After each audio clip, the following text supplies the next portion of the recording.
Chapter 10. The first night, the lady was kind to Diora and Leon, in her fashion.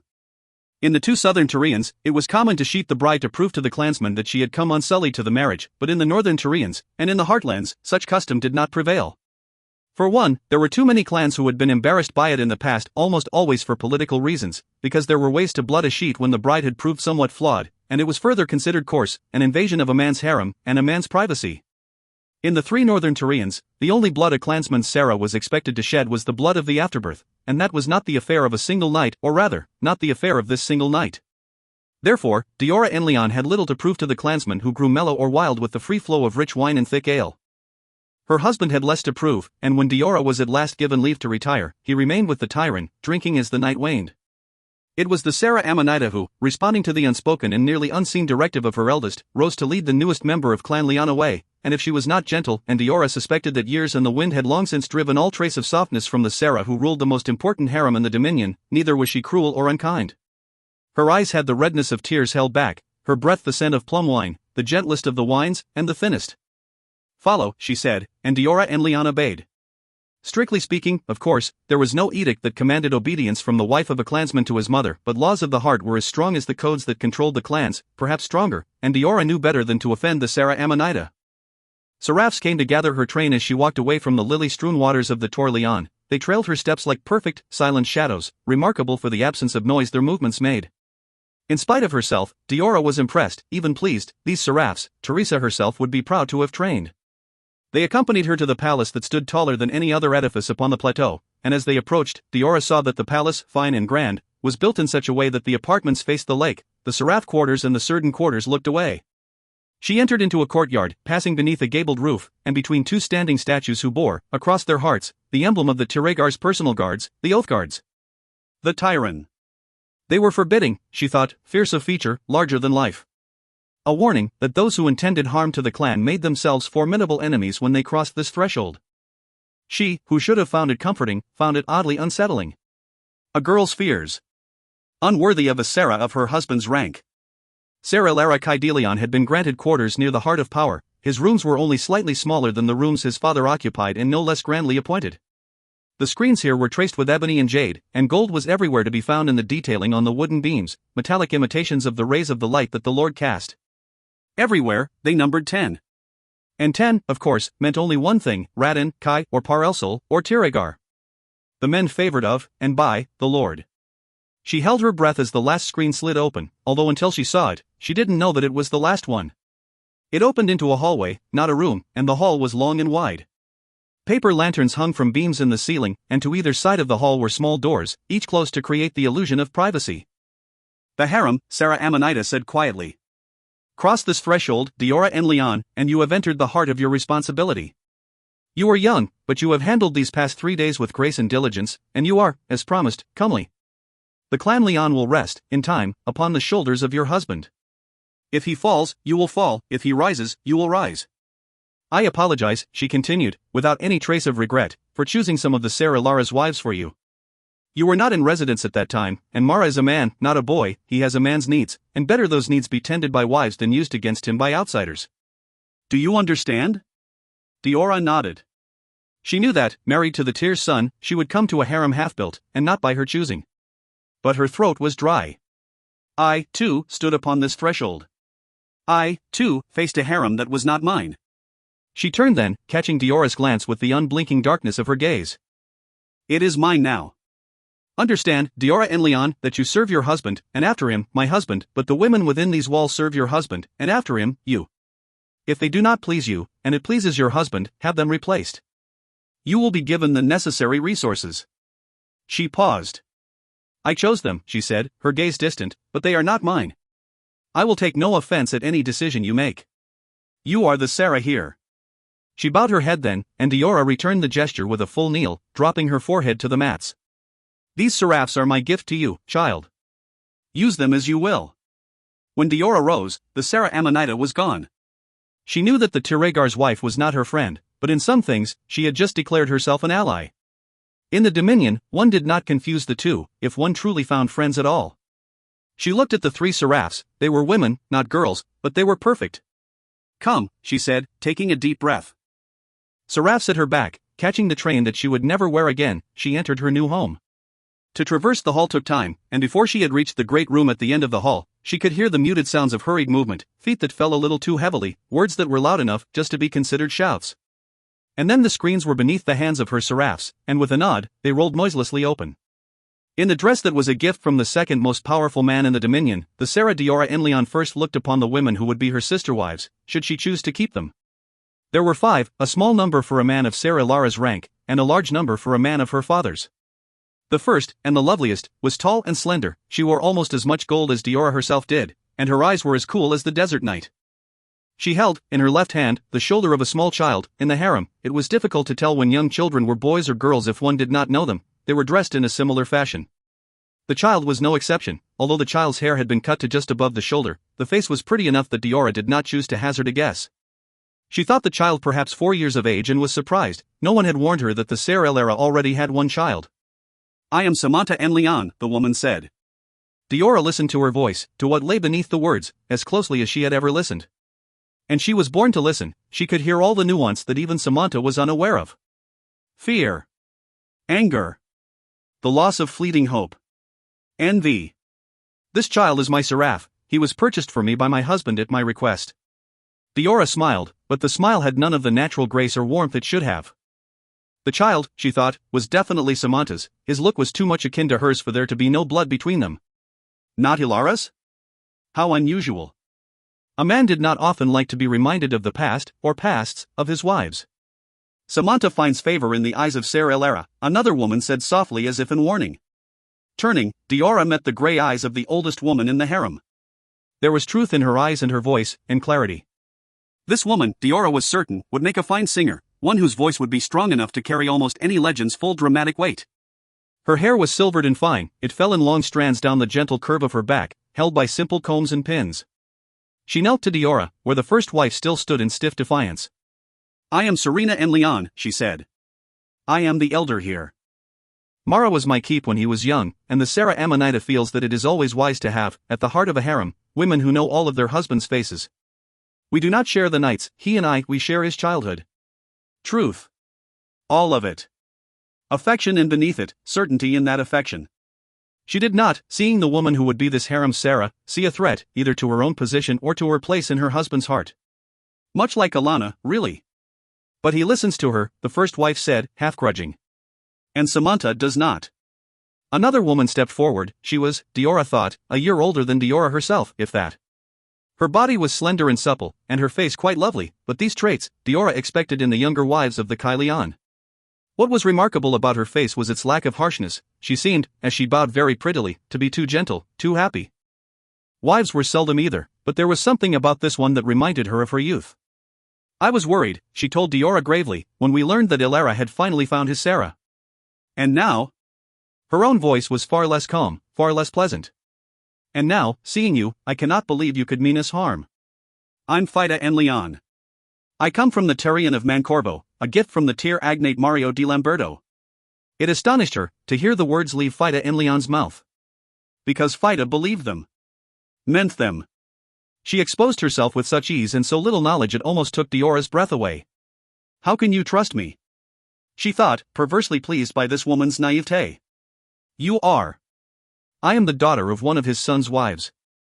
Again she smiled, hesitantly but not fearfully.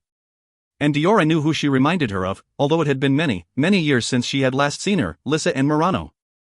Gone to another clan, and another man, so unfairly, so completely, when Diora herself had been too young to understand her loss. If she even understood it now. "Fida trusts everyone too easily," the fourth woman said, her voice low and throaty. Yet if the words were critical, beneath them, and around them, she could hear an affection so fierce it could not be questioned. And a warning, implicit in the words, that those whom she trusted were being watched by a woman less trusting and more dangerous. Her first impression of Ruatha Enleon, ferocity and affection. She was almost of an age with Fida, but her eyes had that shadowed look that spoke of hardship seen and felt, of a life lived in shadow, and raised by shadow's whim. Or perhaps, Diora thought, the shadows were only bruises. She would see them, in her time in the harem. She hoped that she would not see worse. "Ruatha," the fifth wife said, and she stepped out from behind both Fida and Ruatha. "Fida is often right in these things. But Fida still chose to shield you, you idiot," was Ruatha's near hiss of a reply. And how shall she shield me? This is the Sarah's harem. I am her sister wife. And as wives, if we are so blessed, we will all bear his children. Even she. Yes, Ruatha said, all fire, all awkward anger, but her children will live. Diora was certain, then, that the shadows were bruises. No woman could be so unpleasantly outspoken and escape them. She was surprised that the Sarah kept such a wife as this, although she was lovely in her fashion, and intense as the high sun or the desert storm. I am Deirdre en Leon, the last of the Kai Leon's wives said, and when the rains come, I will bear our husband's first child. She knelt, awkward and yet oddly graceful, the rounded swell of the child she carried within evident beneath the fine, cool silks. Welcome to the harem of Ser Ilara. Tell us, Sarah Diora, what you expect of us. The Sarah Diora nodded almost regally, and then said, I would trade information with you, Deirdre en Leon. With me? Yes. I will tell you what I expect and what I hope for in my sister wives, and you will tell me what he hopes for, and expects, from me. Deirdre turned, they all turned, to the placid and tranquil face of the eldest wife. Serena en Leon earned her name, her expression deepened without darkening. I think, she told the wives quietly, that you might be about your business for the eve. Deirdre, you've outpaced sleep for far too long given the precious burden you carry. Ruatha, tender, and then yourself, it is likely that Ser Ilara will have dignitaries he wishes to keep happy before dawn. It's almost dawn now, Diora heard herself say. Ah. You are right, Sarah. Deirdre, we will trust you to put yourself to sleep. Ruatha? Ruatha was tight-faced and pinched, but she nodded and melted into the screens and the shadows the lamps left. Samantha, I think you should send Tiano with Deirdre. You are still a jewel in Ser Ilara's harem, and I believe that your setting, this night, is in the garden. She should have taken control, she felt it slipping from between her hands as Serena spoke. But she found that she did not want it enough to fight for it. If she could fight this gracious, this older woman at all. The thinnest edge of fear sharpened her words. Diora thought it might cut deeply if examined too closely. She did not. And what of me, she asked, her voice as light as she dared make it. You, my dear, I would be honored to have joined me. Come, share the waters of the Tor with an old woman who will be of little interest to those that your husband will bring. She rose then, leaving cushions and silks in her wake. Diora saw a flash of their color as the lamplight reflected the sheen of near-perfect weave. Sarah Diora? Serena said, extending a hand. Diora reached out hesitantly, and then brought her palm to the older woman's and twined fingers with her, as if she were a child. As if Serena were the sharp-tongued Alana.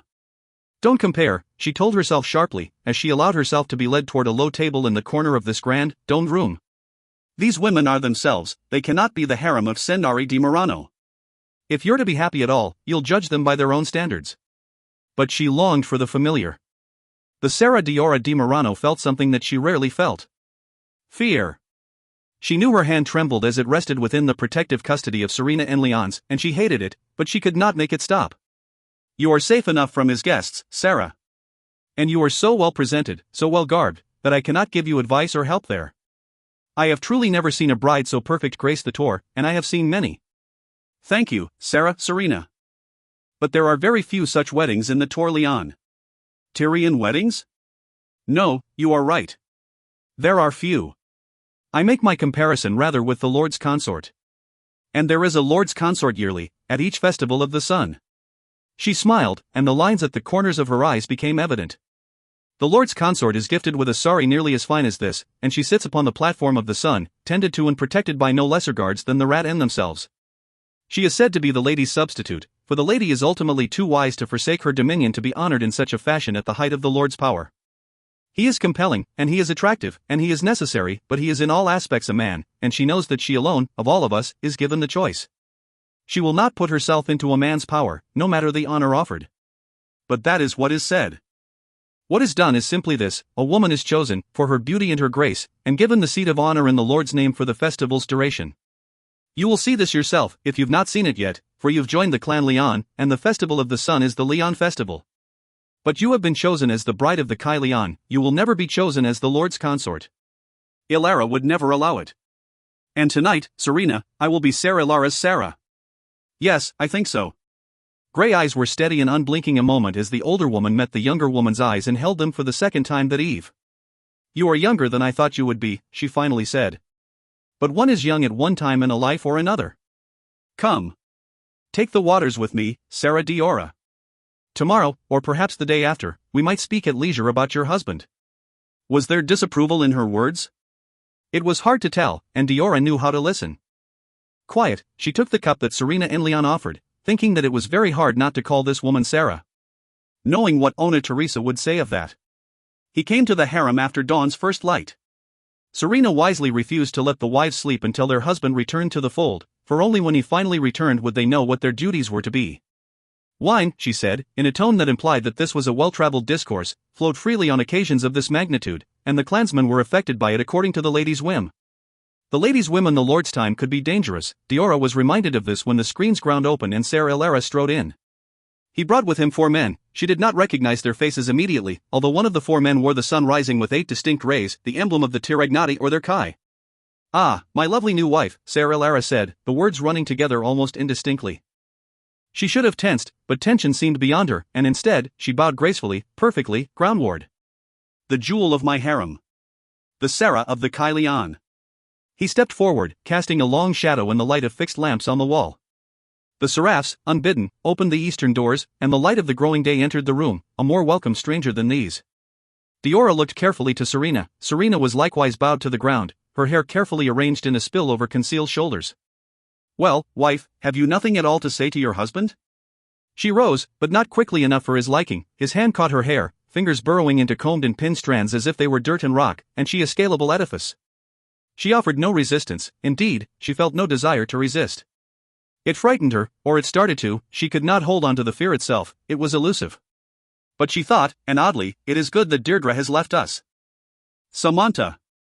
"Kai Lian," Serena said, lifting her face from the mat and unbending slightly. "Samantha and Leon awaits the pleasure of your guests by the dawn pavilion in the garden." "Oh. Good." He turned, overbalanced because of Diora's weight, and righted himself without quite tumbling. "Calesta, she's yours, if you want her." He turned back to Diora, drew her to her feet ungently, and pressed his lips against hers, baring his teeth beneath them. It hurt. He laughed. She heard the wine speaking with his voice, and waited, thinking, knowing that there would be more. There was. He caught her hair again, turning her face to the day, to the Lord's light, exposing it for his guests to see. "You wanted her," he said, to one in particular. The man who wore the 8-rayed sun. She thought for a moment that he would hand her to the Tiragnate. She raised a hand, the first gesture that she had made at all since he'd pulled her to her feet. Fluttering, the hand fell at once to her side. She held it both stiffly and carefully, as if it were a trapped butterfly. Wondering, as she did, what was wrong with her. There was a thickness to her tongue, a slowness to her movements, a lack of focus, a lack of awareness, that the Sarah Diora did not suffer. Poison? For a moment, her heart beat the more quickly, but it was only a moment. A calm was upon her, a distance, that she could not breach. "I don't think," the Sarah Lara said mockingly, "that she wants you, Eduardo." He laughed. It was not a kind laugh. "Of course, if I wanted it, she would accept you and be done. But then we'd never know, would we, whether the child she'd get would be mine or yours, so I rather fear that you will have to accept your loss, in this. But here, a small taste, .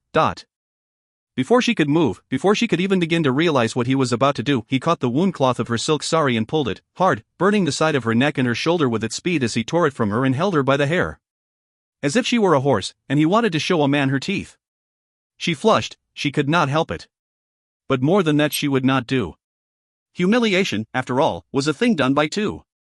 It required a victim, and she was a Sarah with dignity greater than this. But not much greater, if she were truthful. Not in front of him, she thought. Please. For she knew who he was.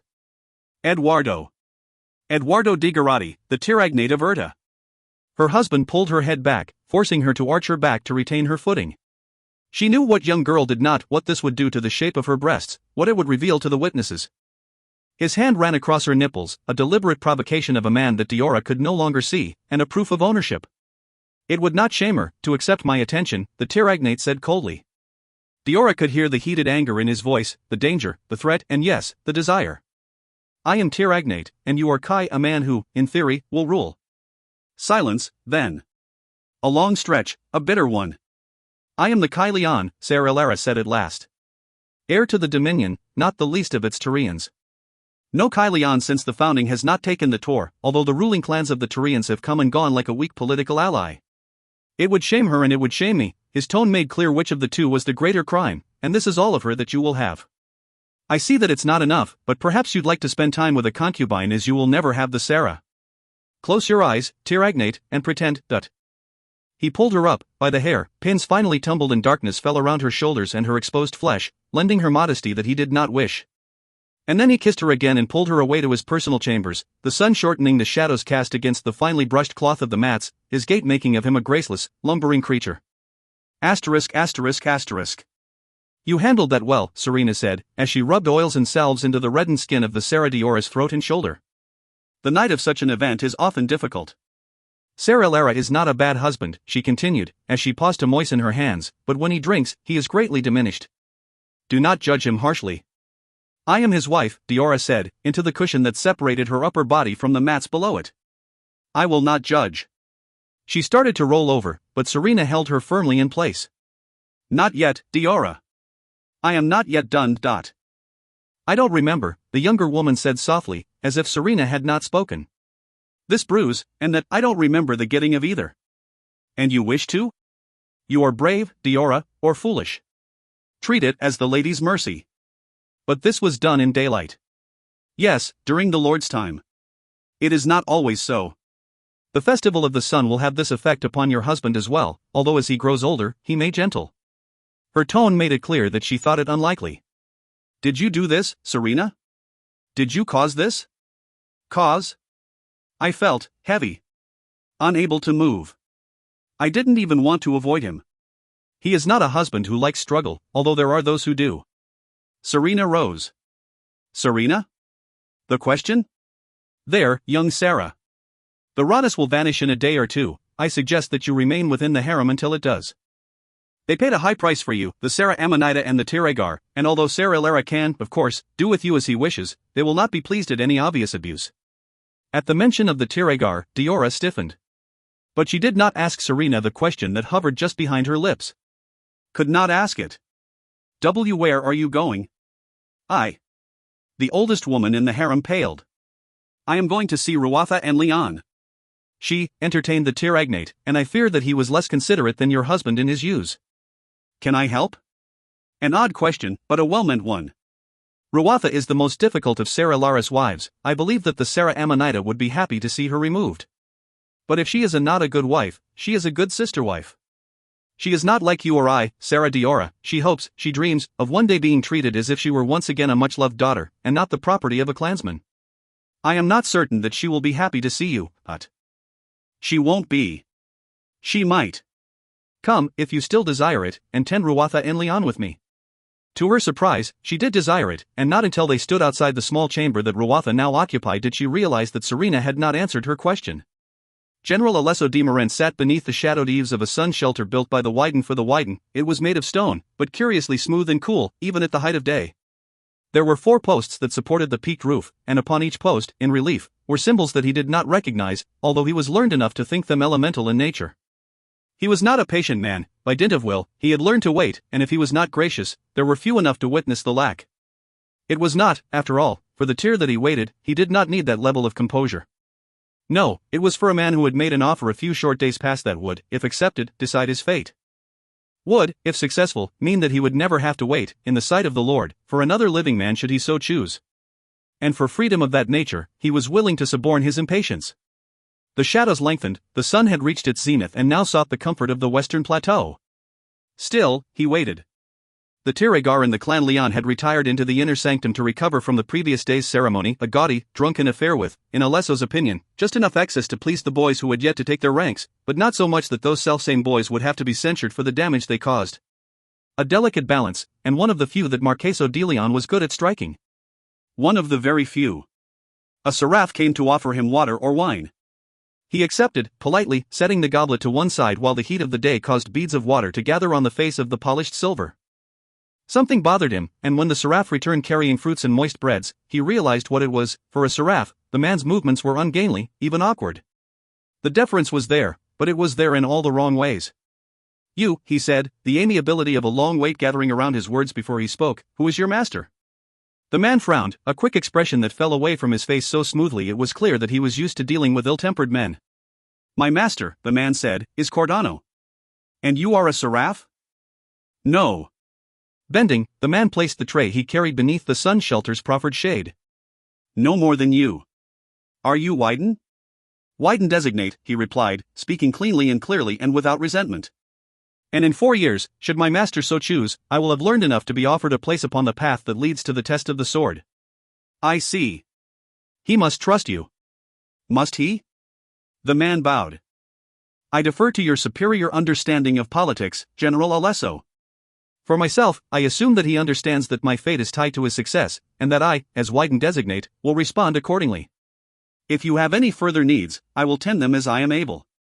The Wyden Cordano extends his apologies. He bid me tell you, if you inquired, that he is waiting for an important associate, without whom your meeting is destined to be fruitless. I see. He took a breath. He is aware that I have been waiting for almost half this day? Indeed. As has he. Very well. Tell your master that I will continue to wait. The man bowed, as if the reply had never been in question. But the sun's shadows were long indeed before that wait was rewarded, and as the inches grew, so also did Alesso's determination that the results of the meeting be worthy of the increasingly humiliating wait. The Lord did not favor those who waited, like seraphs, upon the will of another. But the Lord did not countenance men of no ambition, or men whose gross desires overmastered their ability to plan well. Caught, as he often was, in a dance along the edge of the Lord's unspoken commandment to warriors who followed his ways, Alesso drank the sweet water left in the goblet beside him. To his great surprise, he found that he was drinking from the waters of the Tor itself. He laughed. Cortano's seraphs, or perhaps his students, were bold indeed, or foolish. Not even Cordano was, by Leon law, allowed this liberty. Refreshed, amused, he kept his vigil. And it was rewarded. Cordano Dialexes appeared, from the depths of the darkness beneath the haven, as the last of the light fled the garden and the evening sky's pink gave way to a blue that would deepen into blackness punctuated by stars. At his side, robed like one of the less affluent Wyden, a tall figure walked. One sweeping glance around the garden told him that the Wyden designate had vanished. There was no moving life that was not smaller than his hand. His hand touched his sword and wavered there a moment before firmly gripping the hilt. He did not know why, but he felt the presence of a physical danger, a sudden threat. Cordano Dialexes nodded at his minimal gesture. I believe, he said to his companion, that I have won this wager. His companion nodded. Reaching up, he pulled back the cowl of his robe to reveal a face that was as pale as that of a Sarah born to harem and never ungentled by the touch of the Lord. But a Sarah's face could never be so unpleasingly edged, so harsh in feature, so shadowed in look. And a Sarah's hair could never be so utterly, completely black. General, the stranger said, as Alesso's grip upon his sword tightened further, whitening his knuckles until he could see the bone beneath the skin. Alesso, the sword's edge said, still well pleased, may I introduce Lord Isladar? Lord? Indeed. Not a title that any man would dare to take in the Dominion. You may. You may also explain what the subject of the wager that I have won for you was. Ah. That? A trifling thing, no more. Lord Isladar and I have, on many occasions, debated the proper use of magic and glamour. I believe that, for this meeting, he should use a binding spell that was more than merely physical. He believed that appearance would carry the day, as it has so often in his travels. Cortano's sideways glance was almost smug if an expression so undignified could cross that Wyden's face. Indeed, Lord Isladar said softly. Cortano felt that you were of a finer metal than most of the mortals I deal with. He was, in his suspicions, correct. You are not a trusting man, General. No. The general almost drew his sword. He wanted the comfort of its edge between him and this associate of Cortano's. Cordano, he said, his voice deceptively soft, when this lord uses the word mortal in that fashion, what does he mean? I mean, the subject of the question replied, what you fear I do, General. There is a reason that we do not willingly walk in daylight.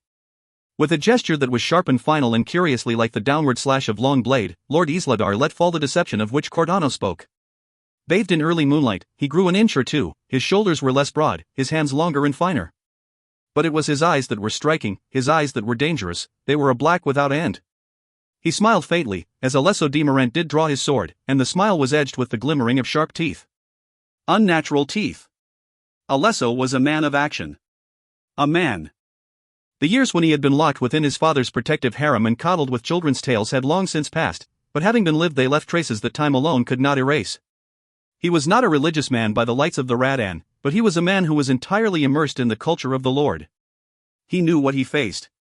This creature was a servant of the Lord of Night. Cortano, Alesso asked softly, what have you done? I. Very little, General. But if you think that I had the power to summon this creature, you honor me perhaps a little too highly. I could not call Lord Isladar, and if I did, I could not hold him. He is of the Kiali among the demon kin, and the mages who could bind and use the Kiali have long since crumbled to dust in the annals of our poor history. But they did exist, Isladar said.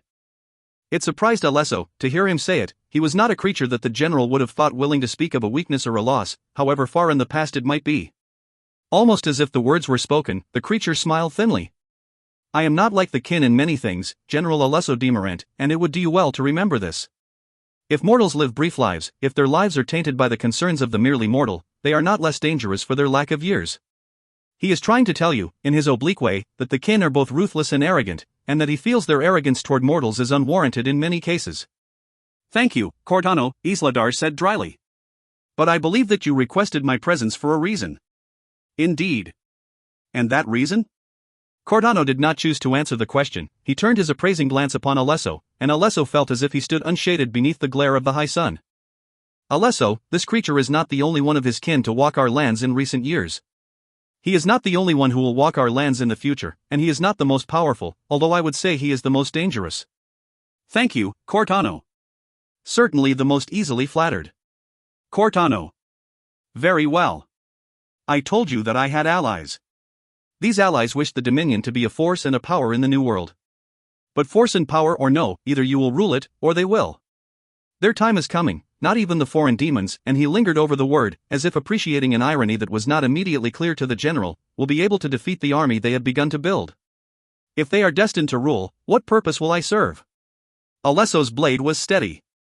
He was aware, as any man of power must be, that a man who had no purpose was usually a dead one.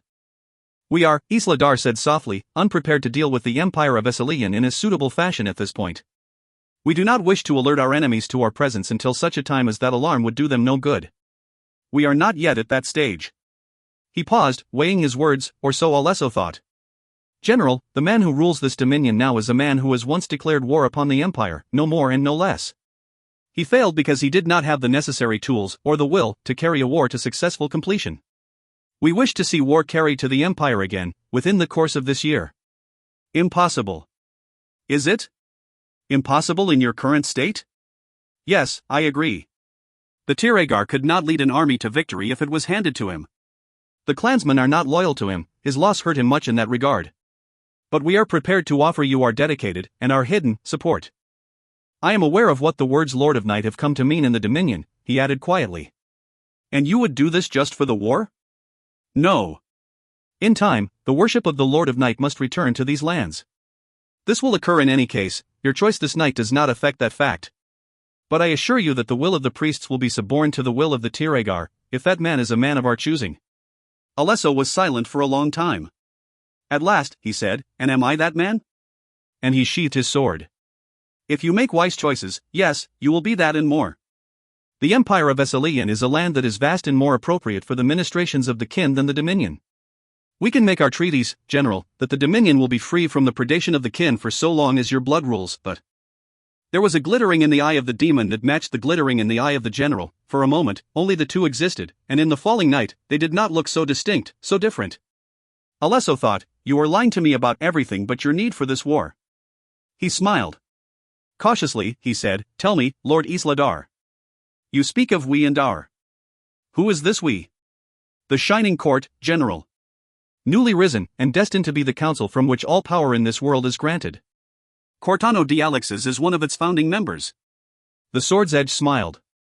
You might become one of its most influential if you choose to support us. The Clan Leon will have to perish. Of course. Any interference in the politics of the Dominion, other than our own, and here, Alesso nodded to the widened Cordano, are expressly forbidden. Agreed. You will find that most of our number have little interest in human politics, except as it affects the eventual disposition of the humans in question. His smile was unpleasant. You and your kind will remain unseen until I have been installed as the Dominion's ruler. There must be no word, no hint, of your existence, or my part in it. Indeed. I will choose my own advisor or advisors, and they will be under my protection. Silence. If we feel the choice of advisor unwise, you will live with it. It will be considered a part of the politics of the realm. Make your choice, General. Ignoring the ambiguity of the reply, Alesso pressed on. And I will want some proof that you are indeed capable of all that you have offered or implied. Of course. Asterisk asterisk asterisk.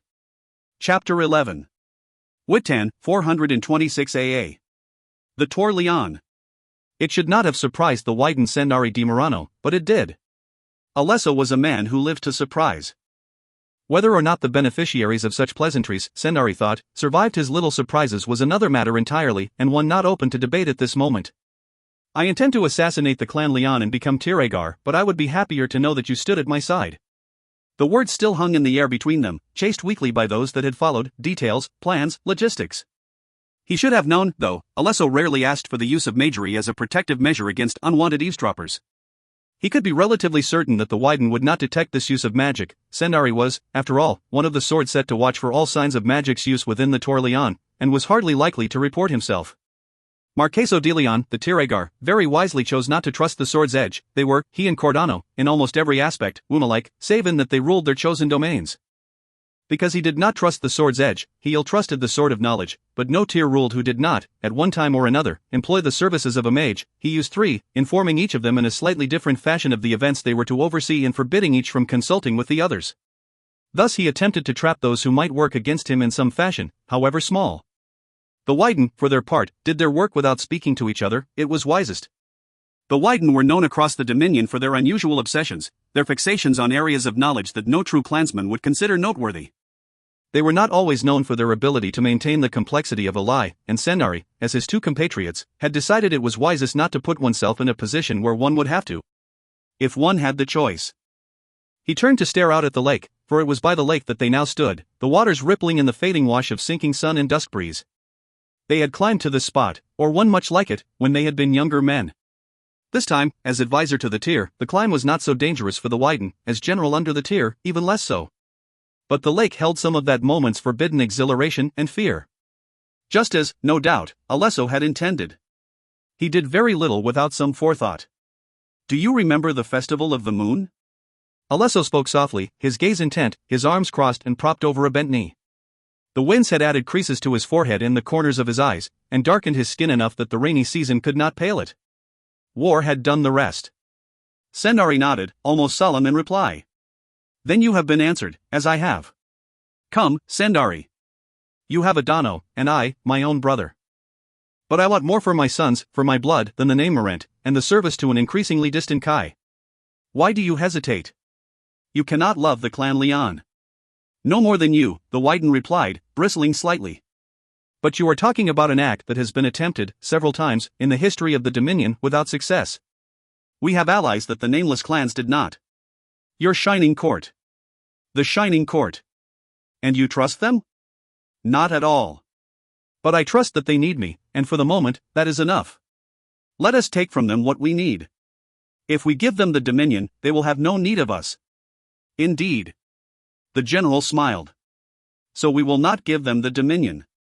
If, as you say, Sendari replied, his face tight with the effort of remaining expressionless, the kin will be on our side, and within the Dominion, I do not see that we will have the choice.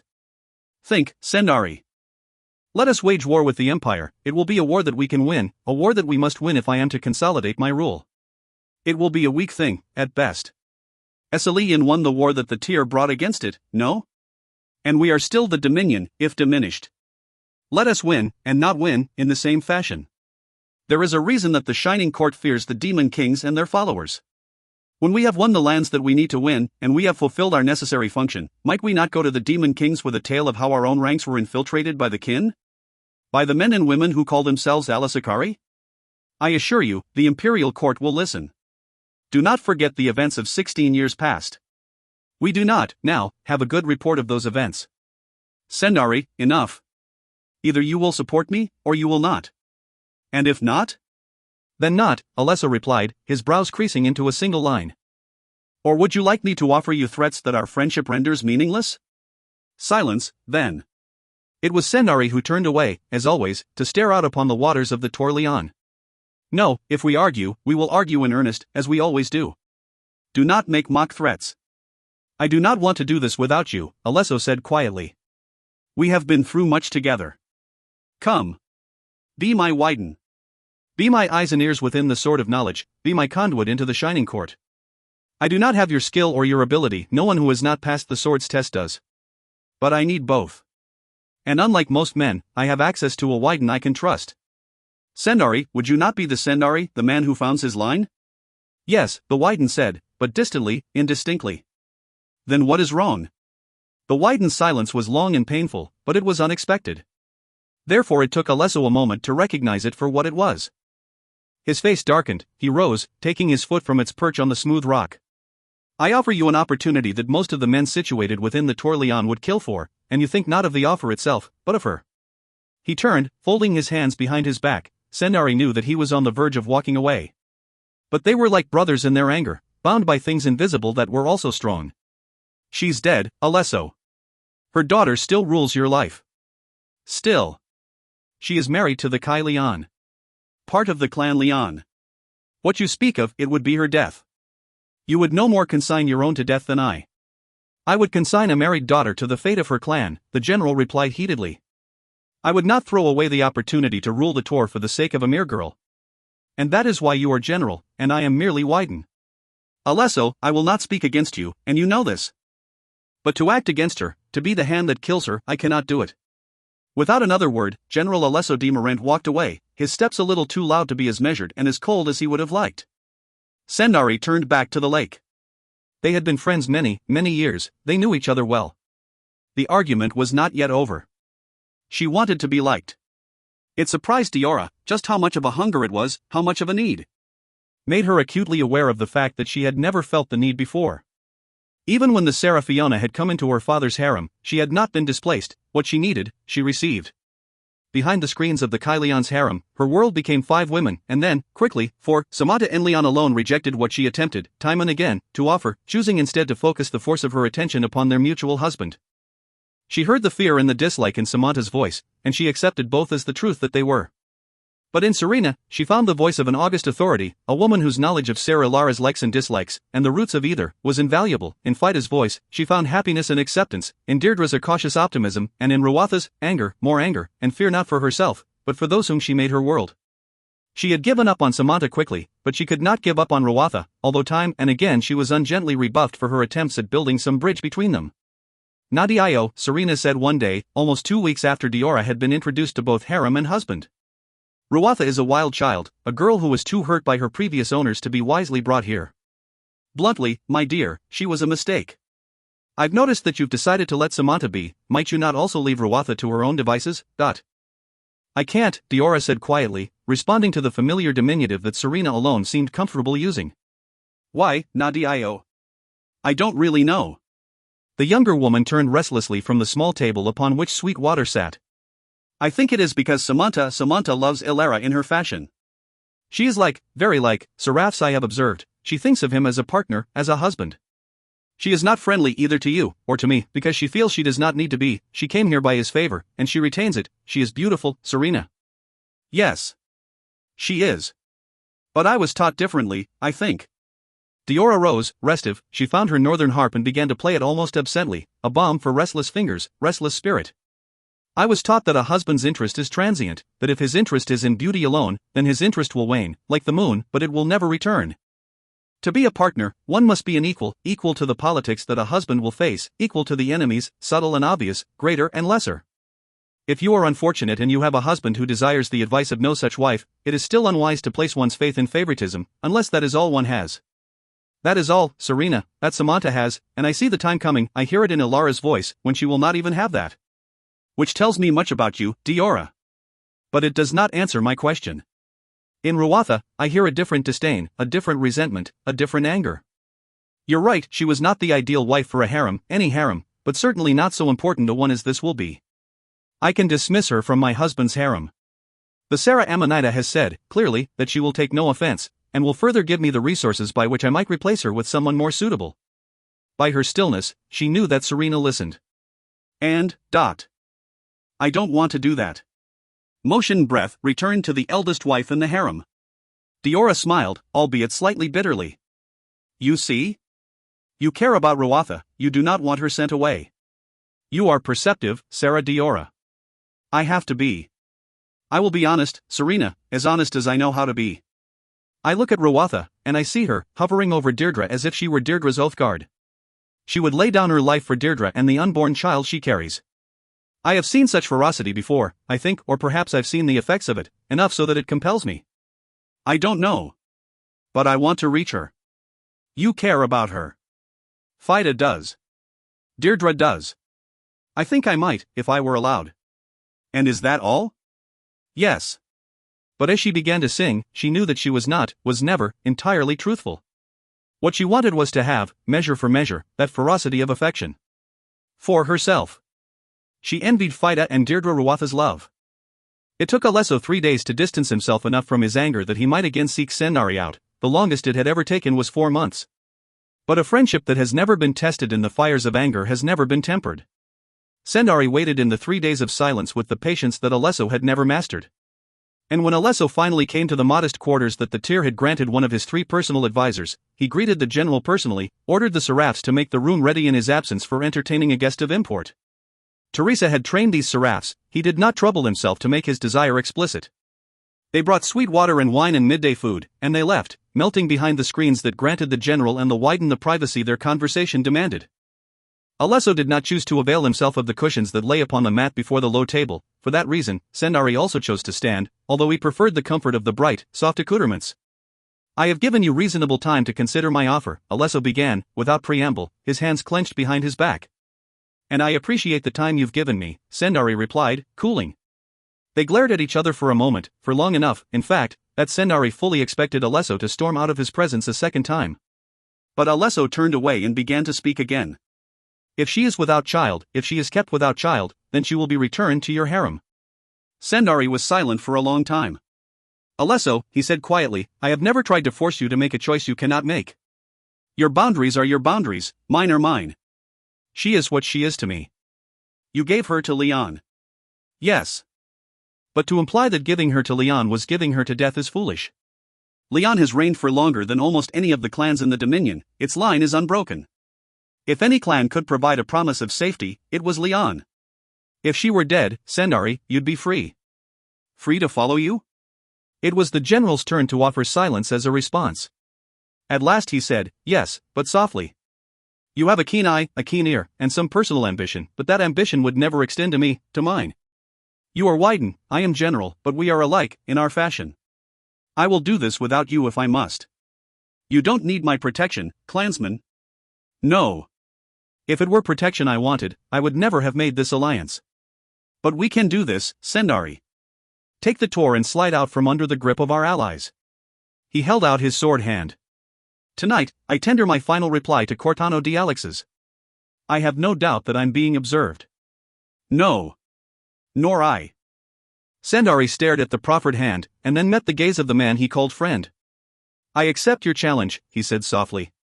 8th of Maran, 426 AA Torleon. Birth was always a terrifying experience. She did not remember when it had become so, did not remember when she understood the difference between the peculiar, extenuated cries of pain that heralded new life or early death. There were herbs and mixtures that aided a woman birthing a child, but at times, Diora thought that childbirth was a type of theft, a life for a life.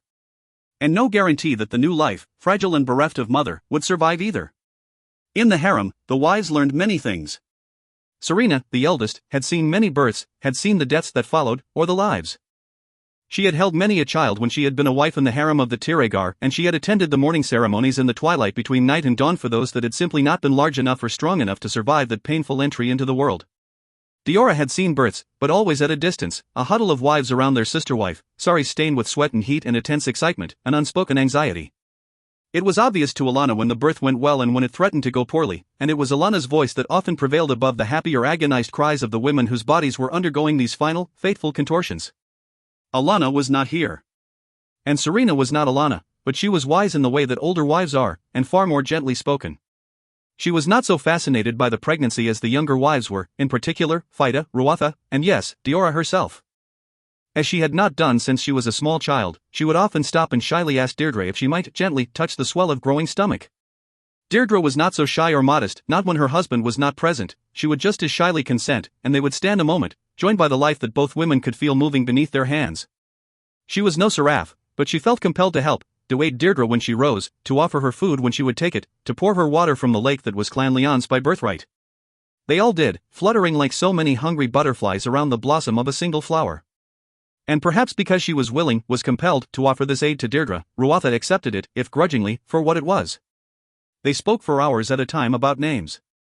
As the child of a concubine, the choice of this baby's name was entirely the mother's. If Diora had a child, the naming would be done by the father, or perhaps the father's father. She knew this, but knew also that her child would be honored and exalted above all. And if she hadn't known it, Ruatha made it clear. "Why do you do this?" she asked, the third time that Ruatha interrupted their playful musings with just such a grim reminder. "Why do I do what? Why do you always insist that there be this distance, and this difference, between us?" "I don't insist. The clans do. You are the Sarah, we are only wives." "We are all his wives, Ruatha. And at the moment, it is Samantha who holds Ilara's attention and favor, not I." "You could have it, if you wanted it." Diora shrugged gracefully. "I want my harem," she replied softly.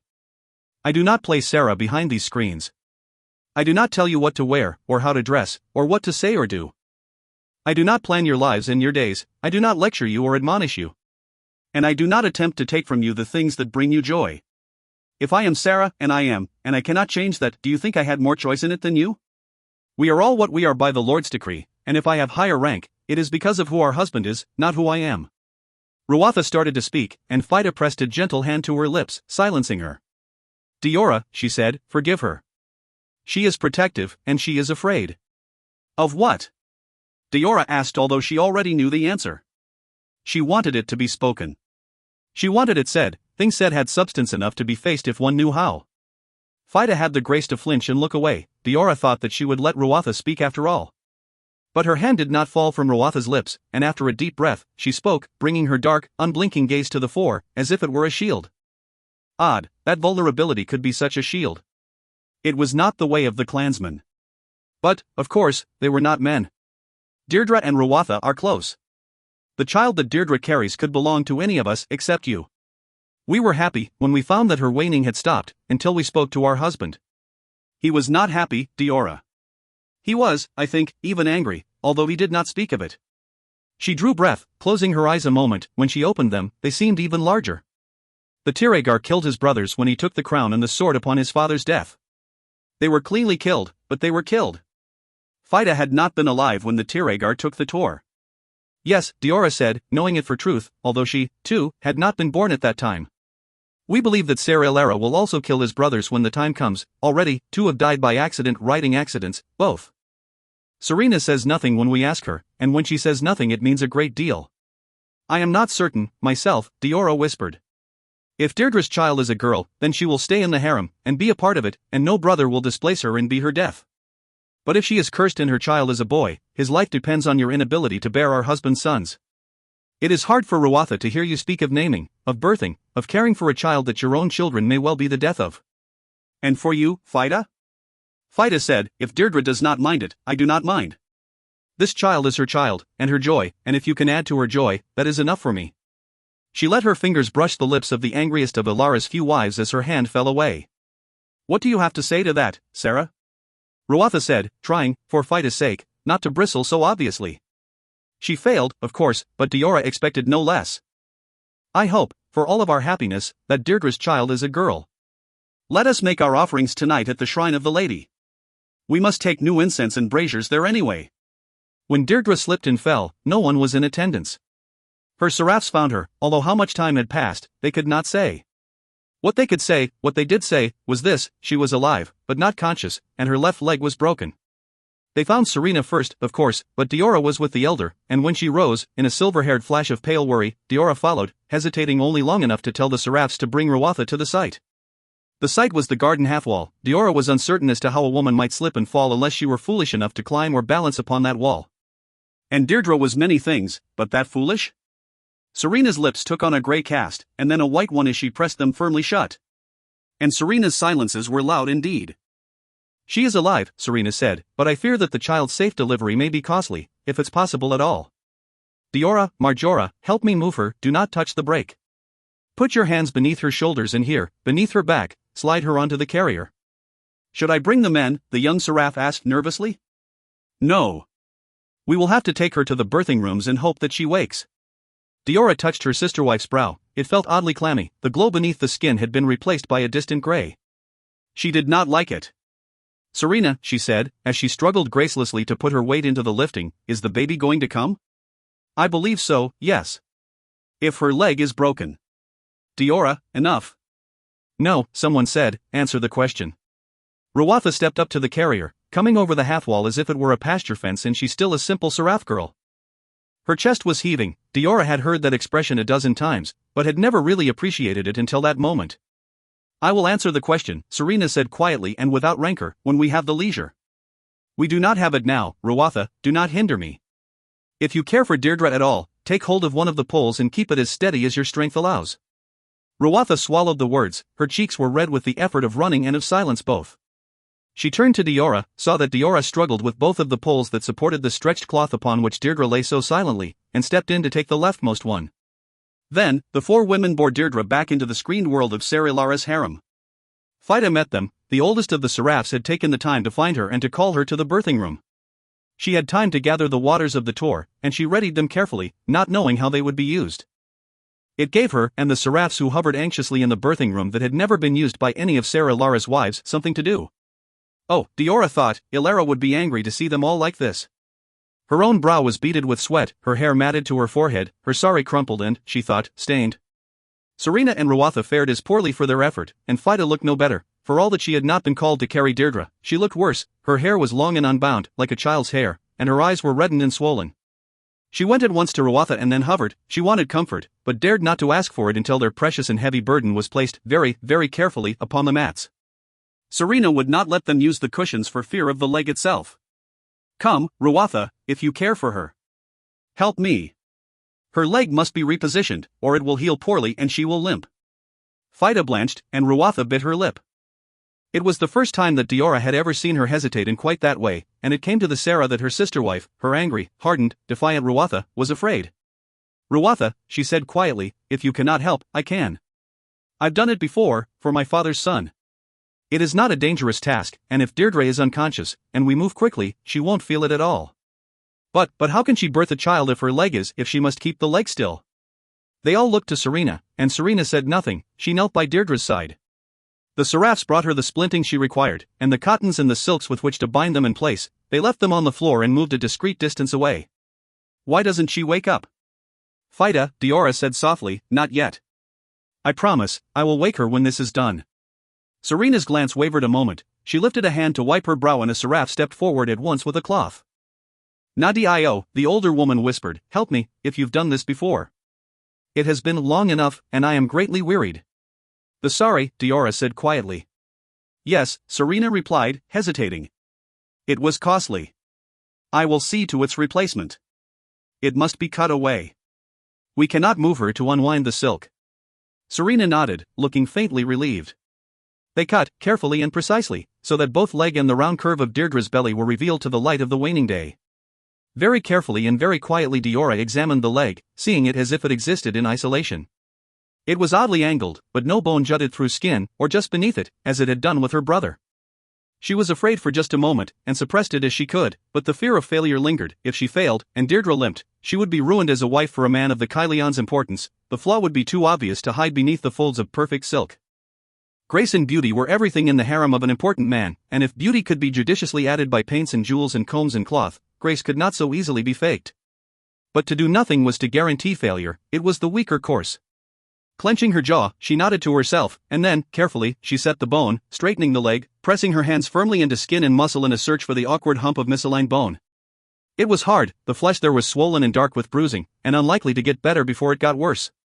But it was not the most difficult thing she had ever had to do, and she remembered, for the first time in almost 2 months, that she was the Sarah Diora, niece to the Sarah Teresa. She splinted the leg, and bound it as tightly as she dared, remembering Ona Teresa's admonishment about the free flow of blood from one part of the body to another. Well done, Diora, Serena said. She started, remembering that she was Enleon now, but not diminished for all that was true. Had she forgotten? Turning to Phaida, she said simply. Please, go and bring me my harp. It was such an unexpected request that Phaida's brows creased unpleasantly over the bridge of her nose, mirroring her confusion. But she nodded and acquiesced, not because the request was an order from her Sarah, but because it gave her something to do. Serena rose, Ruatha offered her the waters, and she drank them almost greedily. Then she did what Diora could not do, she examined the unconscious Deirdre looking for signs of the child in the turn of her flesh, and the feel and color of it. She took almost as long as Diora had to set the leg. "The baby," Serena said at last, and Diora heard the strength of the fear in those words more clearly than she had ever heard fear in Serena's words. She realized, with a start, that she was deliberately listening for it, that she was using her gift, when she might need the strength of it for later. "Serena?" Dead-eyed, the older woman turned to the harem's Sarah, her gaze bypassing Ruatha as if it dared not rest upon her for even a second. As if it might burn. "The baby is coming," she said, "and the leg, she cannot move it." "Then she will not move it." At that, Serena offered her a bitter smile. "You've never seen a birthing, Diora. There might be some very small chance that we could deliver her of child if this were her third or fourth, but it's her first, and the pain is always greatest, the labor hardest, with the first. No, Serena, you don't understand. If the movement will cost her, she will not move." Gray eyes met brown ones, and it was the gray that fell away. "You give me hope, Sarah Diora," the eldest wife said faintly. "Because I almost believe you, Dot." What will you do to her?" Ruatha spoke as if speech were not voluntary. The words were punctuated with a brightness of eye and a quickness of breath. "No matter what you do for the leg, you can't bind it whole when it's that newly broken. And you can't bind her if she's to give birth." "I will sing," Diora replied. "When Fida brings me my harp, I will wake Deirdre, and she will be in pain." "We have the waters," Serena said, "both of the Tor and of distance, she will have both, together." "Ruatha," she added softly, lifting a hand and then letting it drop, as if remembering just who Ruatha was. "More than that, we cannot do. Believe that we care about Deirdre as much as we are capable of caring, and bring me my philters." Her hands shook as Fida delivered the harp into them. Sweat came from heat and nervousness as she settled herself down upon the flat mats, taking only enough care to find a position which was comfortable for the body, not the eyes. This was her harem's most private place, this birthing room. If she could not be herself, whatever that meant, in this place, here, she could not lower her guard anywhere. And even the greatest of warriors put their shields up and went home when the time was right. She smiled almost bitterly at that analogy, wondering why she had chosen it. It wasn't particularly fitting this night, of all nights, for if she lowered her guard, she did it at the very moment that she lifted her greatest weapon, in a land where the Saras did not wield a weapon more graceful or deadly than a dagger. Did she trust these women? No. But she wanted to. She could hear Ona Teresa's admonition, the warning of years, of a decade and a half, never wavering and never changing. Never tell anyone, Diora. Not even your father. Especially not your father. Had that driven a wedge between them, she and her father? She did not know. He had grown stranger and stranger as he had traveled the Wyden's path, less the man that she remembered loving so completely, more the powerful clansman. But she could say, of all living men, she trusted only one, and that man, her father, Sendari di Murano. But she had not trusted him with the knowledge of her gift. Could she thought, trust them? Ruatha with her sharp tongue, her poor discretion, her quick anger, Serena, the distant woman who had helped to raise Elara and might well choose his interests over his wives, Fida, soft-spoken, quiet, and too trusting by far. Of the three, she thought Fida was the most dangerous, because she would act without intent. Diora, Serena said softly, wake her soon. She began to play. Softly at first, a northern tune that she had learned from no less a man than Calandras of the mythical Senial College. But as the northern tune passed from her fingers to the strings and from the strings to the ears, she continued, seeking her own tune, giving the strings the imperative that lay beneath the wordless, perfect harmony she sang. She opened her eyes, for she closed them often while playing. Things seen were less subtle than things heard, but they caught the eye's attention almost before one realized one's attention had wandered. And to sing like this, to use her gift to command, required a focus that was as sharp as a blade's edge. Once she had it, it could not easily be wrested from her, but gaining that ground was not simple. She saw Deirdre laid out against the mats, her body exposed, her chest rising and falling rhythmically. The silks that had been so expensive now lay at her side in a rent and jagged bundle. Small red beads were scattered across the floor, catching light like drops of hard liquid. Diora? Almost imperceptibly, Diora nodded at the sound of the voice. She wove her awareness of it into her song, and as she did, she felt that she understood Serena and Leon perfectly. She was a distant mother, a woman who loved her sister wives and dreaded their loss enough that she hid behind the veil of age, distancing herself where she could. As if it helped. As if it ever helped, this forced distance, this fear of pain. She sang a gentle benediction to the tense and waiting woman, and then she turned her words, and all that they held, to Deirdre. Deirdre and Leon and her almost born infant. Who was Deirdre and Leon? Was she black-haired and brown-eyed and delicate of frame? Was she lovely, was she supple, was she the woman who danced, within the harem's confines, more sensuously now that she carried the promise of life than she had ever danced without it? Was she a mother, if not these things, a woman who would sing the cradle song in the dusk after the passing of the Lord's dominion, holding child as burden and blessing and broken heart while praying, all the while, for the lady's mercy? Or was she a wife who hoped to gain her husband's favor, and his mother's favor, by giving him a son that might not be, might never be, superseded? Or did she desire instead, a girl she might keep as her own until the day that she was old enough to be presented, as a gift, to the harem of another tier? All those things, was Deirdre, but she was more than that. She was more than woman, she was girl at heart, hidden from the critical eye of all save those who loved her enough to indulge her. She could not read, of course, few women could. But if read to, she would listen, her face wreathed in the serious lines that Senari di Murano would have approved of in a daughter. She was not Serena, and yet, of the three women Phaida, Ruatha, and Deirdre, it was Deirdre who was the anchor, the hidden, quiet strength. Ruatha had the ferocity of desire and protectiveness, and Phaida the sing-song quality of her open joy. It was Deirdre who bound them and held them together. Diora wondered when she had noticed this, or if it came to her only now, as she sang a song of Deirdre's life, a song made of words bound together by the strength of her voice. By the strength of a love that she was almost afraid to reveal, that she had no choice but to reveal if she was to wake Deirdre and bind her. If she was to touch what no longer slept within the rounded hollow of her body. The song broke twice. She picked it up each time, and the third time it faded, she was ready. Wake, Deirdre, wake, Ruatha is waiting, and Phaida, and I. Deirdre's eyelashes lay heavy upon her pale cheeks. Diora spoke again, and they fluttered, a third time, and they opened wide. She turned her face at once, propped shaking hands to either side and began to rise. Ruatha was at her side immediately, with waters from the Tor. And with the waters that Serena called the waters of distance. Something to dim the pain. Diora smiled, but the smile was difficult to offer. She was listening more intently than she had ever listened to anything in her life. Serena, she said at last, I hear the child. She closed her eyes to gather strength and distance. Serena nodded. I can sing calm, she told the harem eldest. I can sing stillness, and it will be done, but you must explain it to her first, why it's necessary. If she doesn't know, she won't be as, it will be harder, for me.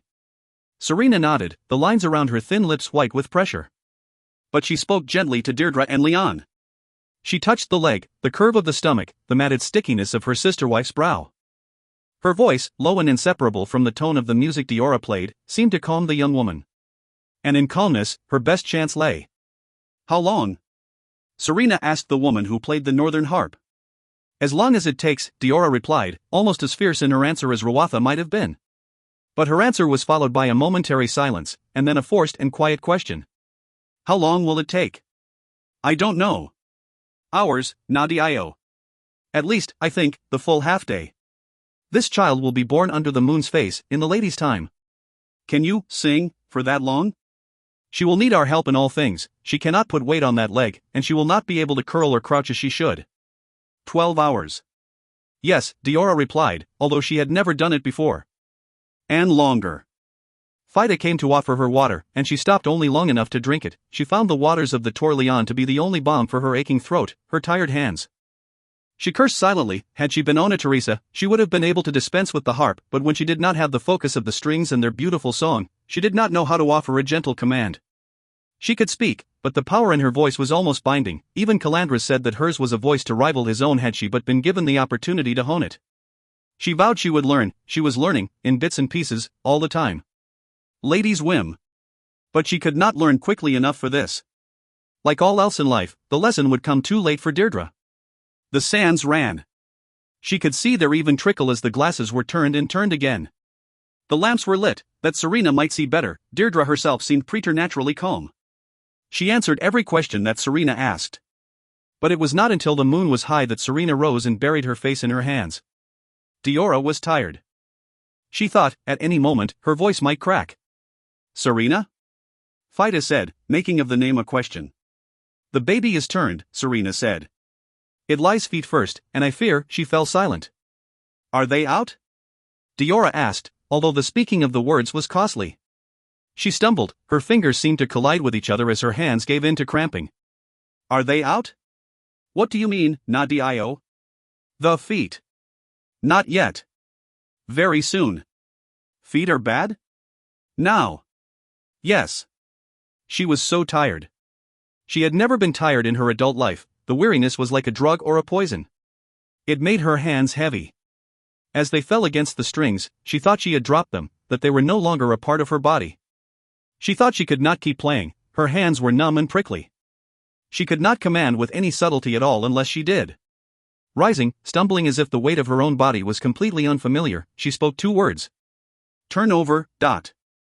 She could see the sudden bulge, the twisting, in Deirdre's body, as the infant obeyed. Deirdre made an animal sound, a grunting in the well of her throat. Diora picked up the harp again. 2 hours later, she heard it, the baby's cry. Her eyes were closed, she did not see it come, candlelit and wet, into the world, head and shoulders cradled in the hands of Serena and Leon. To hear it was enough. To hear its voice, the whisper of its cry. Fida's cry was louder, sweeter, she leaped and landed at least once in sheer joy. Serena was weeping, she could hear this, too, almost as clearly as she could hear Deirdre's exhausted and happy plea to hold her son. A son. She stopped playing when someone pried the harp from her hands. Without the harp to steady them, they shook terribly. The room was filled with a bitter wind, a cold one. A son. But, no, it wasn't the wind, the screens and the hangings did not whisper at all with the breeze's voice. What was it? She thought as she attempted to rise. Her legs buckled, awkward and stiff beneath her, they would not carry her weight. She fell, she could not even put her arms out to stop the mats from striking her. But someone else offered their arms instead, and she took to them, like a child lost in the grip of a terrible fever. Ah!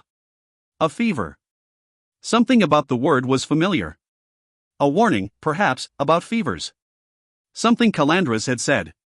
Don't let them see me, she said, pressing her face into the warmth and the softness of another woman's cheek. Don't call them. Don't let anyone see me. And she heard, to her surprise and amazement, the voice she least expected to hear. I won't. I promise. Ferocity, truth, and blessed protectiveness. Ruatha's voice. The chill took her, and the darkness, the lights dimmed. I want to see the baby, she thought, but perhaps they won't let me because it's a boy. As if she had spoken, and perhaps she had, the person carrying most of her weight drew her to where Deirdre sat. To where Deirdre held a small, reddened little infant, face almost lost to the swell of his mother's breast. Look, Diora. Candles made twin trails of light down the cheeks of Deirdre and Leon. She had never smiled so radiantly in all the time that Diora had known her. Mother and child were the last thing she saw before she gave herself over to the darkness of exhaustion. And the mage fevers that, Calandras had warned her, could strike anyone born with the gift if they attempted to do too much, for too long. 3 days she shivered in darkness with an uncontrollable chill. Serena did not come the first day, nor did Deirdre or Fida. But Ruatha was there almost constantly, holding the waters of the Tor Leon in a solid silver mug.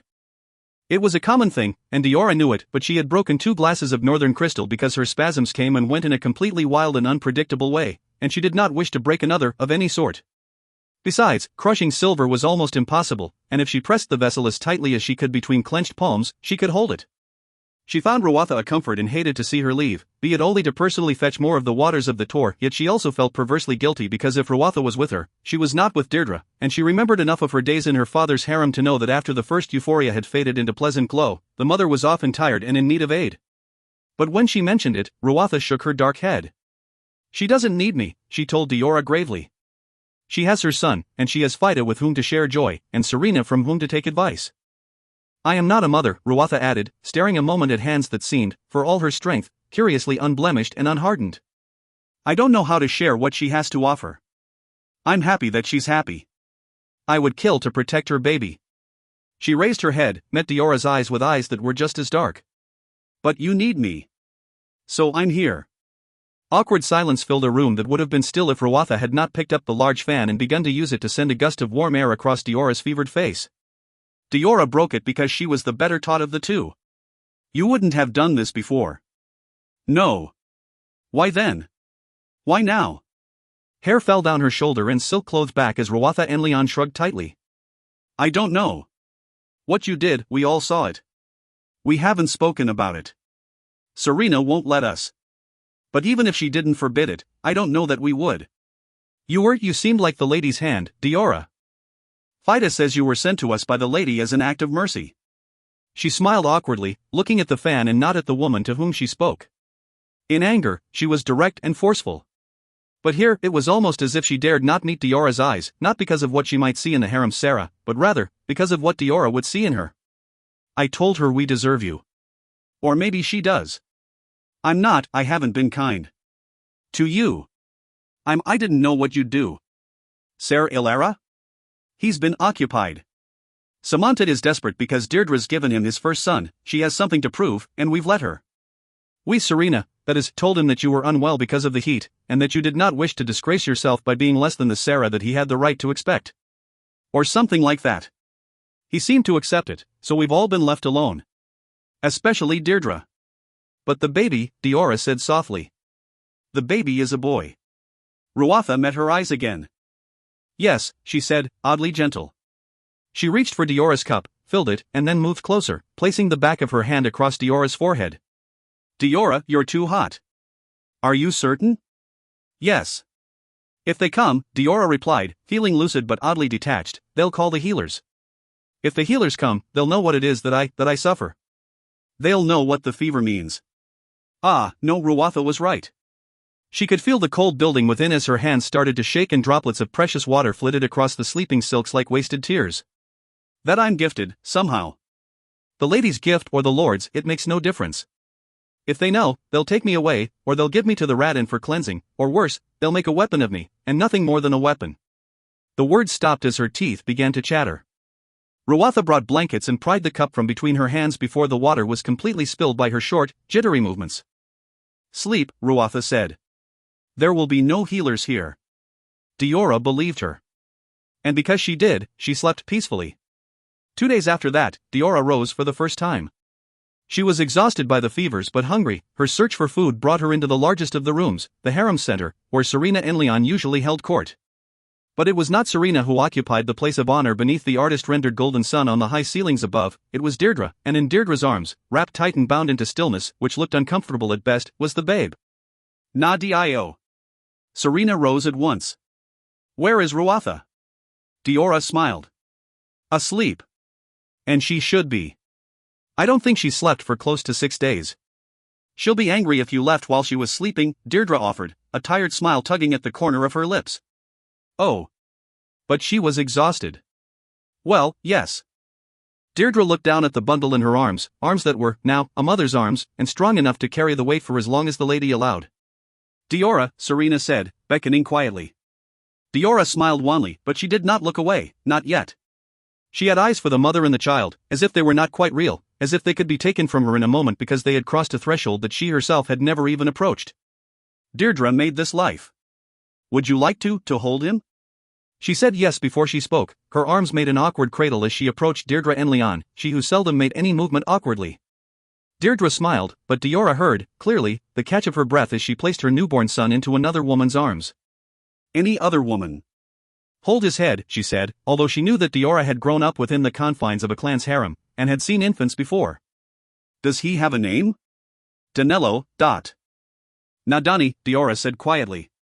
The child slept on. He's beautiful, Deirdre, although I don't think he looks much like you yet. No. Only tell me he doesn't look too much like our husband, and I'll be grateful. Diora laughed, but Serena clearly considered this inappropriate. Nadio, Nader, that is quite enough. Your husband is the man who will rule the tour, and he must be treated with respect, gravity, and dignity. Is that clear? Yes, Serena, Deirdre said, not in the least repentant. Diora had the grace to blush. But when she gave Nadani back to his mother, she whispered, he's already far more beautiful than our husband could ever be. Which, of course, set Deirdre to giggling, which in turn set Serena to frowning. Life would return, if Diora had any say at all, to normal. She joined Serena by the screen doors that had been opened to let in light and a view of the rippling lake a full building's height and more beneath their feet. They sat in the silence the view created, feeling peaceful, hopeful.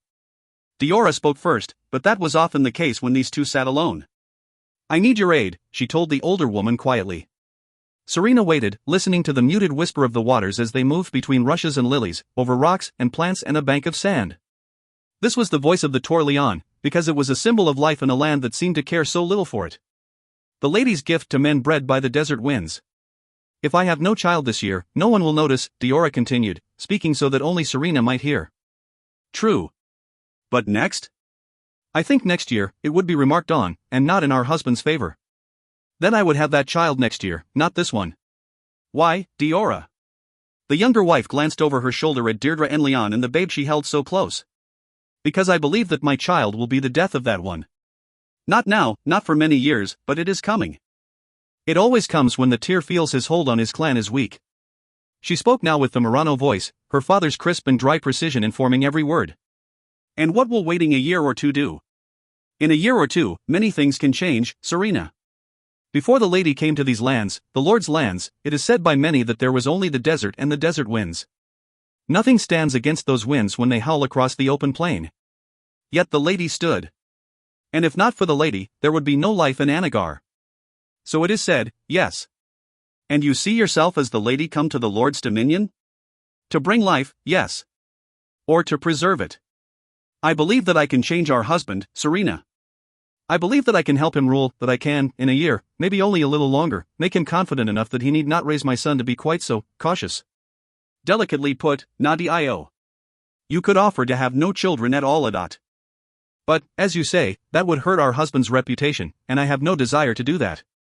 His loss of face would no doubt be blamed, by Leon, upon his Sarah, or his wives, and his heir would have to be, the child of a mere wife, a concubine.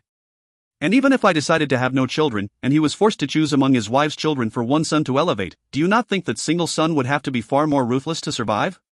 Each and every one of his brothers would know that if it were not for a slip of the finger, a mistaken gesture on their father's part, they would be ruler of this vast domain instead of merely elevated seraphs, or tyrant, if their brother so desired. Oh, no. If that were to happen, I would say that the son so chosen would be foolish indeed not to have the rest of his brothers killed because he would have justification in so doing. And your child would never need to take such drastic action. No. Serena offered Diora a measured smile, one of the few. You are wise, Diora and Leon, wiser, I think, than many have given you credit for. I will aid you in this endeavor for the course of a full year, although there is risk in the timing. Ilara is a young man, with a young man's sense of himself. I believe he already considers it a slight that you do not carry his child. Diora shrugged elegantly. I will bear the Leon heir in time, and I will make that child in this house stronger than either already are. I believe, having delivered Danello into his mother's arms, that you will do just that, Serena said. But there was something in her eyes, some distant sadness, some lingering sorrow, that Diora could not understand. Be careful, Nadio, Serena said softly. Remember that the heart is a dangerous land, and there is not one more painful to have to leave once it is full entered.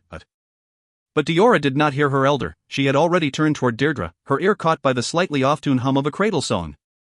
Dusk was approaching. *****. Chapter 12. Month of Scaril, 426 AA. The Tor Leon.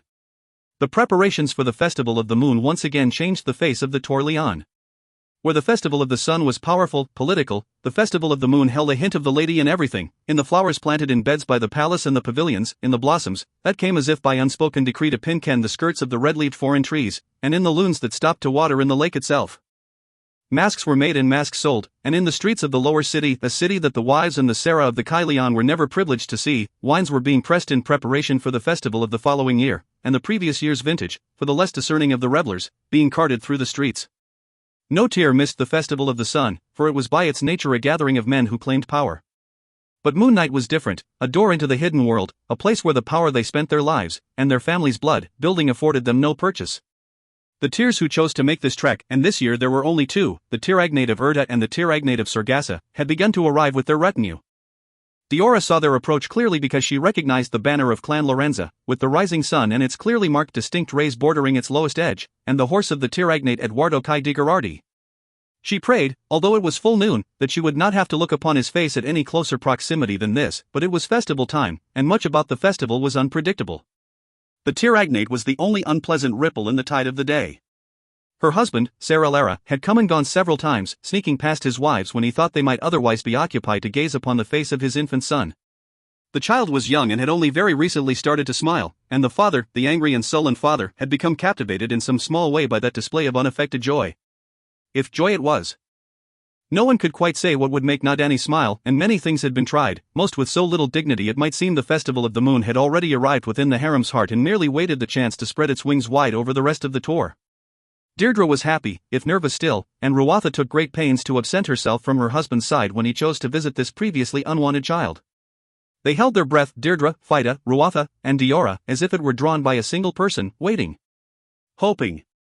The Sarah Amanita also chose to visit the harem, but where her son was cautiously affectionate, she was quite cold. It put them all on their best behavior immediately, her visit, and it did not let go of them for days afterward. Her shadow was long and dark when it fell. It fell heavily. Of the women of the harem, only the Sarah Diora Enleon was requested to avoid most of the revelry of the festival itself, and she found this a bitter blow, although it wasn't unexpected. During a festival night, many things, unasked for, could happen, and some things must not involve the Sarah of the Kailian. The Tiragar could not, of course, command her absence. It was the festival of the moon, and she was no criminal, but his request held the force of law. Of the Lord's law. Of all the men in the realm whose bloodline must be unquestionable, it was his. Still, if she was to acquiesce graciously to captivity, she was given her choice of companions, each of whom would then bear the weight of a similar request. She hovered between selfish and selfless, and settled upon selfish with both guilt and hesitation. She wanted Ruatha and Fida and Deirdre to remain at her side. Deirdre was still often tired. For a small and completely immobile infant, Nadani seemed to rule as much of her life as she let him. And, given her reluctance to place him with even the seraphs who had been trained in such things, that was much. Fida and Ruatha, on the other hand, had much more to lose, for the Festival of the Moon was the single night of absolute freedom that any of them might know. But they agreed willingly enough, setting only a single condition upon their voluntary captivity, that they might plan their own small celebration within the Leon Garden. Such permissions as were required were not withheld. Unfortunately, such permissions not being withheld, they went about their plans with zeal and determination, and without Diora. They knew her strengths well. They did not speak in her presence, and if conversation turned, in a sudden pivot of words, to the festival night, they would fall just as instantly silent. The plans of the great and the powerful had never been of as much interest to Diora as the plans of these three women, these sister wives. Had the days ever passed so slowly? 22nd Scaril, the Festival of the Moon, 426 AA. The Tor Leon. It had started here. Sendari often thought it would end here, by the lake, with the moon full and hanging in a clear, cool sky. He knelt to touch the water's edge, remembering the shallower ponds of a boy's youth, where mosquitoes nested. They did not nest here, although perhaps it was because the dragonflies that hovered over the lilies were more efficient. He doubted it. He was a man of knowledge, and not a man of mindless superstition. He did not, as many of the Wyden did not, believe in the Lord and the Lady.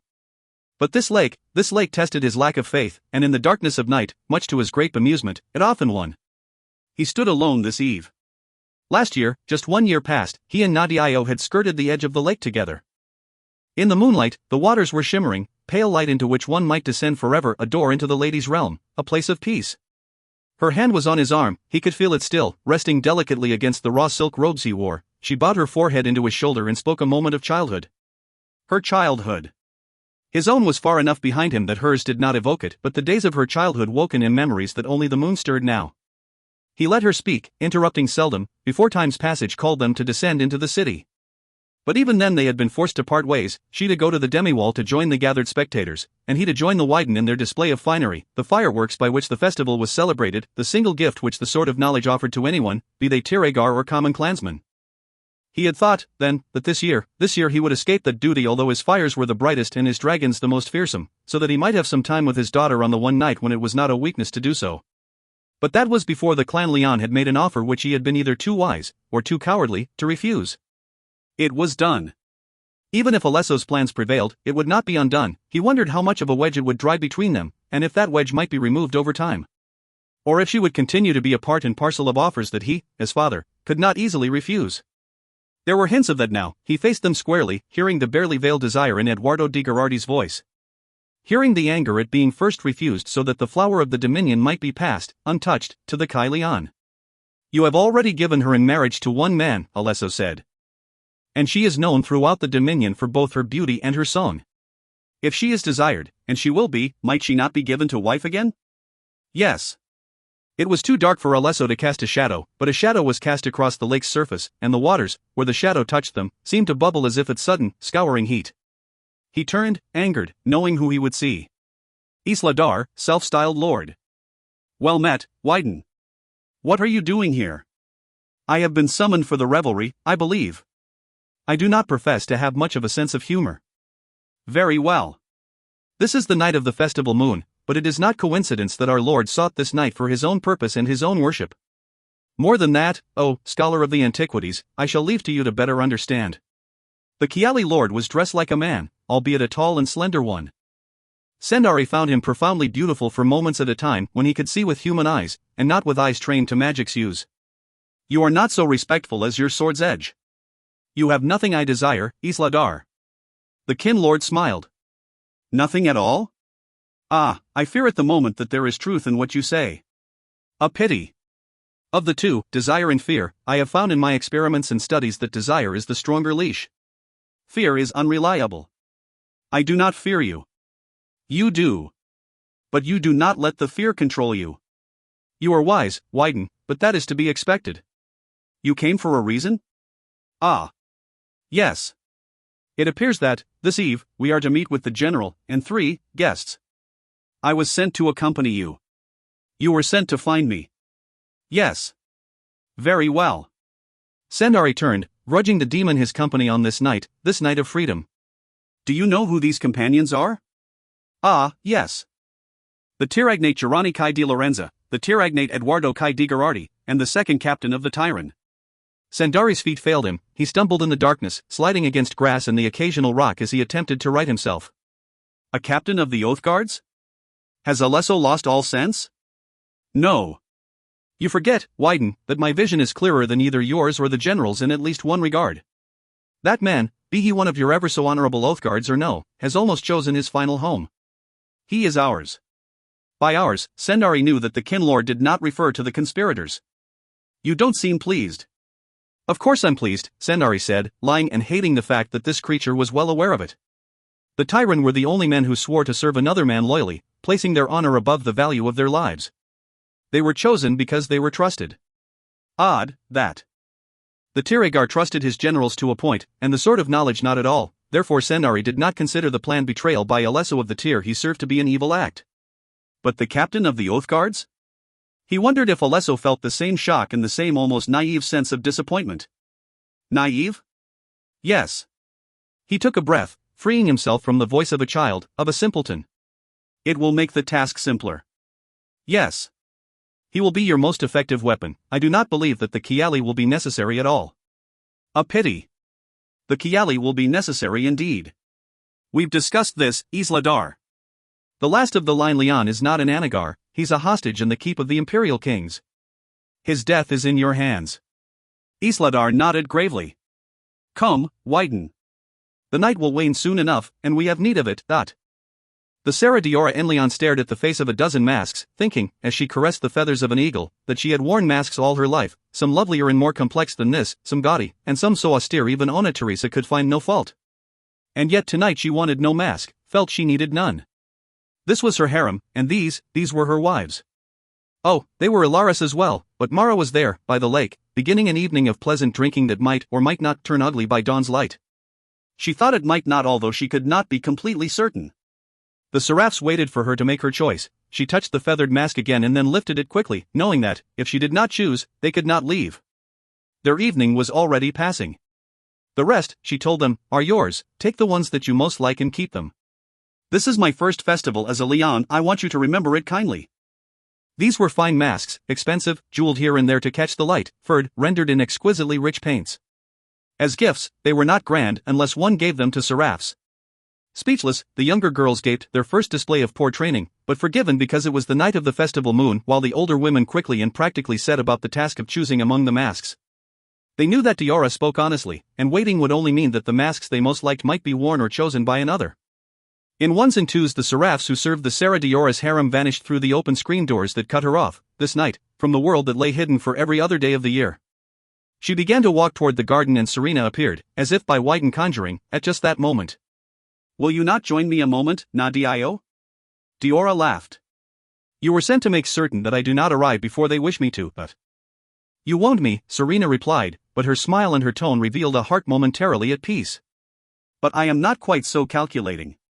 Nadani is beginning to wake, and he will fuss, this night of all nights. A baby's life is a festival night, whether it be this date, or the next, day or night, dusk or twilight. And you, my dear, my most favored Nadio, have a very special gift for easing Nadani's night pains. I thought you might. He is awake now. Diora heard the truth of this for herself, although Nadani's cries were so much weaker and thinner than the vaguely remembered cries of the children she'd grown up with. Hurrying across the wooden floors, she followed Serena into the cradle room, preceding her to the cradle itself, the cradle that had already begun to shake from side to side as the babe kicked and swung his arms and legs in wobbly circles. It was, of course, her song that settled the babe, and they all knew it. She did not need to touch him, indeed, she did not need to stand in the same room, she could sing him to sleep while curled in the warm prison of her husband's arms, and the babe would hear her voice as if there was no distance between them. And there was no distance. Because she loved this child as she could not remember loving a child before him. She loved to touch him, to hold him, the smell of him was more of a wonder than the waters of the Torleon. His tiny body made her arms feel strong, and she loved nothing more than this, to be able to stand, child in her arms, song on her lips for his ears alone. The sun has gone down, my love. Not Danny, child. Let me take down my helm and my shield bright. Let me forsake the world of guile. For the lady is watching, my love. Nadani dear. And she knows that the heart which is guarded and scarred is still pierced by the darkest of fear. When you smile I feel joy. When you cry I feel pain. When you sleep in my arms I feel strong. But the Lord does not care for the infant who sleeps in the cradle of arms. In my song the time it will come, my love Nadani my own, when the veil will fall and separate us. May you bury me when you were grown, for the heart, well, the heart is a dangerous place, it is breaking with joy, and with fear worse, though, if you'd never been born to me, Nadani, my dear. He was, of course, asleep before the last of the words left her lips. Asleep, she thought, before she had finished the first stanza of the song. Her arms were her cradle, and she promised, with full heart, that she would protect him as if he were her own child, because he was the child of her heart, the first. She laid him down almost reluctantly as Serena watched. There were tears in the older woman's eyes. You would not know that he's not yours, she said softly. I feel that he is mine, was Diora's half-guilty reply. But surely so much can happen to make a life so short. Does it matter how many of us love him? Only if you believe that the winds are jealous, Serena said. Not tonight. Tonight, by the lady's decree, we do as our hearts desire. Yes, we do, Deirdre said softly. Diora had the grace to blush almost guiltily. I know he's not really mine, she said weakly, lifting her hand from the side of the cradle as if the hand itself, and not the woman it belonged to, was reluctant to let go. It's just that I've never. It's the festival moon, Diora. And I see that you haven't yet donned your mask. You aren't wearing one either. No, but we decided there'd be no point anyway. You've never forgotten a voice if you've heard it speak more than 2 words, there's no chance at all that we could fool you. You've made honest women of all of us, there's hardly any point in lying. She smiled almost ruefully and changed the subject. I hate it when he cries and there's nothing I can do. You calm him. And you'll protect him. If anyone in the harem can, it's you. For a moment her words were sharp with the intensity of the unspoken plea. Diora took a step back at what she heard in the voice itself and then, in quick succession, 2 steps forward, for the same reason. It was awkward, but vulnerability did that. Deirdre gently turned her face away. I've never been so afraid, Diora. It's him. Silence. The touch of skin beneath 2 palms, 2 unblemished, unseasoned palms. Dark eyes met dark eyes beneath the festival moon. Deirdre relaxed a moment into the warmth of those hands, and then brought her own up to wring the Sarah Diora's wrists. But Nadani's had his attention for the moment, and before he decides he's hungry, we'd like some of yours. Come. Serena smiled at both of them, almost as if she were mother here, and they her daughters. I will watch over Nadani. You are both young and energetic, go before the evening is wasted. ****. Deirdre led her into the Leon garden, the garden that was protected, on all sides, by the walls of the palace itself. There was a pond here in which small colorful fish swam beneath green lily pads and their white tufts. There were standing stones, smooth and worn with time, that might have once borne a slightly different shape, a different surface. The twisted shapes of dwarf trees, the darkness of their leaves stretching up and out like elderly hands, stood companion to the stones, and of the two, it was difficult to say which had stood longer, the stones or the trees. There was about both the aura that spoke not of beauty, nor, in the end, of peace, but of survival and endurance. Around these, no flowers had been planted, no gaudy colors displayed. The stone and the crippled trees spoke most powerfully when they spoke alone. But it was not for this, in the evening's shallows, that the 2 women came, and if Diora stopped, as she always did, to pay her respectful bow to these monuments, Deirdre dragged her away before she could sink into the contemplation of what they meant. The road took them, pulled them, and they followed. Birds came, although they were few, and often easily startled. Insects lived within the earth and above the still water, humming with a noise of their own. In the darkness, life itself seemed to celebrate the lack of the Lord's heat, the Lord's fire. The shadows were cool. The garden was large, from its center, the walls of the palace were memory unless one looked for them. It was to this center that the winding roads led, and if their path was a lazy one that passed by stone and water and artfully arranged flower, no one complained. They walked hand in hand, these two women, these two Leon wives. The moon's full face was high and bright and easily seen, its light shone like silver warmed by time's passage. Moon shadows flittered in the breeze as the foliage bowed, almost, Diora did likewise. But Deirdre pulled her along until she saw the glimmer of lamplight in the garden's heart. There were no seraphs here, she saw two women, recognizing them at once by their gait. Ruatha and Phaida. They wore saris that were simple with pale shades that the lamps, not the moon, brought to light. She thought them too graceful to be here, thought them, for a moment, mourning Leon wives from centuries gone, come to dance where the living might listen to their sad plight with either pity or terror. And who listened to the tales of wives but wives? She shook her head, the vision passed, and she stood, her suddenly cold hand in Deirdre's warmer, larger one. I have her, Deirdre said, lifting that hand. She would have been all night near Nadani's basket if you hadn't sent me, Phaida, but. Well, you'd have been there all night as well, Ruatha replied cheerfully. Deirdre frowned, but the frown was a mask, beneath it there was far too much amusement and affection. Phaida ran across the path, her feet unfettered by sandals. She swept Diora into a hug, and then pointed up, and up, and up, her hair hung to the hollow of her knees as they stared together at the face of the lady's moon. Diora, she said. It's the festival night. I know. We Ruatha, Deirdre, and I are your equals, for just this night. You are more than my equals, Diora replied, gravely and seriously, on any night. The clans don't recognize it. The clans are not your sister wife. I told you, Ruatha said wryly. You are spoiling Phaida's speech, Deirdre reprimanded gently, prying her hand free from Diora's. Yes, you are. It is the festival night, Diora replied in her own defense. But she fell silent as she realized that she was, of all things, nervous. Nervous before these women, whom she trusted. Trust. It did not come easily to a Sarah, to a woman of the clans, if it came at all. What was I saying? As if you'd forget. You've been practicing all day, Phaida. Ru, let me finish. Tonight, under the lady's moon, we're all equal, we can be who we'd like to be, we can say anything without fear of reprisal. She dropped her gaze then, to her feet, to the shadow the moon cast around her body. Phaida. You say it if it's so easy.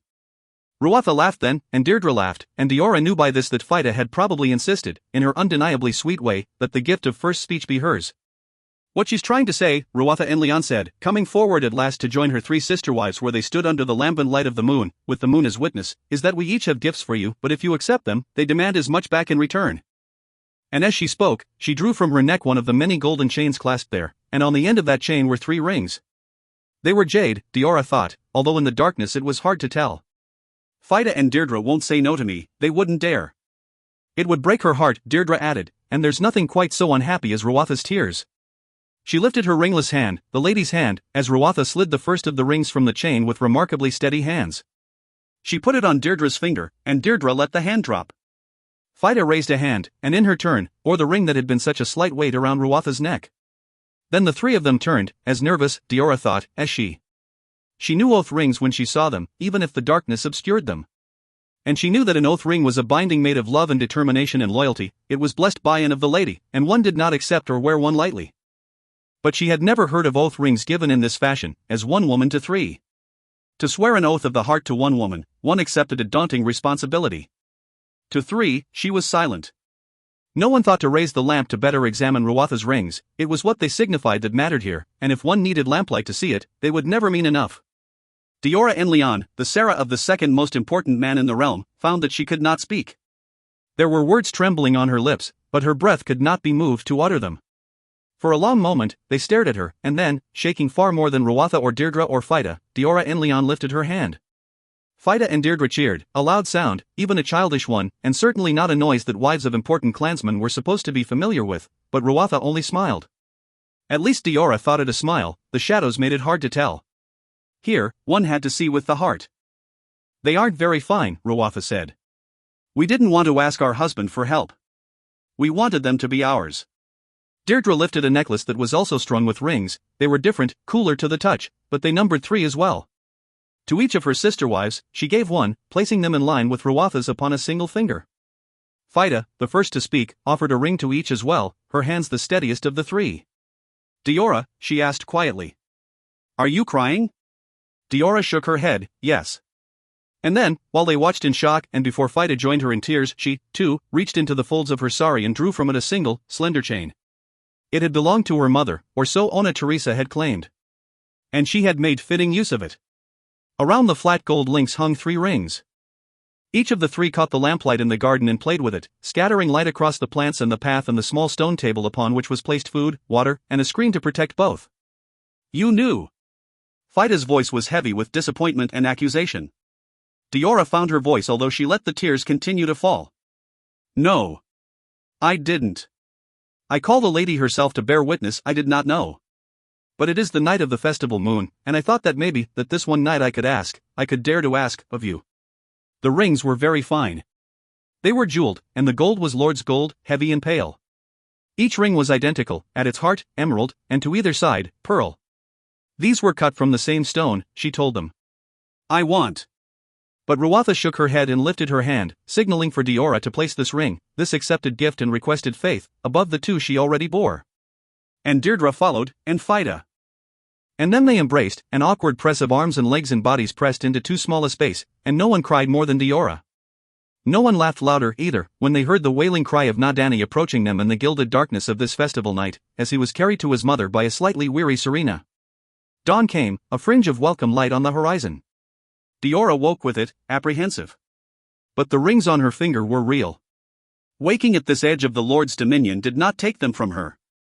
No moon magic, these, but magic nonetheless. She brought her hand to her face, closed her eyes, and let the cool feel of gold and jade and silver touch her cheek. And then she, born to the voice that was gift and curse, froze. There was no sound in the garden. The bowers of the trees above did not shake in the wind, the crickets did not sing, the insects did not buzz. And beside her, on blankets that were slightly too rough to be truly fine, her sister wives did not breathe. She might have cried out in terror, in fear, but before she could break the silence with the sound of her voice, another woman did. They sleep a magical slumber. They will awaken unharmed and unchanged, but what I say must be said to you alone. Well met, Sarah Diora. I've heard much about you. She turned at once, and in the dawn's growing light saw a midnight shade, a woman, robed in a blue so deep it should have looked black. Should have, and didn't. She wore a hood, and as she spoke, the hood began to curl back on itself until her face was revealed. Not a young woman, this. Older, she thought, than Serena and Leon, for all that her hair was black as midnight shadow. Diora carried a dagger, as so many of the women born to the clans did. She drew it. I mean you no harm, Sarah Diora. But her voice told a different tale. You are not telling the truth, Diora replied evenly, planting her feet in the garden's path, standing between this stranger and her sister wives.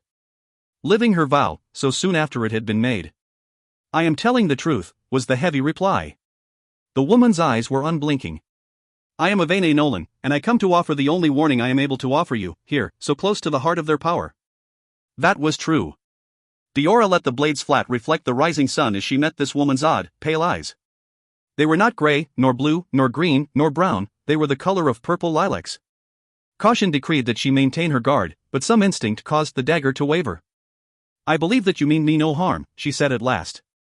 But you know of a danger to me, or you believe you do, and you think it will kill me. In a manner, Yvain replied, and her voice was bitter with grief and something that Diora would have called rage, had it not been so quiet. I have little time, Sarah Diora. Listen to me now. There will come a time, well before the next festival of the moon, when the heart of the Dominion will be struck by the howling winds. I cannot tell you what exactly occurs, I do not know it. A lie. But I will tell you this much, you cannot prevent it. There is nothing at all that you can do that will change what is to occur. It is a tide, a current. Fight it, and you will be both exhausted and destroyed. Write it, and you will have your chance to right what has been wronged, in a fashion. Truth. Absolute and unshakable. What do you speak of? What wind? What event? The stranger paused a moment, as if listening. You will know it when it comes. There will be no mistaking what it portends. Listen to me, the woman said, her voice so intense it could not be ignored. To survive, you must be a rock that the winds cannot shake. You will be hurt almost beyond measure, certainly beyond your own. Hide the pain, Diora and Leon. Hide it well. If it is seen, if it is known at all, you will join them. You do not deal with fools but with cunning men, with men of power. What do you mean? Join who? Who do you speak of? Do not move, Diora and Leon. When the time comes, no matter what you see, or hear, in spite of all you feel, do not move. She lifted her head, testing a wind that Diora could not see or feel. They will find me, if I linger even 5 minutes. Child, I am sorry. The figure in blue bowed, the hood climbed up her face as if it were alive. She gestured and took a single step toward Diora. The air swallowed her whole. Noise returned to the garden, noise and life. But the sun was cold where it fell upon her sleeping wives. Her heart, as she gazed upon those perfect faces, sleep-gentled and vulnerable, felt as if it belonged, for a moment, to some other woman, to another body, as if it were becoming a standing stone, or a tree cut and bent and twisted into a shape that was its own, unique. For she had heard death in those words, death in each and every one of them. And it was not for her. Asterisk asterisk asterisk. War. Asterisk asterisk asterisk. Asterisk asterisk asterisk. Chapter 13. 8th of Morel, 427 AA. The Tour Leon. When writers gather in silence, the storm follows. Mancorvan proverb. Danger is more than one powerful man in a quiet room. A Verdun proverb. 3 men sat in an empty room. Before the dusk had settled across the shoulders of the night's cupbearer, but moments after the multiple lamps had been blessed by the priests and lit against the coming shadow, they met, as they had planned, in the Tyr's contemplation rooms. There were no cushions or palanquins, no divans, no benches, no seraphs danced in attendance, no women brought trays of delicacies, flasks of wine, or warm wet towels with which to wipe away the sand and sweat of the day's exertions. Each of these men was allowed a personal escort of between 4 and 8 surden at all times. It was not only an honor granted by the Tyr, but also a symbol of their rank. Not a single guard stood among them. The pleasing strains of quiet Samisen music carried from across the lake that had been the gift of the lady to the Tyr over 200 years ago. If they looked into the distance, they might see the family of the Tyr before night's repose. General Alesso par di Morent looked. The night is clear, he said as the lamps along the lakefront began their bright glow. Wyden Sendari par de Murano touched his long, fine beard. It was a habit of his, a gesture of contemplation and concentration. Or of nervousness. His face, placid and still as the lake's waters, showed no hint of which as he gazed at the profile of the most powerful man in the dominion of Anagar. Alesso, he said quietly. There is no turning back, the general replied. His eyes, like the night, were darkening, and if his hair showed the slow march of time, that time did not touch the angular lines of his face. Berdan and Cormano are dead. You have proof? The third man, silent until now, also turned his gaze upon Alesso di Murano. Tyrant Calevro Kai di Herrero clasped his hands loosely behind his back as he met the eyes of his ally. They were cold. What proof is needed? They're generals, not common surden. You cannot assume that they will trust any trap you've devised. They received an urgent summons, carried not by any common surden, but by the tyrant. They answered it. He paused and then turned once again to gaze across the lake. Why would they not? The tyrant are the most honorable men in the dominion. They know no treachery. Tyrant Calevro Kai di Herrero flushed an unflattering purple. Alesso, I warn you. Calevro. The Wyden spoke. General de Morent has not been in error once since we ventured down this path. You do him a disservice to question him. His voice was the voice of the most respected of the Tyregar's Wyden counselors, at once calm and commanding. Come. We gather tonight to witness the beginning of a dynasty. But the second captain of the Oathguards was not so easily turned aside. His was the greatest crime, of all crimes committed here. He would not have it committed for no reason. The army? The armies are in place, Alesso replied, without turning back. The city will be ours, and the Tyrian. Another light, caught in the shape of an eagle, flared to life above the pavilion upon which the Tyregar sat with his wife and his oldest son. And after the festival of the sun, we will own the dominion. If all goes according to plan. We do not own all 5 of the Tyragnati. Alesso was angered a moment. They will come. What choice will they have? If they hear rumors of the Tyregar's death, so be it. More than that, they will not have. They will be on the road, with their courts and their finery. But what? It is the festival of the Lord, they will come. And if they do not? Calevro, you try my patience. This moment is ours. Savor it. The game is about to be won. The tyrant fell silent, and when next a man spoke, it was Wyden Sendari. Alesso? Ah, look! He gathers his daughters to him. How fitting! The general's smile was soft, in another light, it might have seemed tender. What concerns you, Wyden? My daughter. Sarah Diora will be quite safe, the general replied. As long as she does nothing at all to interfere. That was not our plan. It is necessity's plan, the general replied. She is canny, the young Sarah. And wise beyond the ways of women, as her father taught her to be. He turned away from the Tiregar's family, to face his allies for the last time that night. But if she shows her loyalty to her husband's clan, she will die with the rest of them. She must, old friend, he added softly, reaching out unexpectedly to grip Wyden Sendari's slightly bent shoulders. Her father was silent. Sarah Diora was known across the 5 Tyrians as the flower of the Dominion. And she was wise, but also cunning in the ways of women. Was she not as she was raised to be? She was the daughter of the most cunning man in the Dominion. Exquisite even in a father's eyes, and dangerous. Ah, dangerous. She is your daughter, Sendari. Trust her. He murmured her name so softly the Samisen strings carried it away from the ears of his allies. A mercy. From across the lake, the screaming began. She was the most beautiful woman in the dominion of Anagar. The poets all said so. Her hair was the color of a night so dark and soft that a man could only dream of experiencing it. She was tiny and yet, once seen, she filled the whole of man's vision with her perfect grace and her lithe, supple movements. Her voice was the bell's voice, her hands were ivory made flesh, her nose and her lips and her chin were the subjects of countless poems. Even the bards of the north carried her name and her fame to the ears of undeserving, unhorsed barbarians. She sat, her legs folded perfectly beneath her, her head slightly bent so that the tip of her chin might hover delicately above the folds of her blue silk sari. Gold adorned the line of her jaw, trailing like a liquid spill from her ears. She was so perfectly composed one could almost miss the spray of blood that darkened her lap and speckled her bare upper arms. One might miss the slow, deliberate breaths, the clenched hands.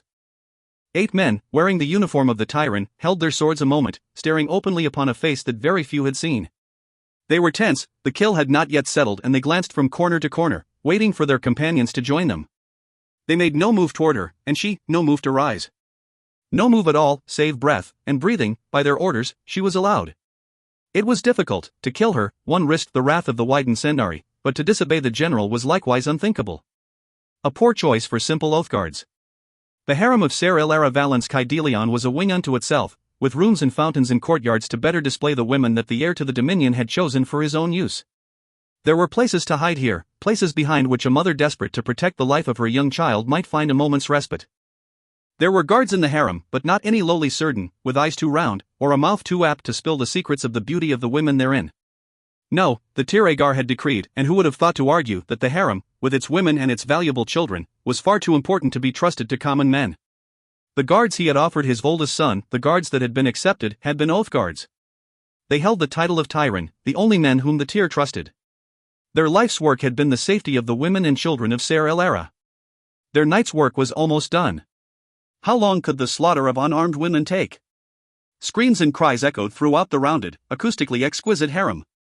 Sobbing, pleading. The Tyrant did not take their time, but it was clear that they did not hesitate to indulge their baser urges before they continued with their work. Who would be left to speak of it? And against whom was it an outrage? Ser Ilara Kaidelion was dead. The Tiregar was dead. These women belonged only to the little families that they had been gathered from, year after year, families who had no voice and no power. Sarah Diora had been wife to Ser Ilara, a woman of power. She folded her hands in her lap as she listened. Her face was grave and lovely and demure. A child's scream, cut short almost as quickly as it began. Not hers. She had borne the heir no children in their short marriage. Had she would be dead. Heavy steps upon marble, upon silk. Cushions thrown and scattered. Cries of discovery, both victims and victors. Feet away from her straight back. Diora. Sarah Diora looked the very statue of the Dominion's most beautiful woman. The child had been found. She closed her eyes as she heard the terrified fury of his mother's voice, the slight scrape of small dagger against sheath. The cry of denial. Then, silence. The child himself made no cry. Tyrant di Barento. The man closest to the harem's wide, beautiful doors stood forward at the formal request of his man. He was young, tall, proud, his face was unscarred, and his hair a gleaming turn of Anagarian black. Tyrant di Barento. Bring him. The tyrant obeyed his commander. The body of the child was carried, like so much baggage, across the shining floor. Tyrant Di Barrento lifted the head that rested at such an odd angle, gazed at it. Nodded. The last. The women? Di Barrento shrugged. What is done, is done. But his eyes narrowed as his gaze came to rest upon the flower of the Dominion. Dropping the corpse of the babe to one side, he bowed. The bow was low and respectful. Sara Diora di Murano, if you will allow it, we will provide you escort to your father's side. Sara Diora di Murano sat on the flat silk mats in her father's waiting chambers. From before her bent knees, oil scent carried on the breeze. The lamp had been placed there by the tyrant, that she not be left in the darkness. She knew White and Sendari would be awake, but wondered, briefly, if Sara Fiona and Murano had slept through the slaughter. Diora had taken the time to change, donning a simple white sari and taking none of the jewelry that had been gifted her by Ser Elara. But there were rings on her fingers, 3, each simple, none worthy of her station. No one sought to part her from them, nor would they have been easily surrendered, but even these she would give up with silent, perfect grace should the need arise. She knew how to wait. How to wait, when waiting was all she had. In time, the Whiten came. He was girded not for war, but rather for the business by which he had become known throughout the Tyrians. His shirt was fine, although Knight's hand bled of the full richness of its color, its luster. He wore a cloak, caught in 2 places by the worked gold of the sword of knowledge. Rubies glimmered along one edge, a warning to the foolish. On the 3rd finger of his right hand, the sun in splendor, on the 3rd finger of his left, the crescent moon. Symbols of his office, of his value to the tier. Only his footwear was unusual, boots made his tread heavy and unpleasing. As his toes crossed the circle of the lamp's reach, she saw the russet stains that had seeped into pale leather. These boots, he would not keep. Sara Diora, Whiten Sendari said, bowing his head and shoulders in quiet respect. I am pleased to find you well. And I, you, Whiten. Like a fan, her hands folded delicately as they lay, palms down, in her lap. He stared down at her, from the vantage of height and the power of rank, the lantern's soft glow the bridge between them. His fingers crossed the width of his beard, stroking it absently. She seemed a spirit, an otherworld vision, pure white against the muddied shadows. And she spoke not a word. Ah, she was Diora, and she was still his daughter. He walked past her kneeling form. Come, Nadio, he said, the words quite soft. He slid the wooden screen open abruptly. It stuck on the rails, adding a reality that the moment did not demand. She rose as he lifted the door, feeling its weight. She did him the grace of not offering her aid. Why should she? Her training was perfect, she could not be separated from it. And no true woman made a man feel weak and awkward in his own dwelling. Ah, there. He had it. He would speak with the seraphs on the morrow, and if the door troubled him again, he would have them killed. Beneath the curve of his waiting arm, Diora stood. Night opened before them, and beneath its watchful eyes, fire across the lake. Fire on the lake. The waters were burning. When she was young, and Nadio was the only name that she answered to, they had come to the Torleon upon the eye of the festival of the moon, father and daughter. On moon night, masked in the veils and facades of the festival's height, a man in his prime and a 4-year-old child wandered the streets of Torleon, caught up in the sense of spice and rich sweetmeats, of masked women's perfumes. She had asked him, then, why they had to pretend to be other people. He could still feel the brush of the eagle's feather against his cheek as he bent down to catch her in his arms and raise her to the heights of his shoulders. They don't pretend to be other people, he told her gravely, as a shameless, reckless young woman ran a hand across his chest, touching the darkened skin beneath the simple silk shirt before the flow of the crowd carried her away. She wore a tiger's face, but her voice was a kit's. Nadio had chosen the night hunter's mask, with its round, feathered visage and its wide eyes. He had fastened it with care, and this, too, he remembered, for the feel of the ties was not unlike the touch of his beard between his fingers. But they're all wearing masks. Yes. And because they wear masks, they can be who they are, who they would like to be. As the lady decrees, he added softly. As the lady decrees, she replied gravely. Even then, she had been so grave. And the lady decrees that you be my Nadio this eve, and not Sarah Teresa's perfect lady. Come. He did not put her down, had no desire to put her down, although on any other evening, it would have shamed him to show so open an attachment to a daughter. Together, they mounted the slope of Torleon. The festival of the moon was at its peak. Caught in the passions of youth, or the memories of it, men and women made the shadows noisy with their hope and their merriment and their brief loves. Only when Sendari reached the railings of the pavilion of the moon did he lift his child from his shoulders, and then it was only to hold her, while his arms could take her weight. And that, on moon night, might be forever. See, he said softly. There is light in the darkness. And because it is dark, the light will be more beautiful than any light you have ever seen." She listened, wrapped in her interest, complete in her trust of his promise. It was moon night. Ah! Fireflower bloomed in a brilliant spray of blue petals hundreds of yards above their suddenly upturned faces. Muted whispers, awe, a sudden hush. Blue gave way to crimson, and that to green, and before any of the three colors had faded, a ball of golden seed scattered in the night wind, brighter than the face of the moon itself. He held her close, he heard her intake of breath, her cry of sweet glee. And he wished, that one year, that he might wear this mask and she her own forever. But Wyden Sendari was a wise and cunning man, and the dream of the festival moon was little better than a sleeper's delirium. The time had come and gone, and during its passage great powers had been made and greater power broken. He looked down at her upturned face, seeing the woman his daughter had become in her silence and stillness. Nadio, he thought, but he did not say the name aloud again. When was the last time you called me father? It was a full 2 quarters and more before the festival of the moon, but if she resided within Torleon, he thought he might even find the freedom in which to ask her. The fires were bright enough to give a glow to her eyes. During the height of the following day, the seraphs toiled to clean the blood from the Tyrian platform, supervised by General Alesso de Morent.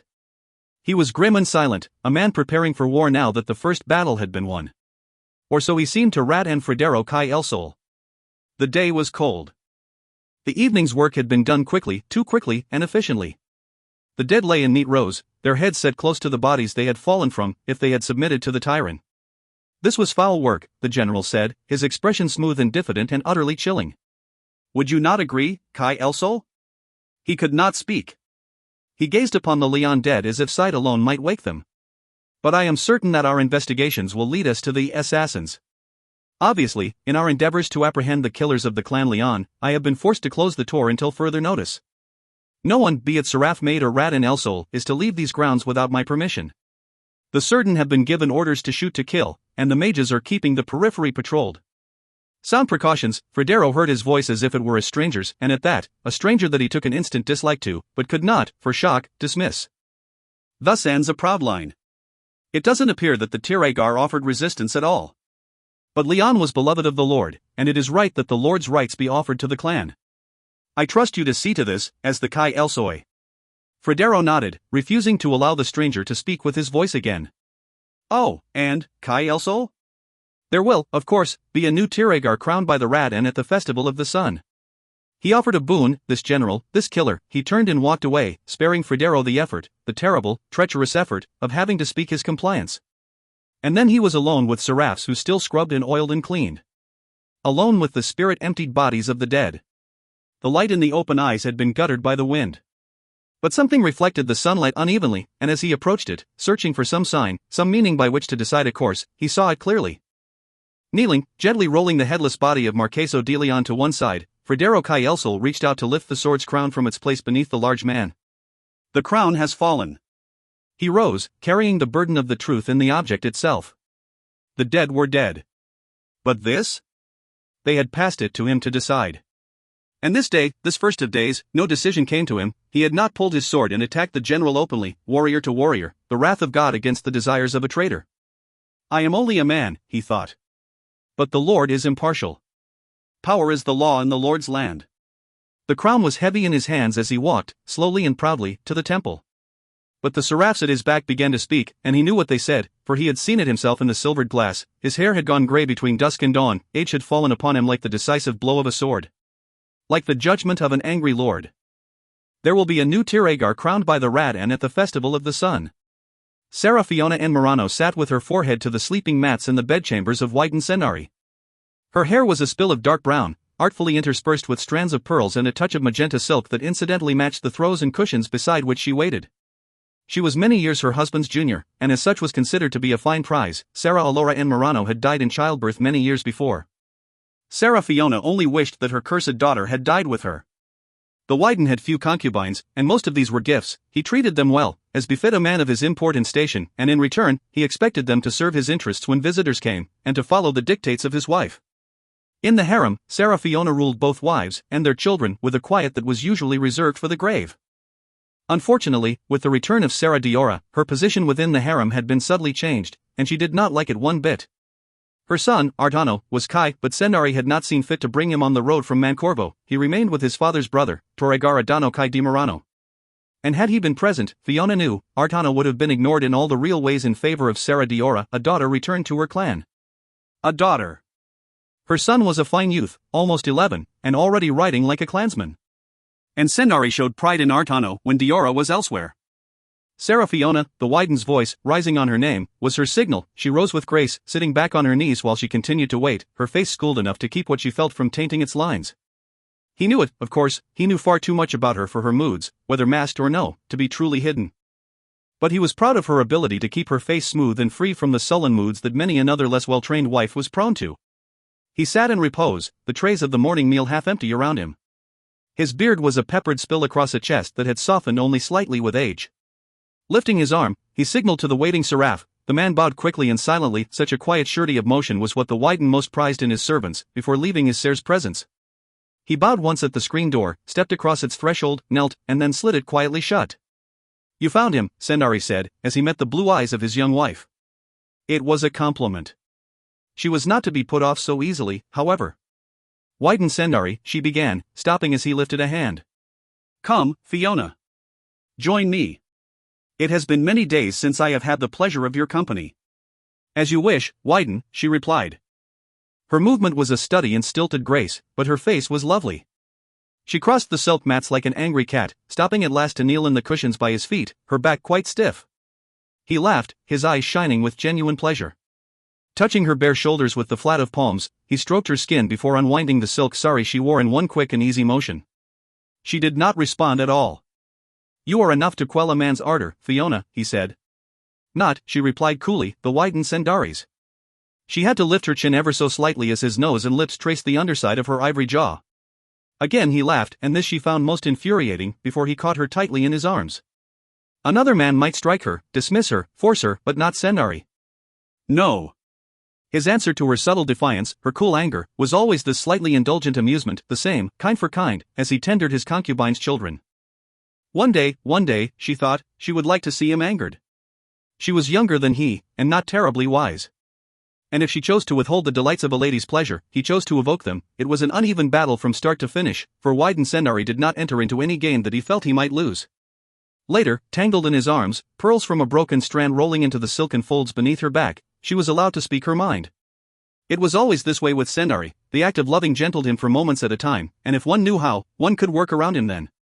"It is the Sarah Diora Maria di Murano," she said softly, her chin against his chest. She felt his muscles stiffen beneath her face, and she stiffened in return. "What of her?" "You have placed her in the harem, Sendari." Silence. Then his hands tickling the small of her back and exposing it to the air. "So I have. She is not a concubine." "I believe I'm aware of that, Fiona, but she is not your wife." He laughed. She hated it. "No, she is certainly not my wife. And if she were not my daughter, I swear by the lady's darkest night that I would not take her if she were offered to me." The laughter faded, she felt his beard brush her hair. "She is my child," he said quietly. Children did belong in the harem of a powerful man, children, wives, and concubines. Fiona was very glad that he could not see her expression before she replied. "She is no child. Her place is not among us." "Oh. And is it you, Sarah, who will decide the place of my kin?" She felt the edge in his voice as keenly as if it were a dagger held far enough from the skin that it did not draw blood, but barely. "Sendari, please." Her voice was much meeker. "They do not listen to me while she is present. She is used to the harem of. He is dead. It is finished. She has lost much," he added quietly. "And I? Am I to be seraph to her desire?" In spite of herself, she pulled back from the comfort of his chest and his chin. The breeze was cool, hours had passed, and the seraphs had left the sliders open. "No," he replied, catching her by either arm. "You will be seraph to mine." He pulled her close again. Sarah Fiona was not to be moved. "Very well. I will tell you something, but if I hear it repeated in any quarter of my house, I will have your lovely tongue removed." He caught her chin and forced her face up, her blue eyes, striking in their color in this land, met his dark ones, and she shivered slightly. "I am fond of you, Fiona, or I would not have taken you to wife. I am pleased with your talent and your wisdom in quelling the disputes among my women and their children." She nodded, too nervous to be flattered. "Sarah Diora will no longer be part of the harem after the Festival of the Sun." There was silence as she counted, 3 weeks and 2 days. Will you send her away? Women, he said, all anger gone from his voice. She is not your rival, Fiona. But no. I will not send her away. She will be the flower of the Dominion, and she will blossom at the festival of the sun. The lord of the festival will be the man who claims her, who plucks her from the Tor Leon and takes her back to his Tyrian. If I were General Alesso, I would keep her. At that, his smile dimmed and cooled. Then let us be glad that you are not Alesso. Come, I am not yet tired, and you are the reward for years of planning. I will enjoy you while I am able. But she held back until he threw up his arms in mock frustration. Very well. Very well. I will call Sarah Teresa to the Tor Leon. And Sarah Diora? Can live with her, under Adano's auspices. It will bring peace to an old man's house. Are you well satisfied, my little cat? He was rewarded by the radiant confidence of the smile she showed him only when she was happy. It was odd, with Sarah Fiona. In her happiness, she was most vulnerable. And he, too, was pleased. Sarah Teresa was already on the road from Mancorvo. I look forward to the festival, Fiona said, as she curled into his chest, especially this year. There has been no music, no dancing, no poetry, there has been no color since the night. The Tiragnati will bring it with them. They will be coming? Can they refuse? It is the festival. But there is no tear. He kissed her fiercely. Yes. But there will be, by festival's end, and he will be a stronger tear than we have had for centuries. Sarah Teresa di Marano came to the Tor Leon with seraphs enough to beg her a tiragnate. She rode on a palanquin carried by Cerdan who wore the Marano marks, and although the palanquin's curtains were properly drawn against the eyes of the commoners who toiled in the streets of the Tor Leon, there was something in their shimmering fabric, their jewel and pearl-embroidered raw silk, that was unseemly for an unmarried woman. It was said that Sarah Teresa was a woman of cunning and intelligence, and as such, she was far too valuable to the Marano clan to be married out. It was said that there were offers for her hand from no less a clan than Leon itself, and whispered further that it was on behalf of the Tiragar that those offers had been made. It was even said that the loneliness, the lack of male companionship, had driven her to the shadow of the lady, but he who carried that rumor carried it at his own peril. The Marano clan was not without power. And she was at the heart of the Marano clan, although she held no title. Merchants stopped a moment in the street, if they were coarse enough, to gape at the procession, but while the unadorned circle upon the palanquin's height declared her to be a woman traveling without her lord, no one was bold enough to usurp the right of passage from her train, although it was within their right to do so. Law was theory in the Tor Leon, power ruled. Up the winding road the Cerdan walked, bending under the weight of the palanquin with an easy grace and a certainty of motion that spoke of long years of practice. The seraphs, with their many chests and bags, toiled up the slopes at a respectful distance, and behind them came the riders. They were only 3, but even a witless child could see that their horses, stallions all, were worth as much as the rest of the procession combined. Only the Tyrian of Mancorvo produced beasts of such a rich, deep brown, but even for Mancorvans, they were fine, for they came from the field runs of the Tiragnate Mario Kai di Lamberto, and if Lamberto produced poor horses, they did not disgrace themselves by offering them for sale. Whispers followed the hush, and in them, the name. Marano. Upon the plateau of the winding road rested the palace of the Tor Leon, and there was no palace in the whole of the 5 Tyrians that was grander. Gold and copper caught the muted light of cloud-strewn sky and scattered it back through the boughs of trees laden with delicate blossoms and early fruit. By Tyrian decree, nothing grew, and nothing stood, which was taller than the residence of the Tyr, yet even so, the palace itself seemed deceptively small as the roadway curved toward the Tyrian gates. The noise of the streets of the Tor below were muted by the hush of wind through leaves, the fall of wind-blown petals. Here, the birds cried in a splendid isolation that was at once wild and contrived. The Tiragar was a man who wanted the heart of nature to unfold in its season before his eyes. Where else could one wander in perfect safety without ever having to look upon another man? Nowhere but here. And it was said that the Tyr availed himself of the wonders of that privacy. Or he had. The gates were open, as they always were at the morning's height, but there was only one procession that wended its way toward them. Certain stood at attention, wearing with pride the uniforms, line for line, that they wore in the service of the clan Leon. The rising sun glittered at their left breasts as they came to stand, for abreast, between the ancient columns upon which the open gates were hinged. Beneath that sun, ivory, a blend of linens that fell heavily over red silk. The Cerdan that led the Marano procession stepped forward and bowed, the hems of their robes brushed the smooth, stone way as they held the crescent of their swords groundward in the supplicant posture. Who seeks to pass? The oldest man present spoke, his voice deceptively quiet. Sarah Teresa di Marano. The Marano Cerdan did not rise, they stood upon the soil of the Tiragar, the man who ruled at the whim of the Lord, and here, of all places protocol ruled. For what purpose? That Murano Certain who had answered first glanced awkwardly over his shoulder, as if seeking counsel. At last, his voice muted, he said, to visit the court of the Tiragar. It was not ritual. But what ritual was left when the Tiragar's clan no longer existed? The older Certain did not betray emotion, he was the perfect vessel for Atir's will. Who will bear responsibility for her passage? Widen Sendari par di Murano. The older man bowed deeply and stepped to one side. Pass. They met in the pavilion of the dawn. Sarah Diora left her attendants and the men that guarded her, and although she moved gracefully, even regally, with no sign of undue haste, she reached the side of her aunt in a moment. She wore azure, and Sarah Teresa silver and while, and as they embraced briefly, the colors of their two silk saris blended together in a perfect harmony that the Torleon had not seen for almost 10 days. Attendants and guards studiously turned their glances aside, but not before seeing the most beautiful woman in the world show a brief glimpse of the child she might once have been to the open skies. Sarah Teresa took her brother's daughter gently aside as the seraphs made haste to arrange the firm mats and colored pillows that they were to sit among. Ramdan, she said quietly. Bring the samisen. The seraph so addressed was the oldest of all men present. His hair was a white crown with hints of the gray that might once have been black. But his eyes were clear, and his back unbent. He moved slowly but as if age were a mantle of dignity, not a weakness. Sendari says that you will be my companion, the Sarah told her niece, until the festival of the sun. Diora sat, folding her legs delicately beneath her and taking great care to spread the folds of the sari so that it might remain free of wrinkles. She nodded, wordless, and Sarah Teresa rewarded her with a smile.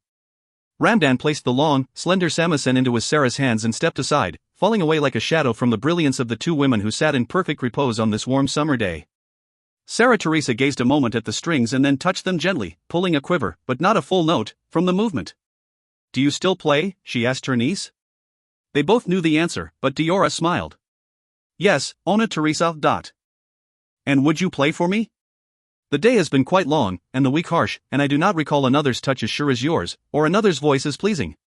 Diora's blush was a pleasant fan of color.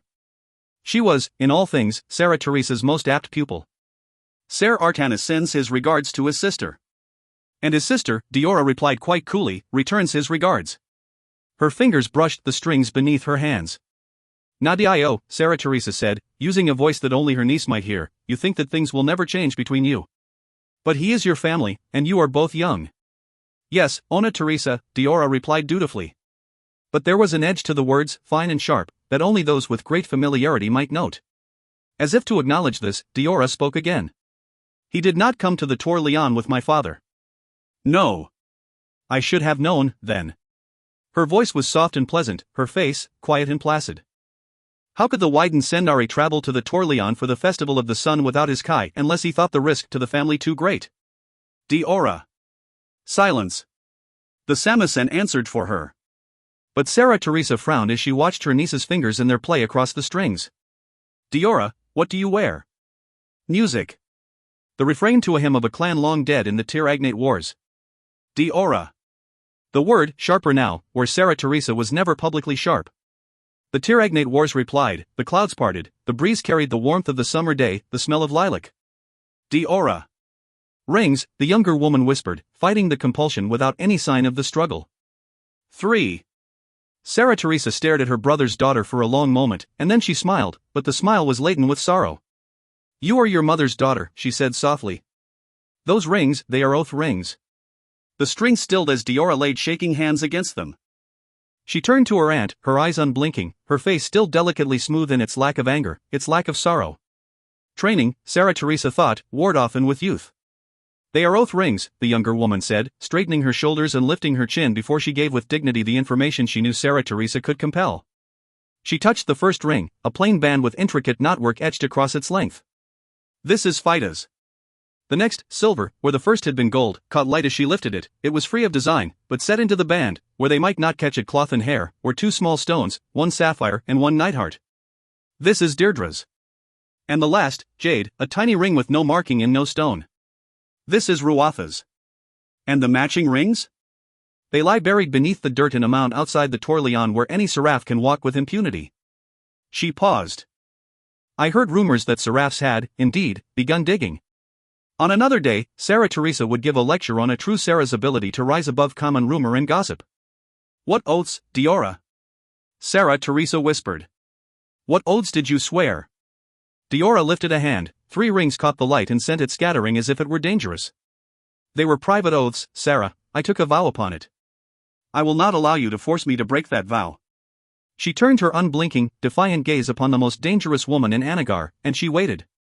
Quiet reigned beneath the open sky. Then, gently, Sarah Teresa took the samisen from her niece's lap. Nadio, she said, as she began to play the water song, do not wear the rings upon your fingers. Diora did not reply, but she folded her hands delicately in her lap. If you will allow me, we might make a chain for them, and if not a chain, we might braid them into your hair. But they are not fit for your station. I have no station. You are the daughter of Wyden Sendari Pardi Murano, and if he has his way, my dear, you will be Sarah Diora Maria di Sendari. The birth of a clan. Diora understood all then. Sarah Teresa caught Diora's hands, unsettling the samisen to do so. But Diora was stone. She had to be. It is not a woman's world, Diora. Do not seek to play a man's game in it. Yes, Ona Teresa. Alone Sarah sat unattended in the pavilion of the dawn beneath a sky of dusk and coming shadow. If seraphs attended her at all, they were hidden in the confines of the pavilion, that they might not be an unnecessary distraction. The woman's dark hair caught the fading sun's light, as did the sheen of her silks. Her hands were smooth and unadorned, almost a child's, they seemed so soft and perfect. Yet it was not the sight of her which had drawn General Alesso from his steps across the breadth of the Tour Leon, no, it was the song which she pulled from the mournful strings of the samisen that lay perfectly balanced in her lap. Such a voice as she sang with, Alesso had never heard, and he felt, with each word, each syllable, that he was the gong being struck, and struck again. The seraphs at his back knelt noisily against the grass and dirt, bowing their heads at the heels of his boots. They even started to speak, to ask him what he desired, but they were well enough trained to fall silent immediately at his gesture, which was good as he did not feel the desire to replace them. Minutes he stood thus, listening, straining in dusk's light to see enough of the young woman's face to know her. Then, at last, he turned to the seraphs who groveled beneath him. That's Sarah, he asked softly, who is she? Silence, and then a young woman raised her forehead. It is the Sarah Diora and Di Murano. She swallowed, but the general had already returned to his contemplation of the sweetest song in the tour, perhaps in the Dominion itself. When at last, almost an hour later, the music faded for the final time, the stars were gathered brightly above in a deep, clear sky. So it was that General Alesso heard for the first time the song of Sarah Diora, and he came away with a profound and uneasy understanding of why she was called the flower of the Dominion. He did not speak of her song, but he did not forget it. He would never forget it. The Wyden Sendari rose to greet Sarah Teresa, leaving behind his seraphs, his attendant wife, and his work. Sarah Teresa, he said, catching both of her hands in his and pressing them tightly. It was good of you to come so quickly at my summons. Sarah Teresa curtsied deeply and perfectly, bending at the knees as if this simple movement were an art. Our brother has graciously allowed me to pass from the capital to aid you in a most trying time. He has he? The Wyden's bark of laughter was short and sharp. Ah, well. Adano will have Murano, he is Kai, after all, I am Par. Will he have you, Sarah Teresa? That is a matter, Sarah Teresa replied quietly and meekly, for the sirs of the clan to decide. I will, of course, abide by their decision. Of course. Sendari's face darkened a moment. Fiona, take the seraphs and leave us for a moment. I will join you in your chambers. The young wife made haste to bow, not so much out of fear for her husband's displeasure, but out of fear for Sarah Teresa's disapproval. For Sarah Teresa embodied the art of the feminine graces, enough so that she recognized instantly where they were lacking. Sarah Teresa stood in compliant silence while the room was made, by each departure, a more secluded, a more private, space. Food and wine were left behind by the seraphs who were most accustomed to dealing with the Wyden's requests, but the screens were pulled fast, and oils were left in full lamps, in case the darkness came unexpectedly upon the two. Sit, Teresa, Sendari said. Sit and tell me the news. As I said, Adano was willing to part with me for the moment. But he was only barely willing, things have become difficult. She paused, then reached out for the delicate stem of a silver goblet. Sendari? Not for the moment, Teresa. What do you mean, difficult? She took a breath, and let it out at once. News has traveled, Sendari. If you will forgive me, I must be blunt. Tiragnate Mario Kai di Lamberto will not be attending the Festival of the Sun, as previously planned. Nor, I believe, will Tiragnate Ramiro Kai di Calesta. They must have been turned back on the roads, the Wyden said softly. They were, as you know, already in transit with most of their court. Turning back was difficult, and rumor has it that it was not done without some cost and some fear. Very, very few were the Tiragnati, in the history of the Dominion of Anagar, who had refused the trek to the Tor Leon or the Tor Parevo before it for the Festival of the Sun. Not and survived. Impossible.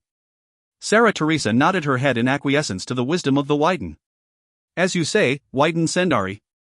Teresa, do not play these games with me. Not now.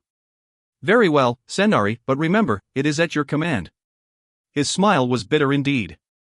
I know the truth of Di Lamberto's refusal because I was there.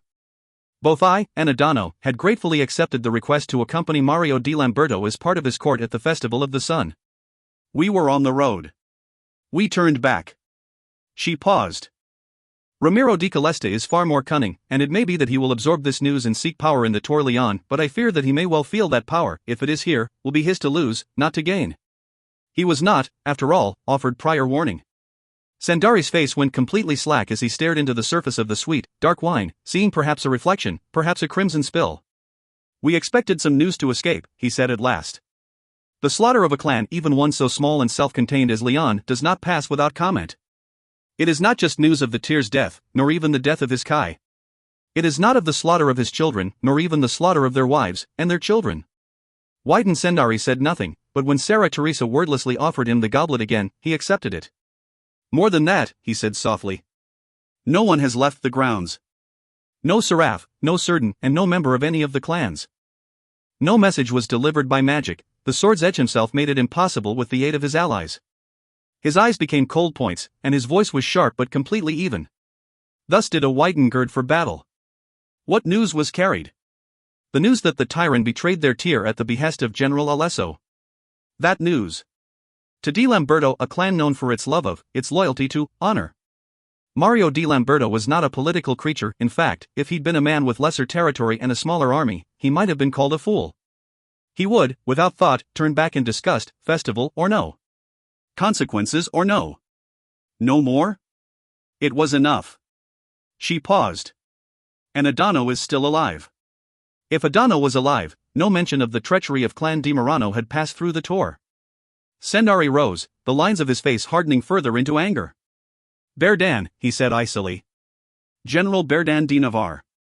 I believe that it was, indeed, the general, Sarah Teresa said. Of the three, he has always been the eagle. Where was he traveling? To Averda, although that is only a guess. Then you do not know for certain of Ramiro's refusal?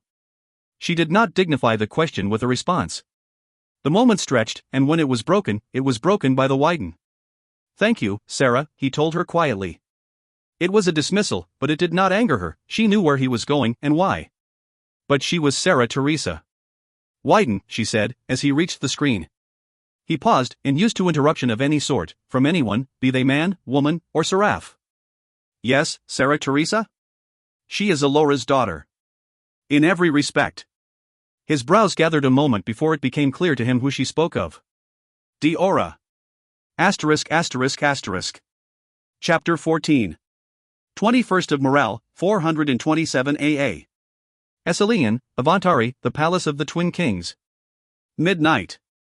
The moon, full, hovered above the bay with a clear and watchful eye. Sea salt was in the air, carried by a breeze both high and warm through the streets of Avrolal and Aramarilas. The stars were glittering, the sky clear, there was no sign of thunderstorm across the perfect horizon. Yet it was the lightning strike that woke Vaildan de Leon as he lay sleeping in the open spaces of the Iranan halls. Something heavy fell across his legs and convulsed there, writhing. A man. A dead man. He woke with a cry, or he would have. The shock was so complete he could force no breath from his lips. Instead, he threw himself off his sleeping cushions, pulling his legs and thighs out from beneath whoever it was that had fallen so heavily. Vaildan, a voice said in the darkness. Do not move. He didn't recognize the speaker, and he could not have said why. Later, he felt compelled to obey her, but he did as she commanded, locking his knees rigidly to stop their shaking. A ring of pale orange light, an inch wider than his feet on all sides, appeared across the ground. Fire consumed the cushions that had been his sleep's comfort for the last 8 months as the dead man rose, limbed in red light. Vaildan found his voice. The creature's lidless eyes flickered over Vaildan a moment as the young man stood frozen 10 feet away. But when he spoke, it was not to the boy. It was to the shadows. Do not interfere in what is not your concern, and you may be spared. And are the half-named kin to decide what is, and what is not, my concern? Fire flared, the heat almost scorching. Veildan crossed his forearms in front of his face as the intensity almost forced him back. But he did not move. He did not lift his feet. Because he knew, without knowing how, that to lift his feet was to die here, consumed by flames as hot as, or hotter than this. Having seen the cushions, he had no illusions whatever about how long he would last.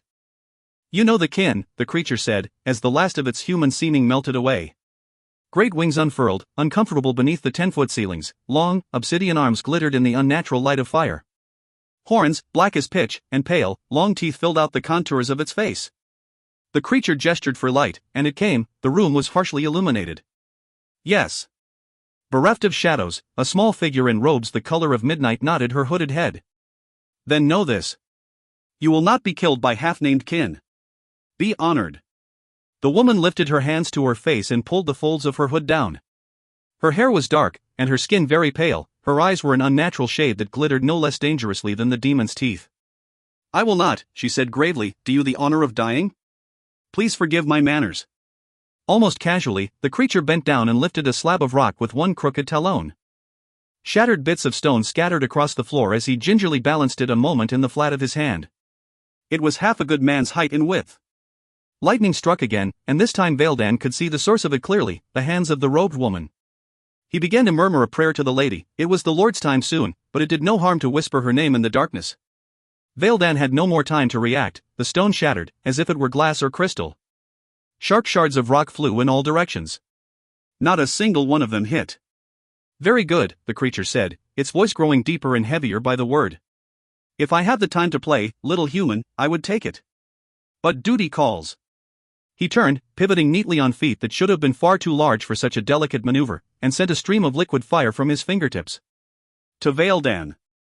Lady, he thought, numb. But the fire split, passing around him in a narrow circle, a circle that gleamed momentarily orange in the bright light. Where the fire struck rock melted. Veildan had never seen such a working as this, although he had met mages and the barely remembered Wyden in his time. The woman was chanting softly. I am impressed. It's easy to impress a demon, another voice said, coming out of nowhere. They're such arrogant creatures, they expect so little. Ebony muscles caught rivulets of fire as the creature pivoted again, moving almost faster than the eye. But not faster than the blade that left the hand of the slender, blond man who stood in the arch of the open window, insect net in pieces in his left hand. The death roar of the demon literally shook the halls, more so because, until the creature tried to remove the blade from his chest and failed, it did not realize that it was a death roar. But blue and gold light lanced up wherever the haft or the blade of the knife came in contact with ebony flesh, and in the end, the fire that had been its mantle was guttered. Only when the last of the twitching had passed did the woman look up to meet the eyes of the fair-haired man.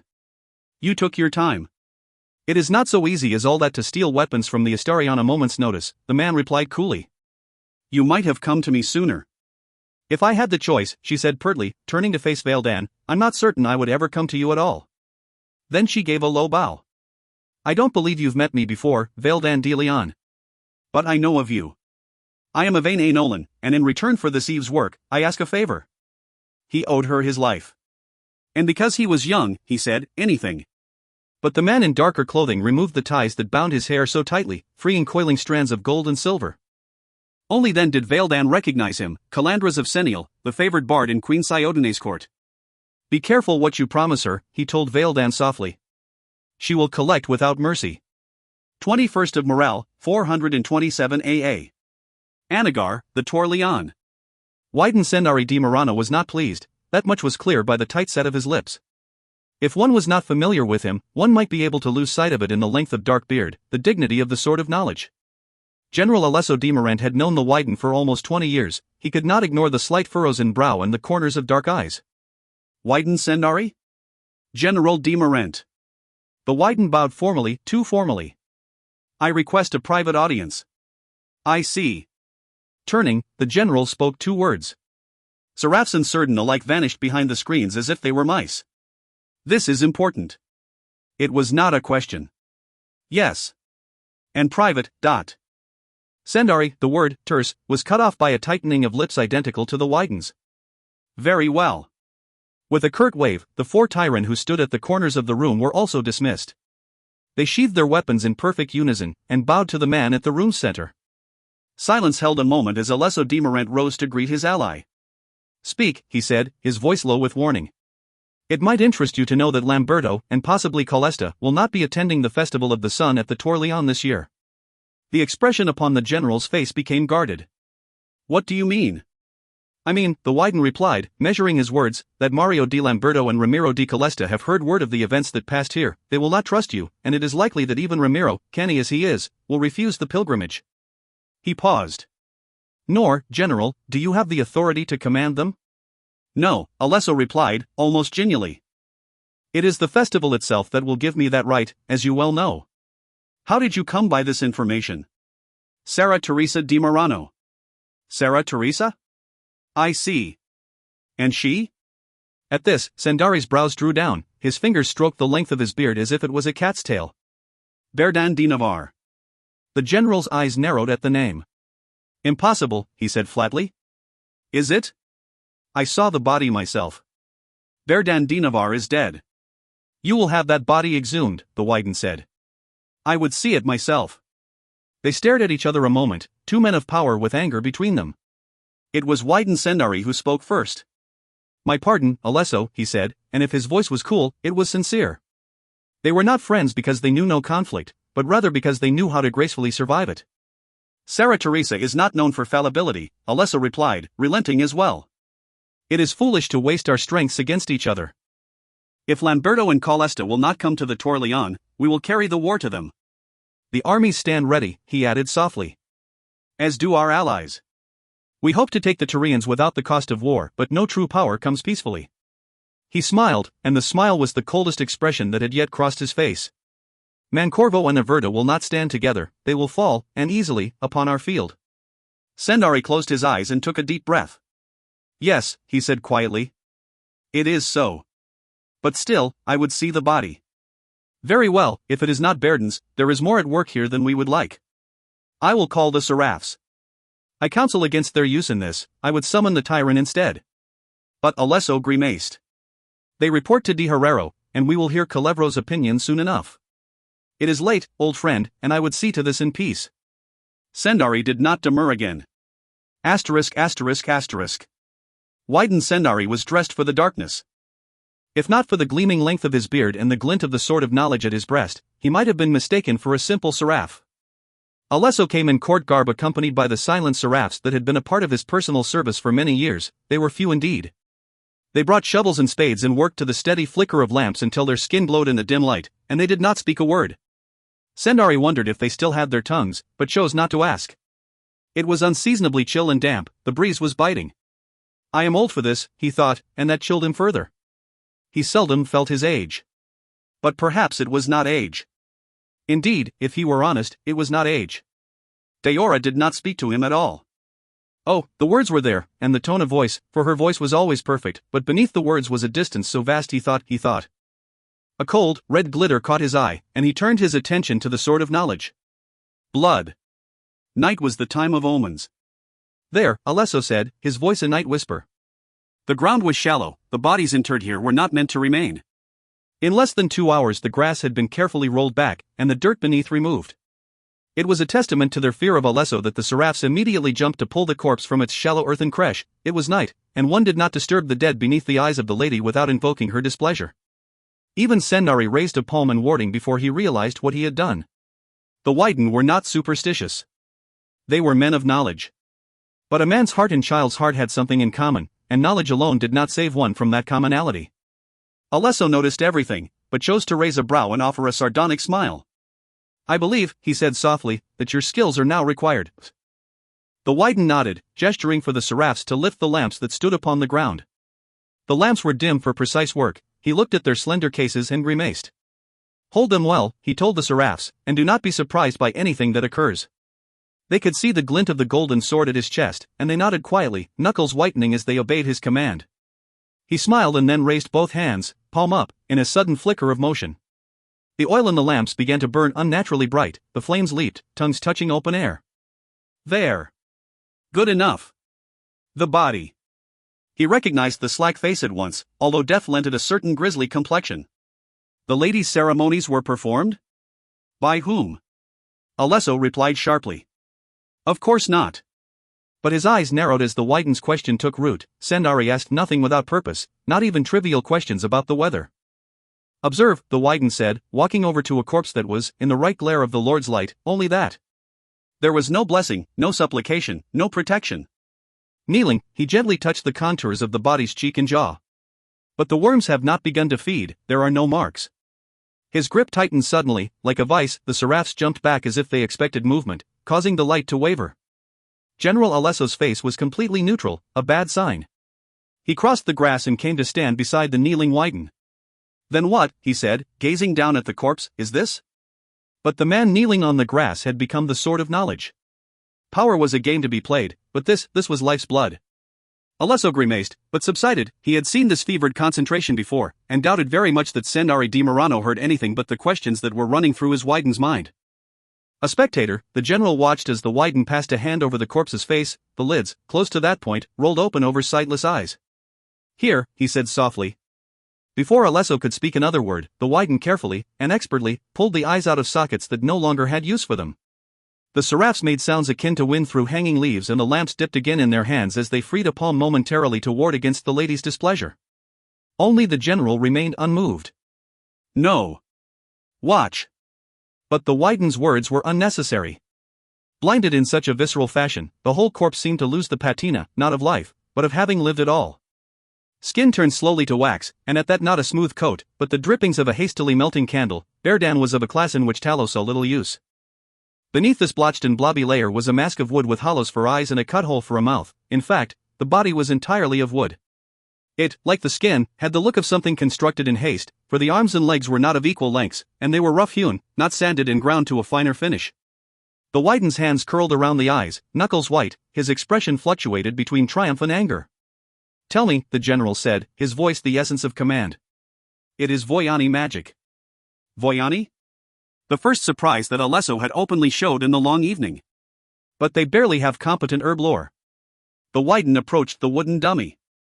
Here, he said softly, his grip around the eyes still tight. Over the heart. This is a Voyani mark. Brush the wax from the forehead, and you will see it there as well.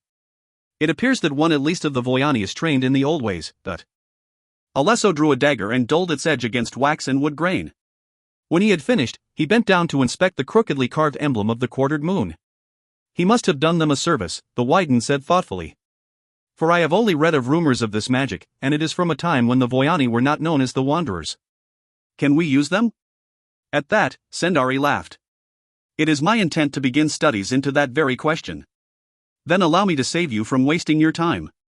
Both men spun at once in the direction of the voice, and for the first time in the evening, the seraphs did cry out, their voices a thin, short wail. But the lamps did not waver. Instead, they were drawn to the chest and held there as if they, glass and wick and burning oil, were the only shield the night offered.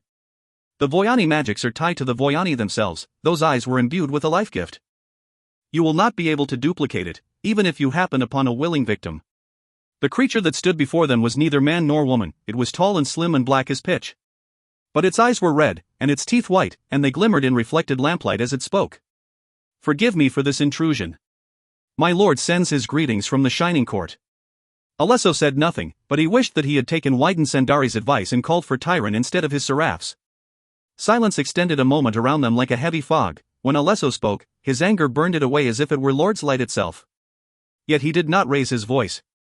Why have you come here? To tell you, the creature said, ears flattening slightly, that Volkarasarak failed in his duty. Do not play games with me, the general said softly. Speak plainly if you will speak at all, and speak quickly. Power recognized power, that was the rule of the two dominions. The creature took a step back, retreating from both the light cast and the man who stood at its forefront. The boy, Veldan de Leon, is still alive. Sendari and Alesso exchanged grim glances. Rectify it, the general said at last. My lord Asarak bids me to tell you that we will do as we can, but that Volkarasarak failed to be subtle. They are aware of what he was. It was not a question. The creature did not answer. Again, the general and his counselor exchanged a measured glance. They will have their cursed godspawn spread across the palace like lice. Alesso spoke through clenched teeth. Very well, he lives. It appears that we will have to do this the difficult way. Tell Lord Asarak that due to his failure, we require the aid we were promised. In 10 days, we ride to war. It was a dismissal, and had the creature been anyone else, be he noble, tyrant, or seraph, he would have died in the next minute, for he failed to obey the unspoken command. He did, however, bow quite low. My Lord Asarak regrets that is unfortunately impossible at this time. What is this? Alesso said, speaking so softly even the Wyden strained to catch the words. Treachery? There has been an upheaval in the Shining Court. The forces that you were promised no longer exist. If such a creature could, this one swallowed. However, Lord Asarak, and our Lord, wish to assure you that it will be a mere matter of human months 7, perhaps 8, and that force, doubled in power, will be at your disposal and your absolute command. The creature paused, bowed again. But Lord Isladar wishes to point out that, if you wish to dispense with pretense, you may have some thousand of the lesser kin as part of the army itself. They require no provisions, will keep an easy pace with a mortal forced march, and they will cut a swath through your enemy that your enemy will be powerless to prevent. Not so, the Wyden said quietly to Alesso. Alesso frowned at the very name. Isladar, he replied, knows well that neither we nor you can yet afford so open a display. To take 1,000 kin through the Dominion would turn the Dominion against us, it would not be yet enough. If we cannot have the lords and the kin who can take some human guise, we will not have the kin. In time, we will worship the Lord, both in light and darkness, there will be no lady. But the lands will not accept his law. Not yet. And it is best that he remember this. Leave. We will take counsel here and respond to the Shining Court. The creature bowed again, and the darkness took it, weaving so black a cloud around its body that the lamplight could not pierce it at all. Alesso stood under the open sky, the lady's sky, his jaw white. Sendari, he said. We have much to discuss. Come. Turning to the seraphs, he added, remain here. I will send someone to have the puppet removed, and then the grave must be filled again. As one man, they bowed a dot. Wyden Sendari Pardimarana was a master of the subtle skills, he walked the edge of secrecy better than any of the Wyden, living or past. He knew it, it was a source of quiet pride, a balm against the angry father of his youth. But it was more than that, it was the certain veil, the unpierced safety in which discussions between men of power could be held. He called upon his powers rarely, for their use was not small, and any who knew the art's effects could say for certain that the art had been called, and be suspicious of it. Other forms of secrecy, other dances, other misdirections, these appealed to his wisdom and his understanding of the rules of simplicity. Never use an army where a dagger will do. But there were some discussions which by their very nature presented so great a risk that the suspicions of those who might watch were of negligible import by comparison. He called upon the veil now, raising it in layers that twisted the sound into the expected venue of conversation should a listener stumble upon them in the darkness. I knew we could not trust them, but I did not realize that they would betray us before we had had a chance to fulfill our bargain. Wyden Sendari Di Marano watched his oldest friend in the silence of shadows and flickering lamp.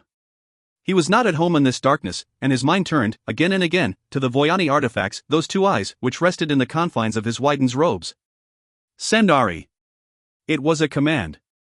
You miss so little, Alesso. Very well. Let me give you my full attention. He drew breath and exhaled, the lamp flickered as his breath passed by, a little gust of wind. I believe that what the creature told you is true. Which part? All of it. Alesso was silent as he absorbed these 3 words. This would be the prefect time to turn upon us. Yes. Sendari shrugged. And were I them, I would choose it. Let a shifter take my place, or yours, and lead the campaign against the north, and see to the refashioning of the Lord's worship in the Dominion entirely as it, or its kinlord, sees fit. There is risk in it, however. And that? Who brought the Alisakari to their knees? The question offered was a quiet one because the answer was not a name which Alesso di Morent wished to hear, let alone speak. He spoke it. Leon. They have faced the winds once, they will seek a wall behind which to face them again. We are that wall, of course. Of course. But there was more to it than that, they both felt it. Oh, it was dark, and the moon was at her height. Alesso gave the lady her due. The Shining Court. Yes. They stared at the flames, rather than seeking the doubt in each other's eyes. Of the two, Sendari had always found it easier to express doubt. Of the two. They were both proud men. There has never been a gathering of so many of the kinlords. A question, but accompanied by no rise in voice. No, the Wyden replied. And it worried me, in truth. But those who study demon lore say that the kinlords spend eternity as we do, attempting to enlarge their dominion. His smile was quite grim as his fingers found the length of his beard. It is why I believe the creature, the kinlords must be warring among themselves. Nature exerts its influence. The Alasakari said that they summoned the Kinlords. The Wyden stared into the fire for a long time. I told you, Alesso. They did not, by the test of my spells, lie. And yet we do not believe them. No. The general smiled, and it was a wolf's smile. And we told them, old friend, that in exchange for the assassination of the entire Leon clan and the action of the Kinlords in securing our rule, we would wage war against the Northern Empire. And under spell, we did not lie. Sendari nodded. No. But he stroked his beard absently. What a game, Alesso. What a gamble we have taken. Silence, heavy and dark. We consort with the enemies of the lady. We have promised the rule of the land to the Lord. So we have, Alesso said lightly, shrugging the words off. And we told no lie, according to the spells of the Alasakari priests. He ruled for over a century before the coming of Leon, the Wyden said mildly, the warning in his voice unmistakable. We know this. Alesso stood, which was usually a signal of conversation's end. But he turned, his face seeking the soft glow of moonlight through thin screen. Did they attempt to assassinate the boy? I believe yes, was the reserved reply. You are not certain? No. I cannot be. Why? You know it as well as I. You dare not touch the sun sword until that boy is dead, and if he is not dead, the sun sword was a weapon that the Kinlords feared. One of the very, very few. Sendari gazed into the depths of the fire. His hand sought, and found, the eyes of the Voyani simulacrum. If they do not wish the blade brought into play, they will keep him alive for as long as it takes them to prepare their own schemes. Yes. And that leaves us with the problem of the boy. And the interference of the kin in the capital of the kings. Virgo Capmarant emptied his bladder in the bush, taking care to keep to the shadows cast by the full moon above. Then he carefully wrapped the length of his shawl over his peppered hair, and slid farther into the cover of the rock gardens. He had served the General Alesso Demerant for all of his adult life, and knew well the nuance of that powerful man's expression. The glance that he had passed over the 4 seraphs who had faithfully obeyed all of his commands was one of regret, however distant. And Virgo Capmarant was a seraph without parallel. If death were the only threat, he was prepared to meet it and accept it as his master's will. Thus did the seraphs prove themselves worthy for the true life and service to the lady, for the seraphs knew, as the clansmen did not, that it was service that the lady most valued and most rewarded. But if he served the general, he sought to serve the lady as well, and under her moon, General Alesso Demerant had all but spoken the forbidden name. No matter, he had made clear his intent to lead the Dominion once more into the fold of the Lord of the Night, and this Virgo Capmarant could not allow. Not without some attempt, however unworthy it might prove to be, to come to the lady's earthly defense. He gained the high ground, clinging to low wall and standing stone, and paused a moment there as he heard the sound of heavy boots upon the paths. Closing his eyes, he murmured a supplication just before the cries of dismay were cut off by the work of swordsmen. Then, touching his head to the soft ground, he moved more quickly. The seraphs knew how to navigate the Tor Leon, from the peak of its heights to the depth of its valley. They walked in near invisibility as the clansmen and the riders conversed and dallied. Virgo knew the Tor better than almost any man, and he knew, from his service to the general, exactly who occupied each of the guest houses and rooms. Quickly, he ran, until the lights of the evening hours shone from across the lake. Then, composing himself, he walked with the supplicant dignity appropriate to his station. He paused only once, to look at the face of the moon in the still water beside the bridge. Starlight. Silence. The lady was in her glory. For every night of his adult life upon the plateau of the Tor, in cool wind and hot still night air, he had come to gaze upon the face of the lady, and this small pause brought routine back to a night that had lost all semblance of things normal. He whispered a prayer and felt the easing of the cords between his shoulder blades as he gazed upon light and darkness. Quieted by this beauty, and the reminder of his purpose, he continued to the Domo. Seraphs did not announce their presence by use of the brass clappers. If a message was to pass to one clanborn, it passed from seraph to seraph, and thence from seraph to certain. Virgo saw no reason to change this routine. He was a seraph, after all, and not yet worthy of note, not yet a hunted fugitive.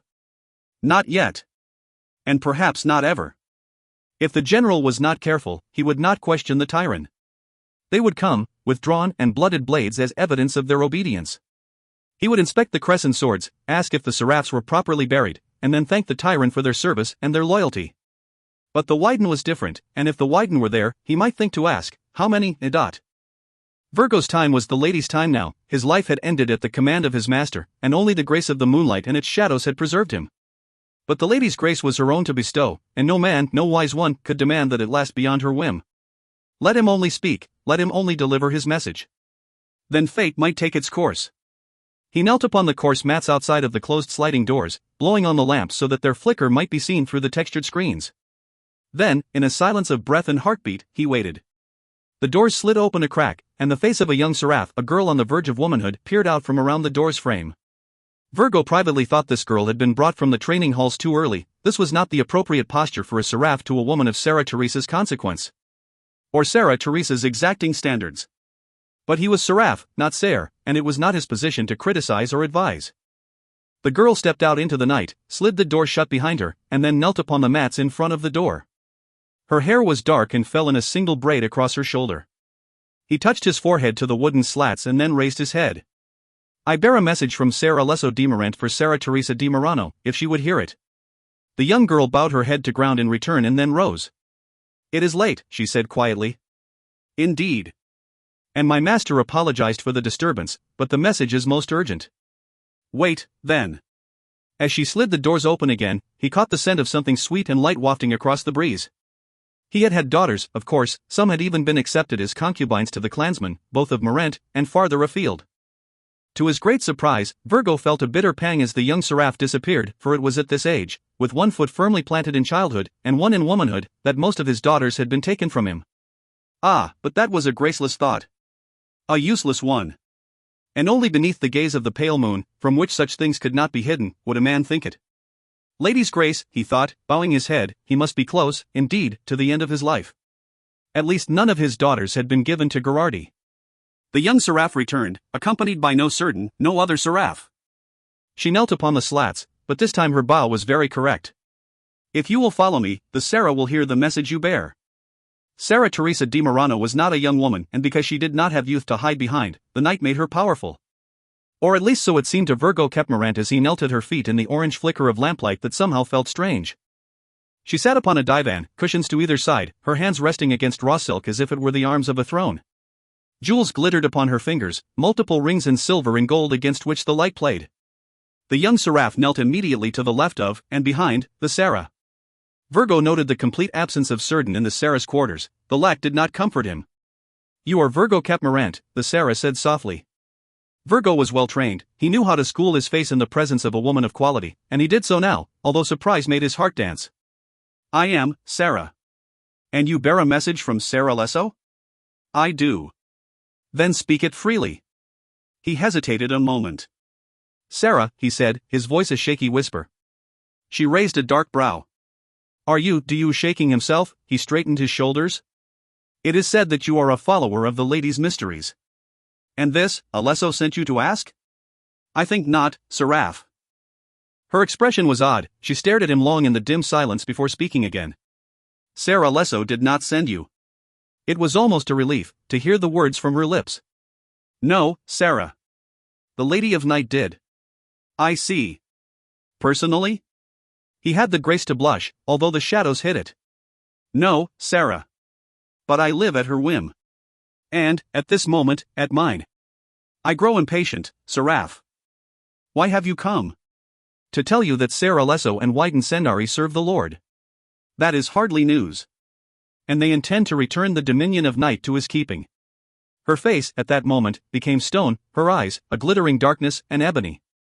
He thought her the very picture of the lady, for not in youth did the true power of a woman reside. 22nd of Morel, 427 AA. Anagar, the Terrian of Averda, Calesta. General Berdan Kaidinavar saw the sun begin its ascent over the last of his prayers, and rose, unbending his knees. For each of 3 days he had wakened in darkness to begin this ritual, beneath a sky shorn of roof and beam. No one else would bespeak the lady for the safe ascent of the Tir Leon, and it was clear that the clan now resided beyond the Lord's reach or care. All, he thought, save one, Lady be bountiful in her infinite mercy. He spilled wine, dark and rich, in a half-circle at his feet, the ground drank it in as he waited. No seraphs attended him, but for the moment, none were wanted. Had they been, there would still be none. He had left the Tor Leon in haste enough to preserve his life, but little else of his fortune. Not since his youthful days as a common Cerdan in the Tiregar's armies had he traveled so poorly. But it was in those days that he had distinguished himself in the eyes of the Kai de Leon, and for all the years of his service thereafter, he served the Kai, and then, when the time came, the Tir, with pride. With honor. Marqueso. He was younger then, the winds had carried him far from youth. When the sun had fully crested the horizon, and not before, Berdan opened his lips on a different prayer, one for the clan Navarre. He had thought to do without, and grimaced, it seemed, in dark times, that there was never an end to prayer. He'd sent word, of course, once he'd cleared the Tor Leon, had it not been for the coming festival, he would have been found with his clan. They lived in the heart of the Terrian of Rivera, and there was no question in Berdan's mind that Terrian belonged to Alesso. Let warning only reach them, and he would serve the lady for life. As it was, he had escaped by dressing as a seraph, answering the tyrant's summons to the welcome gate, and racing in search of his master at their behest. He had always been a good lord to those who served his clan. His wife's advice. He had chosen to take her advice in such matters. The seraphs were, by and large, the concern of the women, but he had never been so grateful for her wisdom. 10 seraphs had seen him pass in his hasty disguise. Any one of them might have spoken and gained much for it. He hoped they did not lose in equal measure for their silence. Barter had been waiting for him with tack and bridle in the stables. The stables. He grimaced. More than one loss, this war. And it would be war. Michaela. His Kai. General de Navarre.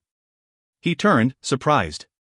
A respectful distance away, unattended by even the most trusted of his tyrant, stood the man who had been the second most powerful in the Dominion. Tiragnate Ramiro Kai de Calesta. His dark hair looked peppered, and the winds had carved their lines into his brow, the corners of his eyes. But his eyes were still the hawks, piercing in their clarity. He knew the Tiragnate on sight, not a man whose care had been the protection of the Tiragar did not. Men in power were always a threat, they had to be watched.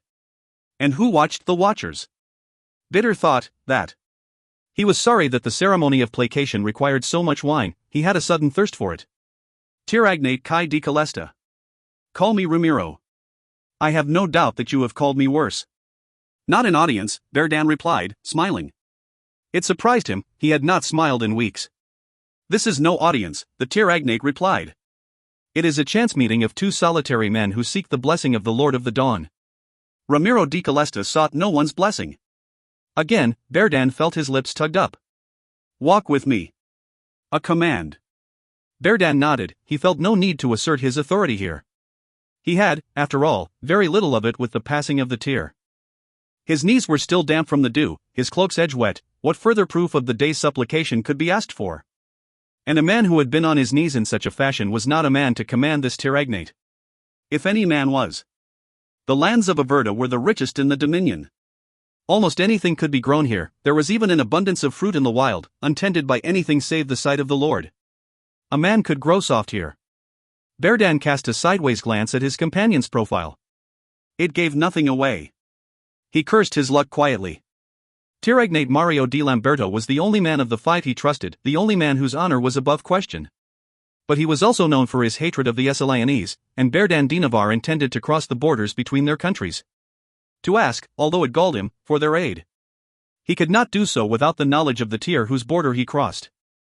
And perhaps, knowing that the last Delion might survive in the foreign court, the Tiragnate of Mancorvo would accede to Berdan's request. But perhaps not, and if not, the flight was over, the war stillborn. It was too great a risk, Mario could not be moved once he had reached his decision. Mario, however, was not his concern, this man was. He did not know Ramiro de Calesta well. Averda continued to trade and barter with the foreign merchants and their kin, the roads were kept open, the taxes paid. The grasslands stretched out before them as far as the eye could see, changing only in color and texture in the valley below. A crop of some sort. Do you know your histories, de Navarre? It was not the question he expected. Military histories, yes. Good. He paused, bent down, and lifted a small weed from beneath his toes. Frowned a moment, before crushing it and letting it fall back to earth. Then you know of the clan wars that ended only with the rise of the clan Leon. Berdan nodded. A bitter time. 2 clans were razed to the ground. Not even daughters were spared. Ramiro folded gloved hands behind his back as he came to stand at the edge of the gentle slope that led valleyward. The sun cast his shadow, stiletto-like, down the slopes. The villages were burned and burned again where people were foolish enough to rebuild, the seraphs were slaughtered like pigs. It was war, Berdan said. Ah, yes. Of course. He lifted his chin slightly. And your lands have not known war for a very long time. But mine have, I was born to it. I fought in the Dominion Imperial Wars. So you did. Ramiro's smile was an odd one. As did I. We were both younger men then. We found our glory. He fell silent again, as he watched the valley below. Seraphs toiled in the fields, digging and weeding. Here and there, children pushed their way against the tide of stalks that towered over their heads, bending them wayward in their wake. "I do not want a war," Ramiro said at last. "I do not expect you to understand why." Berdan froze under the heat of the rising sun. "If I do as you desire, you will take a small cadre of my men, my tyrant, and you will ride in haste and speed to the court of the imperial kings, holding a writ with my seal and my guarantee." The general said nothing. He had made no formal request, but he acknowledged, by his silence, the perception of the Tir-Agnate. "In the court, if all is as you hope, you will find the lone member of the Leon clan still alive." "And what will you have when you find him?" Ramiro turned from the fields below to face Berdan de Navarre. "You will have the son of a concubine, raised to full clan status solely as a sop to the foreigner's idea of acceptable hostages. He will be no more than 17 turnings, and over half of them will have been spent in the courts of the foreign kings." His gaze was intent and unblinking. "And what will you do with such a boy?" "He is less than 1 year off his manhood," Berdan replied through clenched teeth. "Or many. He was not raised in the Dominion. Or are you naive enough to expect blood to run true? If you are not inclined to aid me, then I ask that you do not impede. Which is why you came to Averta instead of passing through Mancorvo. The Mancorvan border is almost impassable, you know that as well as I." "Yes," Ramiro de Calesta replied.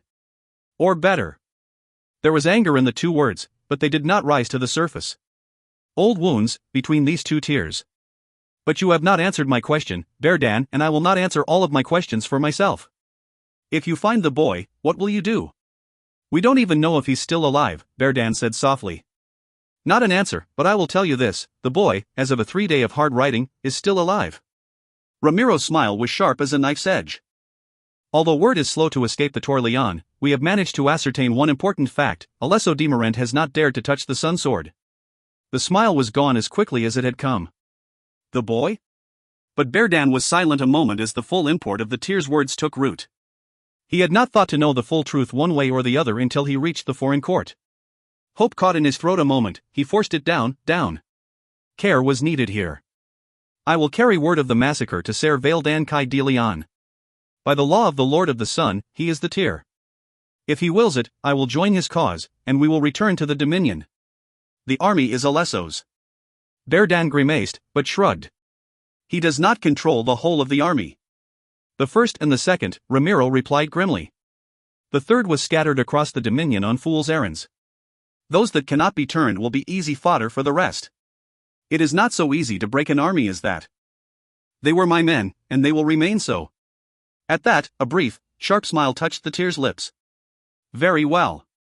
So you think to stand against Alesso de Morent with some part of the third? Averta and Mancorvo have their certain." Ramiro of Averta raised a peppered brow, and then, of all things, laughed. The wind carried the sound of his voice to the valley below, where one or two of the seraphs looked up, shielding their eyes against the rays of the rising sun. Seeing only 2 lone men, they went back to their travails without the proper obeisances. "It may have escaped your attention, Kai de Navarre, but the certain of Averta and Mancorvo spend much of their time fighting each other. How do you propose to put 2 such men as Mario and I upon the same side? I tell you now, he will not bend." The mirth was slow to fade, but when it did, it was gone. "No, the time has come for truth, and I will have it." "What do you intend, Berdan?" "Say it," the general thought, staring into the valley as the wind whispered through the tall stalks below. He already knows. But he found it hard, he had not yet spoken the words aloud, and they were tainted everywhere with the feel of treason, of treachery. No. The treachery was not his alone, the Lord's laws were clear. Ser Valdan Kai de Leon awaited him in Esselian. "I will ask the foreign kings for aid," he said softly, so softly that he could barely hear the words. "If they offer it, we will ride to Anagar with an army to rival Alesso de Morent's." Ramiro's face was completely neutral as he listened to the general's quiet words. "You were wise indeed not to attempt such a passage through Mancorvo. 3 days hence, Kai de Navarre, you will ride north with my personal representative." The general's eyes widened. "You do not know the foreigners except by spy and diplomat, you do not speak their tongue well, and you do not understand their laws. We have personally negotiated the fees and taxes for the trade routes between Averta and the King's Court, they know us, and we them. My representatives have their trust if such a thing is ever given. They have been," he added, with a slightly edged smile, "as you well know, a source of Avertan trade. Berdan knew it, all of Anagar did. It was whispered or, after drinking among the unwise, spoken out loud, that Tiragnate Ramiro di Calesta paid the price of honor for the sake of money, and at that, for in gold. Come. The morning chimes are about to be sounded, and we are expected. All things moved at Ramiro di Calesta's command in the Terrian of Averda. Breeze carried the sonorous notes of the Domo's silver bells. Lord's light came in through the clear, clean glass, casting no obvious shadow. Beneath it, unfettered by the presence of human hands and human garb, the sun sword sat atop a golden bier, a curved perfect crescent of gleaming light. Layers of metal had been folded and kneaded together to produce its blade, but which metals, and by what process, no swordsmith in the Dominion could now say. The hand that had crafted this sword had crafted it in secrecy, and the secrets of its making had been taken into the lady's darkness when he departed the Lord's dominion. She knew the last time that she had seen this sword worn, remembered clearly the last time that she had seen it drawn. Her wedding. She'd thought to see it carried, in time, by the children she would bear. It was almost too much. But no, no. She took a breath, a perfect breath. The sword. There were always legends, and when they failed, histories. The people of the Dominion of Anagar knew these two things about the sun sword, that it could not be returned, unblooded, to its scabbard, and that it would not suffer the touch of one who was not of the clan Leon while any son of that clan lived. Fools believed it wholeheartedly, the wise demurred. But the Wyden cautioned those who would test the truth of old histories to think carefully before they made their gamble. So other legends rose, that even the Wyden, who crafted the light of the Lord into fire that could be held and thrown by mortal hands, feared the touch of the sun sword. Sarah Diora was not a fool, yet she was not counted among the wise. Sandalwood burned in the braziers set out at the foot of the stairs that led to the sword, and she dutifully added a handful of sticks, kneeling and bowing forehead to ground twice, once to the east and once to the west. She drew her sari up from her back, arranging its folds so that it might cover her hair and obscure her face. Then she rose and began to mount those stairs. There were 3, and upon each, she stopped to fuel the braziers and to bow. Then, the last time, she rose and took the final step. The sword was but an arm's reach away. 2 scabbards lay before it. The first was a work of its own. The sun in splendor rose in gold and pearl and amber, casting a long ray from the scabbard's mouth to its gold-tipped point. Diamonds glittered along its edge, and rubies, white fire and red heat. This was the scabbard the Tiragar wore during the Festival of the Sun, and it was by this scabbard that the sun sword was known to the clans, for the blade was not drawn unless the Kai Leon was foolish enough to join the Lord's challenge. The second scabbard was an unadorned, black sheath, with a tip of the same metal as the blade. It was never used, but in it, the sword had first arrived at the Tor. Or so legend said. But Sarah Diora knew better. She knew that this scabbard, this common, unworkmanly piece, was the sheath in which the sun sword rode to war. Nadio, someone said softly. Turning slowly, she met the gaze of Sarah Teresa di Murano. Ona Teresa, she acknowledged carefully, turning her gaze once again to the sword. You were late in coming, Sarah Teresa continued, although she did not approach the stairs. And I thought I might find you here. When her niece did not answer, she frowned slightly. Nadio, she said again, and although the voice was still gentle and pleasing in tone, it was laced with command. These are not the manners that I taught you. Come. The pavilion of the dawn is now free for our use. The party of the general has moved on. In the shade provided by the pavilion, the 2 Sarahs sat. Their seraphs attended them briefly, arranging cushions and pillows and the small blocks used for food and wine in silence.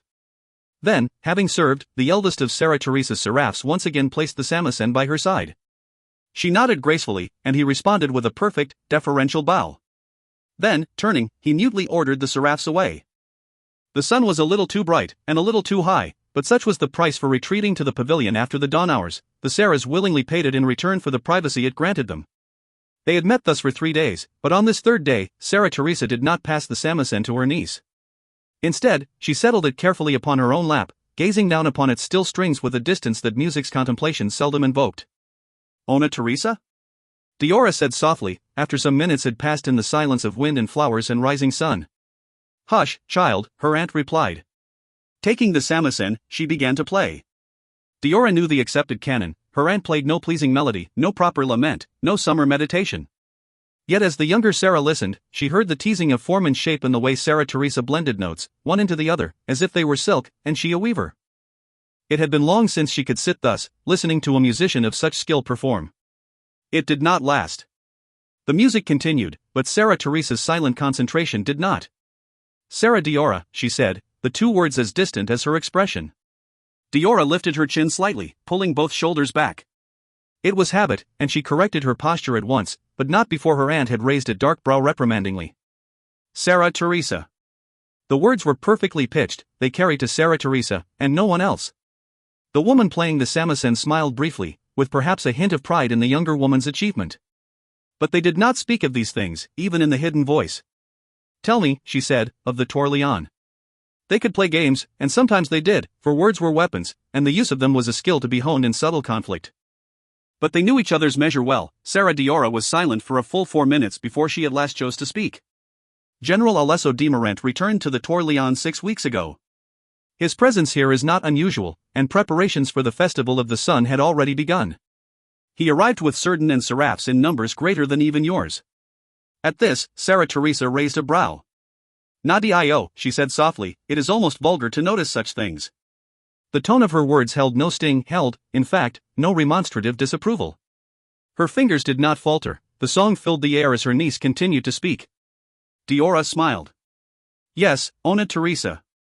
General Alesso de Morant arrived at the Tour Lion with many Cerdan and many seraphs in attendance. Better.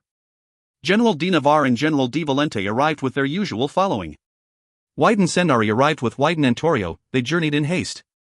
I believe I know Sendari's movements. Were there others of interest? I believe so, but I cannot say with certainty, Diora replied, her expression as remote as her aunt's, although she did not know it. I had no word before the slaughter. Her eyes were wide as she spoke, unblinking in the brightness. Her hands lay perfectly cupped in her lap, but they were utterly still, she might have been a statue with moving lips. Stone. They did not raise blade against me. No one must know how you feel.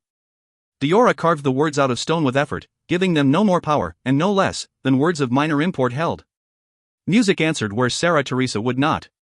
Minutes passed as the silence thinned, and although the distance remained upon Diora's face like a scar, she began to speak again.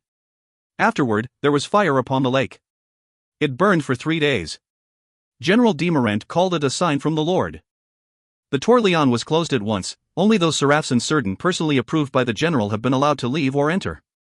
Because it is, of course, a time of great trouble for the Dominion, there is no Tiragar. General de Morant has begun a thorough search for the hands involved in the slaughter. Silence again, heavy with accusation. Very good, Nadio. Sarah Teresa's voice filled with the approval reserved for the young in the privacy of the harem, away from the eyes of men. Diora should not have found it comforting. But she did. Her eyes were heavy with the weight of water's sting, and she looked across the short space between herself and the woman who had been mother to her for most of her childhood. And she saw, for just a passing second, a glimpse of sorrow so profound, and loss so new, that she fell suddenly silent, as if struck. Nadio, Ona Teresa said, not masking her words, not struggling to hide what lay beneath them as Diora did. The captain of the Tyran was found to be involved in the deaths. Surviving seraphs attested to the fact that the Tyran indeed were responsible for much of the slaughter. He was executed the morning after the assassination. Tyran Culevro de Herrero, II, now holds the title until the Festival of the Sun. Sarah Teresa nodded. That, I did not know. She gazed at the daughter she had never had. Nadio, she said. There is more. There is always more, Diora replied. The Festival of the Sun will be sparsely attended this year. The older woman smiled, and the smile was a broad one. Were she less graceful, she might have laughed aloud. But she did not. You tell me my own news, she said. And by it, prove that there are no secrets in the tour. No secrets? There were always secrets. The Wyden had taught her that and taught her well. Sarah Fiona and Morano is most grateful that you arrived at the tour. It has freed her to spend much needed time in preparation for the Festival of the Sun. Ah, yes, Sarah Teresa said. I had forgotten. General de Morant has no wife. Sarah Teresa had a memory as sharp as the sun sword's edge. The Radan are in their temple, they bespeak the Lord at the height of the sun. For the first time in many, many years, they may be called upon to choose the Tiragar. For the first time. As one, both women turned a moment and looked to the north. To the north, where, beyond the plains and the valleys, their ancient enemy lay, Esselian. *****. Chapter 15. 11th of Morel, 427 AA. Esselian, Avralalan Aramarilas. The city rose out of the sea mist like a nightmare. Spires, tall and dark against the night sky, towered like the unnatural peaks of the northern wastes. The wastes, she knew well. Empty, silent, cold, the great cats hunted there, where food seemed scarcest. The rocks were gray and brown and white, except in the brief spring. She felt a keen desire to return to them. But they would find her there, they would know where to look, and how to hunt. Kiriel, her companion said softly. Everything she did seemed soft, slight, cautious.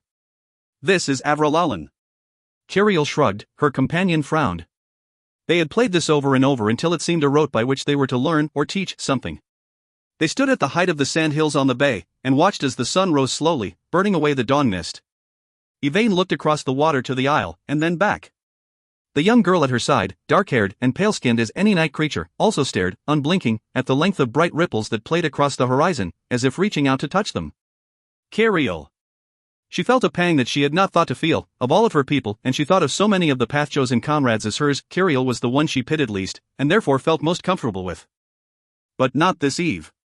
The girl who had escaped the city in the northern wastes was a wild creature, eyes reddened, cheeks flushed, hair a stream of shadow. There had been blood spilled, some of it her own, and worse, her eyes held that tale in their perfectly black depths. Depths which, Yvain knew, were only half illusion. The Godborn walk freely in the city, she said quietly. Kiriel shrugged. The sky, flushed with dawn, grew brighter. Yvain thought for a moment that if her companion disappeared with the last of the shadows, it would be somehow fitting. She did not. You don't speak much. Midnight blue robes curled up around her face as her hood rose. The robes themselves had been restive since Kiriel had come from between the passes to join them. Kiriel shrugged. Then, as if it were drawn out of her, she added, I've nothing to say. Very well. Let me explain the rules. A dark brow rose as the young woman bridled. These streets are not the streets you grew up in. The strong do not kill the weak, either for display or to gain ground. Magic is not used without written consent, except in enterprises that the Mysterium supervises. Weapons may be worn, but not drawn without provocation. And who, the young woman said brittlely, ignoring the barrage of names and items to cut through to the heart of the matter, enforces these rules? They are enforced, Yvain said coolly. Or do you think the city was built in the northern wastes because the climate was perfect for it? There is power here, Kiriel, do not test yourself against it. I promise you, you will fail. It was, of course, the wrong thing to say, but once said, it could not be withdrawn. Yvain had no desire to try. Here, they will not search for you if you do not make yourself known. Your coloring is unusual. At this, Yvain did smile. But in Avralalan, it will only make you striking, not strange. Silence, long and almost painful. Kiriel had never looked young to Yvain, and the glimpses of youth in the lines across her brow were a cry for comfort that could not be answered. Where will you be? I don't know. You are not the only child to walk under a god's shadow. I have lived with that burden a long time. At this, black eyes narrowed. You lie, Kiriel said. Do I? Your eyes.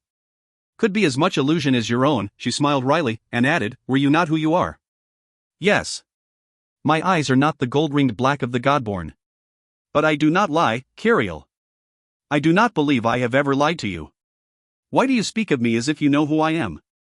Because, Yvain said softly, in some other place, and some other time, I will.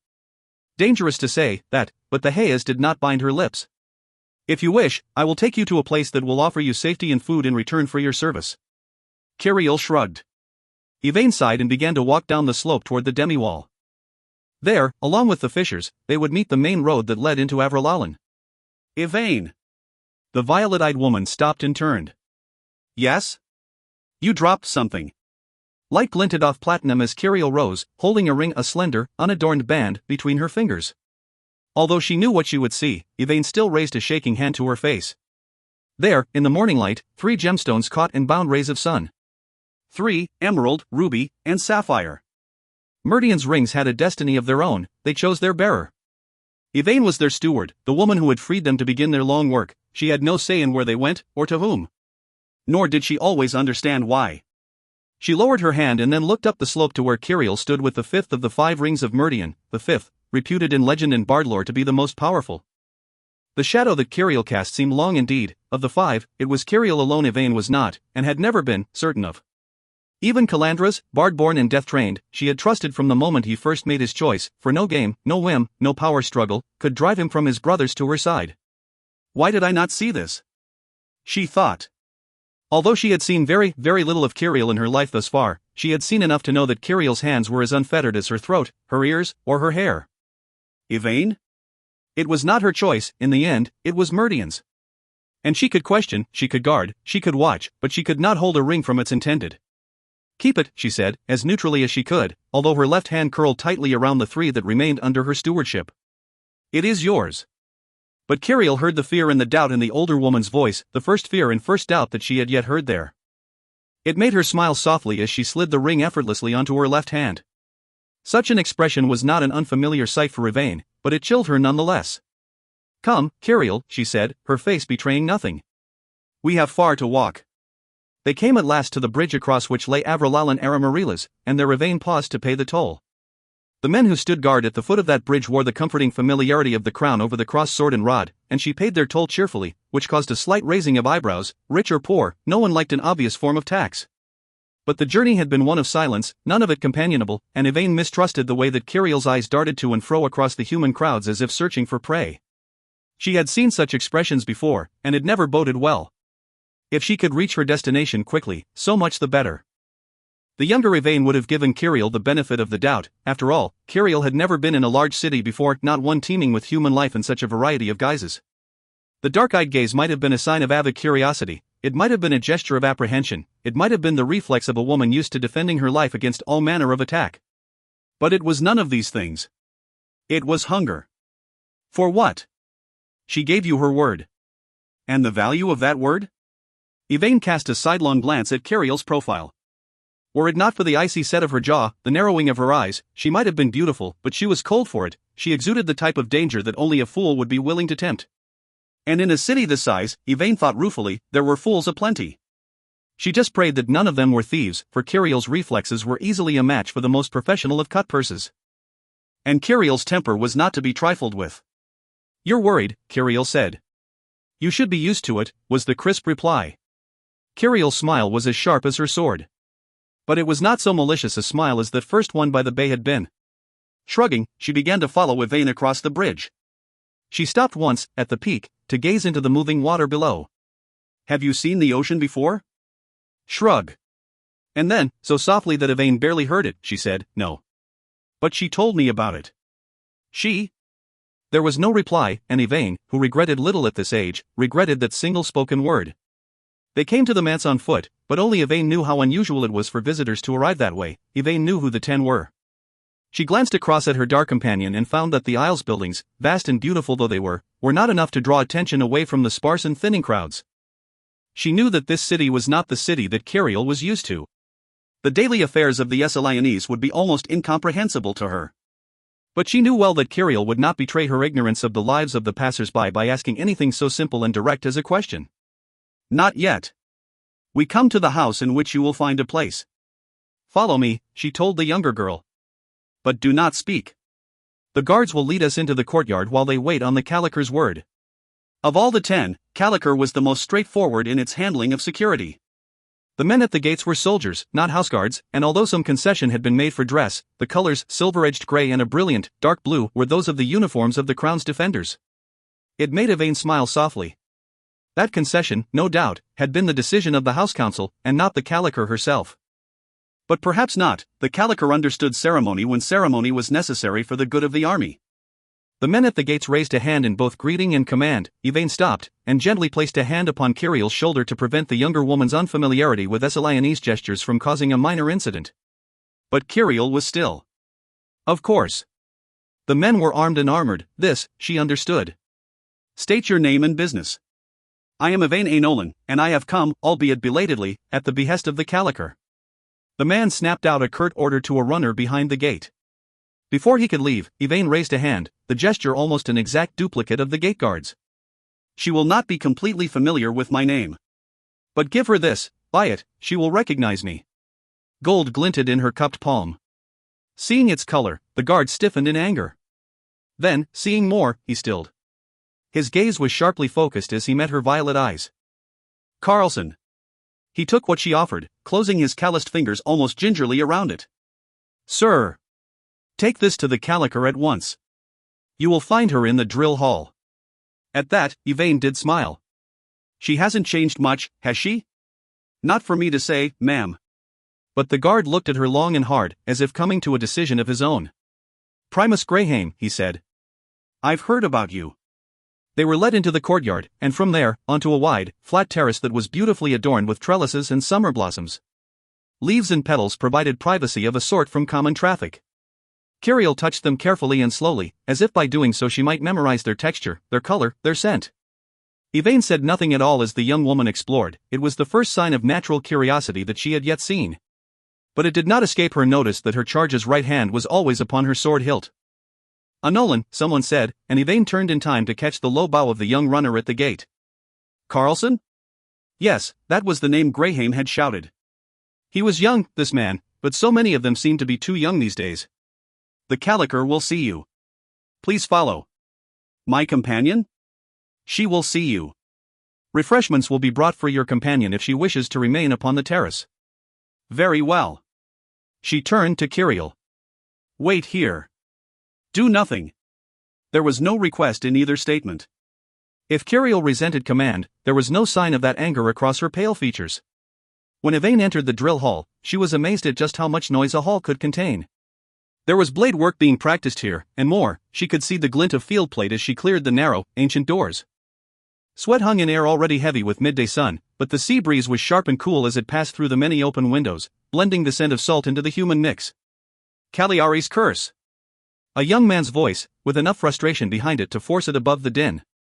It was followed quickly enough by laughter. "She's got you again, Michael, and she's armed with a god-cursed ladle." Another man's voice, older, sure, a mix of amusement and annoyance. "I'd say God-blessed," Yvain said wryly as she cleared the shoulders of the gathered spectators and glanced down into a slightly inclined basin. A quick glance told her all she needed to know. A young woman in an apron, with, yes, a ladle, sat firmly upon the chest of a young man twice her size. Her knee was pressed a little too heavily into his throat. "Caliker?" The dark-haired, clean-shaven soldier, a primus by his markings, stepped up to the rim of the basin. Following the direction of the man's gaze, Yvain shifted slightly. Standing on a narrow platform that was separated from the pit by height and nothing more was a lone woman in serviceable gray and blue, with a feather, a kestrel's feather, embroidered across her left breast in silver thread. She was not a young woman, although still Yvain's junior, and the furrows in her brow hid the scars across her forehead from view. "Momentarily." "Primus, I thought you said these were the trained corps?" "I thought they were," was the rather grim reply. "Then Caliker is in trouble. If Carla had chosen to attack in earnest, the bearers would be bringing him out of the pit." "Continue." "Sir." Fist struck chest. "I think," Yvain said softly to her guide, "that it is safe to interrupt now." "Then you don't know the Caliker," the young man replied under his breath. But he straightened his shoulders in good humor and nudged his way gently toward the platform. For a young man, he was a sizable one. She really hadn't noticed it because his demeanor was not a large man's demeanor, and he cleared a good path for Yvain to follow. And so the Caliker saw Yvain A. Nolan for only the second time. Their eyes met, blue-gray and violet, the pale shades of steel and gemstone. It was the Caliker who bowed. "So? It is you. It's been a long time." "For me, yes. But you've hardly aged a day." She'd aged a month, at first guess, but did not choose to speak it. Instead, she stared at this woman, seeing in her expression a bridge between the younger Varys, the older commander. There had been very little continuity in Yvain's life, and even now, with regret and resentment far behind her, she still looked for the signs of it. The scars across the Caliker's forehead had faded as much as they ever would, those across thighs and forearms were well hidden. A month ago, Yvain had scrubbed the Caliker's blood from her own cheeks, her hands, the robes, of course, took care of themselves.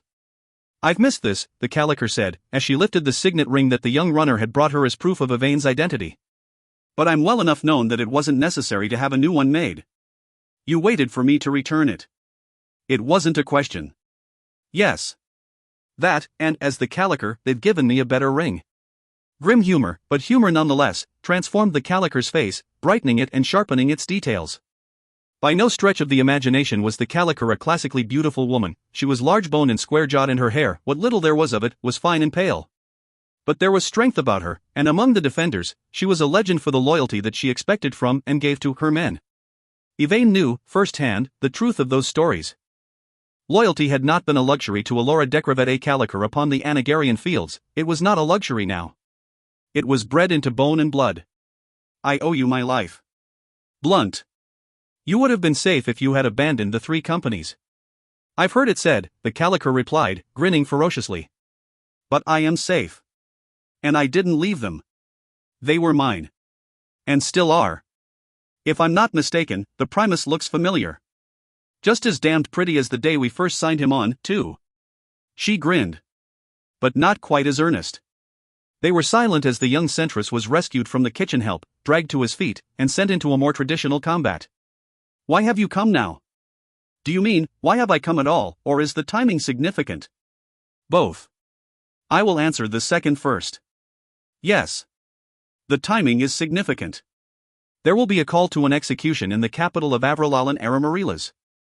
Refuse to join it, no matter what tidings come that might otherwise cause you to support such an action. I've reason to believe in your advice, Yvain of Nowhere, and I will take it as I can. I suppose it would be a waste of words to ask you just what in the hells is going to happen. Before Yvain could finish drawing breath, the Caliker continued. As I thought. What of the answer to the first question? I wish a boon. Granted.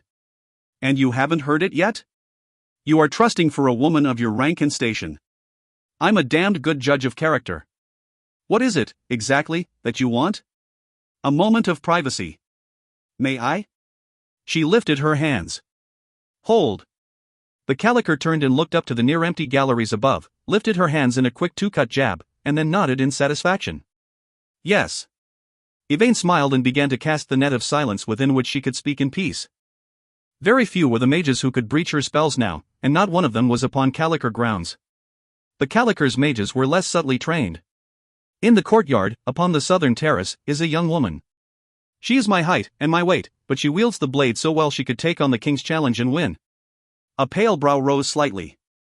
You think highly of her. I think highly of her ability. It was a difference that was not lost upon either woman. Go on. I wish you to take her on. Pardon? I wish for her to become a part of the Caliker army. Caliker doesn't have an army. Very well, if you will preserve that myth, the Caliker Houseguards. Why? Because you need her, and because she needs you. Ah. We finally become cryptic. There was a measured pause before Yvain spoke again. When she did, she chose her words carefully and spoke them slowly as if each one were reluctantly yielded. The kin are hunting for her, but... The woman who was, in private, Elora A. Caliker, missed a beat. The narrowing of her eyes was a chill shift of expression. Who sent them? Silence.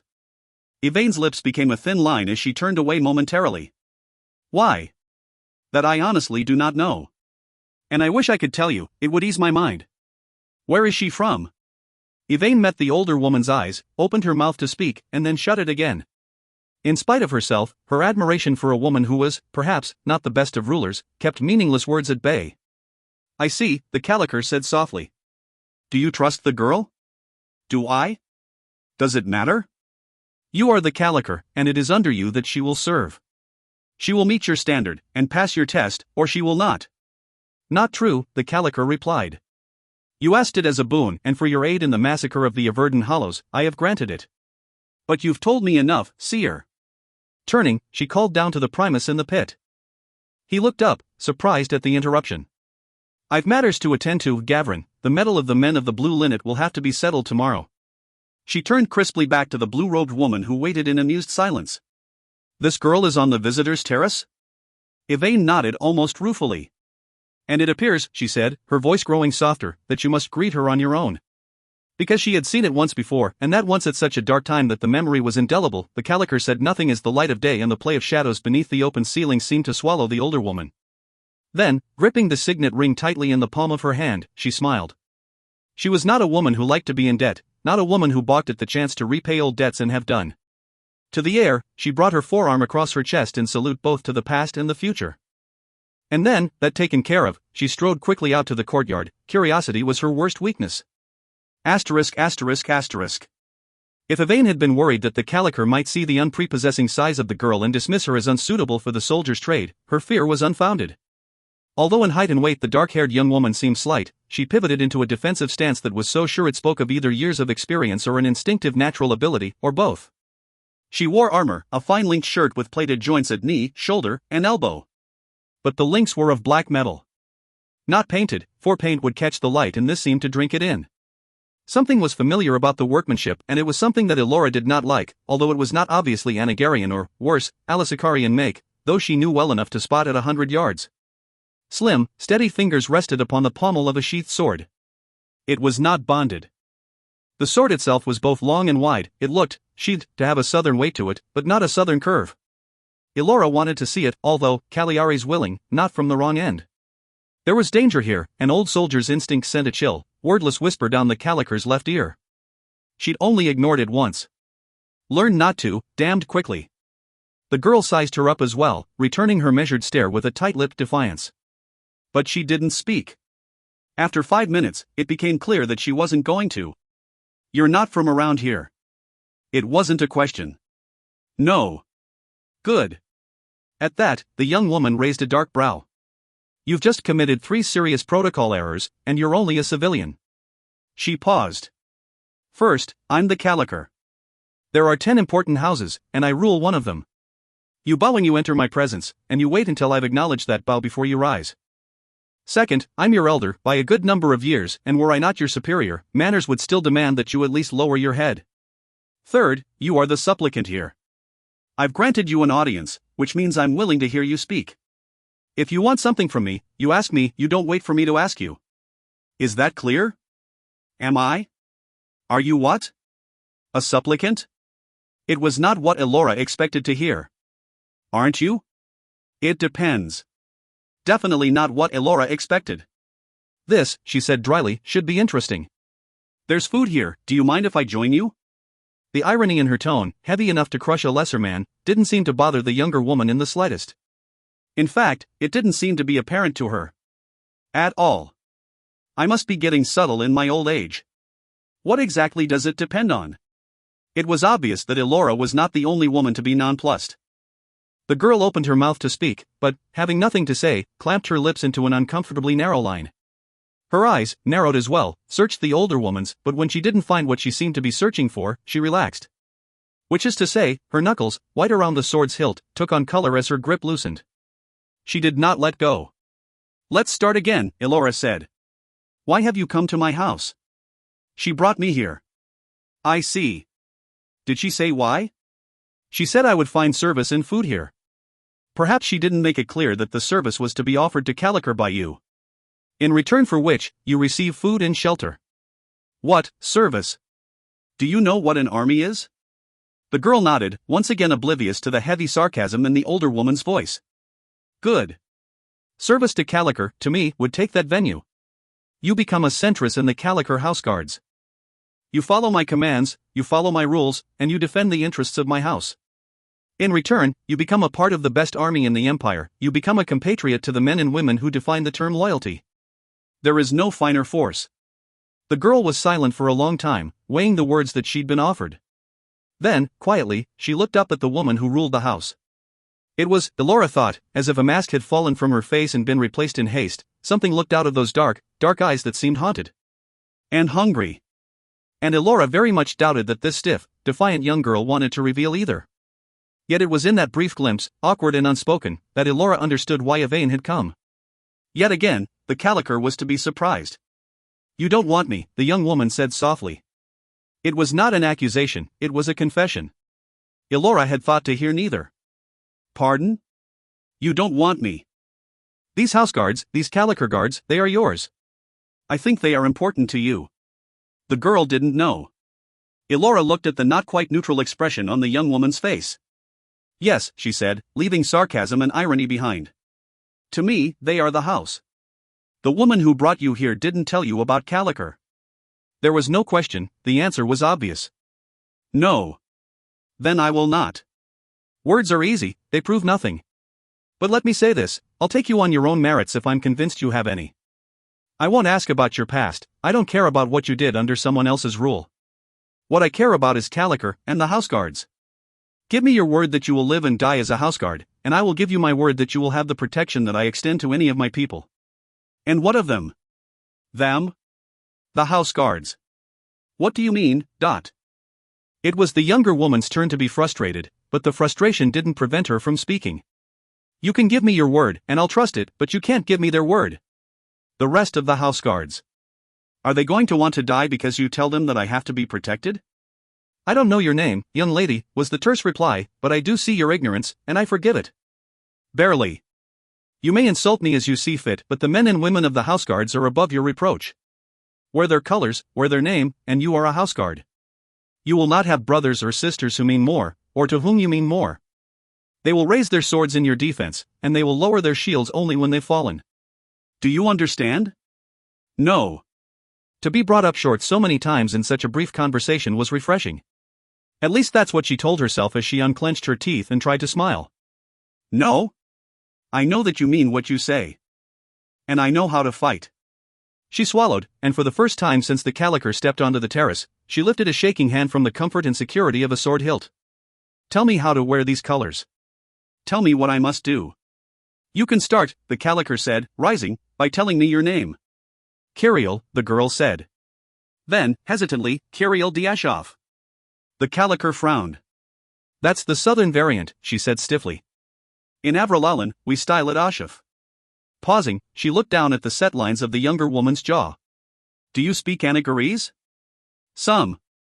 Kirill lowered her head. It's from the valley. Averta. The caliker knew, from the tone of the young woman's voice, that she would not speak about the teacher of that language. Well. The caliker rose as the two men entered her study. Papers were scattered from one end of the room to the other, although most were concentrated on the surface of a desk that was, beneath everything, something of a personal heirloom. The maids and the servants did not clean this room at the command of the caliker, no one touched it, and the scent of dust was strong enough to carry over the smell of burning oil. The study had one window, and at that, a small one. The caliker disliked working where passers-by could watch her. The younger of the two men, Gavrane Caliker, gave a crisp salute. Had he a different personality, he would have been the regiment's heartbreaker. He had a face which could be used as a model for the statues of the gods. Had, in fact, been used, at least 5 times. Battle, the action he had seen, had been fierce and intense, but somehow, perhaps through the grace of a protective god, that face had always emerged intact. The caliker nodded at the younger man.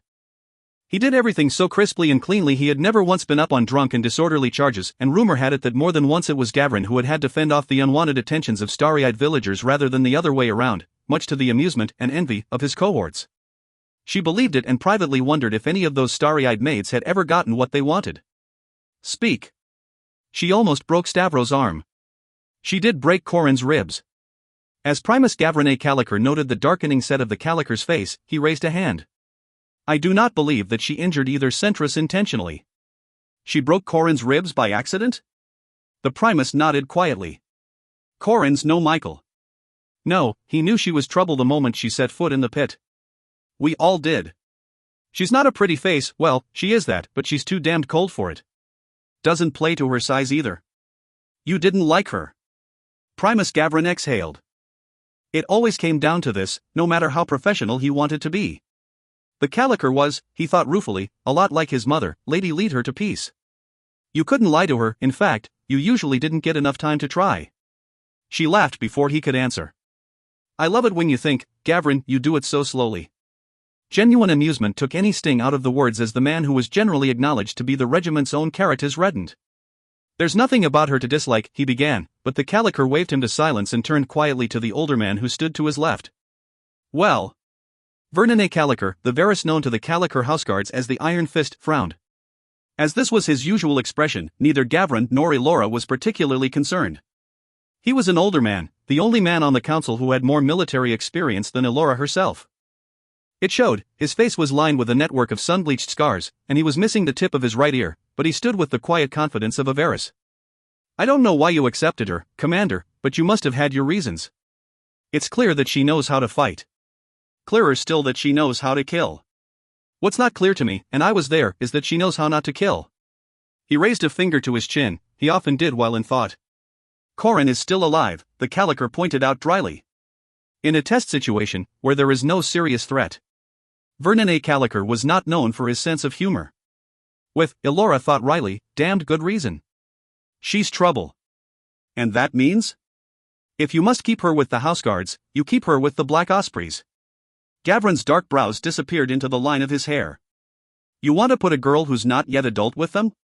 Pause. Sir. Fist, with no conviction, struck unarmored chest. The caliker looked to her advisor. The Ospreys? Vernon Lorisay Caliker nodded quite grimly. I was afraid you'd say that. You knew I'd say it. Well, yes.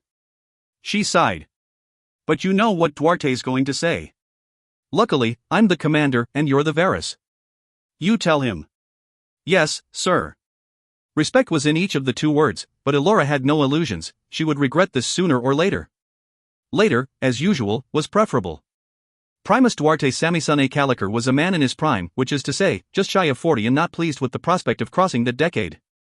It wasn't age, his training in the order, surrounded by men and women who had not reached the peak of their powers until their 6th decade, took the sting out of encroaching mortality. But as he rolled up and out of the dusty basin, hands sprouting a thin ribbon of blue flame, his back creaked ominously. Hiding in the basin beneath the cover of thatched mat and a thin veil of dust held hiding had been part of the plan. The Ospreys, replete in their light armor with weapons drawn and readied 100 yards away, were also a part of Duarte's plan, although he wasn't part of theirs. The voice of the Varus, a whip's crack of a shout, froze the Ospreys in place, and the delicate balance of the training run was shattered. Which meant, of course, that an hour eating dirt and dust with the rest of the worms, an hour sweating and baking under the cloudless sun, with a back that was getting, admitted, too old for this sort of severe test, had just been thrown away. Cursing under his breath, he stood. If it was over, it was over. There wasn't any reason to leave his cheek buried in the dust. He narrowed his eyes and swore as he glanced at the Ospreys. Those sons of bitches were carrying armed crossbows, something the Calicar strictly prohibited in practice. Vernon was going to have their balls. No, not just balls. Fiara was right in there among them, which only proved that women had just as little common sense as men, at least in the Ospreys. Good show, muttered Alexis, wiping her chin and scanning the horizon with narrowed blue eyes. Get up, or Elise. It's done. Vernon's blown it. At another time, Duarte would have remembered that he loved to see Alexis angered, it made her vibrant, lovely, and absolutely deadly, but at this moment, he was annoyed enough himself to miss the opportunity. Cursing, he seared the grass off the edge of the dust bowl, announcing his presence to the rest of the Ospreys. They'd gotten better at this sort of game, half an hour, and they'd have been discovered. Of course, in 15 minutes, or Elise, Alexis, and he would have singed their left eyebrows off, but still. Things happened in a training run. Duarte, the unit hasn't recovered from the last bill the Calicar tendered for damage done to her scenery. Or Elise, unperturbed as always, rose as if dust couldn't cling to him, folding his arms lazily across his chest. His hair, long for a soldier's, hung at his back in a single copper plate. Well, what have we here? He whistled softly, ignoring Alexis' glare, which wasn't easy. Varus Vernon, uniformed for the warmer weather, walked with a young woman by his side, a stranger to the houseguards. It was privately said that Aurelice knew every woman on the grounds, some more intimately than others. Whether it was truth or no, it was clear that he hadn't seen this dark-haired, slender girl before. Smiling broadly, with a pause for a wink at Alexis, he jumped out of the basin, stamping out the last of Duarte's flames as an afterthought. Vernon! The Varus, a man who liked to stand on formality if ever there was one, stiffened. But as Aurelice had, just this past month, been busted from decorous to centrus, he hadn't much to lose. Primus Duarte! I'm coming. Duarte, still trailing a cloud of dust from the edge of the grass-green cape he wore, crossed the hollow and came to stand in front of the Varus. He had carefully schooled his expression and now only looked annoyed, rather than murderous. Still, he managed to make the fist-to-chest salute look almost respectful. It was more than the Varus expected. I see, Vernon said, looking over the heads of the Ospreys who remained standing, like a poorly formed shield wall, 100 yards away, that you were in training. I apologize for the interruption, but... Calicar's orders. It was always the Calicar's orders. What have we done wrong this time? I don't know, but I'm certain that Varus Kurama would be most interested in the details should you care to divulge them. Today that is not my concern. What is? The Varus looked very much like the fist for which he was named. I don't, he said, in a steely cold voice, see crossbows on the field? No, sir. Good. Varus Vernon looked down. He was unbowed by age, and had always been a tall man, upon the young girl at his side. This, he said to her, is Primus Duarte. Duarte looked at the girl, meeting her gaze as if it were a blade's edge. The hair on the back of his neck rose, and he took a step back. It had been at least 10 years since someone had, in a confrontational setting, forced him back a step by their sheer presence, and this youngling, weapon-bonded, for the mother's sake, had just done it without opening her mouth. He didn't know why, and Duarte was not a man who liked ignorance, especially not his own. The girl was Alexis' height, maybe less. She was slender, although the dark mesh of her armor and underclothing might hide muscle bulk. Her face was very pale, her eyes as dark as her hair.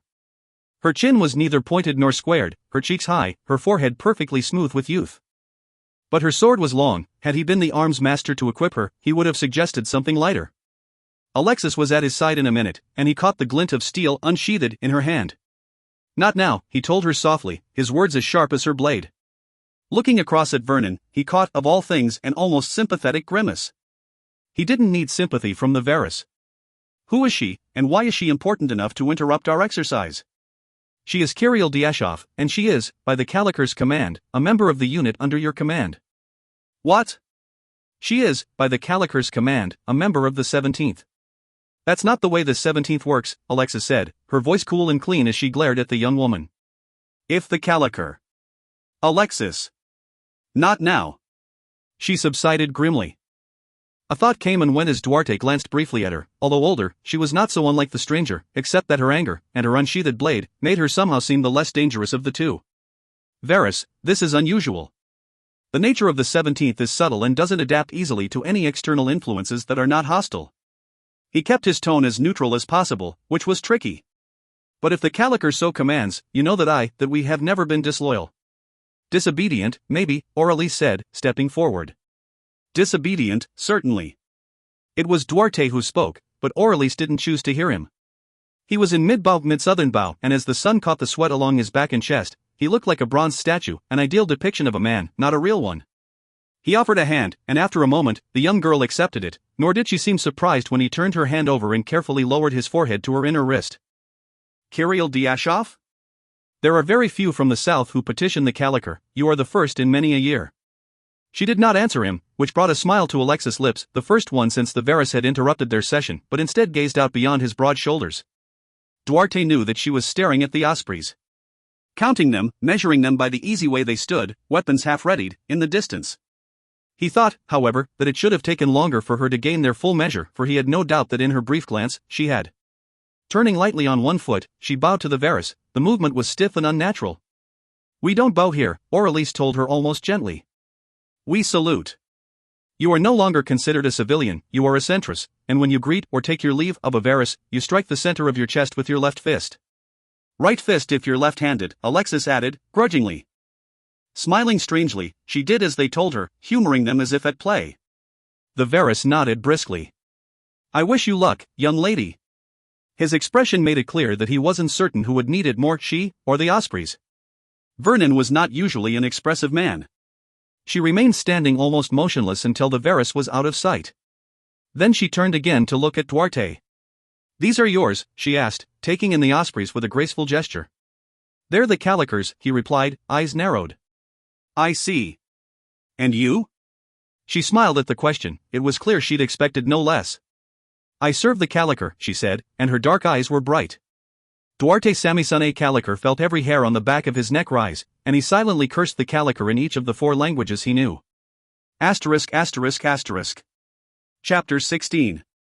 Sarah Amara Encalesta was no longer in the flower of youthful beauty. She had borne 2 strong sons and 3 beautiful daughters, and at the lady's mercy, all but one had survived into adulthood. A night thought that, but evening was fast approaching, and the pavilion of the dusk, positioned so that one might feel the solitary wonder of the Lord's descent, made way for such musings. The living could never hurt you as profoundly as the dead. And the dead were legion. Seraphs attended her in silence, and she allowed it. Tir Ramiro often told her that she was far too patient with their maunderings and their ponderous service. But as wife of the Tiragnate, she was allowed her pick of seraphs, and chose only those whose company soothed and eased her.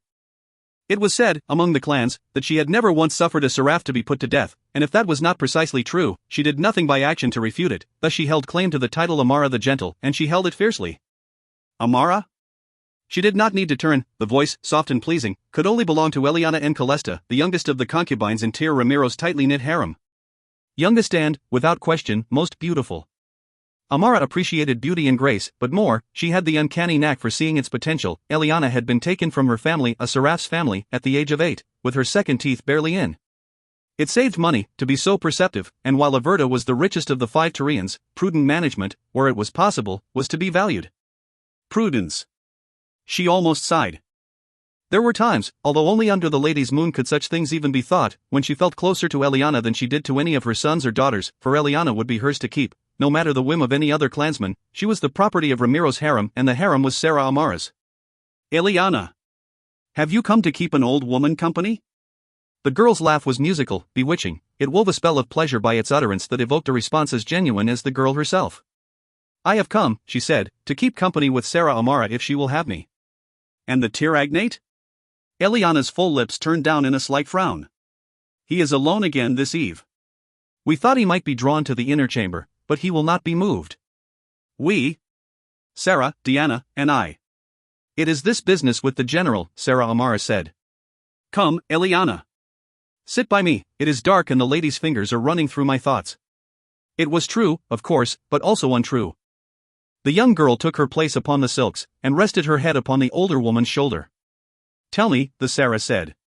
The general is like other men, and unlike.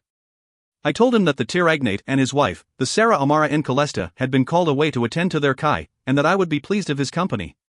He followed me to the outer chamber willingly enough. And? He was gentle, she said as if it surprised her. She hung her head a moment, and hair the texture of silk and the color of gold curled around the hollow of her neck. He did not desire me. That I do not believe. No? I saw the way he observed you at the meal, Eliana. She sat forward, and a seraph handed her a goblet of sweet water. But it says enough of his character that he did not accept what was offered. She watched in silence as the nets were drawn across the pavilion's face to keep insects at bay. Seraphs, like shadows, were bitten as they worked, yet they never once complained. He did not mention the incident to Ramiro, she added quietly. Eliana lifted a shoulder so gracefully it could hardly be called a shrug. And the Tyr is not angry with my failure? No. But he isn't surprised either. Berdan is one who would speak after loving. He practices caution as he can. She smiled. Tell me of the general. I think he values loyalty, was the quiet reply. What he says, he means. Do you know that? She paused, silent, as Amara waited? The moon was brightening above them. Tell me, the Sarah said, making of the command a request. Whatever it is, I will not laugh. I took him to the outer chamber. He sat upon the bench by the fountain, staring into the water in silence. He wanted no music, no food, no love, but he asked me to talk. Just speak. It was odd, Amara, he is not like Ramiro. No. I spoke, at first hoping to please him, to rouse him. But he stopped me, and asked me to speak, instead, as I would speak. I didn't know what to say. He asked me questions, and I answered them. Questions? About Averta. About my life in the harem. About Sarah Amara the Gentle. He did not ask me for any secrets, and perhaps I spoke too freely. I don't know why he wanted to hear me. With such a voice, and such a disposition, Amara would have been unsurprised had the man been anyone but the general. But why? Berdan Dinavar was a man, no more. He spoke of war, Amara, but not the specifics, she added hastily. He said he had come a long way. She lowered her face a moment. He rode his horse to death to reach Mancorvo. It hurts him. I did not know. They were silent a moment, in respect for the loss that would, in almost any other circumstance, be considered a grave crime. I had very little to say, after he told me. But I spoke of things that please me, no, of things that make me happy. As I did, he looked at me. He said I was beautiful, spoke the way a man will. I thought, then, that he might lay with me, but he did not. Instead, he turned to the fountain, and he said, Lady, grant me a sign. He said this during the day? Eliana swallowed and nodded. She raised a pale face to the moon's light and accepted the goblet that Amara held. A butterfly landed upon his shoulder. A butterfly? Yes. And it was black and crimson. You have rejected Eliana, Sarah, and Diana, Ramiro. And I hear, also, that you have turned aside Alien and Maria.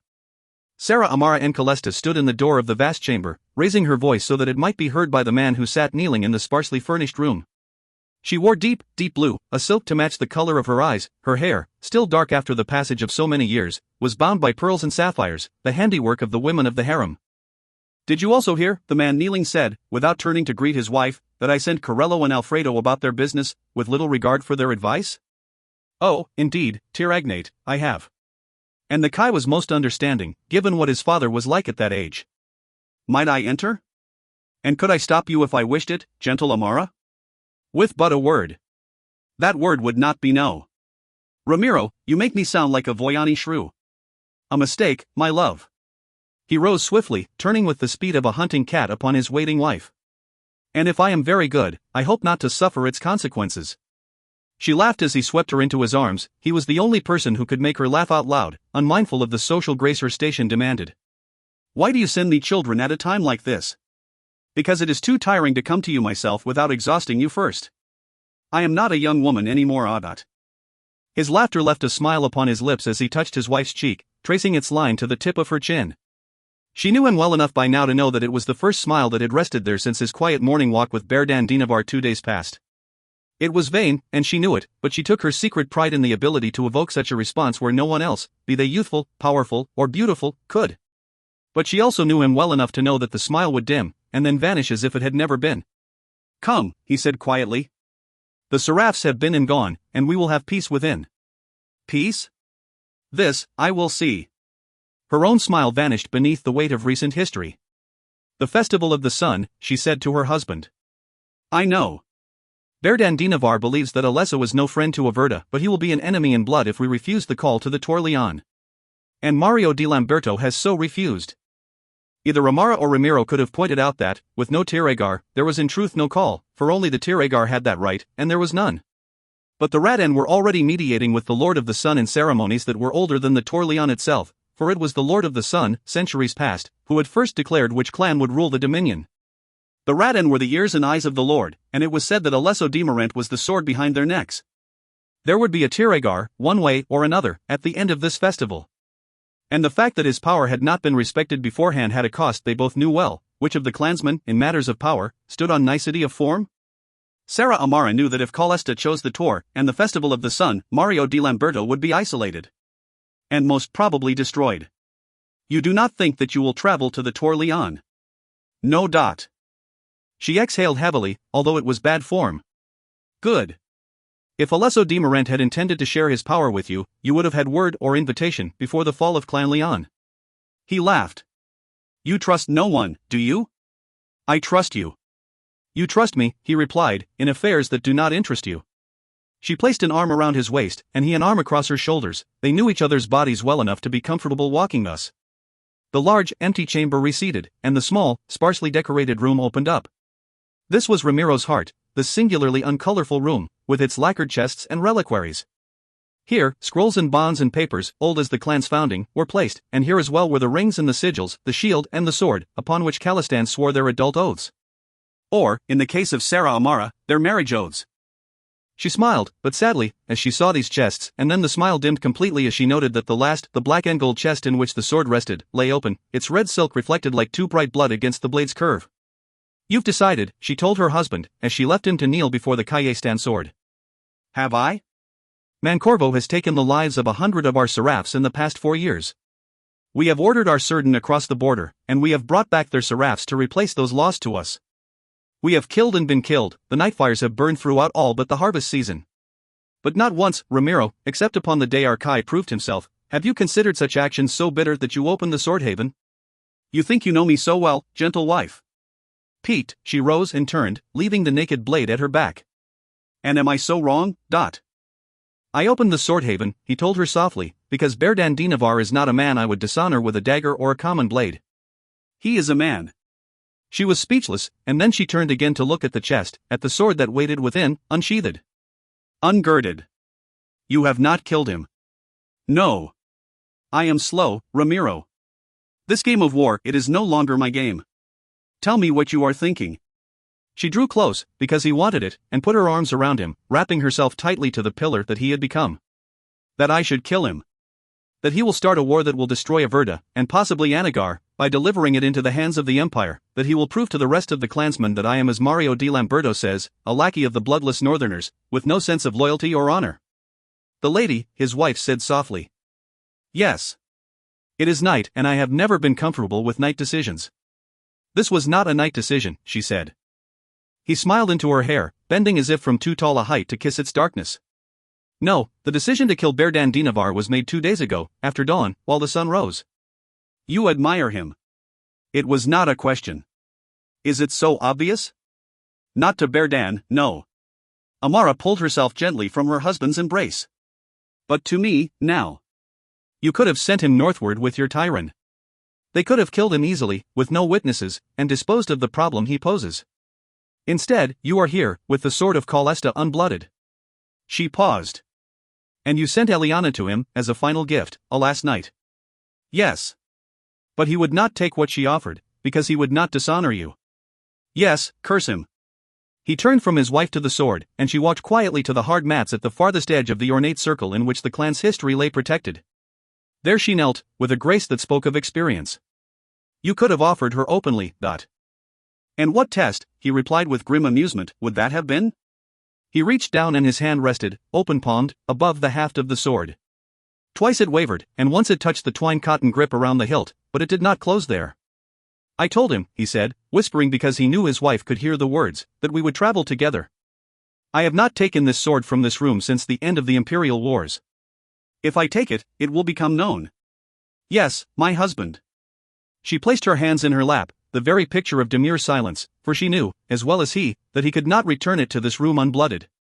Lift it, and he was committed to war, no matter how short and one-sided. Or how long and bloody. But demure or no, he knew his wife's measure. And what would you counsel, my delicate wife? If I am not to go to the Tour Leon, what does that leave me? She lifted her chin, it was the defining line of a strong face. A 17-year-old boy with the blood of a Tiragar weak enough to be destroyed in one evening's short work. She paused. And a clansman you admire, who will pursue and support that boy to the best of his ability. The corded muscles of his arms tightened, the edge of his chin touched the hollow of his collar. I am a fool, he said, as his hand closed. Light caught the blade. Sarah Amara gasped in a voice 20 years younger than she as he raised it high and spoke a single word, Calesta. Corello Kaidi Calesta was his mother's son in appearance, but he had his father's youthful impatience and his father's temper. The last of which, many said quietly, was not so bad a thing. Those who knew of Sarah Amara by hearsay said it because a Tiragnate who was too gentle is merely weak, and a weak Tiragnate cannot rule a border Tyrian. Those who knew Sarah Amara quite intimately said it because such a temper was not to be trusted with the wise rule of a border Tyrian. Those in between felt that it was better that the son mirror the father in as many ways as possible as a matter of principle. Kaidi Calesta, Sarah Amara said, the formality of the address a sign that she had grown weary with argument. The Tyrian cannot be run solely on the basis of your fear of the good opinion of other clans. Sarah Amara, he replied, matching her formality with a stiffness all his own, I do not intend any insult to the way the Tyr rules the Tyrian. But what you have told me is... What I have told you at the behest of the Tyr, she said, before he could, indeed, insult his father. Although they were alone in the stone gardens, seraphs toiled under the sun of the festival season, and how many of those seraphs reported directly and secretly to Ramiro, she did not know. But she was certain that there was at least one, and she did not wish her son to endanger himself by openly insulting the Tyr. That, Ramiro would not accept without intervention, whatever he might choose to hear in private. He understood her warning, and fell silent, but barely. In that, he was like his father as a youth, and that man, Amara remembered well, although the years had gentled the memory. Corello, before you decide upon a course of action, know this, I support your father's decision. And what would you have me say? A good question. She rose. I will leave you with it, but will add this, there will be war, one way or the other. If we went to the Tour Leon, the war would be with Mancorvo, and Lamberto would finally be crushed. Lamberto, she said evenly, thinking privately that her son spent too much time with his writers, and not enough with his wife, will be a target for the new Tiragar. There is no question of it. But think, he cannot be more of an enemy to Averta than he already is, and Mario di Lamberto will accept no offers from the Tiragar. At worst, Lamberto will fight 2 wars, but I think it likely that the raids between Averta and Mancorvo, should we desire it, will end rather abruptly. Sarah Amara. You are too trusting, she said coldly, resuming her seat. Stung, he flushed. The General Alesso di Morente controls perhaps half of the armies of the Tiragar. More, if Berdandinavar is to be believed. She shrugged delicately. More, then. Do you think fear of these armies is enough to have the Tiragnati proclaim him Tiragar? Silence. Corello, you will answer me. Grudgingly, Corello shook his young head. He was, Amara thought, such a striking man. No. No, then. She gestured, a seraph appeared at her side in an instant with a goblet and a fan. She took the fan herself and sent him on without speaking a word. We know, from the reaction of Mario di Lamberto, that Mario was not one of the Tiragnate who supports Alesso's bid.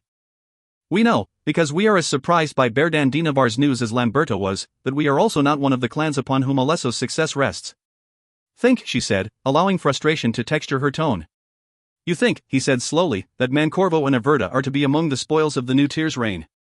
She almost clapped her hands, but stopped, closing them around the stem of her goblet instead. Young men could be so headstrong. Yes. Why? Because, my son, he must have felt confident of the support of 2/4 of the Tiragnati. In no other way could he be proclaimed Tiragar, before would war among themselves for that right. She paused. Therefore, it is clear that Erdat and Sargassa support him. But we can't stand for long against the armies of the Tiragar. Here, he showed a glimmer of the pragmatism that had become his father's strength. Young Alfredo, his brother, was just as likely to stand against impossible odds with honor as he was to act intelligently. Not if things remain as they are, no. Then let us enter our own negotiations with Morent, while time remains. Averda is the richest of the Tyrians. Let him lose one of the 3 he holds instead. Possible. This time, there was respect in the word. However, negotiations rely on 2 things. 1, that we have something that he wants. 2, that he has something that we want. What do we have? We have Averda. And will we give that to his rule? I think not, she said softly. What else do we have? Legitimacy. Yes. And it may be that in the months to come he will need it. If, indeed, he does not choose to field his army the moment the festival of the sun has ended. What does he have that we want? Mancorvo. Promised, I believe, to someone else. Then nothing. We wish to rule our lands as we have, in peace. There will be no peace, she said again. Because in order to negotiate, 2 parties must be at equal strength, or at equal disadvantage. Unless the situation changes, I would say that Alesso di Morent does not feel the need to bargain. It is rumored that he holds the Radan, and they may very well be forced to bless his rulership at the festival, which means he does not need legitimacy. We have Averda, and he wants it. It is as simple, for the moment, as that. Corello Kai di Calesta bowed his head, this time with genuine respect. Naker, she said, knowing that he hated the name, but feeling fond enough to use it anyway. You should spend more time with your lovely wife. He straightened his shoulders, striving to look anything but the young Tyran. We should begin to plan. Where is the Tir Agne to be found? He is currently inspecting the defenses along the southern border. Without me? Corello bridled. Which was as Amara expected, the border defenses were, after all, his command. Corello, he left you in charge here. What better way to show his trust could he have chosen? The sun had the grace to redden, and when he rose and walked away, his mother cast her gaze out to the standing rocks in the sparse, empty space. She was disappointed. Until she heard his voice again, at her back. Sarah Amara. Yes? As we do not intend to negotiate with Morent, you expect that we will have to face them on the field. Astute. Then you neglected to tell me how exactly it is that the Tiragnate expects to be able to withstand the general's armies. Ah, Naker, she said, unmindful of who might hear the pride in her voice, we will make a ruler of you yet. She did not, of course, expect him to like the answer. Radan Fredero Kai El Sol. Please accept our apologies for our inability to attend the Festival of the Sun this year. The Radan and the Tyrian of Averda have been instructed to perform the proper rituals, and while we fully understand that these rituals, so far from the Tor Leon, are no replacement for your exalted services, we feel in this climb that we must make do with their lesser grace. We would, of course, accept your invitation, but it has come to our attention that Mario di Lamberto has not, and it places us in a delicate situation. As you may be aware, the difficulties between Lamberto and Calesta have grown ever more bitter. As of late, we have lost a village, and during this season we cannot afford to lose another. As Lamberto will remain within his Tyrian, we do not have our traditional guarantee that, for the Festival of the Sun, hostilities will cease, and we cannot leave our Tyrian open to attack by stripping it of its most able leaders. We hope that you will understand our difficulty and speak a word on our behalf to the Lord. The loss of the Tiragar is a blow to Calesta, but the clan Leon was small and perhaps not as strong in influence as it might have been. The Dominion lost much in the wars under the Tiragar's direction. Averda knows the truth of that better than any Tyrian. We have no desire to rule the Dominion, nor would we accept the position were it to be offered to us. Yet we do not believe that any of the current Tiragnati would suit better. If there is to be a Tiragar, it is not from within the 4 that he is to be found. The Radan have always given wise counsel, and it is our belief that in such times, their counsel will, of course, continue to be a wall against the wind. Should you desire it, we would be pleased to enter into deliberations with regard to the seat of the Tor Leon. Tiragnate Ramiro Kai di Calesta. Well. Alesso di Morent set the scroll aside. He's committed it to writing, the widened Sendari said. He lifted a goblet and a seraph, a young boy with perhaps too much energy, filled it. Yes. And if it were written to me, I would accept it as an offer. Sendari shrugged. There is no doubt that Berdandinovar traveled to Averta. Ramiro di Calesta has never been a stupid man. No. Unfortunately. He does not choose to expose himself by presenting himself to you directly at the Festival of the Sun. We both know, in his position, that we would do the same. Alesso frowned. Yes. Sendari set the goblet aside untouched, and began to stroke the fine, long line of his beard.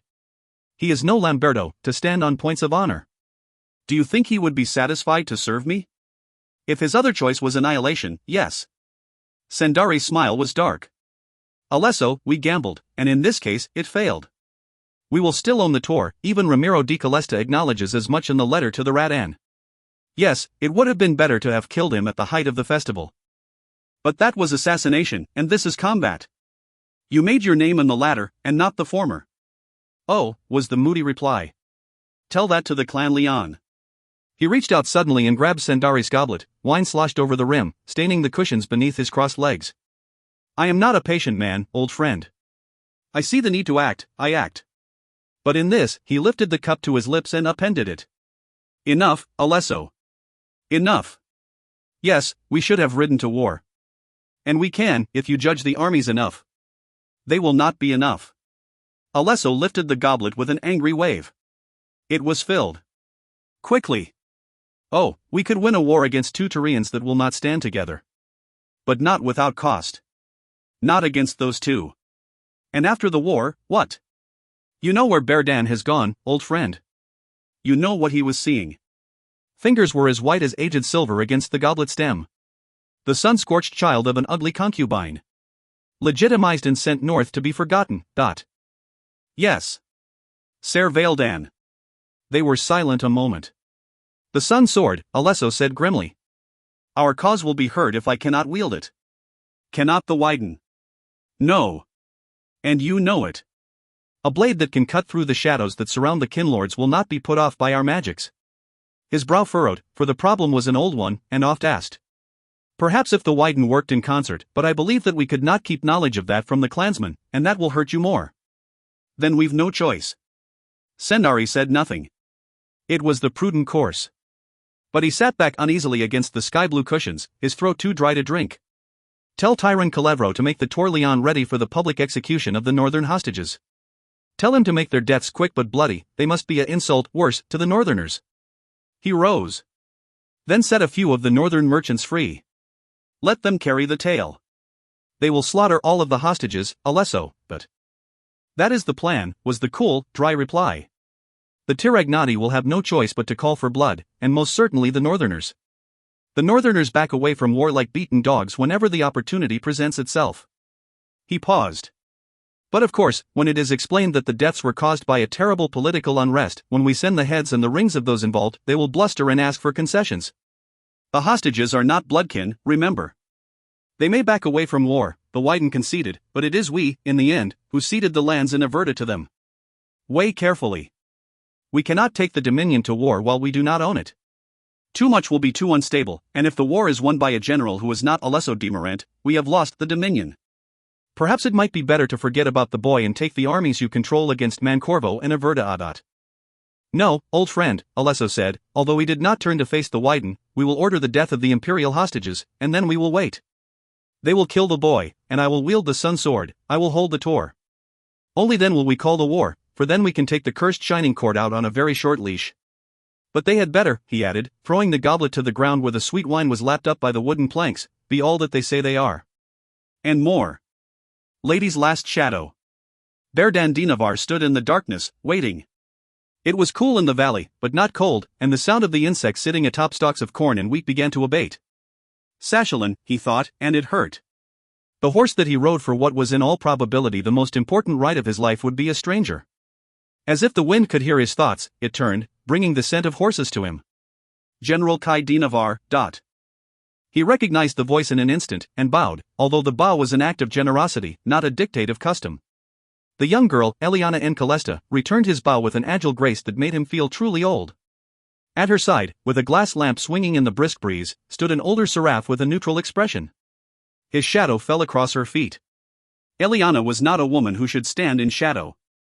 Had he ever looked so perfect? Had he ever walked with such a complete confidence in his youth, in his own beauty? At that, he smiled ruefully. He had never been a beautiful man, not even his wife said otherwise. And there. She could bring a smile to his lips without speaking a word. Eliana, he said quietly. Have you come to see an old man off? Not an old one, she said. But an honorable one. There are so few left in the Dominion. She spoke gravely, and the gravity made her, of all things, more beautiful.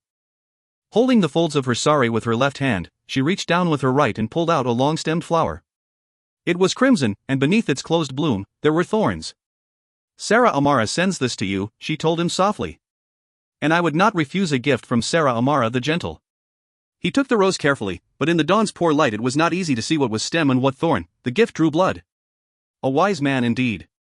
General Berdan Dinavar smiled. Tiragnate, he said, dropping carefully to one knee. And then, from a vantage much closer to ground than Berdan was comfortable with, he saw it, the sword of Calesta. Another man might have passed over it, for its sheath was not ornate. It was black, bound and knotted from top to bottom in linen and silk, with gold tip and gold mouth. What set it apart was the crimson mark in its center. The mark of Calesta. Do not, Ramiro de Calesta said, kneel before me. You are not beholden here, Kai Dinavar. Berdan Dinavar nodded grimly, but surprise still tightened his lips, silencing him. The sword. The sword of Calesta. He was certain it had not seen the Lord's light for at least a decade. Yes, Ramiro said, stepping to one side to allow his surgeon, no, his tyrant, to pass. Then I will ride, Berdan said, with a lighter heart. And I, another voice said, will wait with a heavier one. The Lord's light colored the sky. Sarah Amara the Gentle wore a thin silk against the line of her jaw as protection from the wearying sun. General Berdan, we charge you with the safe return of our tear. With that, he showed his surprise then, and Amara did not judge him weaker for the display. It was dawn, and in the moments when the lady handed reign of her dominion to the Lord, it was hard to know where one's thoughts were best placed. I am honored, Tiragnate de Calesta. The Tir nodded briefly. We will take an escort of a dozen. He turned to face the surgeon who waited with his wife. The Terian, in my absence, will be guarded and governed by my Kai in my stead. His word is my word. One of the tyrants stood apart, and bowed quite low. Tiragnate. When he rose, Berdan thought he saw the likeness of the mother in his face. Ser Corello Kai Dinavar. The Tiragnate nodded as if satisfied, and continued. Ser Alfredo de Calesta will, however, be given command of the western border patrols. It is time he assumed some of the responsibilities of a Verda. Tiragnate, the Kai said, bowing again, his face a perfectly composed mask. Come, Berdan. We ride with the sun's rise. The borders will almost certainly be watched. He took no serapes with him because his mood was poor and he could ill afford to lose another. He had been forced to discard too many, and their experience and training was already missed. Even in the quiet splendor, the carefully cultivated appearance of tranquil, undisturbed wilderness, even in the presence of the lake of the Torleon, his anger festered. But the festival of the sun was to commence in less than 10 days. Each pavilion, each viewing platform, each guest house and each hidden path, had to be tended, manicured, readied. This first year of the reign of Alesso di Alesso, everything must be perfect. He cursed the need for that perfection in silence, for at every stop he made, seraphs and certain abounded, carrying bolts of fabric, hammers, nails, toiling with their wheelbarrows and their dirt, flowers, and spades, seeking, in each change, the blessing of the wives of Murano and Herrero, the women who, in the absence of a ruling clan, sought to better themselves by making the festival of the sun in their image. Of course, when they saw Alesso di Morant, they made haste to leave their labor, and of course, they made haste to bow, lengthening their stay and their work as they groveled. His power was not certain enough that he could afford to have any of them killed out of hand, although were he to do so, today would have been the day. He cursed the shining court. Berdan Dinavar was what he had been chosen to be, cunning, untrusting, untrappable, the Anagarian warrior. Just how cunning, and how suspicious, even Alesso had not begun to guess, and they had been friends a long time. He admired the general, even as he planned to crush him, for there was enough of the warrior in Alesso di Morant that he truly appreciated a worthy rival. Unreliable allies, on the other hand, were not accorded the same respect. Wage war against the Essalianese, and you will have at your disposal kinlords. And these? He had watched the lords in action. In the heat of the high sun, he felt a momentary chill, and he lifted his face to the lords. Wind touched his forehead. What did the kinlords do in their millennia in the hells? They fought for dominion. And that fight, that desire for power, Alesso par di Morant understood. He nodded grimly at 3 seraphs as they knelt gravely before him, their hands slightly dirt-stained, their presentation poor. Of course, presentation when one was digging and building could not be perfect. He passed them by, pretending not to hear the sigh of relief the youngest gave. Yes, the kin lords battled. But it was not for the glory of killing and dying that Alesso de Morant struggled. It was for this space of wilderness, this near-perfect retreat, this crown of the Dominion. I will be the greatest Tiragar that the Dominion has ever known. Or I will be the last. At this moment, neither sat well. He did not know what he was searching for, did not, in fact, realize that he had been searching at all until he came across the distant sound of mournful samisen music. He stood within a small stand of perfectly landscaped trees, and as he turned, the wind brought the notes to life, carrying an unmistakable voice. No seraphs attended him, by his strict command, nor did the certain that he normally brought with him. He regretted his decision, for their absence made of his approach an insult, and he did not wish to insult the flower of the Dominion. Yet he approached as if drawn, seeking the words that the distance blurred. Beneath his vantage, the pavilion of the dawn, well past its best viewing hours, lay protected against the sun's harshness by a simple, gabled roof. The screens had not been drawn. Upon the seraph's platform were 2 men and a young girl. They sat at ease, legs bent beneath them, heads bowed. The wide, round hats of the southern Anagarians were bound with bright ribbons. They wore them well. He followed the path that the trees hid until he could see beyond the seraphs, and there he stopped, for Sera Diora di Murano was singing. Her lashes were a dark sweep of perfect curve against her fair skin. Her hair, unpearled and unfettered, hung down her shoulders and back as if she were a young child. She wore midnight blue and ivory, and gold caught the light at her neck in strands that bound it perfectly. He could not name the song she sang, and he was not unlearned. But the song brought him a measure of peace that he had not felt since last he heard her sing. She brought back youth, and the brashness of it. He was a man, under the Lord's sight, a warrior who had proved himself upon the fields of battle against the Lord's enemies. The Tor Leon the Tor was his, and in a man's home, a man's domain, he could do as he pleased if he had the strength to defend that action. General Alesso de Morant had that strength. The seraphs looked up as he approached. The oldest of them, gray-haired and slender, rose in the seraph half-crouch, moving forward a graceful step to kneel in the soft dirt before the pavilion. The youngest, the girl, rose as well, stepping into the pavilion's shadows. General Alesso par de Morant stopped a foot away from the seraph when it became clear that the seraph did not intend to move for the clansman. Alesso wore the rayless sun above the crescent sword, a military symbol, a symbol that only clansmen were allowed to bear. Had he not thought it would displease her, he would have killed the seraph outright. He considered it, before bowing very correctly instead. Tell your Sarah that the General Alesso de Morant wishes the privilege of her audience. The seraph bowed at once, his grey hair blending with bent stalks of grass that, like the man, had passed their season of soft newness. Then he rose and retreated. But he did not retreat to where Sera Diora sat. He moved farther back, disappearing from view into the cooler recess of the building. Alesso had just time to curse quietly under his breath before the seraph returned to once again resume his position upon the seraph platform. The Sera Teresa di Murano grants the audience the General Alesso de Morant requests. Wyden Sendari di Murano was a troubled man. Sera Teresa, you must be mistaken. You are the Wyden, Ser Sendari. If you insist, and you walk the path of the wise, who am I to demur? She lifted her lavender fan and spread it wide, waving it through the air so delicately her hand seemed involved in an intricate dance. Yet to my unlearned and untrained eye, I would say that Alesso de Morant has shown his intent. Alesso is not a mere boy, to be overwhelmed by a woman's face or figure. He froze. Or voice. The air cooled. Speak plainly, Wyden Sendari di Murano. You have not interfered. Make the accusation, if you will make it. If you will not, leave it be. Her cheeks were colored slightly, they gave a pleasing blush to her appearance. But they also gave warning, and if the Wyden did not take warning well, he took it. It is not like Alesso, he said roughly.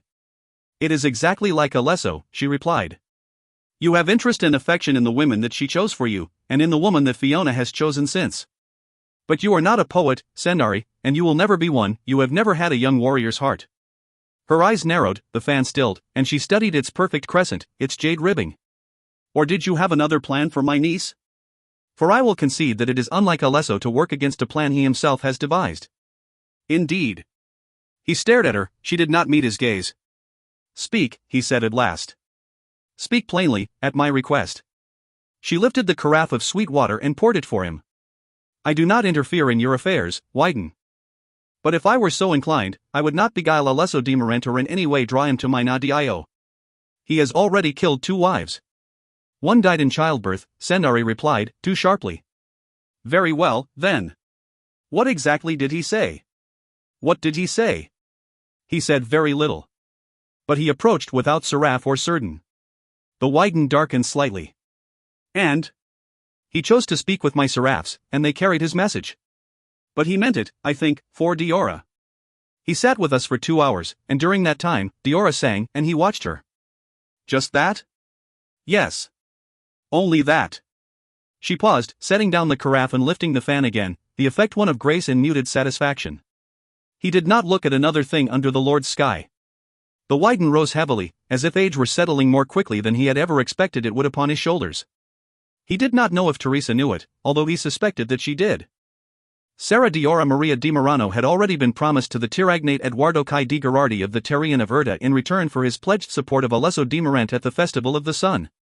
And she had been promised, with the very reluctant approval of her father, by Alesso di Morente, for without his approval, Gherardi had vowed to withdraw not only his support, but his silence.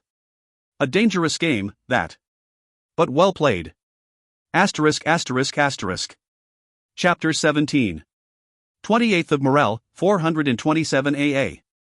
Avralalan, Bavantari. This was the third attempt on Ser Vaildan de Leon's life in less than 3 weeks. We're well aware of that. How is it that, in 3 weeks, your security has been so poor that not once, not twice, but thrice, the boy's life has been endangered? Commander Savari had a headache that would not go away. The portly, loud, and theatrically enraged Anagarian seated if the up and down, back and forth motion could be dignified with the word before him had been in his office for no less than 3/4 of an hour, sweat-draped vermilion silks flouncing about as he gesticulated. It was a pity, the commander thought idly, that weapon skill and endurance faded with age, but the ability to sit behind a desk and write out commands did not. The desk was a front line that he had grown to loathe over the years. And we demand justice. Prattle. Frothing. Abuse. The imperial court accepted us as hostages, you've accepted the responsibility for our safety and our well-being. Are you listening? It was a pity. Most of the Anagarians that Savari had met were a quiet and controlled bunch, people who preferred a silken, understated threat to a blather of incoherent babble. That type of Anagarian, he could deal with. Besides which, Saraskari was certain, not hostage, guard, not valuable noble. Don't just sit there, Vaildan, speak up for yourself. The large man pushed the younger one forward in his seat. Unfortunately, the young man wasn't expecting the blow, and righted himself only by flattening his palms against the surface of Savari's desk. Savari's crowded desk. No. Don't touch them. I'll tend to them later. He tried to smile, but his face was too stiff from maintaining a studied, neutral expression through the older man's babble. Saraskari, if you wouldn't mind? Wouldn't mind what? Wouldn't mind leaving us to speak. Leave? Why should I?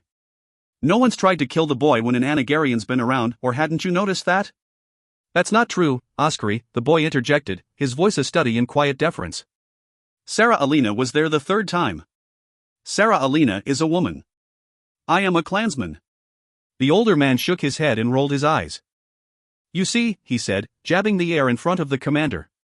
This is what comes of sending a boy too young to the north. He forgets himself. He forgets our customs. The customs of the valley, Commander Savari said quietly, are not the customs of the rest of the Dominion.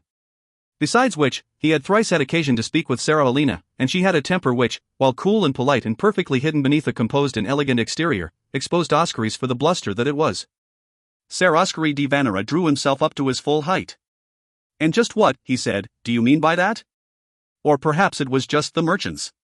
Ser Oskari, the commander said, I mean that you are certain, not Tor or Tyr. It is your job, and your right, to protect your clan. Of which, he added, his voice a trifle chillier, Ser Vaildan is not a member. We're all Anagarian here, the large man said, although the wind was out of his sails. For the life of him, Savari could not understand what Ser Filippo di Calesta, brother to the reigning Tiragnate, valued in the extremely annoying Oskari. But Oskari was of Filippo's retinue. Yes, you are all Anagarian. I do not dispute that. But you have been in my office for nearly an hour, and I have had no further details, no better description, from young Vaildan here. He raised a hand as Oskari began to spout anew. Ser Vaildan. This is a matter not for the king's swords, but the king's diplomats. Please. Ser Oskari. He began the mental countdown, starting at 30 and not at the customary 3. When he reached the 2-second mark, Oskari finished whatever it was he was saying and stomped out of the office, threatening Savari with some ailment, and the wrath of the Tiragnate's brother, neither of which Savari found particularly worrisome. Does the man never shut up? He asked. No, was the quiet reply. Commander Savari smiled.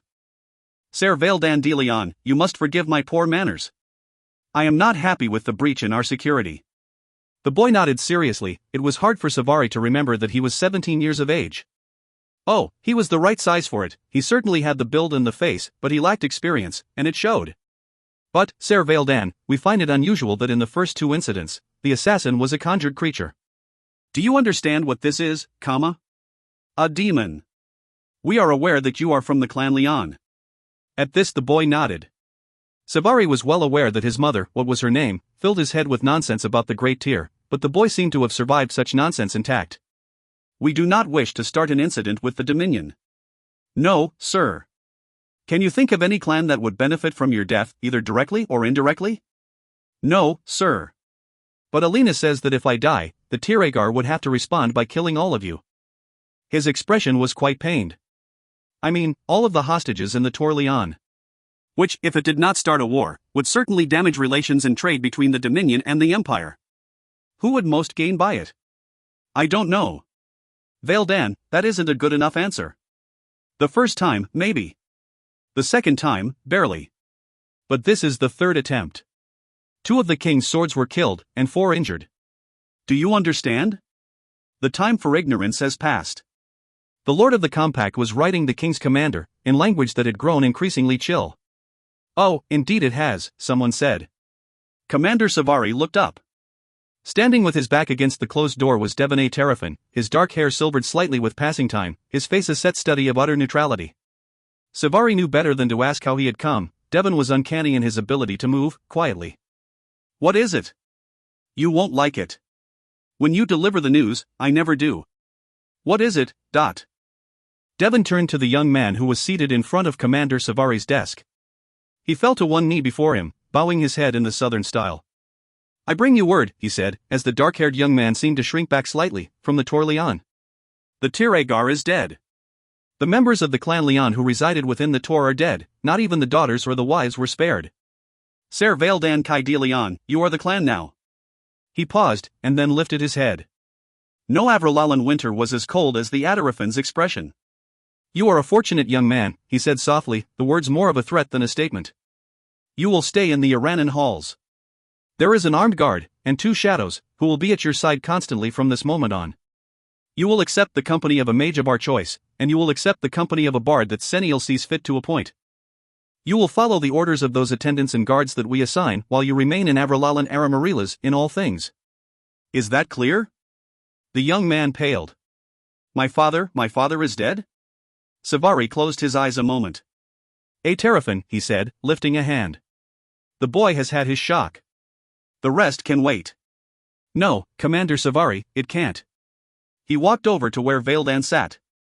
Ser Valdan Kai de Leon, the merchants of Terraphin have just arrived home from their journey to Rivera. They were detained in the Tor Leon for 7 days. During those 7 days, the imperial hostages were slaughtered in the public square. Not even a child survived. His jaw tightened, if that were possible. Ser Valdan de Leon stared up at him, his eyes a blackness of shock, of a man who has heard so much, so quickly, that he refused to understand any more of it. If the enemies of your clan have not succeeded in their past assassination attempts, they will now be aided by most of the 10.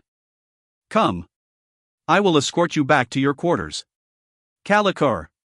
Kalikor. A young man she didn't immediately recognize came tearing across the green. She frowned as he stopped, chest heaving. He was one of the servants, not the soldiers. The frown deepened. The servants were chosen for their ability to live up to the expectation of other noble houses. Running, arms flapping, feet kicking up clods of loose dirt nearest the flower beds, this young man looked anything but able. I believe, the Kalikor said dryly to her companion, that's me he's shouting for. I believe, her companion said, smiling ruefully, that you're right. He rose gracefully and set his glass upon the edge of the demi-wall. It was really far too quiet a day. Varys Karama was as unlike Elora as day to night. He was slender, almost sylvan, she was heavily boned and built. His temper was mercurial, yet superficial, hers was slow to wake, but when it did, it left its scars, both in her memory and in the memory of anyone who witnessed it. Where she was prone to execution, he was prone to mercy. Where she was given to dry, earthy humor, he was almost too proper for a military man. He was the only one she knew who didn't drink. And if she had to choose one man out of the entire regiment to save, it would be Kurama. "Whoa, there," the caliker said, as the boy stumbled to a halt. "Take a breath, and take a rest." The fair-haired servant flushed. "Vernon Loris said you were to have this." She frowned. Kurama stood. Vernon did not use civilians as messengers where a military man would do. "Be quick, then." She held out a ringed hand, and the child, or so he seemed in heightened manner, immediately placed a curled scroll into it. The weight gone, he collapsed to his knees, breathing a little too quickly. The grass was tall enough and dry enough to protect his clothing from dirt, which was just as well. The formidable woman in charge of the servants' laundry and uniforms bullied even the caliker on occasion. And the boy was wearing white and gold. Household, and at that, in her house. "You didn't tell your staff where you could be found, did you?" Kurama spoke quietly against the breeze. As the answer was perfectly obvious, she didn't bother to give it. Instead, she looked at the seal, pressed into silvered wax, that lay across the center of the scroll. Terrafin. Caliker and Terrafin were not enemies, but they were not friends. They moved in circles that overlapped seldom, but when they did, the two houses clashed as any of the 10 did. The fine hairs rose on the back of the caliker's neck. She felt the lightning's lattice in the air, and knew the storm was about to start in earnest. The scroll was the bolt. She broke the seal, and unfurled the vellum carefully, seeing the ink and the turn of the letters before she looked at the words they formed. The hand that had penned the message was none other than Amori's. Caliker? It was such a short message. 3 sentences. She could not keep herself from crushing it. She knew why Vernon had chosen, wisely, to send a servant instead of a houseguard. "Boy," she said softly. "Alan, Caliker." "Alan. Is a reply expected?" "No, Caliker." "Good. Please leave us." "Yes, Caliker." He stood quickly, wiping his hands on the front of his pants. She watched him turn and leave, less frantic in his pace than when he'd arrived. It was easy to watch him. Her eyes did it automatically, too numb for a moment to move, to look at the business at hand. "Elora?" "It's Madsen," she told him, her face a mask. "Madsen? Madsen's an Anagar, isn't he?" She lifted the hand that held the crushed scroll. Lifted it, moving her arm as if it could not be bent at the elbow. He took the burden from her. "Cormaris Crown," she heard him say. And then, silence. "We cannot overlook this. Vernon. We don't even have his body, we have nothing left but this." Varys Vernon Loris A. Caliker threw the remnants of the scroll onto the center of the table in the meeting hall. "Do you know? Vernon." Kurama raised a hand. "We all fought in the Southern Wars. We know what they do with the dead. And the living. Do you know what kind of death he had?" "It isn't necessary," Kurama said. But the caliker lifted a white face. "No," she said quietly. "I don't. I took the liberty of speaking with the Terrafin merchant myself." "That was a liberty, Varys. Have you spoken to anyone else about this?" "No, Caliker." "Good. You will not." "Yes, Caliker."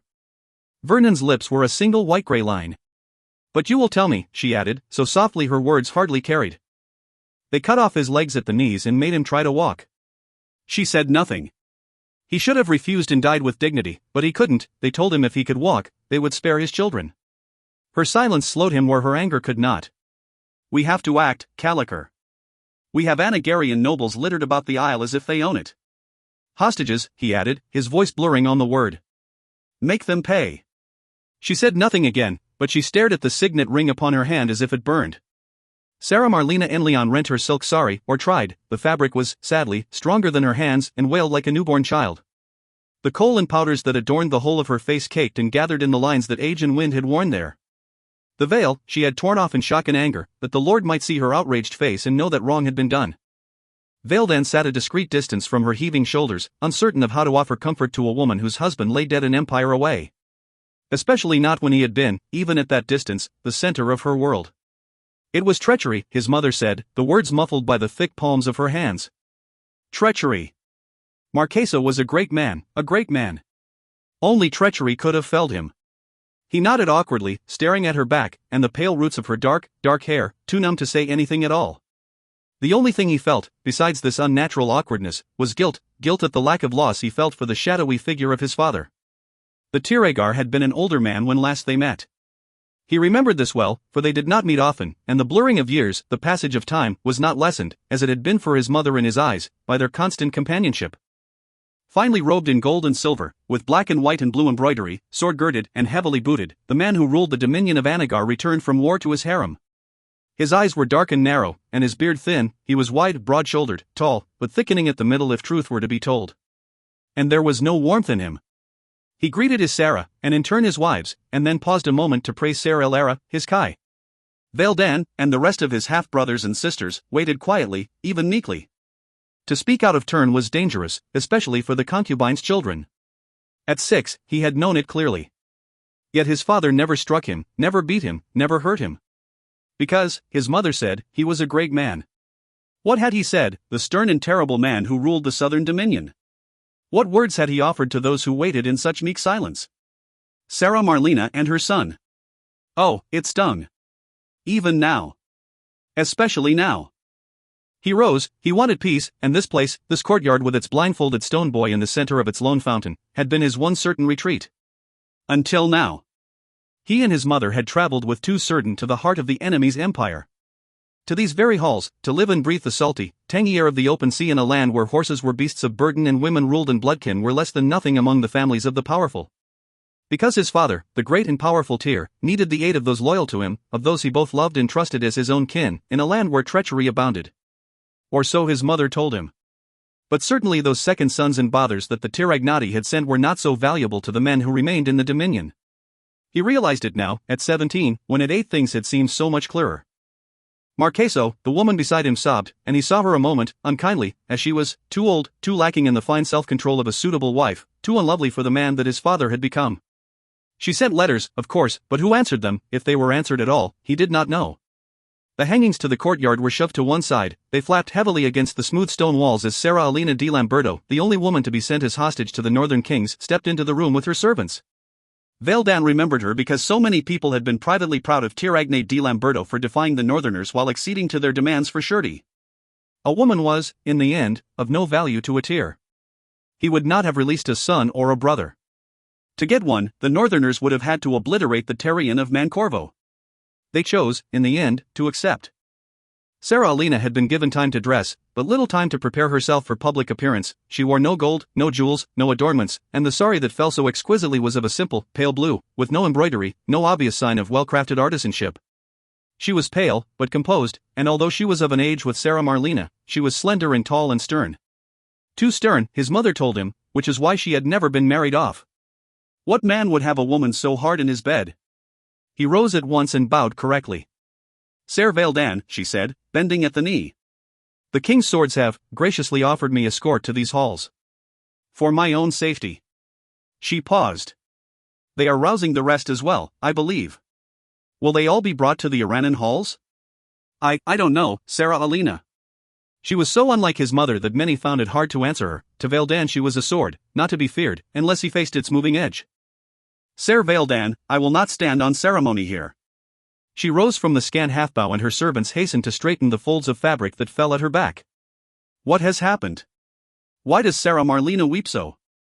It's the Tyr-Agar. The Sarah grew still, although until she did, he would have thought her incapable of being more steely. What has happened to the illustrious Tyr-Agar? He's been murdered, Sarah Marlena said, raising an angry, reddened face. Murdered, they say, by treachery. Who is they?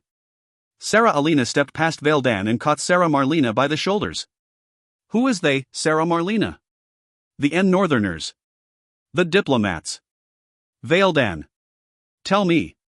He thought he heard the faint edge of disgust in her voice, but he could not be certain. The Terrafin, Devon, brought news. From Terrafin. He swallowed as Sarah Alina left his mother's side and came to stand uncomfortably close to his own. The Tyr and the clan have been killed. And he swallowed.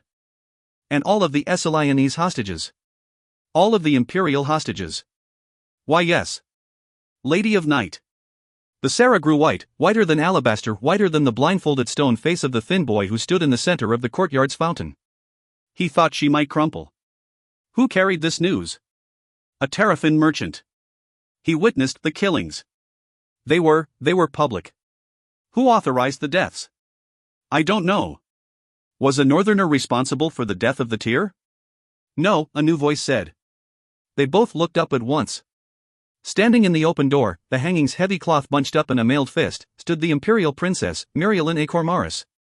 A sword belt hung round her narrow waist, and beneath it lay a chain shirt and hauberk. Her hair was tightly bound, and although she was not a young woman, Veildan noted that the roots and the length were of a color. If Northerners had killed the Tyr, would they have then had the chance to murder each and every member of the clan Leon? Not even the children of the concubines were spared. The daughter of King Cormoran bowed, metal clinked as she rose. I will not enter farther, Sarah Marlena, Sarah Alina. But this night has changed your life and Avralalan Aramarila's. Do not sleep heavily. Wait, A. Cormaris, Sarah Alina said. The princess paused, caught at the edge of the threshold that had never once been a barrier before. Our deaths. Will they be public sport? Veildan drew breath so sharp the sound pulled the hair on the nape of his neck. Of course. The northern hostages were dead. He hadn't thought. He couldn't think. Or he didn't want to. But Sarah Alina's words gave him no choice. He turned a face now as pale as hers to the quiet princess. Sarah Alina Princess Murielin seemed as pale as the Sarah, although that was natural, she was fairer in color. Do not act rashly, but wait. I will do as I am able. She swallowed, and Veildan felt the first deep chill of real fear. Murielin A. Cormaris was known for her fearlessness and her honor, yet even he could see the apprehension in her unblinking eyes. Sarah Alina bowed. Sarah Marlena, she said without turning, in a tone too quiet to carry to the door, you humiliate us all by this public display. Do you wish to dishonor your husband's choice? Cease this crying at once. We are Anagarian, the men will be here soon. Asterisk asterisk asterisk. She woke from sleep with a scream. Not a muffled scream, not the cries, pathetic and whimpering, that so often accompany nightmare. No, she screamed, and across the narrow hall, in a set of rooms occupied by the quietest of the men who served her, Teller sat bolt upright, his own dreams and sleep thrown off so completely he might have been waiting, awake, for this moment. He was halfway through the door when they collided, he a slight and slender man, and she, a slight and slender woman, both in their nightclothes, both running as if the lives of their loved ones depended on it. Jay? He caught her shoulders, held them in the brace of fingers that were used to waking her from the seer-touched morass of nightmare. Jay? She met his eyes in the half-lit halls, and he knew at once that this was no waking nightmare. Her gaze, framed as it was by eyes both wide and round, was here, and not in the half-world between dream and wakefulness. He almost took a step back at what he saw there. Because he hadn't seen it for years and years, and that youth was not a youth he had any desire to recall so clearly, in the dark. Where's Avandar? Things had to be tough if she wanted him. Another door opened in the narrow hall, and a woman peered out from behind it, tentative, as if she might interrupt something that she'd rather not. Jay? Is that you? It's us, Teller replied.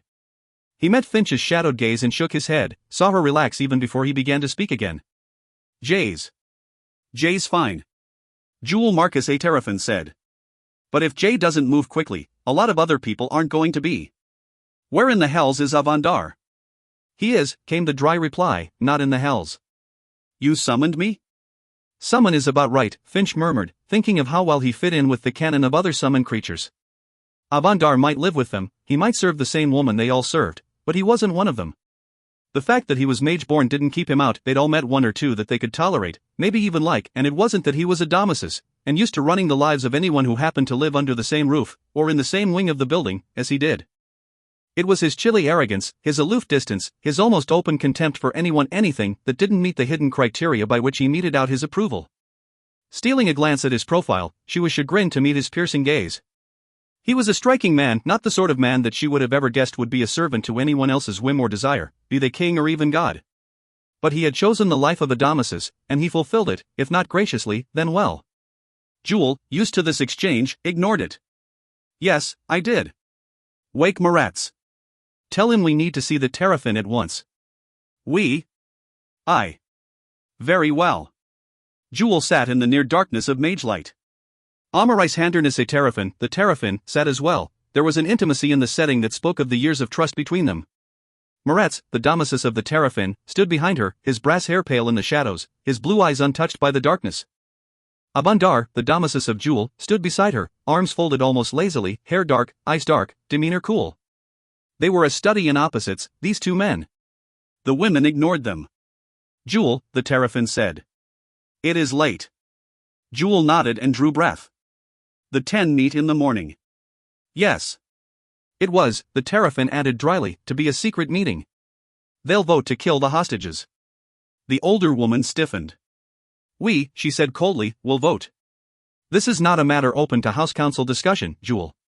It is a decision that I have made, and I favor it. Unfavor it, the younger woman said, heated where the Terrapin was cool. Moretz cleared his throat, and Jewel subsided, sitting back into the rests of her chair without realizing that she'd begun to leave it. Terrapin, she said, and then, Amarais. This is a seeing. Yes. Tell me. If we kill the hostages, we will lose the war. Avandar's head swiveled to the side. You made no mention of war, but I didn't have the time. It's a long walk from your rooms. I don't owe you explanations, Avandar. Or is hearing the truth at the same time as the Terrapin not good enough? He said nothing at all, but stepped back, bowing as if the gesture were a reprimand. Do you think the Southerners intend war? The Terrapin waited a moment and then reached out to the side, gesturing. Moretz nodded, and the lamps flared eerily, brighter in their burning although the height and the width of the flames did not increase. In the new light, the older woman studied the lines of the younger woman's face as they blended with sweat and strain and certainty. She had come to this house a young woman of 15 or 16 years, she had grown much, in the intervening 17 years, both in power and in wisdom. Her temper, however, had not changed greatly. You cannot call the vision back. No, Terrapin. She did not add that she was not certain she would if it were possible. Was it imagination? Was it more? For she thought she saw the shadows at the Terrapin's back stirring with unwelcome, unnatural life. I don't know what the Southerners intend. At this point, I wouldn't bet money they do. But I do know this, we can't kill those hostages, or we've already lost. Jewel, you're young yet. I'm 32. Yes. The Terrapin rose. What good are hostages if your enemy knows, with certainty, that you will never use them? They can't know. They can. And they will, the moment we fail in our resolve. Those men and women who are now confined in the king's palace, they came as both guarantee of peace and sacrifice should the situation change. Have you read Goderwin's report? Yes. Then you know who died, and how. Jewel, tight-lipped, said nothing. This is not savagery, Jewel, it is politics. Every Anagarian noble within the Tor saw those deaths, it is too close to their festival of the sun for things to unfold otherwise. The Anagarians respect power and its practice. If we fail in our resolve, there may well be war, and it will be entered into lightly. By the clansmen. Jewel rose as well, the two women exchanged a brief glance. It was the younger who looked away. But as she turned for the door, she said, I didn't start out a Terrapin, I started out in the 25th holding, with no money, no luck, and my den. I love my den. I chose them. I trained them, and I protected them. But I couldn't protect them all. Hard lesson to learn, that one. When Lander died, back then, we knew it was because of the interference of a rival den, led by a boy called Carmenta. Have I told you this? I don't believe you have. I made sure that Carmenta died for it. Wasn't his fault, in the end, certainly wasn't the fault of the rest of his den. And they died horribly. Probably slowly. There were two bodies the Magisterians couldn't even identify without the help of the Order's best mages. Jewel. I told myself, I didn't know. I told myself that it wasn't my hand that killed them. But I'm seer-born. I knew that a creature that was masquerading as a friend, even then, was a killer. I knew it. And I knew that if I told him that Carmenta and his gang were a threat to the Undercity, they'd die. These situations aren't the same, Jewel. A den is not a house. No. A den isn't a house. As a den leader, I had the luxury of being vengeful. Silence, utter and profound. Amarais was quiet in her anger. Mirielin Acormaris stood stiffly in the Hall of the Wise, listening to the rage in her father's voice. Her father, King Cormolan, the god-born son of the Lord of Wisdom, had never once raised his voice in her living memory. He spoke now with a voice that took the years from him, and a wisdom-born man made, at best, an uneasy compromise with youth. His golden eyes were flashing, she could see their reflection in the armor of the man he argued with. The gods were here, in strength and power. The Queen Marie-Yen, silver-haired and delicate in seeming, bent her head a moment, and then lifted it, resolute. She reached out to touch her daughter's shoulder, her grip was strong. Do not interfere, she said quietly. Beside her, standing as ill at ease as Mirielin, stood the Queen Syotone the Fair. Like the princess, she was armed as for battle, and like the princess, she was stricken into a stillness and silence that was, for her, unusual. Mirielin shook her head mutely. Interfere? Between these two? She could not conceive of such an action as a possibility. King Riemelin's face was pale, but his voice was as loud as her father's, his eyes as bright. And where is the justice in that? Where is the justice in the slaughter of innocents? These are hostages, brother, or have you forgotten? He lifted his sword, bright and gleaming, lightning with haft in mailed fist. Those who died were our people and our care. We have always taken steps to ensure that they would not be threatened by our actions. And how has such peaceful intent been rewarded? They were slaughtered for sport. I do not deny it, but You will do as you agreed, as we both did. Here, he said, and in his free hand he raised a signed and sealed scroll. The force of his hand should have crushed it, but such treaties were protected by the craft of the order of knowledge against the ravages of time or handling. This is the treaty we signed. Read it. I remember it well. I wrote it. Then you know that the Anagarians have forfeited their rights here. A death for a death. Has it not occurred to you, brother, that there was a reason beyond the sport of slaughter for these deaths? Has it not become clear to you that we have, among these hostages, the one man who can lay claim to the Tor Leon? And is the Tor our desire? Re-Imolen. No. No, I tell you. This is not a day for politics. Ask them, he said, throwing his arm wide to take in the vastness of the city that lay beneath night's cover without, ask them what they desire. They will tell you what they know to be right. They will tell you, Queen Siodone said suddenly, her voice trembling, what you desire to hear. But it will not necessarily be the answer to our predicament. As she spoke, her voice grew stronger. No, husband, hear me. It is my right. This is a dangerous time for the Empire. You and King Cormoran have been, and will be, our best defense should defense be required. But you cannot be seen thus, quarreling like angry children. Even King Cormoran was shocked into silence. Queen Marie-Anne nodded softly. The 10 offered hostages. The 10 have suffered the loss. The 10 will meet, as you know they will, to discuss the fate of the Anagarians now confined in the Iranan halls. You are of the gods, and your parents make their demands known now. In this matter, your blood rules you both too dearly. You are what the Empire has always needed, almost all of the time. But this atrocity, my lords, this atrocity is a matter of men, and for men. Let the 10 decide as they must. Well said, Queen Siodone. King Cormoran bowed. Re-Imolen? They are the injured parties, he said, but it was grudging. Yes, she replied softly. Trust them to make their decisions. The dead ride them harder than they ride even you. Ser Filippo Par di Calesta bowed very low as he entered the presence of Ser Vaildan de Leon. He was the only clansman to do so, and Ser Vaildan stared at him uneasily as he exposed the back of his neck. If Ser Filippo Par di Calesta was aware of this singular lack of grace, he did not show it at all. He was the last of the Anagarian hostages to be escorted into the open-air courtyard. The others, those sent by Gherardi and Lorenza, had come an hour past, and had gathered in the corner farthest from both the open arches and the swords that waited beyond. Ser Filippo was the most important man in the courtyard. He had 6 Serdun and 10 seraphs, he had 2 wives present and 3 children. He was tall, he fought well, and he rode a horse as if 2 legs were unnatural.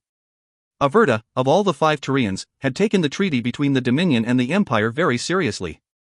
Ser Filippo was the brother of the ruler of Averta, Apar. Sera Alina had often called him the second son of a man who was lucky beyond the whim of fortune to have one of such caliber, let alone 2. He was, in too many things, all that Vaildan was not. Already, the clansmen were coming from the corners of the courtyard in which they found refuge, as if Ser Filippo's presence could bring order, reason, and safety. Especially safety. Ser Vaildan, Sera Alina whispered. Vaildan glanced at her, and then realized that Ser Filippo had no intention of rising until such permission was granted. He had seen this posture many times before, during the festival seasons when the children of the concubines could wander the Tor Leon freely, spying on the clansmen, and joining their children in sports, in song, and in other less approved of games. Rise, he said, and his voice was very quiet, but it was steady. Ser Filippo rose. If the position was natural in seeming, it was not in truth, and he shed it quickly. Sera Alina. Ser Filippo. Have you had news? But I am merely a Sera. Surely the clansman. Enough. I was considered enough of a danger that I was detained. I have not had the time, nor do we have it now. Speak.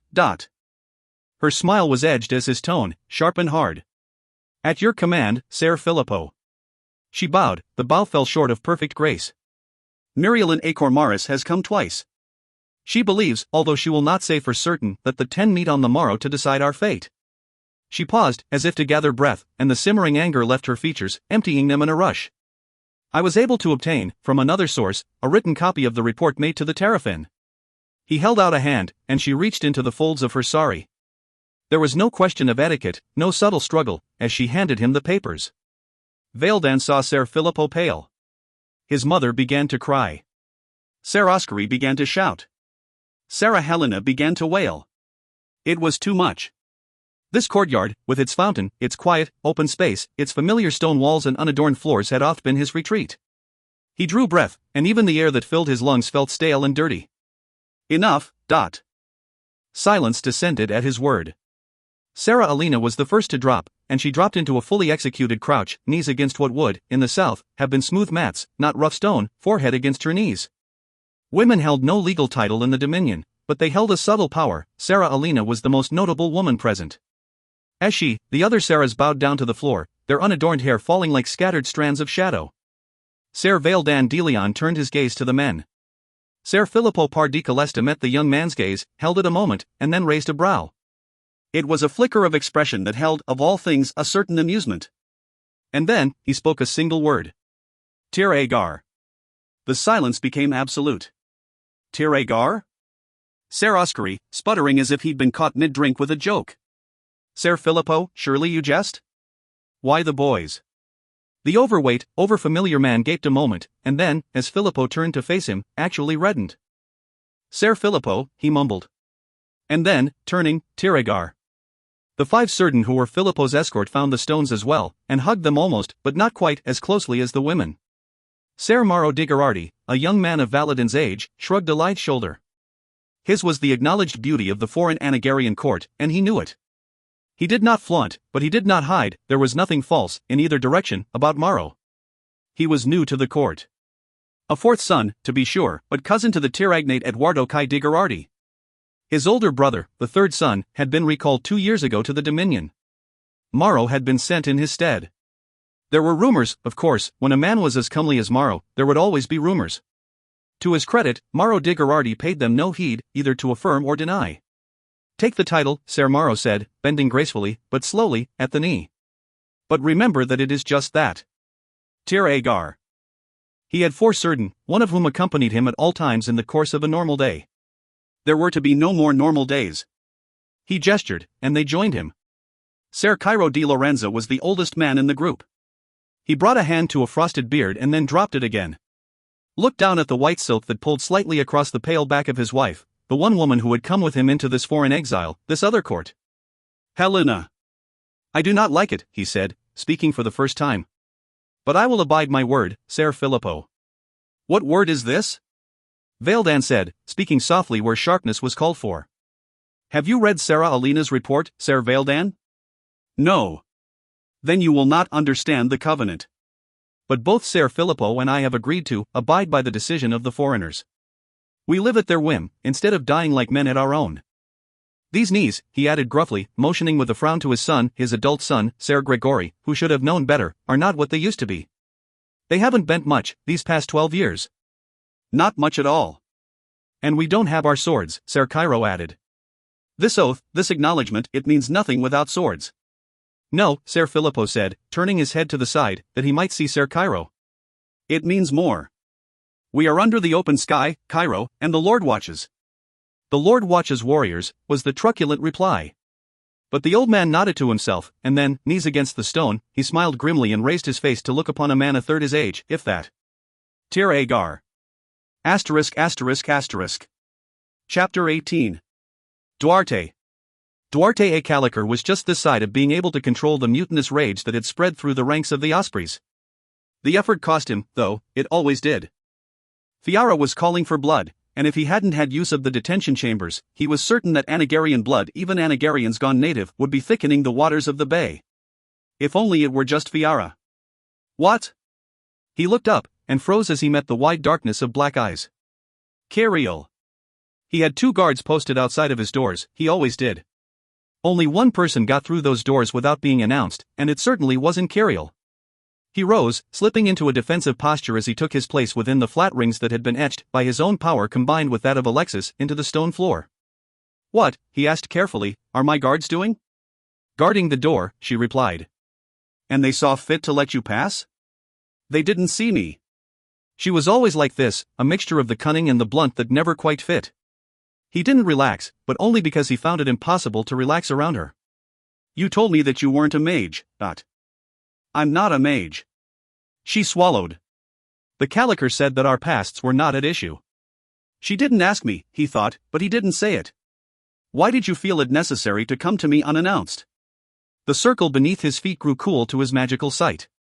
"Because I wasn't certain of your guards." "Pardon?" "I wasn't certain of your guards." "I see."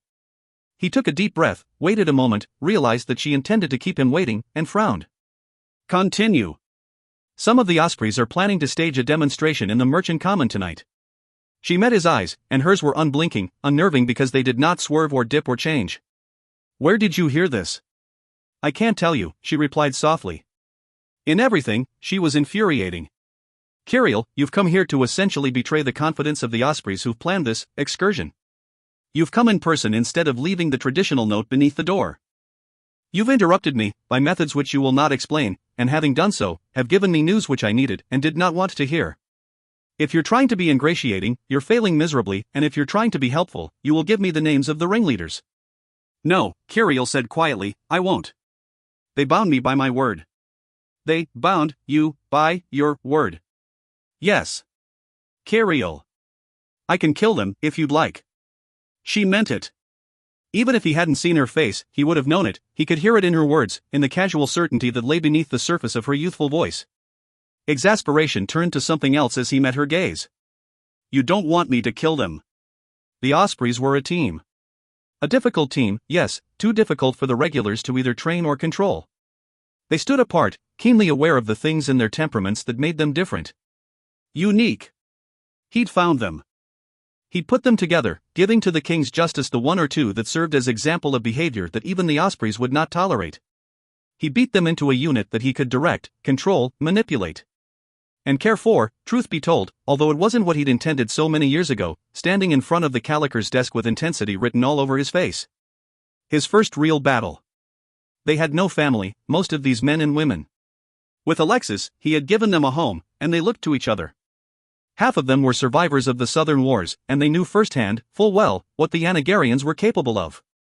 Those scars he could not mask, could not assuage, they lay against the heart like a brand that even blood could not quench.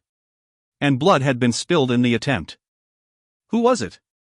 Who was it who planned to go against his express orders into the common to slaughter the Anagarians they could find there, huddled amidst the merchant masses?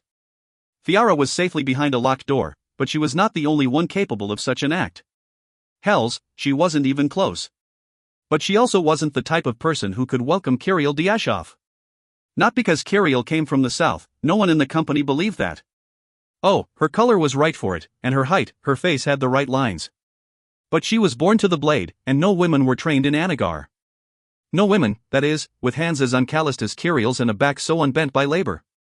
No, Kiriel was the mystery woman, and Fiara disliked mystery. Because if you kept your mysteries that closely guarded, it meant you didn't trust her, and if you didn't trust her, she didn't owe you anything. Who? Who would include this misfit among the misfits? Who would try to make her feel at home, and test her mettle so thoroughly, at the same time? Test. Test? Duarte? Learn, he said, as she interrupted the abrupt turn of his thoughts, to use ranks, Kiriel. I am Primus Duarte. You are Centrus Kiriel. Yes, Primus Duarte. She was incapable of the sarcasm that any other such tone would have conveyed. I'm sorry. I was musing. No, I do not wish you to kill them. He paused. Kiriel, I wish to ask you a question. I wish you to answer it truthfully. She nodded, her eyes guarded, always guarded. Why did you come to me with this information? Because, she replied, her brow rippling the perfect lines of her skin as she frowned, I am to serve you. Yes? Your orders were clear. You did not wish us to take action for the crimes of the Southerners against this house. And you did not agree with my decision. She frowned again. No. Why? Answer honestly, he told her. As if she would do anything else. Because, she said hesitantly, it makes us look weak. Weak? They do this to your people, and you do nothing. They will know that you do nothing, and they will not fear to do it again. Understood. Well understood, he'd heard the argument so many times. Which means you agree that something should be done. Yes. Then why did you come to me? Because, she said, speaking even more slowly, I serve you. That's all? She nodded. Look, Kirill, you must have hoped to gain something. She stared at him blankly. You came here to tell me this. You betray the confidence of people you've given your word to. You must have hoped to gain something. My confidence? My trust? They are your people, Duarte. Yours. They betray you. Her eyes grew oddly wide, flickering as if Duarte was watching a struggle to draw a curtain beneath their surface. In the shadows, her face looked leaner, longer, a hint of the feral made him stiffen. You must do something, or you will appear weak. If you are weak, you will no longer rule. Do you not understand this? If you wish it, I will kill them. No, he said. I do not wish it.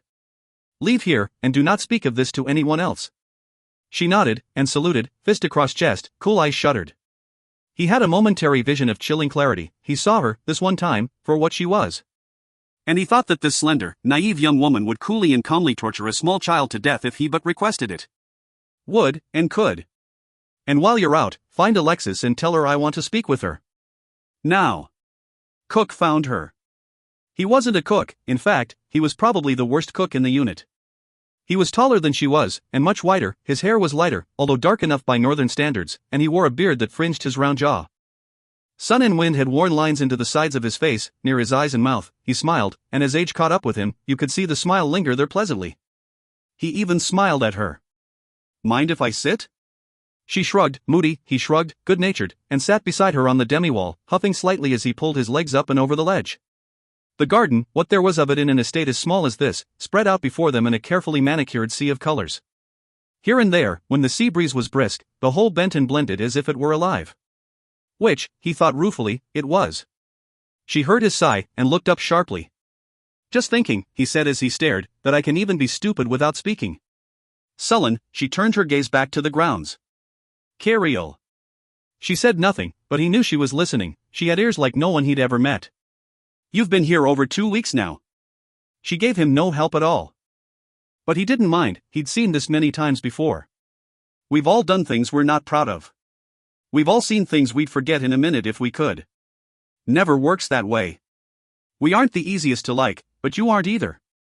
That caught a smile, but the smile was a grim one, turning on edge into something a bit too chilly to be friendly. Not what he'd hoped for, but it'd do. For now. We don't know what you want from us. Most of us wanted the regiment and the Ospreys.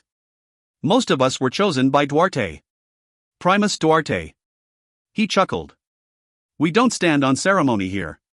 But sure, if it makes you easier, Primus Duarte. Why do you do that? Do what? Laugh. What have I done to amuse you? Nothing really. I laugh because I'm happy enough, it's a nice day, I have pleasant company, I'm enjoying life. She frowned. Do you think I'm stupid? Pardon? Why are you really laughing, Dot? I'm really laughing, he said carefully, although he didn't move, because none of the Ospreys would have corrected me. Duarte's a Primus, but he's a Duarte first, that's what we call him.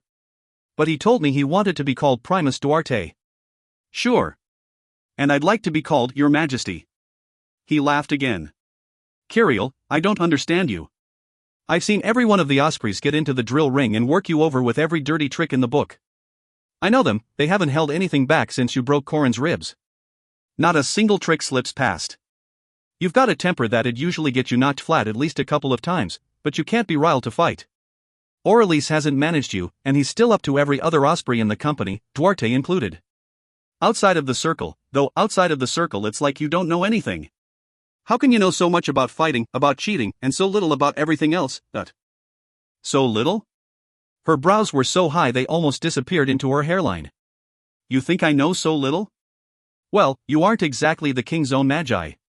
Her lips grew thin and pale. I don't understand any of you, she said at last, and the words were almost guttural. Me saw her face as she turned fully toward him, he froze. You think that the little games you play in the circle are cheating, you think them clever. They aren't. They aren't even close. If I had ever been stupid enough to fall prey to any of them, I'd be decorating the foot of a throne in the. She snarled, swallowing the rest of the words, the rest of the unguarded anger. Her shadow moved almost before she did. Armed, armored, hampered by boots and weighted belt, she was in the flower beds and then across the green, moving so quickly and so surely, Cook had no time to react. No time to call her back, if that's what he wanted to do. No time to be afraid. Afraid? Well, yes. He was afraid of her. And why? Because she knew how to kill? They all did. Climbing down from the demi-wall, he walked away, keeping a brisk pace until the damaged flower bed was well out of sight. The ospreys were always at the top of the gardener's trouble list, and he didn't want to compound their reputation by actually being at the scene of a crime. But as he walked, he gave himself a strong mental shake. She was cold and distant and peculiar, but she was an osprey, and that meant, in the end, that she needed a place to belong. At least, it did to Cook. Fear was no open handshake, no accepting welcome. Of course, only a stupid man would set aside his cautious behavior, his fear of her, especially after he'd sat so close to death beneath the open, afternoon sky. Cook shook his head ruefully. He could be stupid without ever opening his mouth. Solran Martin, the Bardmaster of Senial College, pulled a dark strand of hair from her eyes and twisted it between forefinger and thumb. At her back, the sun illuminated the colored glass which depicted the 10 in 2 rows of 5, as they made their way collectively to Avanari, the Palace of Kings, after the long battle with the reigning barons had finally come to its proper close. The artisan who had crafted this towering window had captured perfectly the dignity that these 10, in their righteous joy, displayed. They were a force, standing together, to be reckoned with, a force that the barons, with their petty bickering and their politics of assassination, could never have broken. It was a damned good thing, Solran thought, that the artisan had long passed into history. He would have been heartbroken otherwise. They aren't as bad as they have been, her companion said, modulating his voice so that it carried only to her ears. Solran Martin was one of the few chosen bardmasters who was not bard-born. She could not reply in kind to the man who stood across the divide on the other side of the open gallery. She grimaced, the expression exaggerated enough to carry her skepticism. Lifted her hands, signing with blinding speed. He smiled. Yes, he said softly. It is harder without the presence of the kings. But the kings have chosen not to interfere. Solran, as head of Senial College, knew full well why. She suspected that Calandras did as well, but wisely did not choose to speak of it. She nodded grimly and stared down into the chamber. 4 hours had passed. 4 hours, with the day getting hotter and more uncomfortable all around them. The Terrafin and the Caliker began the morning with a motion that had shocked every other member of the council: do not retaliate.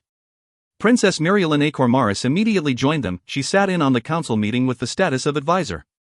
She had a voice, and used it, but no vote. The Fenissar, of all the 10 the most subdued in appearance, quietly added her voice to the motion, to carry it to the table. The Caliker spoke with a voice most unlike her, strained, even subdued. But there was no tremor in the words, and no doubt. She held her head up with a battered pride as she finished the motion. Where the Caliker voted, the Baralia could not. This was a truth almost universally acknowledged by the denizens of Avrolal and Aramarilis to be more a rule of nature than an act of political will. Solran did not understand, and felt certain that she never would, how these two could form 2 sides of the triangle that had won the southern wars for the empire.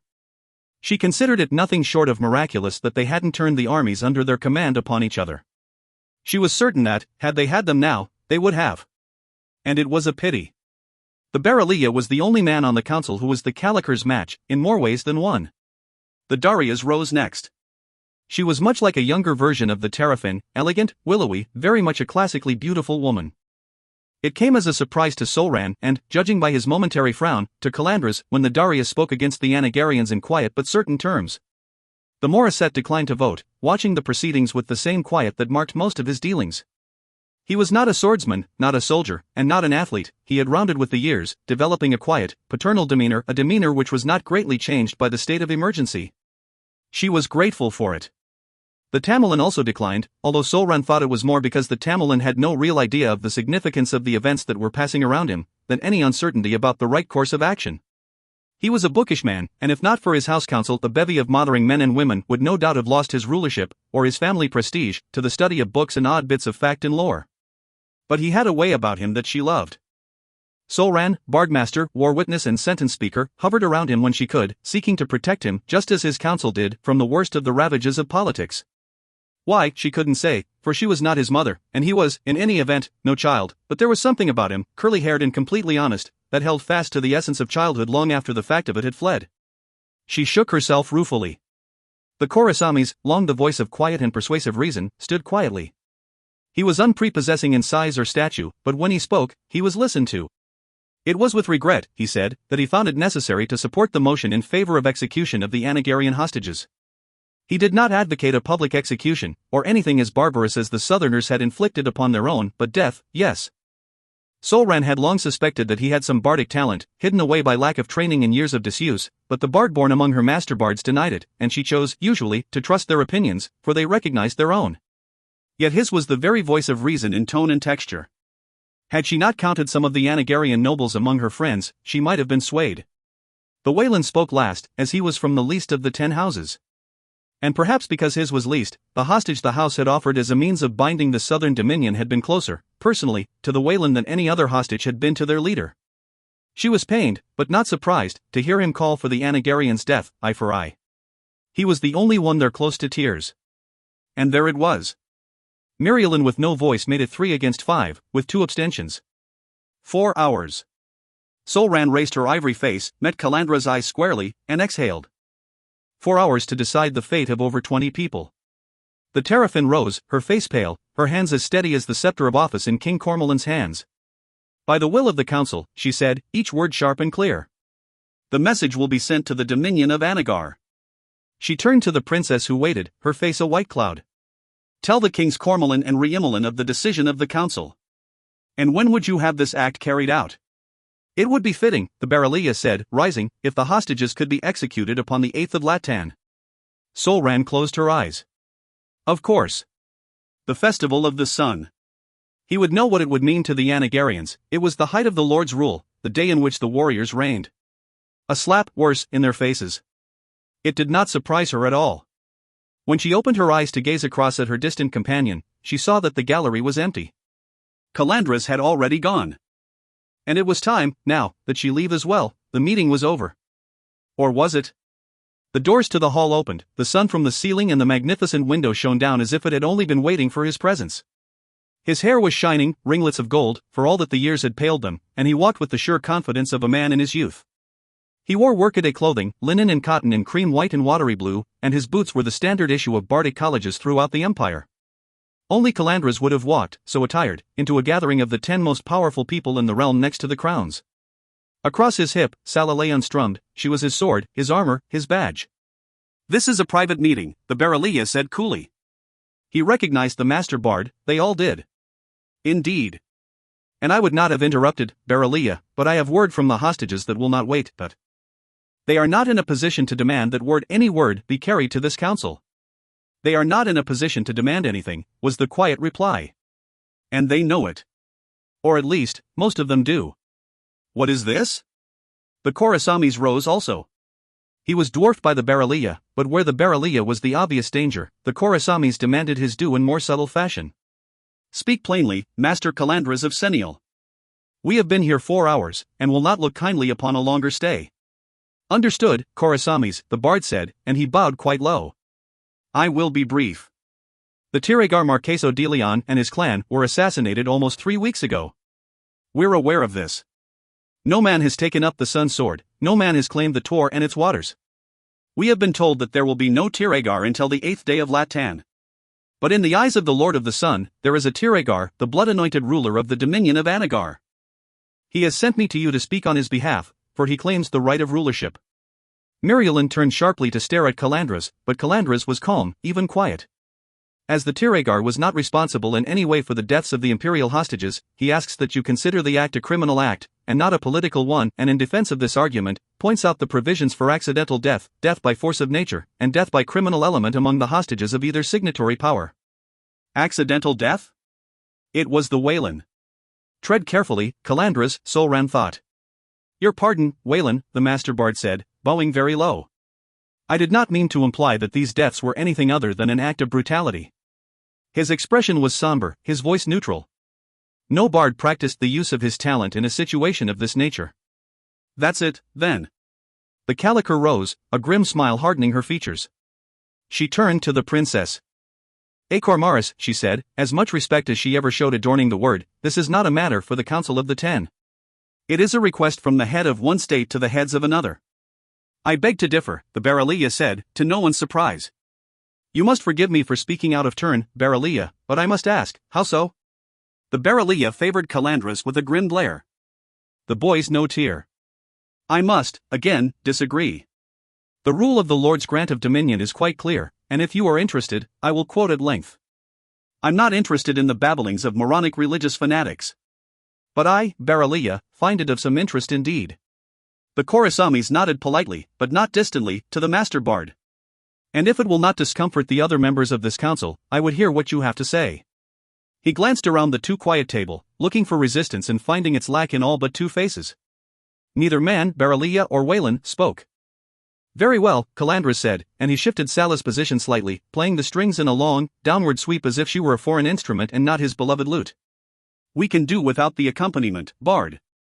This is not a dramatic event. As you will, Barolia. But although the strings were still, the lute remained as he had placed it. In the Southern Dominion, if you are born to a clan, it owns you unless you rule it.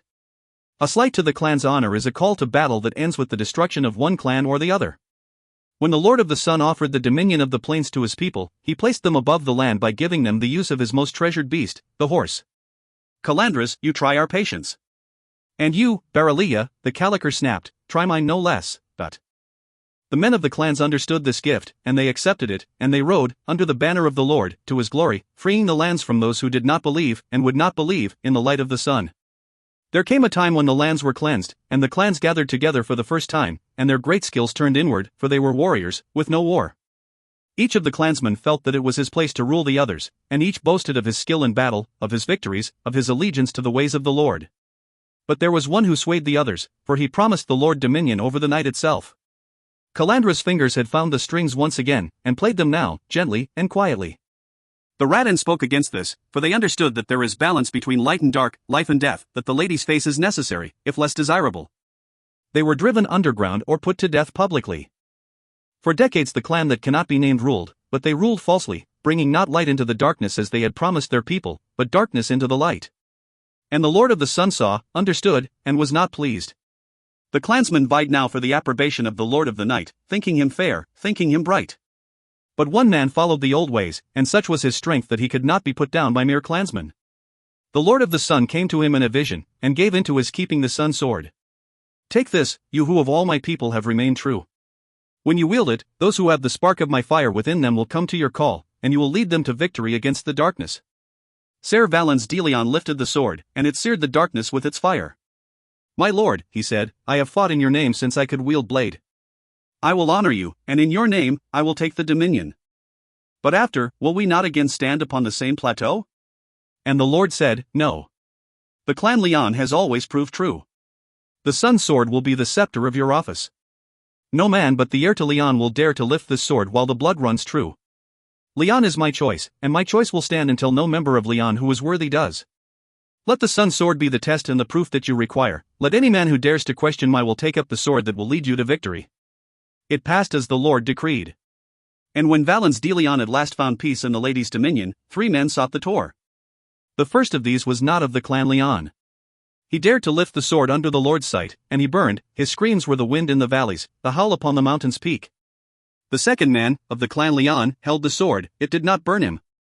But the third man, the Kai, lifted the sun's sword to a blaze of perfect light. No man, no true man, could see this and not understand the Lord's will. The music stopped abruptly, although none there could say for certain when he had started to play. I thank you for your indulgence. There remains one member of the clan Leon, who by blood right and bloodline takes the title Tiragar and challenges any pretender to take the ancient test. He is no ruler, the Barolia said, but his voice was quieter. He is no ruler unless the test is taken. By Anagarian law of succession, he is the Tiragar. It is out of our hands, the Caliker said again, but her expression was an odd one as she turned to face the Barolia. Or are you afraid? Has the hawk lost his flight feathers? No more, the Barolia said, the same odd light in his eyes, than the kestrel has hers. Very well. Barolia will abide by the decision of the crowns. The Korasamis was very pale. And I pray that the crowns tender the wise answer. And that answer? Mirielin Acor Maris asked softly. Wisdom is not always justice, as well you know, Acor Maris. I have seen war. I have seen its effects. They surround us now, and if we embark on no further conflict, we will feel the ramifications of the last Southern War for decades yet. You know, how many innocents perished, and how horribly, at the hands of the Southerners. You know better than any of us save the Baralia and the Caliker, how many of their innocents perished at the hands of our soldiers. He lifted a hand, calling for silence as the Caliker and the Baralia both made to speak. Will you plunge us into this chaos again for the sake of one life? For the sake of 20? She lifted her chin, her hair gleamed as if it were bronze helm, and not braid. Yes, she said softly, if we had no other choice, I would. Remember, Vale Dandelion has thrice been under threat of death, and the assassins sent were no mortal creatures. She walked to the doors, turned, and bowed. I will carry this new word to the crowns.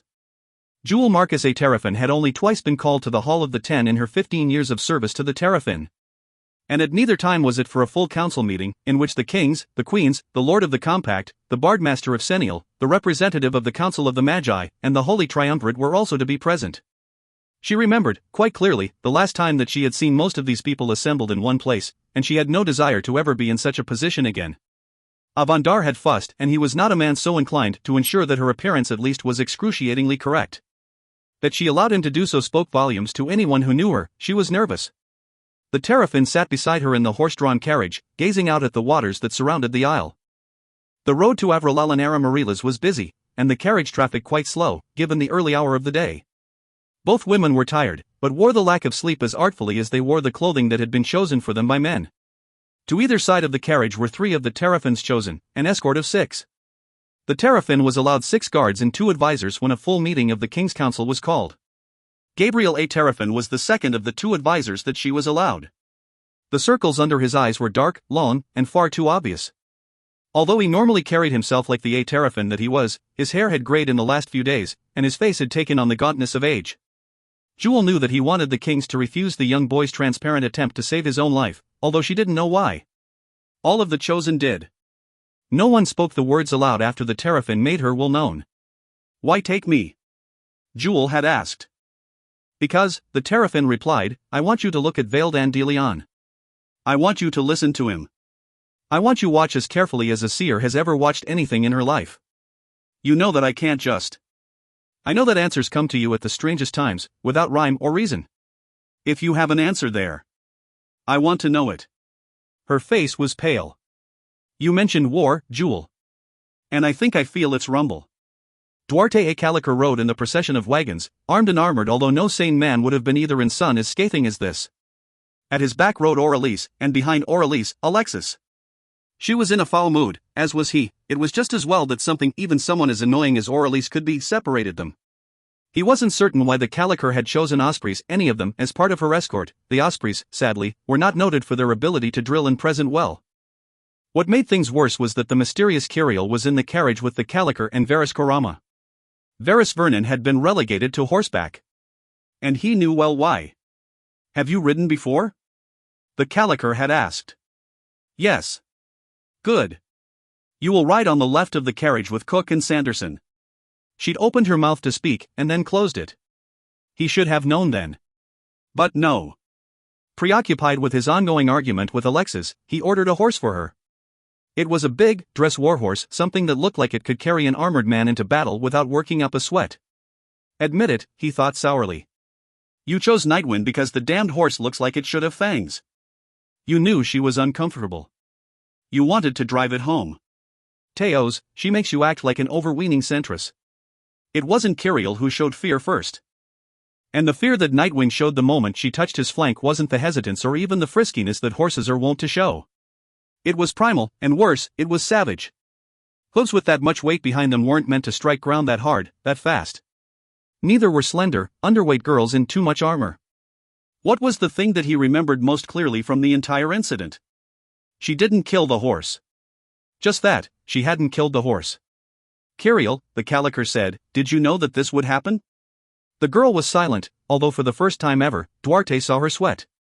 What was disturbing was that the sweat was probably not from the effort of escaping the hooves, head and teeth of the stallion. She'd had longer workouts, and harder ones, in the circle. No, he felt, although he did not say it because more than just ospreys were present, that it was due to the effort of staying her hand. Kiriel, the Caliker said, did you know that this would happen? The girl shook her head, sheathing her sword as she turned to face the commander. Did you suspect it? Yes. Next time that you suspect something of this nature might occur, tell us. That's an order. Yes, Caliker. Vernon? Yes, Caliker. Vernon rode in Kiriel's stead. Kiriel sat in his. Why do you want me to go to this gathering of the court? Karama raised a brow and glanced at the profile of the commander. She smiled grimly. I was not responsible for choosing you, Kiriel. I gave Duarte the orders, 6 ospreys, no more, no less. Kiriel nodded quietly. But you knew that Duarte and Alexis have been arguing about the Anagarians. You knew also that the argument occurred after my visit to him. She raised a brow, but did not reply. You know that he doesn't trust me. The ospreys hang together. In more ways than one, Varys Karama added, grimacing. Kiriel, if he didn't trust you, why would he choose to bring you? Because he fears to have me out of his sight during this crisis.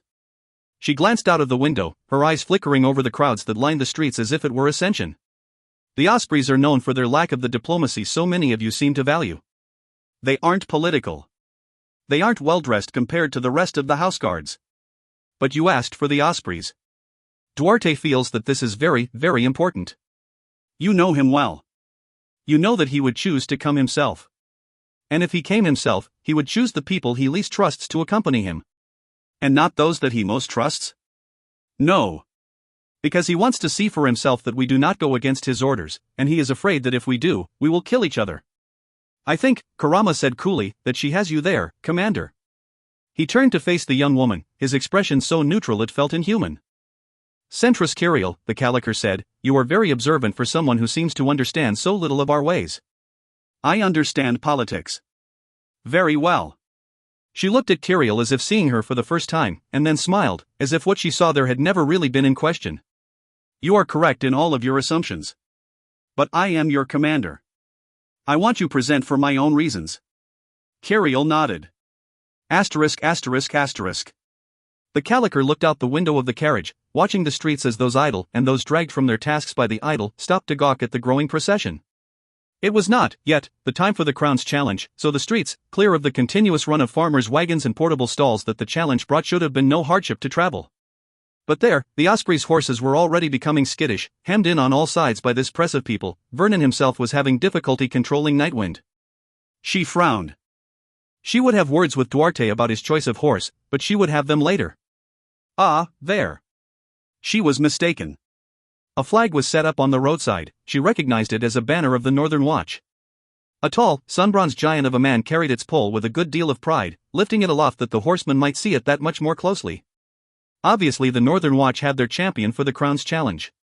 She wondered who the free towns would send, and whether, this year, they politicked together or, as in some, against each other. Wondered who the Anagarians might send, for although the challenge overlapped with the Festival of the Sun, the Lord of the Sun granted his blessing to those who sought glory in warriors' endeavors in the Lord's name. That brought her back to the problem at hand. She wanted Kiriel present against the advice of both Karama and Vernon at the full council of the crowns because Kiriel Diashov had arrived in the wake of Yvain Aenolan, and been left to drift. Today, the Caliker thought there might be an answer or two to her mystery. A woman, if that's what she was, like Yvain didn't do things by coincidence. Kiriel had something to do with the South. And the Caliker wanted, against the rules she set for those who took her service, to know what it was. Sarah Alina did not fuss, although she was responsible in all ways for Ser Valadin's dress. He had no wife, and no concubines, and although he was now of an age to walk the road of the clansman, there was no one to see him through the rituals now that his father had passed. He was a child tier, and those were exceedingly rare, for they did not tend to survive the rigors of their regency. Or so it was said by historians. She prayed, silently of course, because the night was so far removed from the morning sky, that the old stories were wrong. Stand back, Ser Vaeldan. Let me look at you. He did as she told him because there were no men to witness it. Or so she hoped. He was too northern for the South, and if he was to save their lives, that would have to change. The frown that crossed her lips was more felt than seen, and it lingered in her memory and the memory of her image in the long-looking glass. He had not walked the sword's road, and he had no seraphs of his own because slavery was strictly forbidden within the empire. But more than that, he was not comfortable with the concept of owning people. It made him uneasy. An accident of birth, she'd once heard him say. The sword hangs too low. It was Ser Cairo's sword.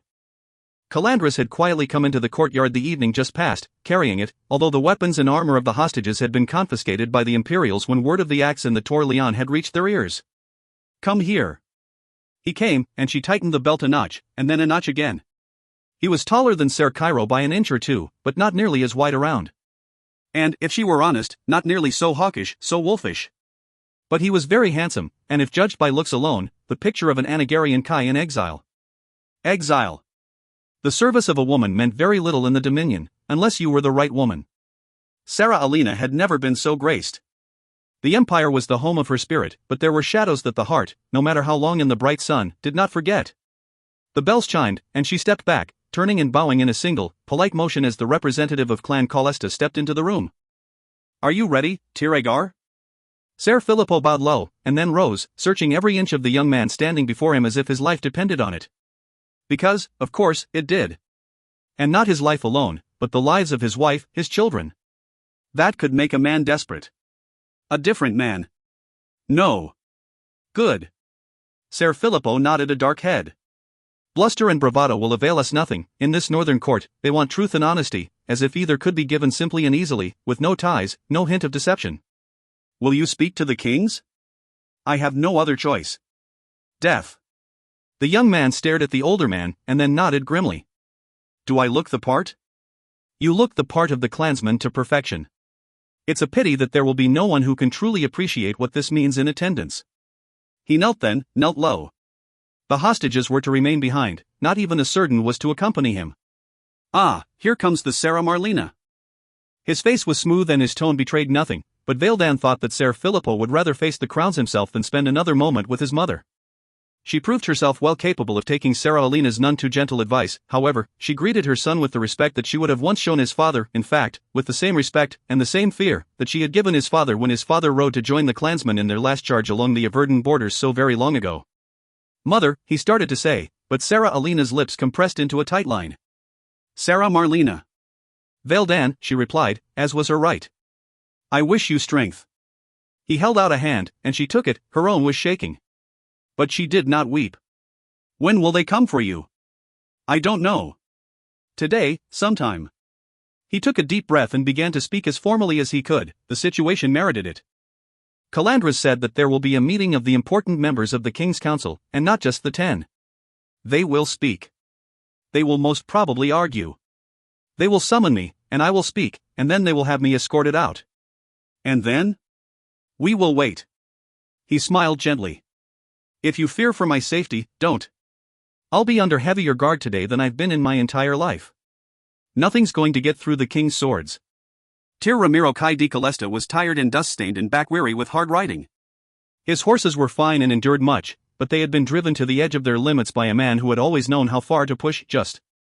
His tyrant said nothing. They were men, and younger men at that for the most part, and they served him in silence when silence was called for. He was proud of his choice, and his wife's. These were the finest Calistans that any generation had produced. Any. And they were his half-brothers, all save one. He had watched them grow in the harem's confine. He had listened to them shriek and fight and play, too old to join them, too young to escape. In some of the Tyrians, it was not uncommon practice to kill the half-brothers that were born to the deceased head of the clan when one took the mantle. Half-brothers, even illegitimate as they were, still had the blood, and in the case of treachery and treacherous action, they could take the clan if they were powerful enough to hold it. Ser Caro looked up, as if discerning his brother's thoughts. Ramiro shook his head at this oldest of his Tyran, and Ser Caro returned to their brief repast. Knowledge between men shortened the use of speech. You don't eat, General Berdan Dinavar said. The man moved like a cat stalking careless birds. Not now, no. Have you finished? Berdan smiled grimly. Hard to eat, this close to the capital. You said the northerners were friendly. Ramiro frowned. They were. But the reception received on the open road these past lower days had been close to murderous. He was certain that, had he been traveling alone, or with only Berdan at his side, they would both be dead in a ditch or a farmer's field. The northerners did not believe in posting their kills. You understand what they're saying? Well enough, General. Better, in fact, than Berdan did. Something has happened. Some skirmish at the Mancorvan border, perhaps. People were killed. Perhaps, Berdan agreed. But we had no plans for such an attack, and word takes longer to travel than that. Tir Ramiro. Both men turned on heel, responding to the call as if they were the Lord's command on the open field of war. Nico? Ramiro said, command in the name. A person on the road. A single person? Yes, Tir. Let him pass. Silence. Then, cautiously, he does not seem interested in passing us, Tir. Nico, speak plainly.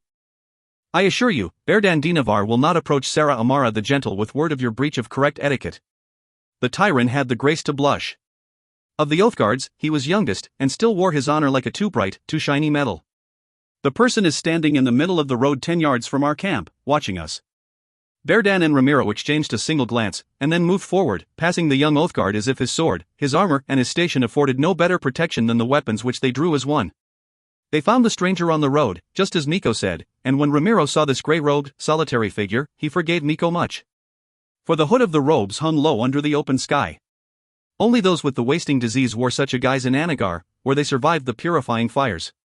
He started to speak, but the stranger raised a hand, and the hand was strong and slender, not the hand of the fallen. Hold your weapon, Tir Ramiro Kai di Calesta. A woman. She spoke in Torah, the language of Anagar, although it was oddly accented. I am not in the habit of taking orders from anyone save the Tir Agar, he replied, although he put his sword up. Meaning, she said, her tone wry, that you are not in the habit of taking orders from a woman. Well spoken, especially for a Tir so far from his Tyrian in these troubled times. She lifted both her hands then, and slowly lowered her hood. Her hair was the color of the lady's blackest night, and her eyes the color of the pale flowers that grew above the Torleon's waters. He thought her very beautiful, but very cold, like a perfect death. I carry a message. From whom, and to whom? To you, and your traveling companion, General Berdan Dinavar. Speak it, then, he said, shaking his head ever so slightly at the man who stood to his right. You are a half-day's ride from the capital of the empire. We are aware of that. If you continue at your present speed, you will make it by evening. Indeed. And you will arrive too late. She looked beyond his shoulders, at the horses in the farmer's run. There is a messenger run in the town 5 miles north on the road. They will not let you take the horses without a significant bribe. Pay the bribe, do not attempt to kill the keeper, and take fresh horses. And our own? She shook her head softly.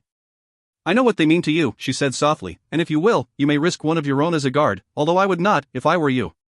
Her face grew pale, as if the sun were harsher against it. The hostages in the Torleon, the Esselionese imperial hostages, were killed publicly and, by Esselionese standards, brutally, by the order of the powers that now rule the Tor. If you not arrive in Avralalan Aramarilas before sunset tonight, you had best not arrive at all. Asterisk. Chapter 19. The great hall was so crowded that the Terrapin was surprised to find it cool and pleasant within until she noticed, in the farthest reach of the upper gallery, 3 men standing in the triangular form that she saw so seldom among the Magi. It meant that they were cooperating at some venture, some movement of air, of ice, of wind. If this meeting were to last as long as the Council of the Ten, and there was every indication that it would be longer, the activity of these mages would be boon and blessing. No doubt, she thought wryly, it would also be expensive. The ceremonial chairs, the 10 and the 6, had been placed along the northern side of the crowded gallery, with lesser chairs in which to position the advisors that each of the 10 brought, and with standing room for their personal guards. The 10 and the 6 had been elevated, and several of the 10 were already occupied. The princes, and their escort, Estarial, were in the lowest of the 6 thrones, an echo of their fathers in their youth. At 15 and 16, Prince Raymar and Prince Cormor were handsome and grave. They had no youthful peccadillos, no youthful, misspent passions, no secrets by which they could be embarrassed at strategic points in their later rule. The God-born never did, at least, not those born to Raymaris and Cormaris. She smiled as she saw the glower that had etched itself in Prince Raymar's face. His forehead was creased, and his brows drawn together in a single red line that matched the flush of his cheeks. Prince Cormor was more subdued in his raging. An echo, she thought, of the conflict between the kings. The kings and the queens would arrive last. A runner, no, 2, sat beside their thrones, guarding their boredom with carefully schooled expressions as they kept track of who had arrived, and who had not. 2 runners. Which meant, of course, that either the kings and queens were not together, or more likely, the kings themselves were divided upon the issue that was to be decided by this gathering. Not for the first time, she wondered which way it would fall. She disliked not knowing, for she was in the habit of being able to draw upon her information sources to avoid the appearance of ignorance. The Terrapin was not a woman who enjoyed surprises. Gabriel offered her an arm and she smiled at him, accepting his grace. The terrapin throne, and that was, in truth, what it was high, and not perhaps as easily gained as it had been a decade ago. He took the seat to her right, as was his duty. Jewel took the seat to her left. She looked down upon their heads, wondering briefly what the allure of a tall chair was. Wondering, and to her chagrin, knowing at the same time. Torvin and Alara took positions directly behind them, although Alara had protested her position in the honor guard. She was a weapons master now, a woman with a sharp eye and a sharper tongue, but she felt her skills too slow and too blunted by age to make her a worthy guard. Which is why, the terrapin had said dryly, it's called an honor guard. Now go to the quartermaster and requisition yourself a dress uniform if you don't fit the one you used to wear. I will not take no for an answer. Captain Arendis stood beside Torvin a terrapin. These three were a part of her chosen, and they had proved, over this last decade, that her choice was more than sound. Enough musing. The Baralia had entered the hall moments after the terrapin party had, he assumed his seat with a minimum of fuss and pomp. She noted that Severn a Baralia and Garth a Baralia were his chosen advisors. No risks there, both of these men, Severn 10 years the Baralia's junior and Garth almost 20, were military born and bred. The Tamerlan looked as if he'd been in the hall from the moment it was opened, which was good, because he had a tendency to be late for most council meetings. In fact, for any of his meetings, and the crowns did not look well upon such flagrant disregard among the 10. Not, of course, that any of the rest of the 10 thought it flagrant disregard. Absent-mindedness, yes. But such a trait in a man who held power. The Caliker arrived, Vernon a Caliker and Karama a Caliker at her side.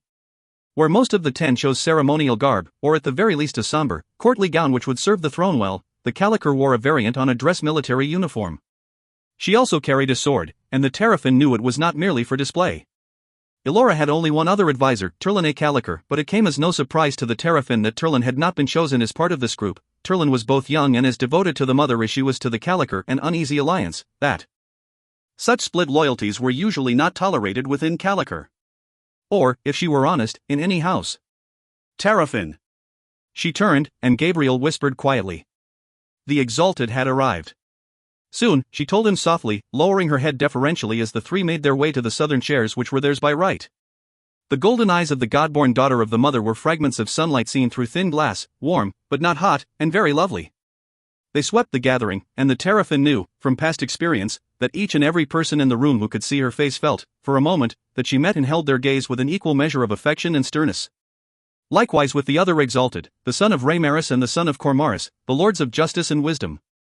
They were like the kings, almost brothers to them, which was as it should be, for they shared a parent. They appeared serene, even calm, as they took their seats and adorned themselves with the emblems of their office. But they, unlike the kings, had the luxury of keeping their own counsel and steering their own course. The Bardmaster of Senial College came next, and she came alone, which was unusual. The terrapin thought that Siobhan would have loved this pomp and ceremony, but her successor, Solran, did not. Still, she knew how to convey the appearance of such an appreciation. She wore Senial's colors in a sash that crossed shoulder to waist, over an elegant white shift. Her arms were empty, the harp for which she was famed had been left, as if it were a weapon or a child, at the college. She took her place with the aid of the elderly Anduvan a Norwin, at 67 years of age one of the most powerful men in the empire. He was the master who, in the absence of an artisan, ruled the Makers' Guild. He did so with guile, cunning, and a genuine passion. His gift was metalwork in all its forms.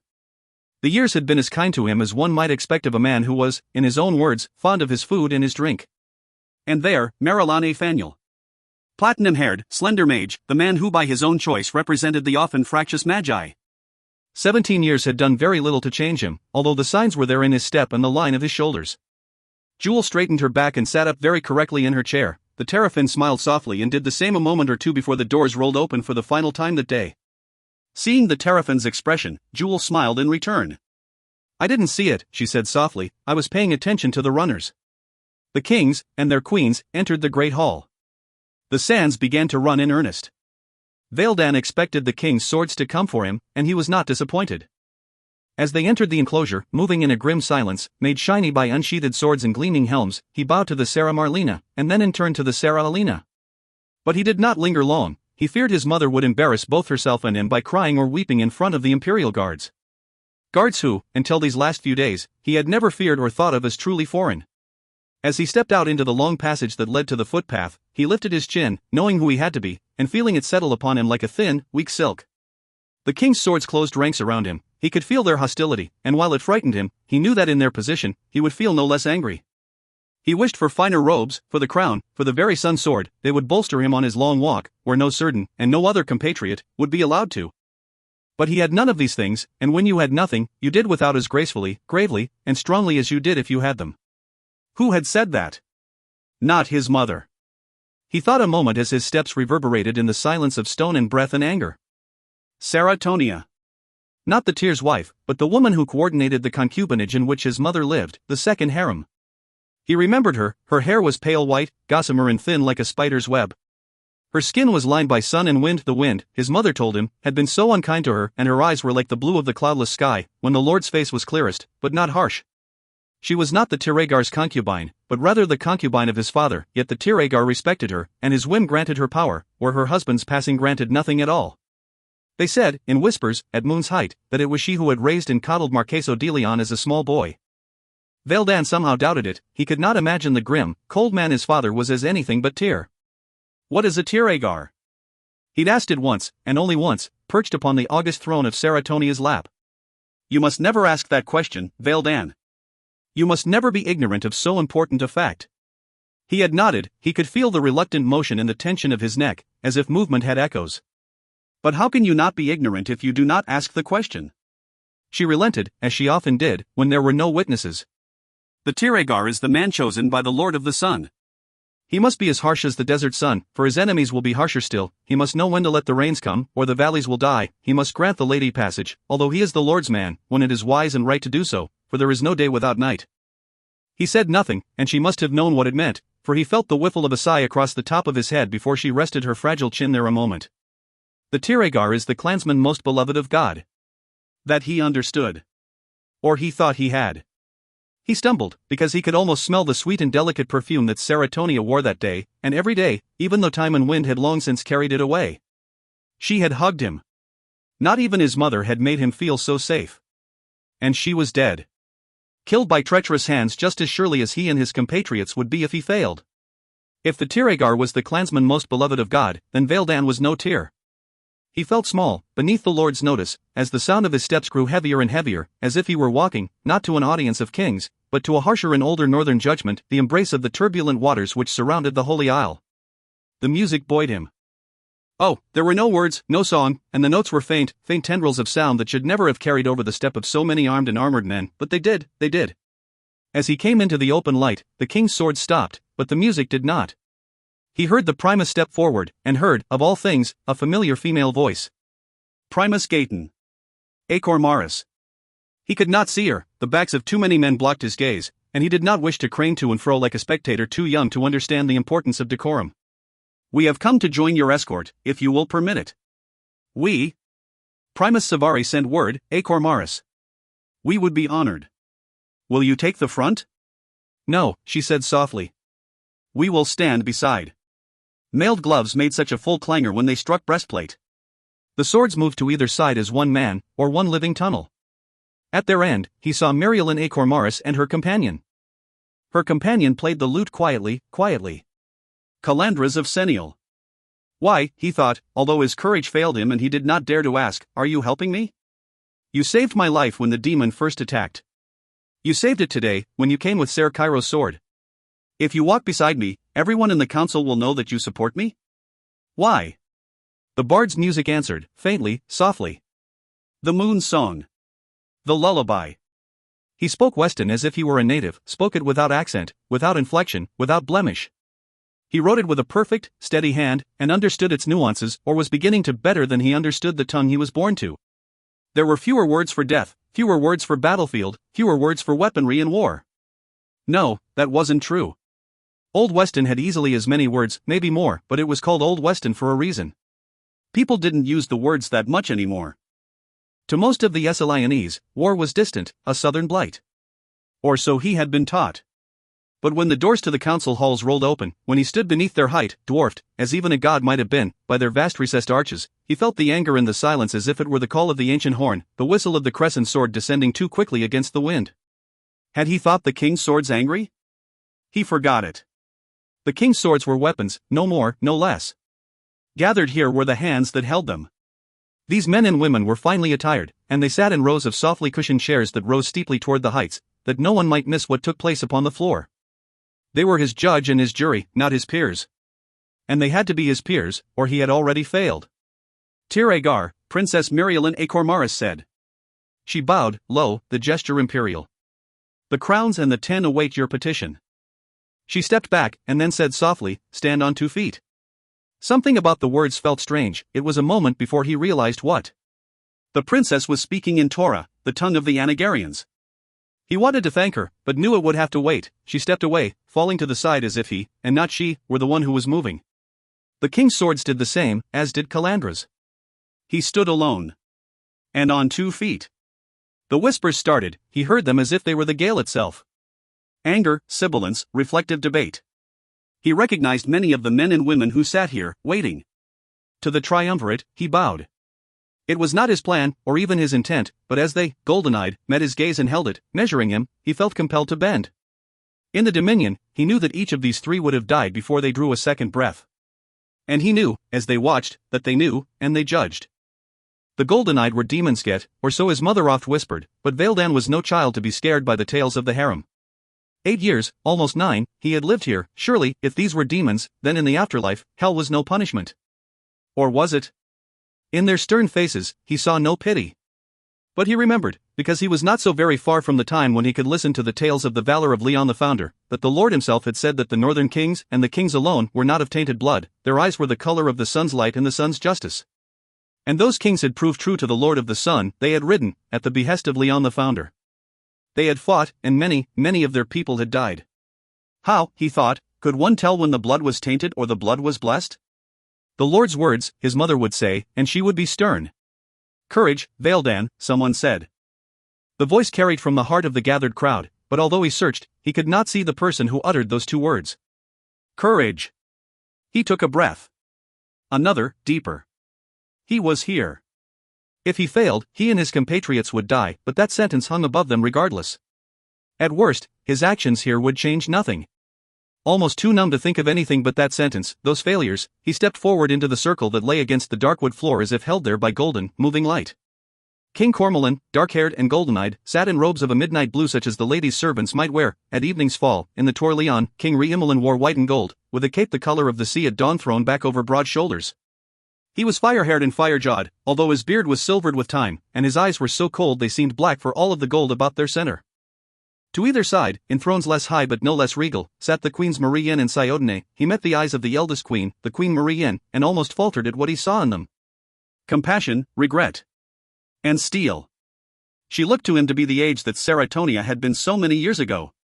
Queen Siodine wore the ceremonial sword of her office, and more, a glittering of chain beneath a silken hauberk. The crown that rested upon her brow was her face's perfect adornment. Beside each of the queens sat a young man.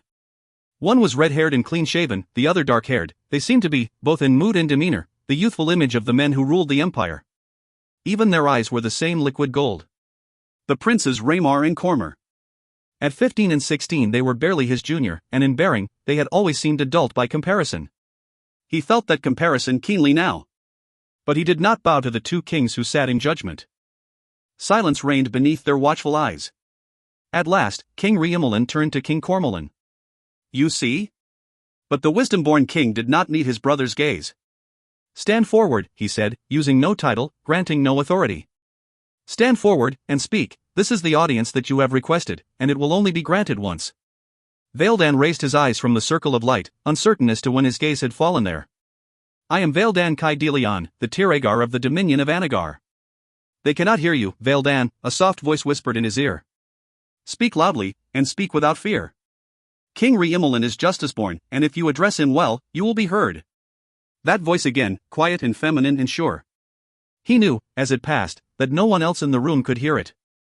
Straightening his shoulders, he spoke again, and this time he put force behind his words. I am Veildan Kai Delion. The Tor Leon is mine by right of birth and blood. No man of honor in the Dominion may call any other Tiragar while I live. The King Re-Immelin, red hair bound in a plaited braid in she northern warrior style, spoke quietly. You are the son of a concubine. The kings of Esselian would have taken no concubines yet as suitable hostage for the behavior of a clansman, Veildan replied. Before the assembly of the clans, I was claimed by the Tir Marqueso Kai Delion. In the waters of the Tor Leon, I was baptized. Those who did not gainsay the Tir then cannot gainsay him now with honor. A murmur to the left and right, the susurrus of disapproval or surprise. Veildan met the eyes of the justice-born king as if they were the too bright sun. And he had long been warned against staring at the Lord's exposed face. Well said. King Cormoran drew Valadan's attention away from his brother's burning eyes. Veildan did not acknowledge the praise of the king, although he felt a momentary warmth at the words that king offered. I have come to the kings of Esselian to seek justice. Justice. King Riemelin, his voice a cool neutrality. Even so. My father has been murdered. My brothers and sisters lie in a seraph's grave, without prayer or blessing. But while I remain, Clan Leon exists, and if rumors are true, you will be the last of the assassin's blades. Take care, Valadan's unseen advisor said, the words sharp. It wasn't necessary. The hall erupted in a cacophony of angry whispers, shouts, insults. In 3 places, he heard the sound of metal against metal, swords being drawn, men straining forward and down, as if to reach him as he stood in isolation upon the great chamber's floor. Asterisk. The Caliker nodded. Elora. He's got spirit, she said, leaning into Karama's shoulder. You've got to give him that. He's got gall, Vernon snapped. He has, a younger voice said softly, nothing to lose. The 3 turned to see Kiriel, staring down from the gallery as if mesmerized by the handsome young man. Only Karama smiled, and it was because he chose to believe that her attention was the same, measure for measure, as any romantic young woman's would have been when confronted with a handsome, youthful, and unmarried monarch. I have committed no crime against the Empire, Veildan continued, as the kings called for, and received, the hall's silence once again. Jeering, wordless because he chose to ignore the suddenly foreign Western language, replied. The King Cormoran turned and whispered something sharp to a fair-haired boy at his side. The boy nodded grimly and disappeared. The king then turned to glance at his brother. To demand, if Veildan was any judge of gesture and expression, that Riemelin respond. He did. You have committed no crime against the Empire, but... Veildan froze a moment, but the king did not give him any chance to feel false hope. He was not a cruel man. But you are not being judged as an individual, or a group of individuals. You are being judged as the surety that you agreed to become when you crossed the border at Averta. You are the deposit, if you will, which was to be forfeited in the event that the Dominion chose to betray the trust that we held sacred. He rose, and the runners to either side melted away as if his wrath burned. Will you argue that you are helpless to influence the decision of those you left behind? I will agree. You are helpless. But that is not your function here. We have been made to feel a great and grievous loss. You are the instrument by which we will respond. He lifted his hand, and in it, a scroll glowed suddenly with the light of his seldom used power. This is the testimony of the witnesses that were allowed to pass out of the Tor Leon after the massacre. This is how our people each and every one died. The stillness of breathing left Veildan as King Riemelin unfurled the scroll and began to read. Elora rose as Caliker's house name passed the lips of the justice-born king. Rose, hand across her chest, fingers tight around the pommel of the weapon that she carried by right. Vernon stood to one side, Karama to the other. Memory hurt them, and the knowledge that there would be no other chance to make new ones. The king's voice, laden with anger and sorrow, made of the death of Madsine Caliker a loss that everyone could feel as keenly as the Caliker and her advisors had upon first hearing word. At once, the approval that Elora had felt, reluctantly drawn out by the courage of a young man, was buried beneath the greater loss. She gazed blindly across the gallery and met the dark eyes of the Terrafin. He knew how they died, of course. Sarah Alina made the horrors of their executions clear. But somehow, until the king spoke their names and the manner of their individual deaths into the heights of the vaulted chambers, they had not been real. They would never, after this day, be anything else. Shaking, Veildan willed himself to stand as straight and tall as possible. He lifted his chin, his eyes held fast to dignity and shed no tears of horror, although they hovered at the edge of his open lids. We will not escape our deaths, he thought, and knew it for truth. But he had not been sent to accept failure, and as the king's voice died into a grim, terrible silence, he cleared his throat and began to speak anew. These actions were carried out by the men who would rule the Tor in my stead. They asked for, and received, no blessing from me, nor would they have. If you kill me, they will take the sun sword, and the Tor, and they will hold it by the Lord's right and the Lord's test. All that they have sought to accomplish by the massacre of your people, they will have accomplished. I am the only threat they face. It was King Cormoran who answered, perhaps only King Cormoran who could. We are aware of your claim. He paused and then smiled grimly. Tir Agar. The term held only a hint of respect. And it is true that your death will accomplish nothing for the crowns within the Dominion. It is for this reason, and this reason alone, that we have considered sparing your life. The king Re-Imolan's eyes were the eyes of the sun, it is true. For you would be a thorn in the side of those responsible for the deaths of our people.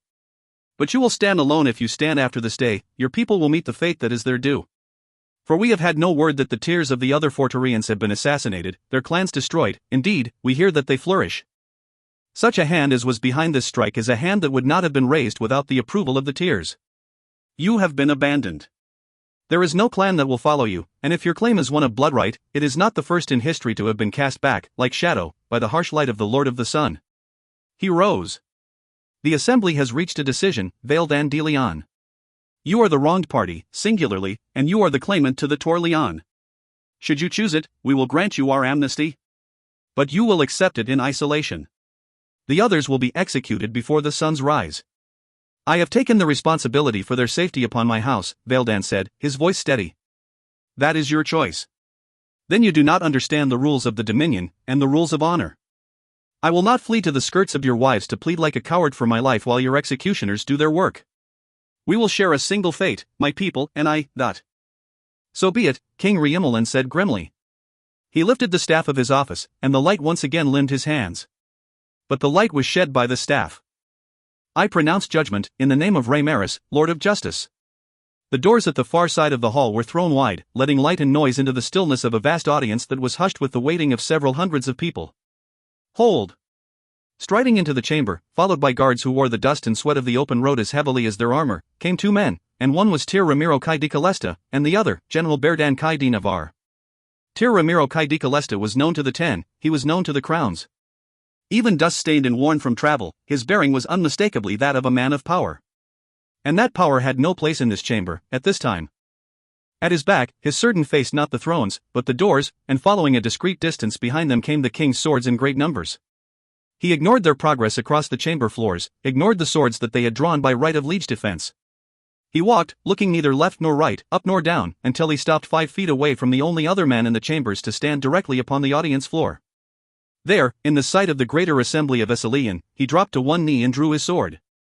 The Anagarians did not draw blades often from the supplicant posture, a sword was a man's weapon, after all, and a man did not live on his knees. But he lived by his honor, and he lived to serve his liege lord. Many of the men and women gathered in the great chamber did not understand how his action was significant, but they were runners, guards, pages, lesser priests. The kings knew, and the Ten, and the golden-eyed, demonic exalted, Tiragnate Ramiro Kai de Calesta of the Terrian of Averda, was pledging his loyalty to a boy less than half his years. And he pledged it with no less a weapon than the sword of Calesta, called Bloodhame in the north of Anagar. Valadan's reflection was caught and trapped, lengthened and twisted by the metallic sheen of the sword's blade. He stared at himself but a moment, and then lifted a steady chin. Dark eyes met dark eyes, measuring and testing, engaging. Tir Ramiro raised a brow, a slight lift of muscle. Then he nodded and lowered his head once again. But his hands were absolutely steady, they did not shake, but held firmly to what was offered. At 17, untried and untested, Vaildan Kai de Leon understood that the title Tiragar had suddenly become more than a desperate charade, much more than a means to an end, even if that end was the preservation of the only people in the world that he cared for. He knew that to hesitate was to show both that newfound understanding, and his fear of what it meant. But he hesitated as he looked once again at the blade's perfect edge. Then he straightened his shoulders, and he spoke, as loudly as he could, his young voice filling a now silent room with its determination and its gravity.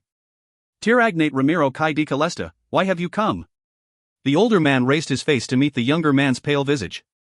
I have come, he said, as strongly but more surely, as my father before me, and his father before him, to lay the sword of Calesta in the hands of the only man who, by blood and birth and the Lord's will, may rule the clansmen. I rule Averda by your grace, and I rule it at your whim. He paused. The riders of Averda will stand behind your banner. The younger man reached out slowly to touch the sword's haft, and although the older man was kneeling, it seemed for a moment that it was he who ruled. Then, Vaildan Kai de Leon lifted the sword and swung it once in a great circle above his head. Holding it, raised, he turned to face the men who sat in judgment before him. I am Tiragar Vaildan Kai de Leon. I am the last of my line, but I will not remain so. You doubted, he said to the justice-born king, that the clans would follow the son of a concubine. I tell you that they will follow the blood of a Tir. He turned, and only Ramiro could see that his arm, the arm that held the sword extended, was shaking slightly. Rise, Tiragnate. No Tiragar before me has ever doubted the value of Bloodhame. Or the man who wields it. Thus freed from the supplicant posture, a man who was not used to its confines rose gracefully. rose, and then bowed low in the direction of the 10 and the 6. To the exalted, he did not offer his respects, nor did they expect it. The golden-eyed Godborn did not survive for long in the harsh clime of the southern dominion. Tir Agnate, King Cormoran said softly. You risked much. Lord of wise counsel. To remain in Averta was to risk more, Ramiro replied gravely. Ser Filippo is my par, and I will not deliver him to the rightful wrath of your nobility. I had no hand in, and no knowledge of, the actions taken by the men who now stand in the Torleon. I will make no trek to their side. The Festival of the Sun will be held, for the second time in Kayestan history, without the presence of Averta. I sent my brother, who is valued, to these lands as proof of my faith in your rule. Kill him, for the actions of men who are my enemies, and not my just ruler, and the sword of Calesta will be raised to the north, and not to the south, for the debt of blood is a debt that not even the tears can ignore. Such is, he said quietly, although the words traveled, the will of the Lord. Have a care, the justice-born king said quietly. For that sounds perilously close to a threat, and not even I would be unwise enough to utter it before this assembly. A threat? Lord of just measure, since the signing of the Treaty of the Averdan Valleys, I have never in word or deed threatened you, or the territory that you rule. I speak the truth, and it is the only truth that will count in the dominion of Adagar. We are the clansmen. We have our duties, whether we will it or no. Silence a moment, and before either king could speak, the Tir Agnate added, with a grim, mirthless smile, although it pains me to do so, I will speak for Lamberto as well. Tir Mario di Lamberto categorically refused to travel to the Torleon for the festival. He has allowed his tours to travel as they see fit, but there will be repercussions for those who have seen fit. Whether you will it or no, war is coming. Your decision this day will decide how that war turns. Dryly, King Cormoran said, we thank you for your counsel, it is, as always, enlightening. We will have a recess in the audience chamber while we discuss this turn of events. If it pleases you, wait, and you shall hear our answer. I am, as always, at your disposal. Queen Marie-Yen, alone of the four who wore the crowns of state, smiled very slightly, the lift of her lips both rueful and sharp. She had, on several occasions, been party to the discussions between Patrice Larcasir and Tir Ramiro di Calesta and their various diplomatic envoys, and she knew well that Ramiro di Calesta waited upon no man's whim. Then, King Cormoran said, rising, we will adjourn for the hour. King Riemmelin nodded in acquiescence, but his gaze was cool and distant. The queens, Marie-Yen and Siodone the Fair, rose as well. We will take the counsel of the 10, if they will offer it. The 10 rose almost as one. Ramiro di Calesta. The Calicor's gaze was caught and held by him. They had both been blooded in the valleys of Averta, and although his was not the hand that had ruled the southern dominion during that war, it was the hand that had been raised, again and again, in devastating northern raids. There was a simplicity about war, he was her known enemy, and a dangerous one. She did not trust him then, nor had anyone expected it of her, but after, with pretty treaties signed and the routes open for trade, she had trusted him less, had, in fact, waited years for a slip, some sign of his true nature, his duplicity.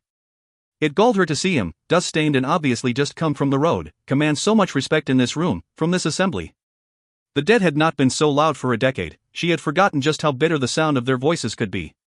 Perhaps they crowded her, perhaps they deafened her and held her in their angry thrall a moment too long. Or perhaps time had taken its toll, and age slowed her, she was not so foolish as to think that youth's strength survived the passage of so many years, so much experience, unchanged. Or perhaps it was because he looked up, from the audience chamber's grand floor, and met her eyes so precisely it was as if he knew which of the 10 great chairs belonged to Calicor, or because, although Adagar trained none of its women in the arts of war, his not acknowledged her as his equal, as kindred spirit. And, to her chagrin, it was truth, she was both. Or perhaps it was because the young woman that the mysterious Yvain Aenolan had left in her keeping was not the young woman that everyone silently hoped she would be. Whatever the reason for her distraction, she should have seen Kiriel in time to stop her. And she did not. The cry that warned her, that sliced through the thoughts into which she'd fallen so cleanly she thought someone was dying, came from across the floor. From the Terrafin group. A young voice, at that a voice that she didn't recognize, although she kept informed about Terrafin events. Calicor. Your guard. There was no question at all in Elora's mind who that cry referred to, Kiriel. The young houseguard stood beneath Elora, in position, her hand hovering above the hilt of her sword as if the two-hand and weapon were not meant to be parted.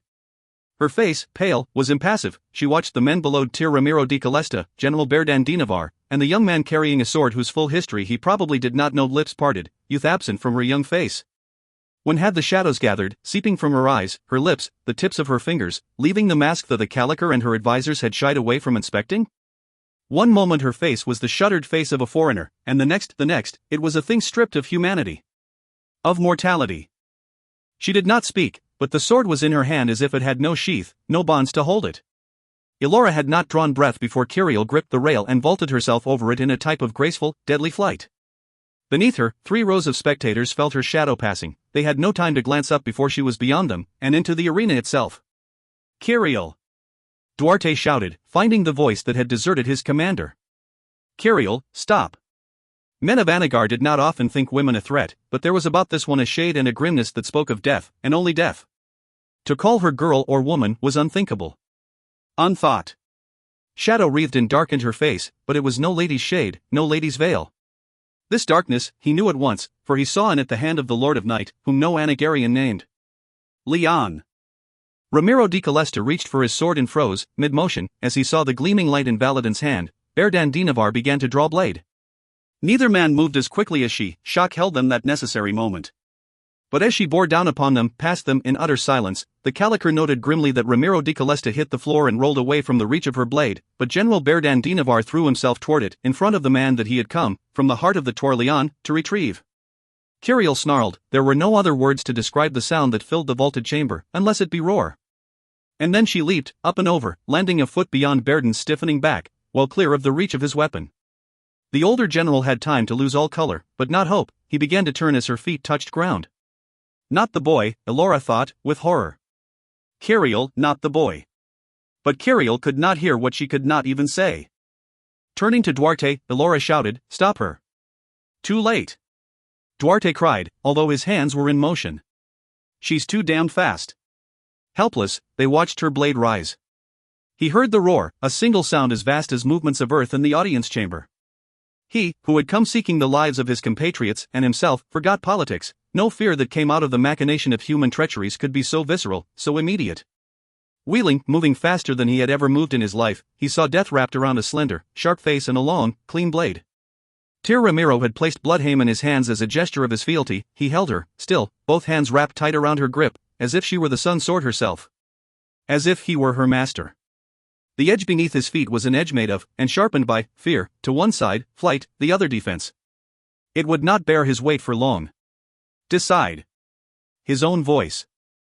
Beyond her moving body, he thought he saw Berdan Dinavar, his father's man, frozen in place, a statue of past times and past failure. He did not have the time to understand, although it would come, that Bloodhaim was older than Averda, but she was not older than the war between the clans of the Lord of the Sun and the creatures of the Lord of the Night. She had been crafted for that war, and the sight of this enemy was waking her. Vaeldan de Leon, the last surviving member of the clan that, by bloodright, ruled the dominion of Anagar, looked up in shock as his blade struck hers. The creatures, the girl's, charge was broken. He saw her eyes widen, although there were no whites to their depth. His grip tightened. It was all that kept the sword of Calesta from spinning useless across the chamber floor. Get down, she said, and his knees almost buckled at the force of the single word. Run. A confidence buoyed him, then. The blade of Calesta seemed to shiver in his hands, as he brought it back. She did not move. Run, she said again. But there was no darkness in the word. I am. She moved. He barely saw her. But he felt her hands around his shirt, his collar, his cloak. He cried out, he'd time for it, and little else. Take him away. She threw him into the waiting arms of General Berdan Dinavar. The older man lurched under the sudden burden, dropping his only means of protection that he might catch Vaeldan safely. They both staggered as they collided, but to Valadin's great surprise, Berdan held his ground, bracing his knees and his back to do so. Two things occurred to Vaeldan as he gained his bearing: the first, that he was still alive, that somehow the shadow-hollowed girl had not killed him, and the second, that General Berdan Dinavar had not yet offered him the sword from the position that spoke of preferred loyalty. He steadied himself against the general's arms, and then cried out in dismay. Bloodhaim had found her mark across the older man's left cheek. He bled. He did not seem to notice the wound, it was slight enough. But he said, when you wield a weapon, it's always a danger. It doesn't matter where you are, or with who. He looked up. Come. We've time, but I don't know how much of it. Let us join the tier. Vaeldan nodded, but something caught his attention, something made him stop, turn, look back. The strange, terrifying girl stood where he had, moments before, made his stiff plea for justice to the grim-faced, dark-twin kings, blade ready, legs planted like spikes against the floor. The Certain who wore Kayestan crests backed away from her, the king's swords held their ground. Men of two nations stood, side by side, in uneasy alliance, waiting the commands of their king and their tier, swords drawn and shields raised against a common enemy. The king said, "Hold, dot." And Tiragnate Ramiro de Calesta said, "Hold," as if all men who ruled spoke with a common voice. They stood a moment, held by incomprehension. She drew her blade back and darkness shattered the light that came from the windows and open spaces above. It also destroyed the perfectly worked floor, scattering shards of gold inlaid marble in a wide, deadly circle. From beneath the ground, seeped in blackness that was armor and shield and weapon, a shadow rose, taking on obsidian, perfect form. He gestured, and the benches that seated the exalted exploded in a burst of white heat and flame. There were screams that carried a moment above the crackle of wood, the shivering of timber and stone. Certain cried out and stumbled, as did the king's swords, although both were armored. The tier, standing closest to the gallery of all the men upon the audience chamber's floor, raised his arms and caught the little daggers the explosion had made in sinew and flesh, grinding his teeth to a close over the cry he might have made. He stumbled back, felt the common rail beneath his shoulders, and lowered his hands a moment to look. "I apologize for the intrusion," the creature said, lifting his hands, "but I'm afraid that we cannot allow the Leon pawn to be played on the field." Darkness fell like a curtain, and with it came the ceiling. But the hands that had made this room, these chambers, were no ordinary hands. The ceiling resisted the darkness a moment, and a moment was barely enough.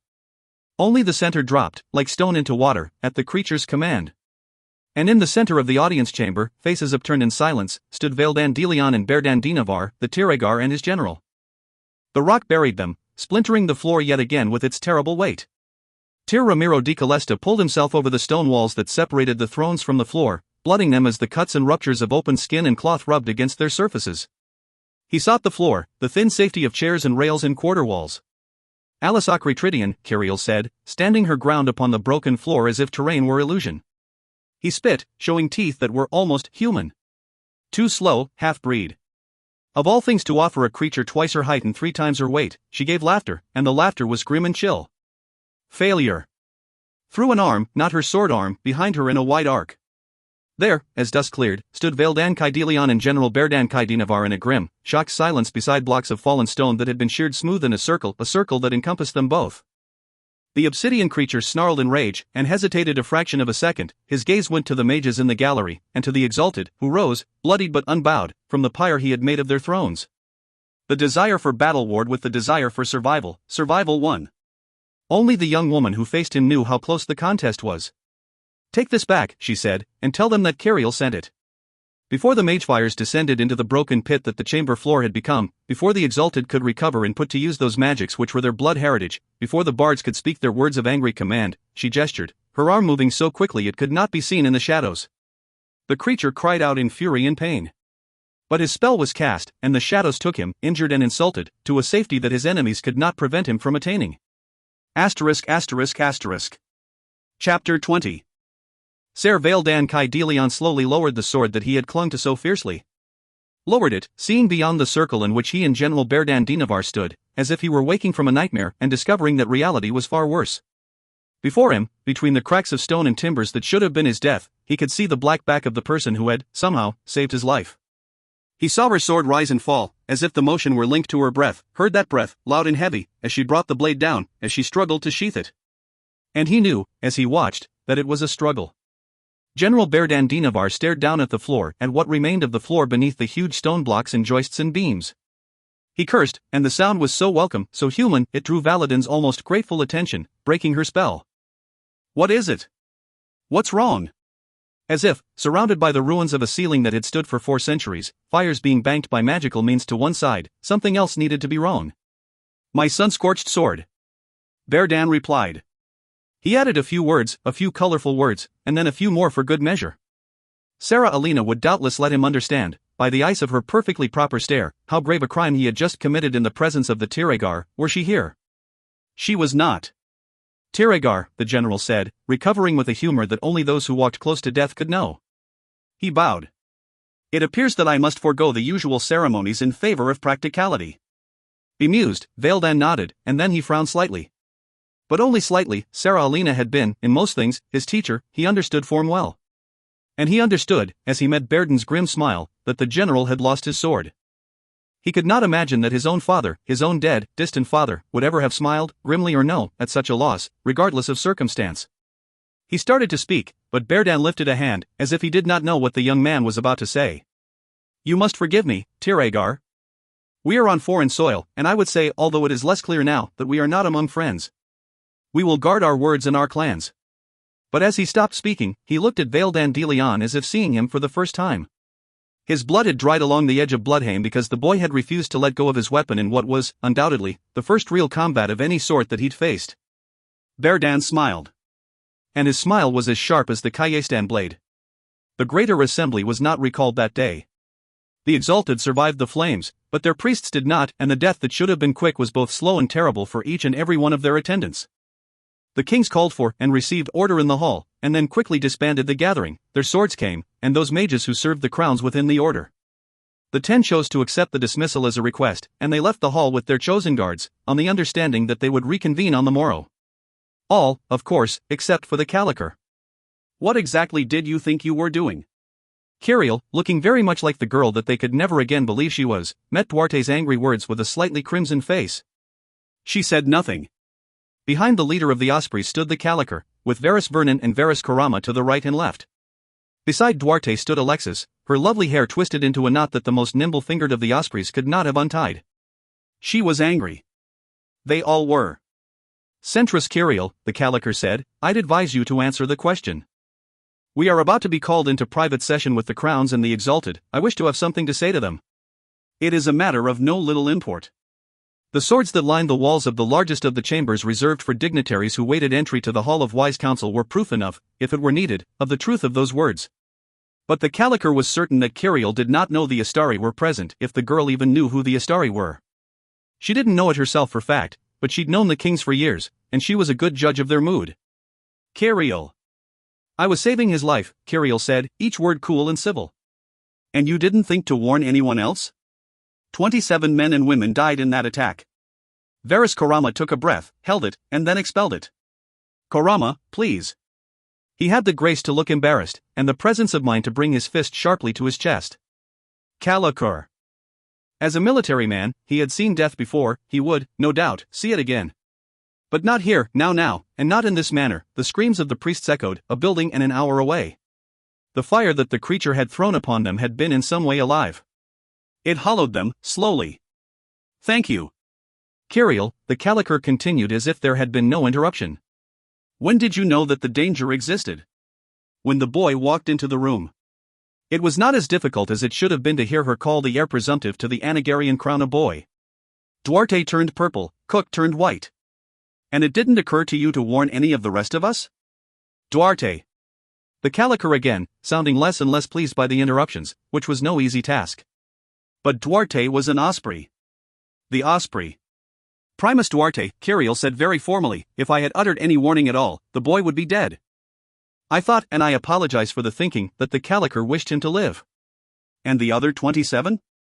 It was Alexis' voice, strained and heated as she met the younger woman's implacable dark eyes. Her hand hovered above her dagger's hilt. The other 27 were not important to the Caliker.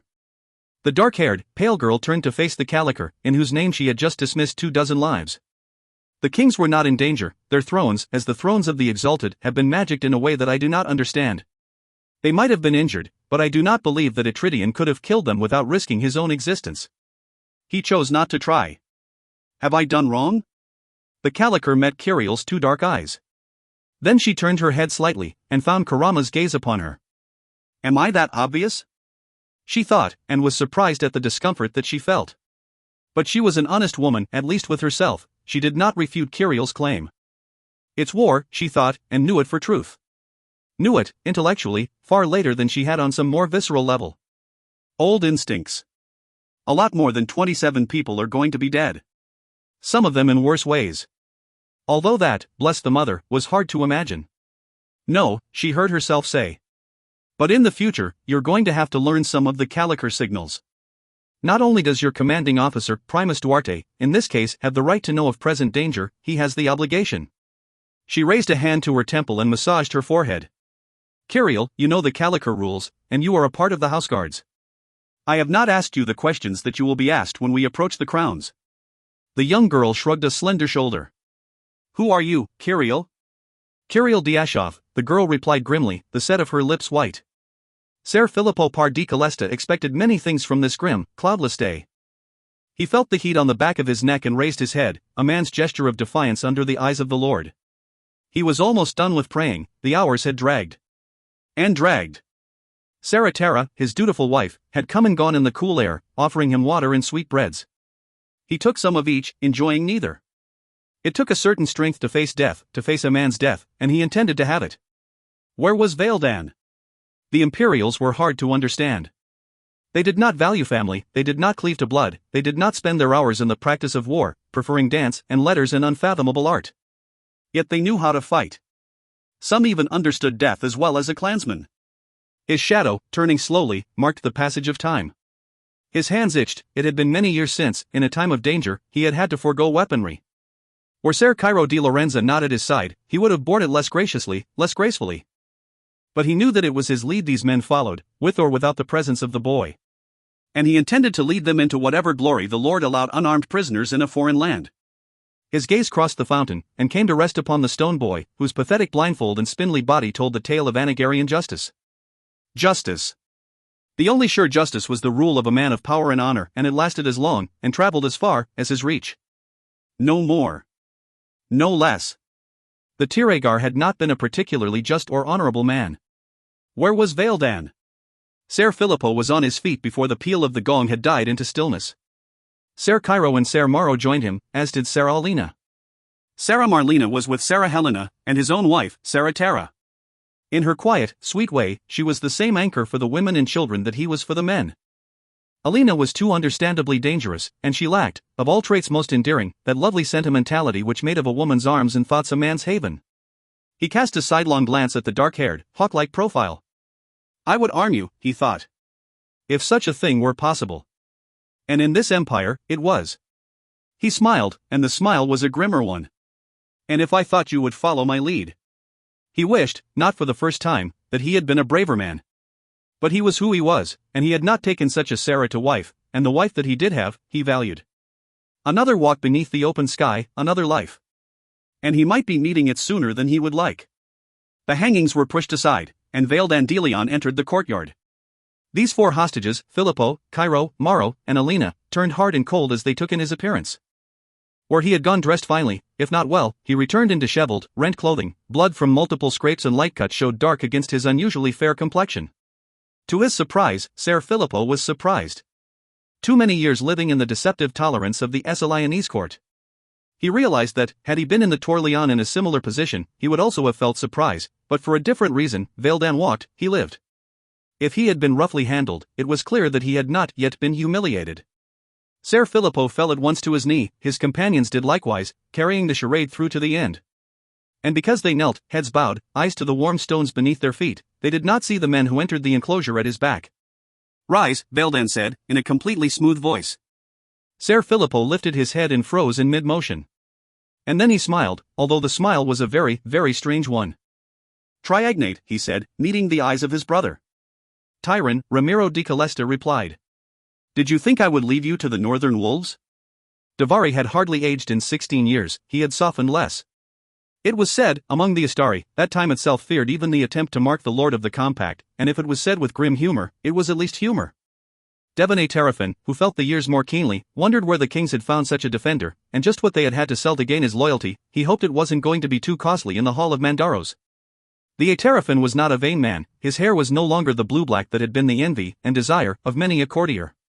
But his back was unbent, his shoulders straight, his arms strong. He had many years of service left in him yet, and he acknowledged, with the same grim humor, that the Astari were determined to have all of them. Acknowledged, with a wry smile, that he intended to offer them. Service to the crowns had been the focal point of his adult life, and he wasn't certain that he knew what life would be without it.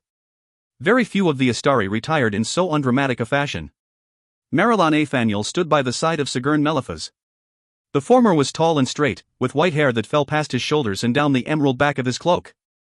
He'd aged as well as Davari, although perhaps less silently. Of all the men in this large room, he was the only one who insistently, persistently, clung to his pipe. The woman beside him did not seem to notice. Where Marilyn had aged well, she had aged into a seeming frailty of size and height. Where Marilyn was prone to fiery speech, she was prone to silence, and perhaps for that reason, when she spoke, her words were treated with gravity. The desire, Devon knew, to protect her was strong. And it was willfully blind. Sigurn Meliphas was no stranger to violence or darkness. Or death. The platinum medallion that hung openly around her neck on a workmanlike, solid chain bore the 3 faces of the moon, and quartered within the full face, the elemental symbols. Mage-born. Mage-trained. Beside Sigurn, in quiet conversation with her, was Bardmaster Martin. She was not, to the Astari's knowledge, born to the voice, but she held the college together as effectively as her predecessor and the woman who had chosen her, the much-missed Syaban Glasson. It will do her good, Syaban had said. She's got the head for it and the heart, she'll keep Senial running in good order. She's not afraid of talent, especially not when it belongs to a young student who thinks too highly of his or her own abilities. In the 5 years since Syaban had retired, if traveling through the Empire with a harp, a lute, and a bedroll could be called retirement, Solran had lived up to her former master's choice. She was good. And she was not afraid to accept her limitations and make use of the men and women around her who did not possess them. At her side stood Calandras of Senial. The Astari knew him well, and for the most part, they trusted him. Devon did. Duvari did not. The Lord of the Compact disliked a man with an orphan boy's forgotten, mythical past, too many mysteries held danger. But he was, of all bards, the Queen Marianne's favorite, and he had, by dint of a skill that he cared to offer no explanation for, saved her life 6 years past. Mirielin A. Cormaris stood by the side of her father's vacant chair, in a silence better suited to the grave. She was pale. Her hair was pulled and bound, it gleamed in the light like a brass helm. She was girded with sword, although she wore no armor, carried no shield. Her silence was telling, even frightening. She offered no counsel, as if she realized that the events had moved beyond Avantari, and therefore beyond her certain jurisdiction. In front of the empty throne stood Commander Savari and the men who were, colloquially, called the Three Mars, Varys Andramar, Varys Lorimar, and Varys Kittimar. They spoke in deadly earnest, their words pitched to carry the few feet necessary to be heard by their comrades, no more. The commander still had the bearing of King's champion, although it had been many years since he'd had the time for the excess and the vanity of taking the King's challenge. The King's challenge. It was almost upon them, the summer was high, and the travelers, from the western kingdoms, the free towns, and, yes, the southern dominion, already crowded the inns, taverns, and homes that had been open to such trade. The magisterial guards were almost beside themselves in their attempt to ensure the safety of foreign southern men. The streets carried the anger of the empire, and that anger, great mindless beast that it was turned toward all things southern. Even the Terrian dialects so common in the 100 holdings had fallen into disuse as people afraid of the consequences of their heritage chose, wisely, to hide it. Most of the time, it worked. There had only been 4 deaths to date. He was certain there would be more. Echoes of the Southern Wars. Did they ever really die, or did they return, like the tide, in their time? What will it be, Devon thought, into a room that bustled with more power than had been gathered for such a purpose in well over a decade. As if in answer to the unspoken question, Healer Dantalon crossed the chamber, carrying a basin full of clean, warm water, and several cool cloths. He looked up and his gaze chanced across Devon's inquisitive glance, his green eyes wide and unwavering in a pale face. Denying death, and even injury, with unshakable certainty. He approached the exalted with more grace than he had ever approached the people who had been taken to the Healeries. Devon knew it well, having been one of them. But he did not approach with much more grace, if Devon were honest. The exalted did not seem to notice the lack of offered courtesy, which said much for their opinion of the king's healer. But the exalted of Cormaris looked almost exasperated as he was forced to sit and bear said healer's ministrations. The exalted of the mother tended her own wounds with a bitter anger that was palpable in the room. It was a sight seldom seen. The anger of the mother was a cold, dark thing, and it was rarely wakened. Devon had never seen it until now, perhaps because he had never been so close to her in the aftermath of tragedy. And it was tragedy, for the churches. In one afternoon they had lost the most highly placed members of their hierarchies with the exception of the exalted themselves. The creature that had risen from the pit made of the audience chamber floors had targeted the exalted and their attendants as if they were his natural enemy. They were. Devon sighed as the kings entered the room. It was time now to begin in earnest. What was decided here today, was decided, there would be no backward motion. Tell me, Filippo, the Tiragnate said. I am here under sufferance, I am not a hostage, but even so, I am to travel among you without my tyrant. He paused. And I am not given leave to remain. Nor is my companion. He nodded quietly at Berden's broad back, thinking, as he did, that he had not chosen poorly. Ser Cairo di Lorenzo was speaking with the general, his large hands occasionally rising and falling as if to make a point more forcefully. The sun was low, the lamps, such as they were lit.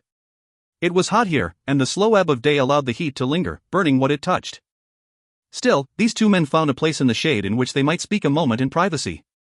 If you are asking me, the younger man said, to judge the value of the young Tiragar, I'm afraid I must disappoint. Oh?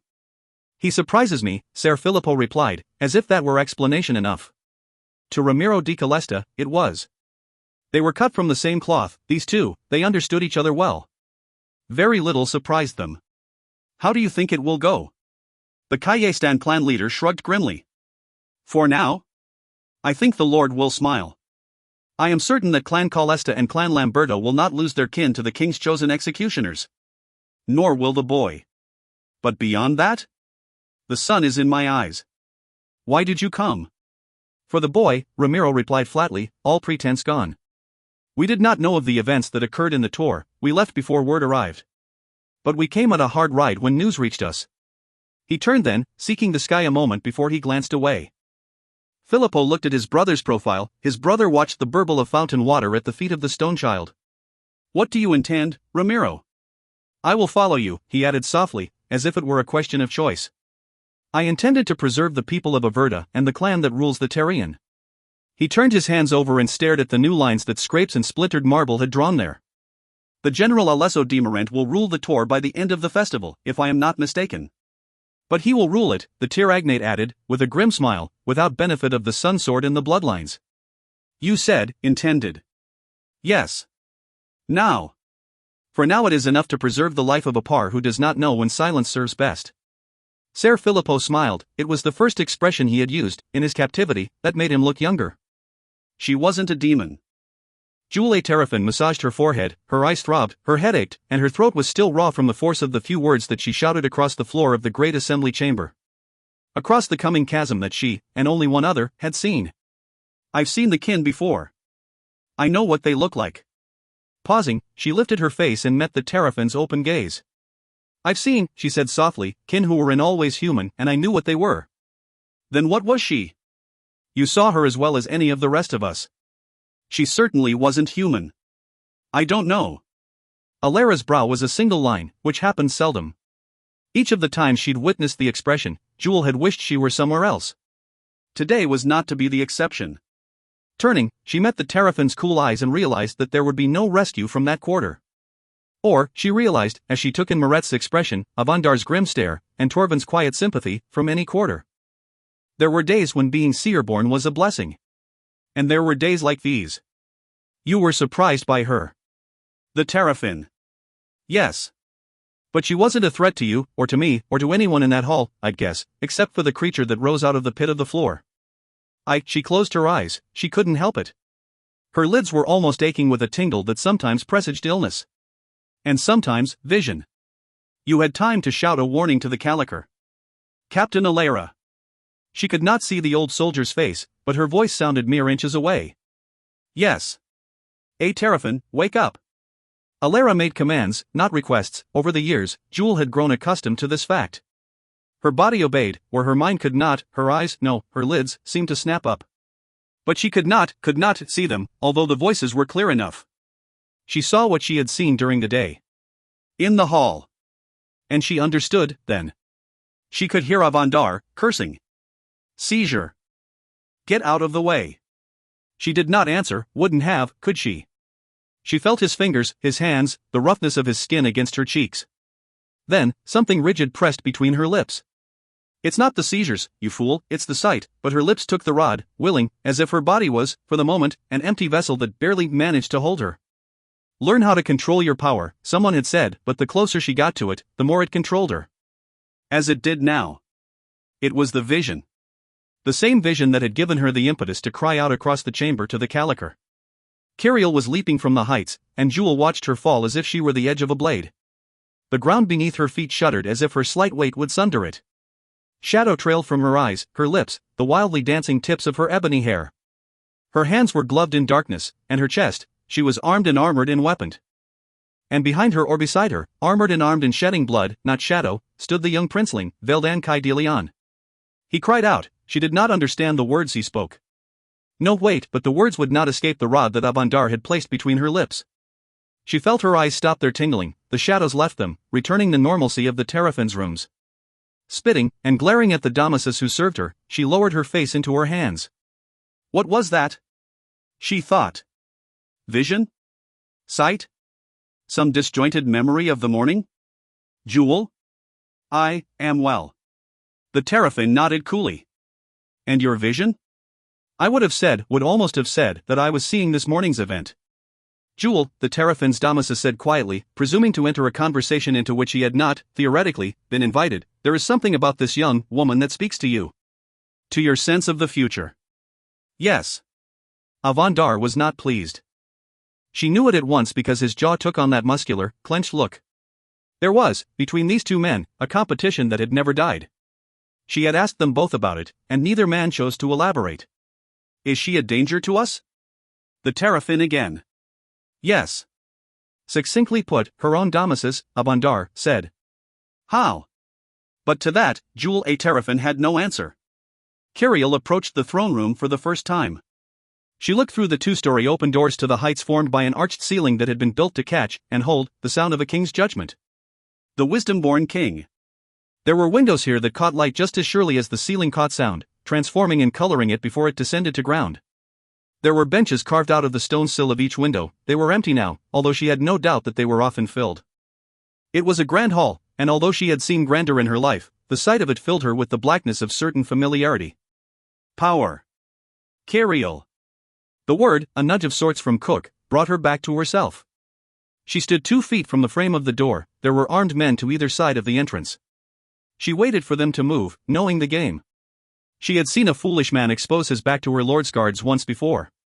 It had only happened once. Her lesson, had been well learned. Kiriel, Cook said again, his whisper making of her name a high, quiet shriek. He meant for her to walk past these men. Was it a test? Another lesson?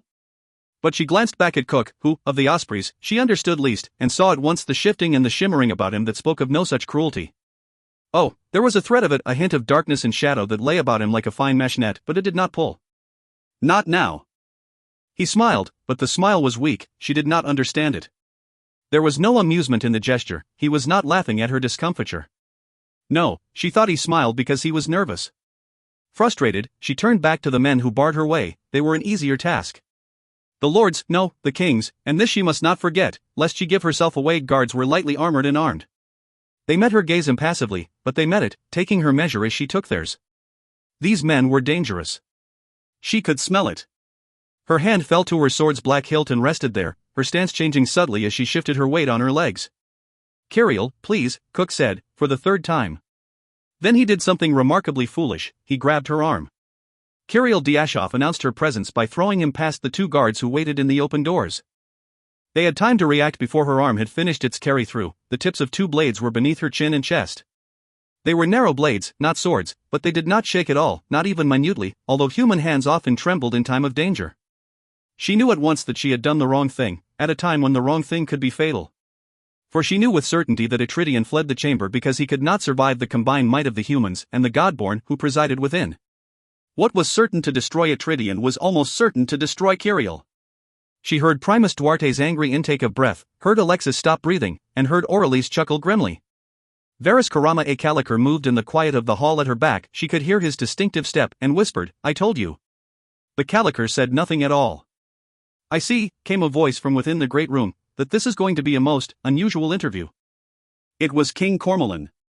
If the Lord of the Compact will be so good as to order his men to grant free passage, we will overlook this unfortunate incident. And, the king continued, the words quite chilly, if it pleases the Caliker, she will maintain order within the ranks of her house while in our presence. Your Majesty, the Caliker said, in as grim a tone of voice as Kiriel had yet heard her use. She stepped past Kiriel without deigning to look at the girl, and walked without incident between the 2 men who stood guard. Her advisors, Vernon and Karama, followed in perfect step behind her, although it had been a long time since either man had engaged in dress maneuvers. Duarte came to stand beside Kiriel. He was flushed. He lifted a hand, thought better of it, and dropped it again as if it were stone. We are going to talk about this later. Yes, Primus Duarte. Marilyn A. Faniel looked up as she entered the room. Smoke wreathed his face as the tobacco in his pipe burned to ash beneath his nose, forgotten. He said something and gestured, touching his chest, his forehead, and last, his eyes, an exaggeration of form, but one necessary to make clear to the suspicious eyes of the Astari that the spellcast was entirely personal and within the crown's accepted canon. In that, he showed himself to be, well, himself. Very few were the mages, or the bards, or the godborn, who dared to practice their gifts in this chamber, before these people. She knew at once, although this did not surprise him as his vision shifted and strengthened and he saw what she carried within. Darkness, thick, heavy, living. Saw her face, the slight widening and narrowing of her eyes. Her eyes. Impossible. It was not the first time in his life he had faced the impossible, nor the first time that he had been asked to act upon it. Your Majesty, he said, the words clear although the shocked murmurs that rose as the thrown caliker houseguard did were not quiet. This one must not be allowed to live. That, of course, changed everything. Duarte Samison A. Caliker, known to few of the people in this room and liked by less, stepped neatly in front of Kirill Diashov, although every muscle in his body tensed with the wrongness of exposing his back to her. He knew that, had she not been dumped on his hands and into his unit, he would have been standing, shoulder to shoulder, with Marilyn Nathaniel, a man whom he remembered well, if from the distance differing levels of power and experience imposed upon the members of the Order of Knowledge. But she had been placed there. She was an osprey, untamed, untrained, quite solitary. And he knew for the first time, in this hall with too many spectators, all of them people that Caliker emphatically did not wish to offend, that he intended to keep her, to train her, and to send her out after prey, just as he had the rest of the ospreys, the too deadly, too rebellious men and women who had become his. I wouldn't, he said softly, to the mage whose hair now looked like a sheen of ice, advise it. It was not a good day. She should have known, when the horse tried to kill the girl, that the girl was not meant to leave Caliker. But Elora was stubborn in her own right, and besides, if not for the intervention of Kirill Diashov, the boy, Sir Vaildan, would be dead at the hands of a creature the likeness of whose voice was buried in the heart of the woman that Elora had been, over 16 years ago, when the city of Avralalan lay under siege of a darkness and death that her people, to a man, were unable to stop. To even act against. Memories dimmed with time, you could fool yourself into thinking that they had finally released all hold. But they remained, and they could catch you and tear at you at the most inconvenient of times. Where were you, she thought, as her gaze skirted across the features of each of the men and women who stood, staring at Duarte and Kirill Diashov in the wake of Marilyn's words. Where were you during that Henden? She knew that each and every man and woman in the room could answer. Where they were when they first heard those attenuated screams. And where they had been when the last of the cries, like the flickering flame of a candle, had died into a silence that should have been blessed. Then, the darkness had reigned. Almost. Her hand fell to her sword a moment. The gesture was so natural she had to force it down and away. Asterisk. But King Cormoran turned a cool glance to Marilyn Nathaniel. Your advice, Member Nathaniel, is noted. It would please us if, in future, you might tender that advice in a less dramatic fashion. He turned to the Caliker.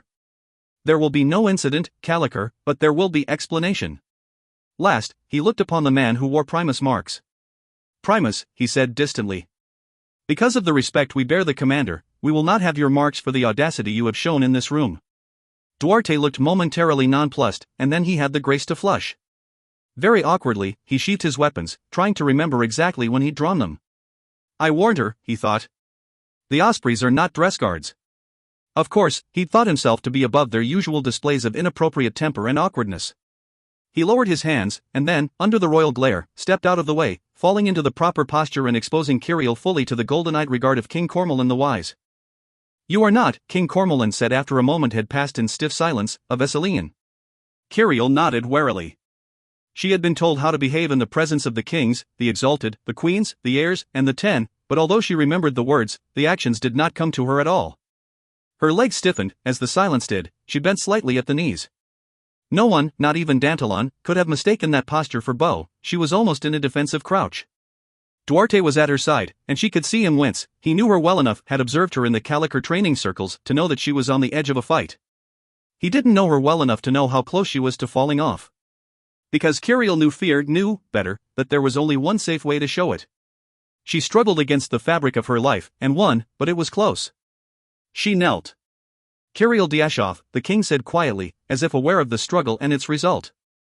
We wish to see what magic governs.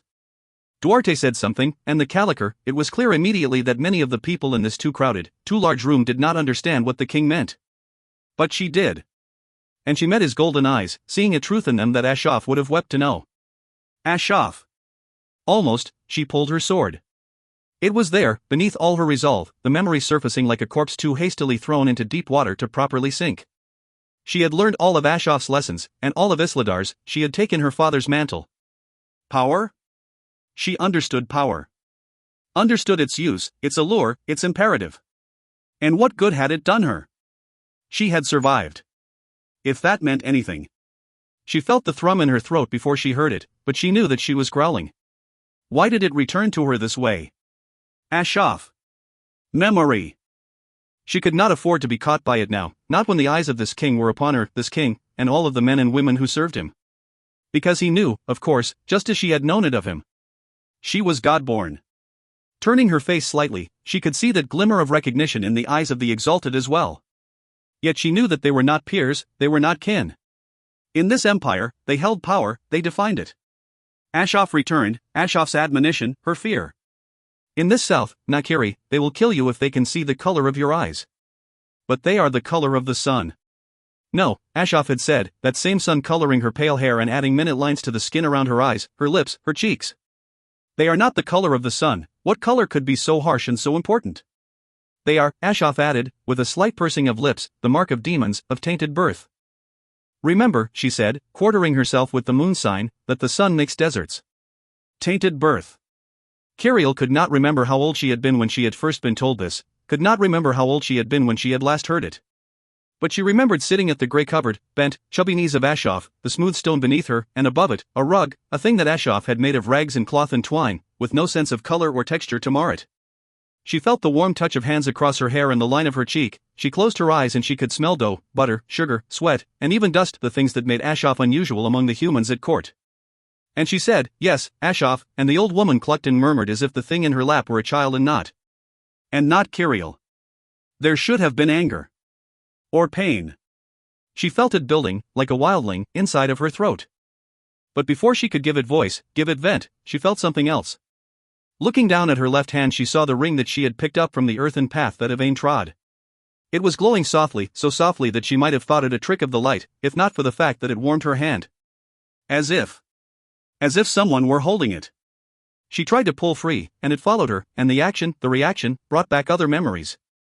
With something approaching a sigh, she lowered her head a moment, as if in human prayer. Then she let it go. The darkness dissolved, like tears, from her irises, trailing down the perfect, pale curve of her cheeks before evaporating, and as she lifted her face, those eyes were golden, and glowing in the room's odd light. The line of her shoulders fell slightly. It seemed to those who watched that she relaxed as the mask left her face.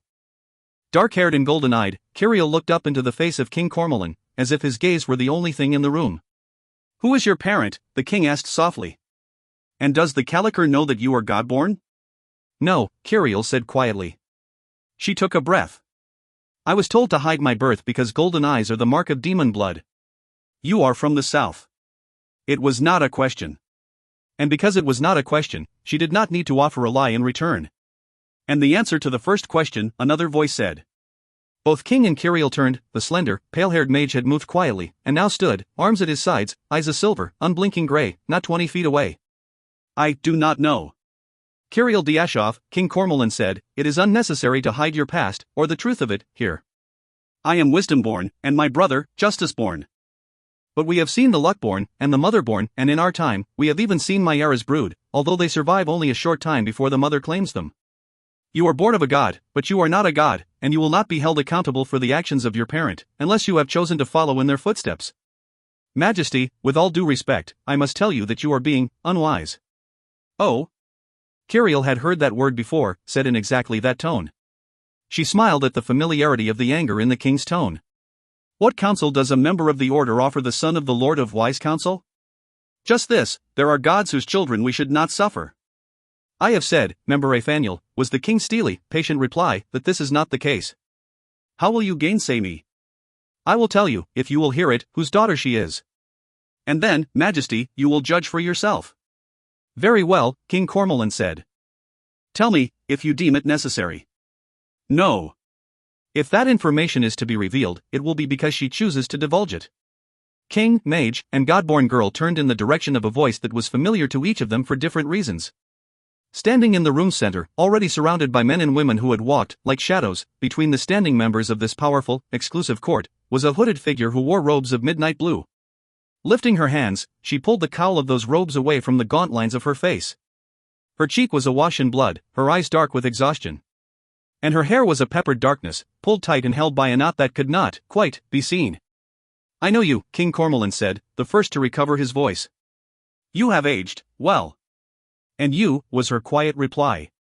She spoke as if the force of her first statement had drained what little strength remained her. Majesty, what I have said, it is of more import than I can tell you without revealing what cannot be revealed. Let me say only this war, the coming war, and the battles that will link them, they are defined, for each of us, by choice, by the freedom to choose. She sagged, her shoulders curling inward. Hold her there a moment, another voice said. Is the entire court to feel free to interrupt an interview of this nature? It was King Re-Imolan, speaking for the first time, an edge of humor in the stiff words. He rarely showed humor, but then again, this was his brother's hall. Not the entire court, Majesty. A slightly built man stepped around the king's poorly armed guards. But certainly the healer. Hello, Yvain. Hello, Dantalon. You know each other as well? Marilyn asked, the words sharp. Oh, yes, Dantalon replied. I first met her years ago, under the auspices of a man who recognized the early signs of my talent and thought to train and develop it. His smile was grim. And I saw her regularly throughout my training. It seemed that we barely released her, and before we could turn around she was walking, or crawling, through our doors again. How is Levek? She asked wearily. A shadow passed over Dantalon's face. An answering shadow crossed hers. I see, she said quietly. I do not have time, Dantalon. Her eyes were wide and round, her face unnaturally pale. I cannot stay. Of course not, he replied, and held out his arms just quickly enough to catch her before she collapsed. He cursed then, unmindful of who might hear him. I'm sorry, Majesty. But she must be taken to the infirmary. He glared at the back of one of the men.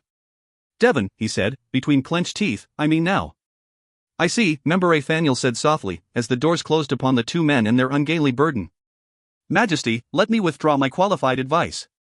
You are the king of wise counsel, and I am but a mage, but. I am not so certain that I do not wish to hear your advice, the king replied, equally thoughtful. They both turned to look at the young woman. Her eyes were upon the door.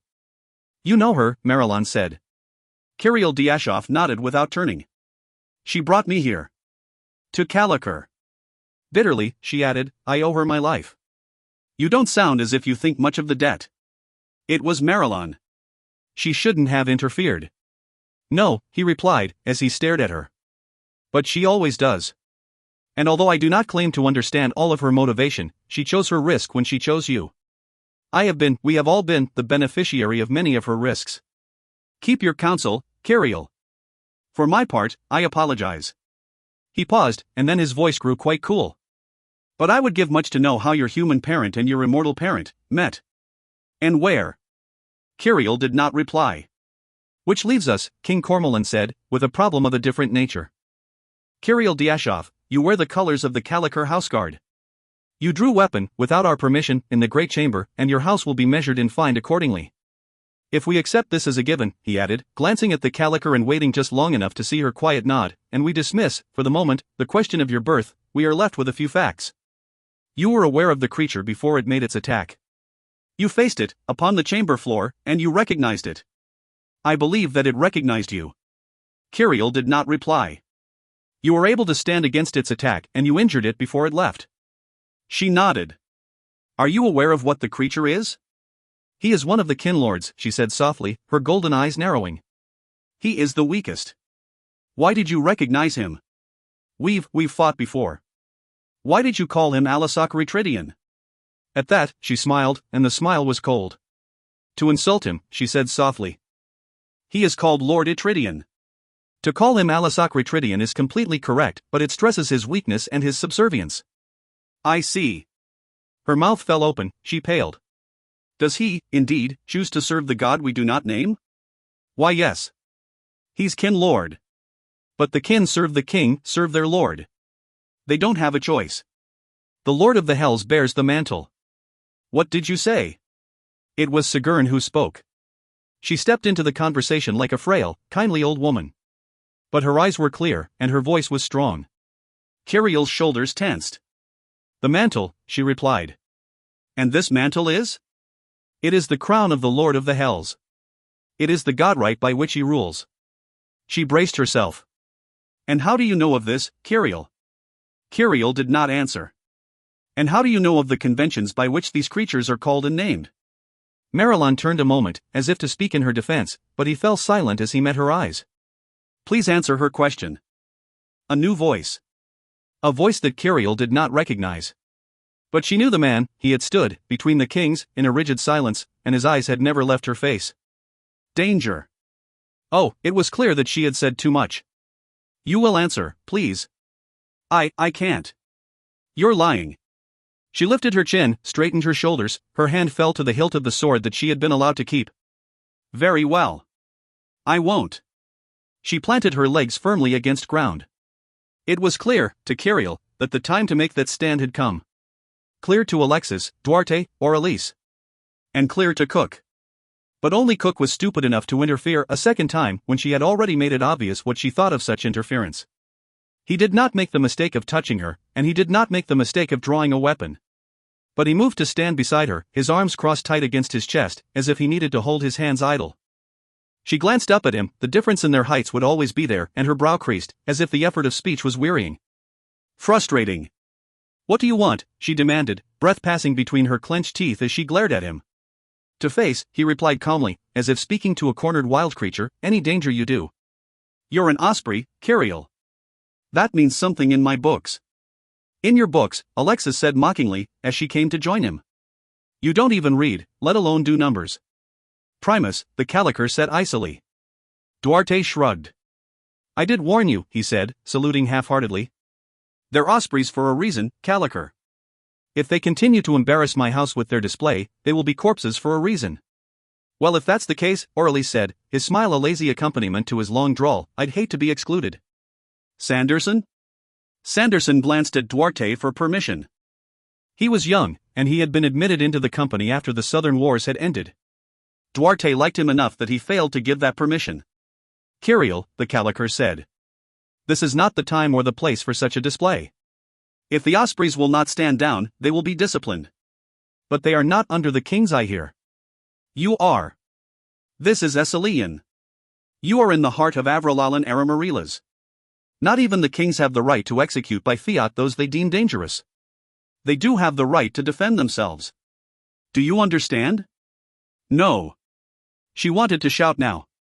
Wanted to shout it as loudly as she dared, to fill the hall with the roar of a voice she knew would shock every man and woman, save perhaps the mage and the frail old woman, in the chamber.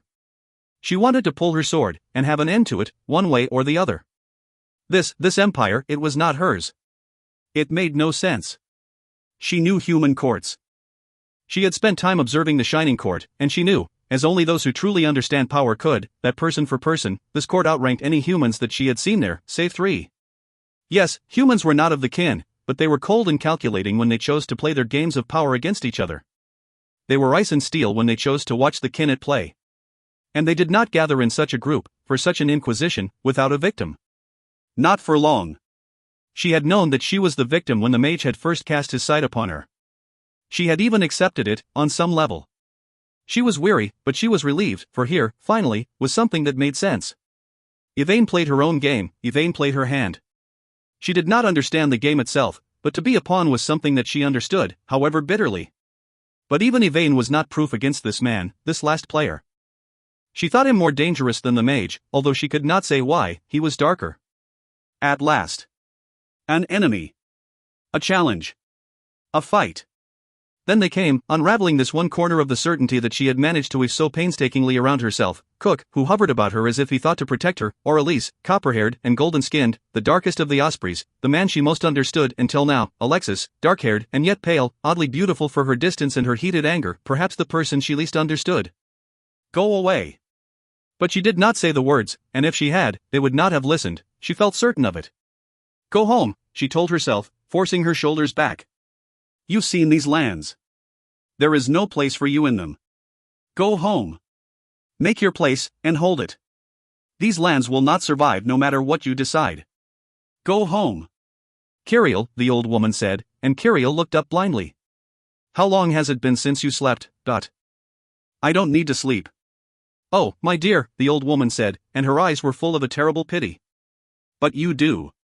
She lifted a hand, light fell from it, dripping onto the ground like liquid water. Or liquid fire.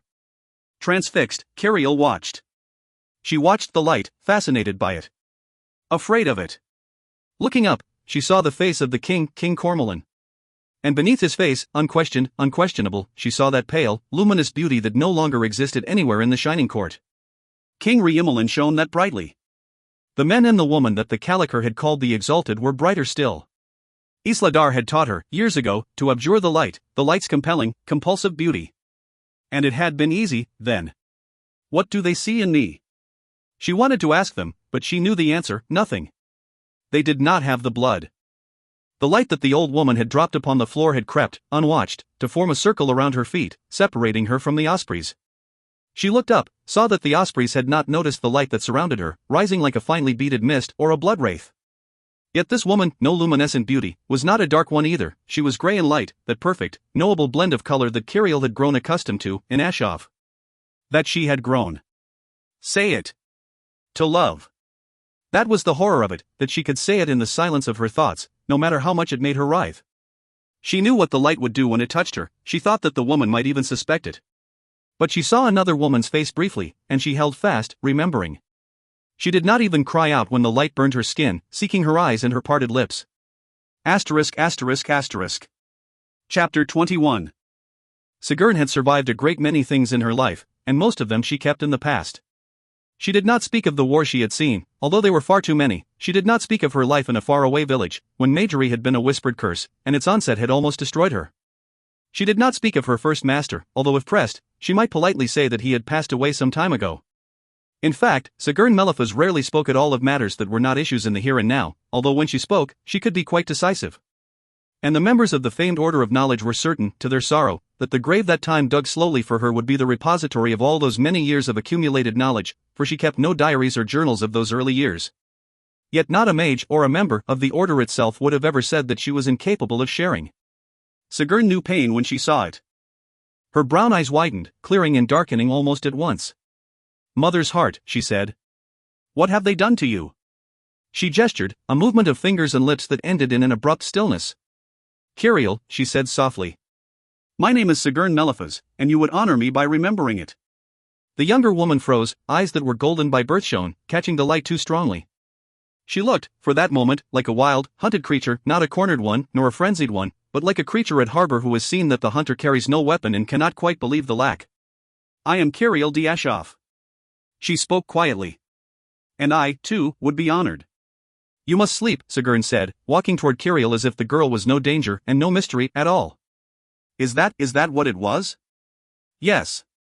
It was meant to have a different effect." She paused. "Have you slept since you arrived here, Dot?" Kiriel shrugged, her dark hair dancing a moment in the light as if it had a life of its own. Or as if it sought to shake itself free from the last of the touch of her spell. "I don't need to sleep much," she said at last. "But you do," Sigrun said, repeating the earlier words. She lifted her hands again, and reached out. Kiriel took a step back, a step away, but her movement was as slow and cautious as the older mage's. "Who are you?" Kiriel whispered, as Sigrun drifted closer. "Sigrun," the white-haired woman said. "And when you wake, I will be watching, none will pass the guard I set." Her hands met Kiriel's chest. The girl froze a moment, and then her face clouded, its lines folding before they stiffened into a mask behind which she could hide. "I don't want to sleep," she said. "I know," Sigrun replied, catching her in arms that seemed, to all who watched, too frail to bear such a burden. Awkwardly, she pulled the girl against her, while the ospreys watched. Who, after all, would consider Sigrun Melifas enough of a threat that they would raise either hand or voice against her? No one. Not even the Lord of the Compact.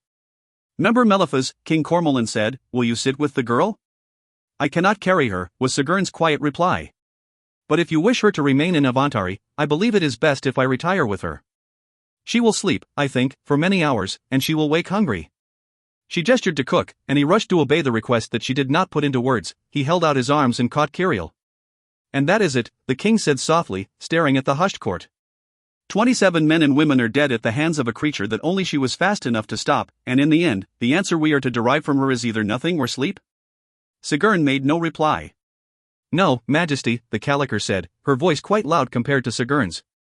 "Because the creature was not sent to kill the 27, although they are dead, unjustly, regardless, but to kill the Tiragar. Vaildan Kai de Leon. We have seen creatures of this kind before. 16 years ago, they almost destroyed us, and they came within an hour of shattering the city's spirit. I can still hear the screams when I close my eyes in the daylight. Enough, the Cormaris-born king said, flinching. There is not a man or woman here who cannot. Very well. I believe you know the point I wish to make. Make it, the king replied. There is no Tir-Agar in the dominion of Anagar. But if we do not interfere, there will be one in 7 short days. The festival of the sun, your majesty. And that man is a man who has proved, at least twice now, that he is willing to use these creatures. We have faced this threat once before, and if it failed, it was partly because Cagliaris chose to smile. She drew breath, settling her shoulders into a more comfortable and stiffer position. Only a fool or a desperate man depends on that lady's smile. We don't even know if the man who will claim the Tor-Leon is human at all. Lord Corjafar was not. If a man will be declared ruler of the Tor-Leon, it will be in 9 days, at festival's close, and not 7, at its start, the king said neutrally. The Calicur nodded. And there is no guarantee that the kin who arrived here is working in the employ of the man who will be crowned. We know, certainly, that that man has much to gain from the death of our hostage, but perhaps the kin wish to consolidate power under a pawn, and that man is unaware of just how far their efforts extend. Remember, Calicur, that Lord Corjafar was under the auspices of the Darias. I believe subsequent events proved clearly, to all of the 10's satisfaction, that the Darias labored in ignorance of Corjafar's nature and mission, but... She shrugged. It was clear that, as far as Anagar was concerned, she did not believe this to be the case. I rode, she said neutrally, to the Dominion's border when the father of our hostage declared war upon the Empire. It would not only not surprise me to see the clans use the Alasakari, it would surprise me if they didn't. Unfair, another voice said. Princess Mirialan. The clan Leon would not, for weight of both history and blood, use the Alasakari. Nor, in my opinion, would the Radan. And they are not the only forces within the Dominion. The clan Leon is not a force at all, the Radan are puppets, they serve no true god. The Calicur, as always when she felt her case strongly, made it bluntly. It seems to me, King Cormoran said softly, that you are advocating war. The Calicur lifted her chin. No, your majesty. There will be war. We cannot prevent it. Averta and Mancorvo are already dedicated to that fight, and they are the Turians which border us. She drew breath. But I know the Anagarians. Valadin's a boy, and an untried one at that, but he's the bloodline.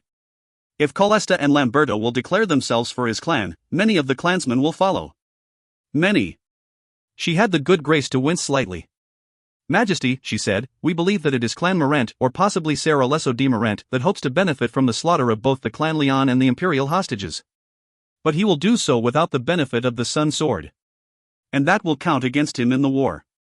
If Vaildan wins, we can be certain that it won't be because of Alasakari magic. If he rules, we know that his reign starts without the taint of that god. If we turn our backs, it is not just the Dominion that will suffer. The Empire will suffer as well. When the Alasakari ruled 2 centuries ago, the southern half of the Empire was raided and preyed upon by the priests and their summoned cohort. The countryside still remembers, and while it remembers that the twin kings eventually rode to war to end that threat, they remember the time that it took, and the losses. Let us not repeat that history. And you would suggest? I would suggest, she replied, as neutral in tone as the king, that the decision to wage a war is a political one, the decision to join a war, equally political. King Cormoran's smile was a rare one. We have already requested a meeting with the Averdan Triagnate. But I believe that the 10 are not united in their views on this subject. Elora shook her head grimly. They will be, she said, after today. Very well. The 10 will be informed of the outcome of that meeting. His gaze narrowed. But, Calicur, we need the information that your young centress has. Yes, your majesty, she said. Duarte's expression was singularly stern, but he kept his silence. Marilyn. You've been avoiding me, Dot. I. Avoid Sigurn Melifas? Pipe smoke curled in the air beneath his chin like the tail of a ghostly cat. If I wished to avoid you, Sigurn, I would hardly have agreed to meet you in this Healery. Mateos, she said dryly, is most persuasive. It was Mateos who delivered the message? Marilyn winced. And it will be Dantalon, she said, who will provide you with a bed of your own in the Healery if you don't douse the tobacco in that pipe. I feel, as I grow older, Marilyn replied, running a crooked finger around the pipe's black rim, that the entirety of the Empire conspires to rob me of the few little pleasures that remain to a man in his dotage. But she had already turned in her seat, and her eyes were upon the quiet profile of a young woman in sleep's thrall. Alasakar, Sigurn said, her voice a whisper. Marilyn made no reply, although his confederate spoke a name that was not spoken in the Empire. It is said that the Lord of the Hells cannot father a God-born child, she continued. It is impossible. She reached out, and her hand hovered above the pale girl's mouth, as if catching the air that she exhaled. And yet the evidence is here, and mounting. Do you think the kings would suffer such a child to live? You heard King Cormoran. A God-born child is not held responsible for the actions of his parent. Yes. But you know, as well as I, that he might not have spoken so freely if it were not accepted wisdom that the Lord of the Hells cannot breed. The platinum-haired mage shrugged and set about carefully emptying the bowl of his pipe. It is accepted wisdom that the progeny will not come to term, he corrected. Marilyn. That woman. Yvain. Did you not once have a student by that name? I always regret the fact that you spend so much of your time in silence, Marilyn replied softly. Until you speak, Sigourney. He began to fill the bowl of his pipe. Compared to you, my gentle lady, Dantalon is not to be feared.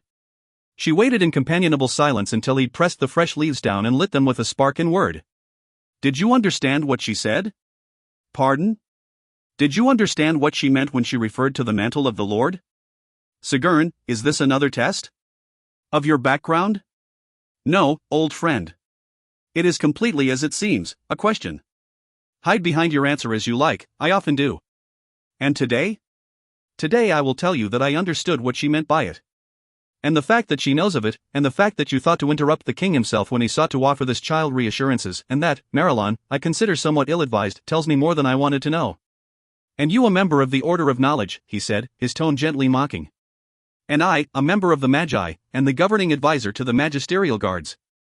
There are arts that have been forbidden, Marilyn, and no one has spoken against them with more force than I. With more force? I can think of any number. With more heart, none. Were she a younger woman, she might have blushed. She did not, although she looked pleased at the offered compliment. Her face was lined with age and time, even her hair seemed fragile and delicate. Yet the steel was there, and Marilyn thought, as he watched her, that as long as that steel survived, she would. Very well, he said, and he bowed almost gallantly. Yes, Sigourney. I know what she spoke of. I will trouble you not to repeat that confession, and I will take the trouble not to repeat yours. When the Lord took the throne of the Hells there were no humans, or so it is said. He could pass freely between that world and this, and until the covenant of man was made, he ruled two domains, a mortal domain and an immortal one. Upon this world, his followers were legion, and when the covenant was made, they were offered a choice, to stay in this world, diminished and hidden, or to accompany the Lord of their choosing. They chose him, although there was little doubt that they would make such a choice, and little understanding of the choice so made. But the divide itself was not meant to be breached by those born of this world. And the kin, he added softly, were born of the gods and the wildness of this world, whether they will it or no. He did not, and I believe does not have the power to bring his followers, in flesh, to the hells of his making. And his followers lack the immortal shard that humans call soul. He refused to agree to the terms of the covenant, and although he was weakened greatly by the fall of his city, he was not without power. The gods spoke, and at length, because of the mother's intervention, they joined their powers and, thread by thread, they wove the mantle of which Kirill Diashov spoke. Alisakar had no hand in its making, the silver-haired mage continued, staring past her, although his eyes seemed to be upon her upturned face. And it is said that the mantle was a wondrous thing, a thing beyond compare. That the mortal eye was too impoverished to perceive its beauty. It matters not. The mantle was given, by the gods, to their unloved brother, that he might take his followers, who were also unloved, with him, instead of leaving them to trouble the human world. When he donned the mantle, if donning is the correct word, the kin became as one with him. Which had the rather fortunate effect of making the kin subservient, whether they willed it or no, to his will, like parts of a body.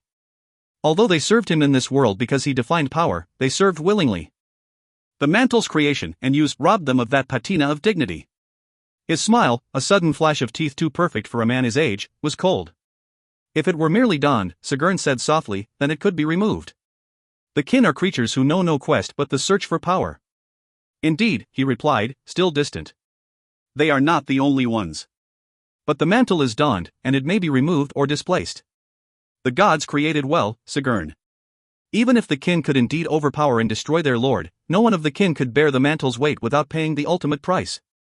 They could not wear that mantle to gain dominion over their own. For that matter, no mortal could either. It was made for Alisakar, and it knows its master. Or so it is said. Marilyn, I sometimes wonder just how deeply and how completely your knowledge runs. The words were cool. I believe you have now said more than I knew. Have I? How foolish of me. He exhaled a thin stream of smoke into the air between them. Only a god can wear the mantle, Sigurn. He smiled. Although I'm certain that the kin would be happy to support any mortal attempt to steal such a cloak as the Lord of the Hells wears. If there is more to know, I do not know it, nor can I be certain that this knowledge is indeed fact. She nodded almost absently. I know how I learned of that mantle, Sigurn said quietly. I won't ask how you did. You are of the Magi, Marilyn, and the past has scarred you. This girl, she seems so young to me, and yet so deadly. She turned to meet Marilyn's steel-gray eyes. I will be honest. Are you ever anything else? Marilyn, please. If the kings had ordered her death, I would have done what I had to do to aid them. And I do not think I would have been displeased. But I saw something in her, and that something it underlined the truth of the words King Cormoran spoke in his ignorance of her parent. She is not all that he is, or rather, he is not all that she is. These ones are always the dangerous ones, Sigurn continued, looking away again. Because when we hope, we can be so blind and foolish. Marilyn nodded quietly. In youth, he said, speaking as if from a great distance, we believe, and the death of belief forces us to disavow all belief. But that disavowal, time softens, and if we do not believe, we hope. Belief is easier to kill, somehow, and its death easier to bear. Sigurn did not reply. She had no right to promise that. Alexis was pale and spoke with a soft voice. Always a bad sign. Duarte was pleasantly surprised to see that her dagger remained in its sheath. It often did not when she paced in anger across the worn fragments of what had no doubt been expensive carpet. The Ospreys, Hells, the houseguards, don't have to speak of their past when they make their oath. The past is forgotten, Duarte.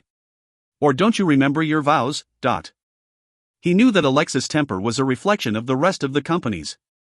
He also knew that Cook had come close to unforgivable insubordination as opposed to the customary forgivable type that the Ospreys were famous for when Kirill Dieshov had been summarily remanded into the care of the king's healer. He demanded to be left as a guard. That had been tricky. But most of the Ospreys didn't understand politics. Or strategy, if it didn't involve battle. Duarte? He shook himself. I remember my vows. You were conveniently silent. We were in the Hall of Wise Counsel. The only Osprey who hadn't already humiliated House Caliker was Sanderson. If I'd spoken another word, the Ospreys would have a new leader. Alexis snorted. They barely follow the old one. The Caliker wouldn't dare. Duarte exhaled as if he'd been holding his breath, and in some sense, he had. This had been easier 12 years ago. He wasn't sure why. Wasn't ready to examine his own motives or reactions either.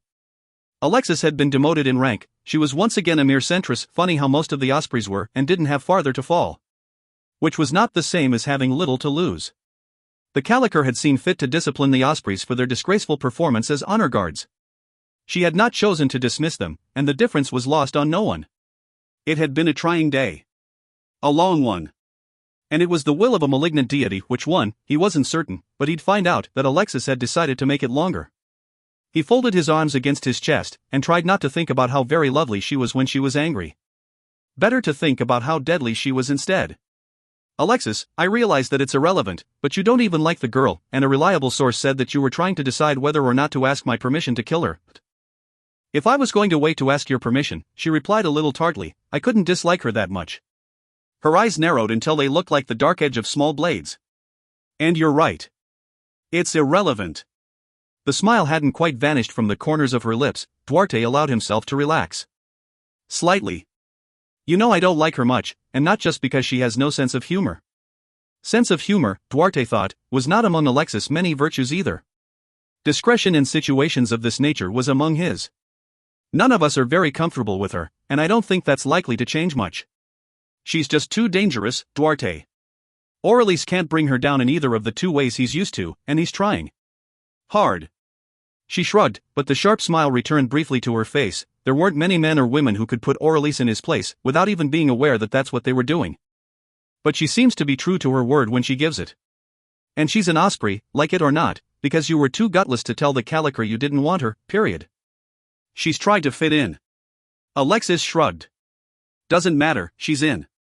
And we, as Caliker houseguards and Ospreys, are going to be true to our own. The Caliker is the commander. And the Caliker will not force answers out of any of us. The or else hung unspoken in the air, as most of Alexis' genuine threats did. Speaking of which, when can we go and collect her? Alexis, I suppose it would be too much to ask you to go bother Aurelise? One glance at her glacial stare was answer enough. The healer felt that she'd be unconscious as opposed to asleep for the better part of a full day.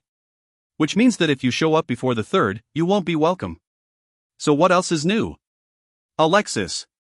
Marilyn stood over the bed of the healery's only other occupant. His mage sight saw the fine mesh of light that lay against her body like a crystal lattice, and he knew better than to touch her, although he thought, if he pressed the point, he might survive unscathed. He had no desire to press that point.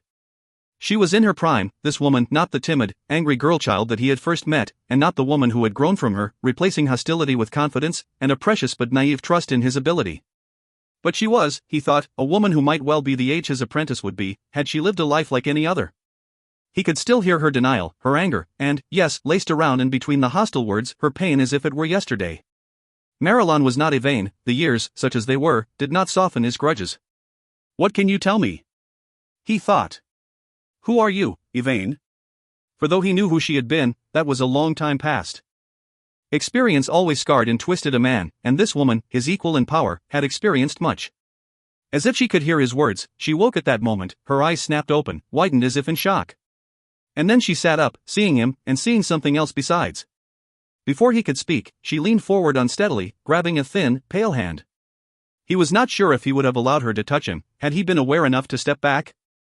But he hadn't been, and her hand was shaking and cool where it gripped his. Go with them, she said, her bruised lips moving awkwardly around the words. When they go to Averda, you must travel with them.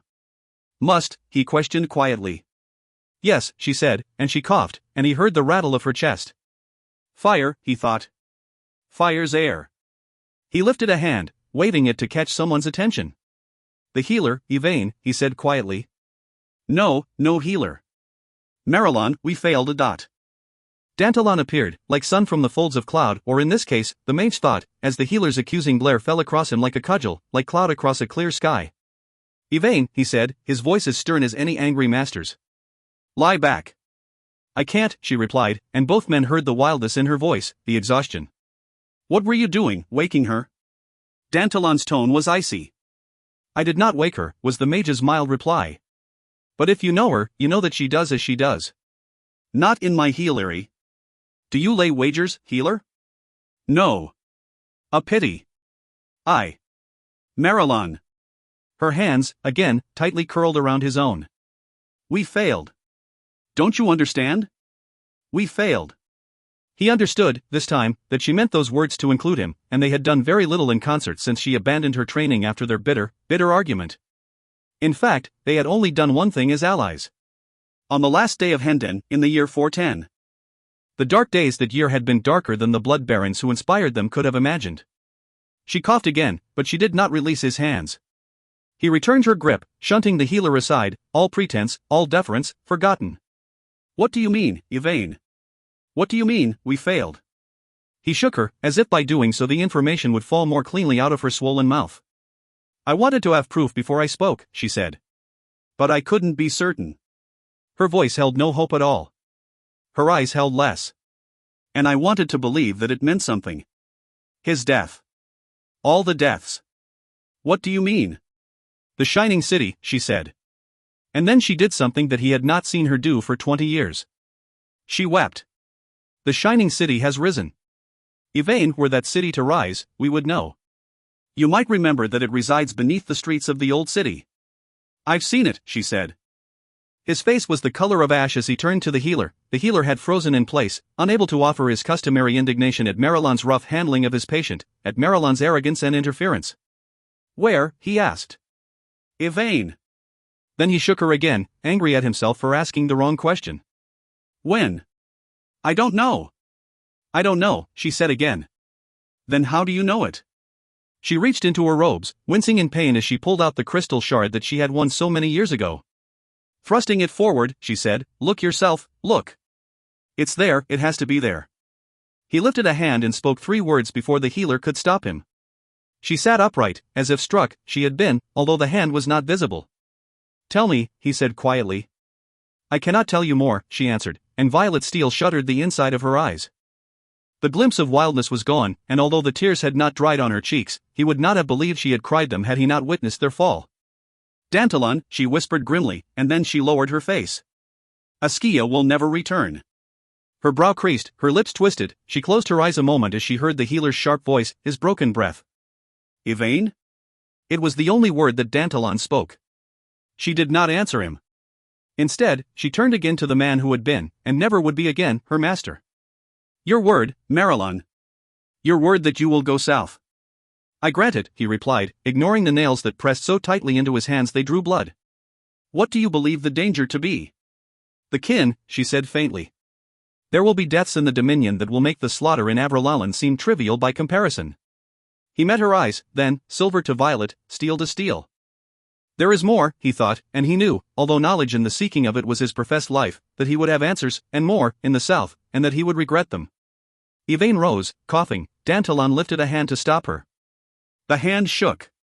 Askia? I'm sorry. She brushed past him, and then turned, her eyes red-rimmed. This war will be won by heroes, it will make them, bards will sing their praises. But if not for the sacrifice of the faceless and the unknown, the unsung and the forgotten, we could never have come this far, the darkness would be unbreachable. I swear that when the time is done, and I can walk among you again, such a hunger in the words, such a visceral desire, I will make their names known. Turning, she took a step. And was gone. It did not surprise Marilyn, he had half expected it, was indeed surprised that she had remained for as long as she had, obliquely answering questions. The obstruction that Yvain had formed was gone to air in silence, and when he looked across at the healer, he could see the younger man's ashen face, the silent stiffening of half-round mouth seemed to whiten his lips. Who was Askia? She was a student, the healer replied. I came from Levy's house when I entered the royal service. But I returned to it when he found those with the talent, to help ease them into the life of a healer. He paused. She went missing. Missing? We thought ransom. For the first 2 months. The healer shook his head. As I no longer have a patient to protect, I should be going, I have things to attend to. He did not meet Marilyn's eyes. The mage understood and let him go, questions unasked. For the moment. He was not a man who believed in coincidence. ****.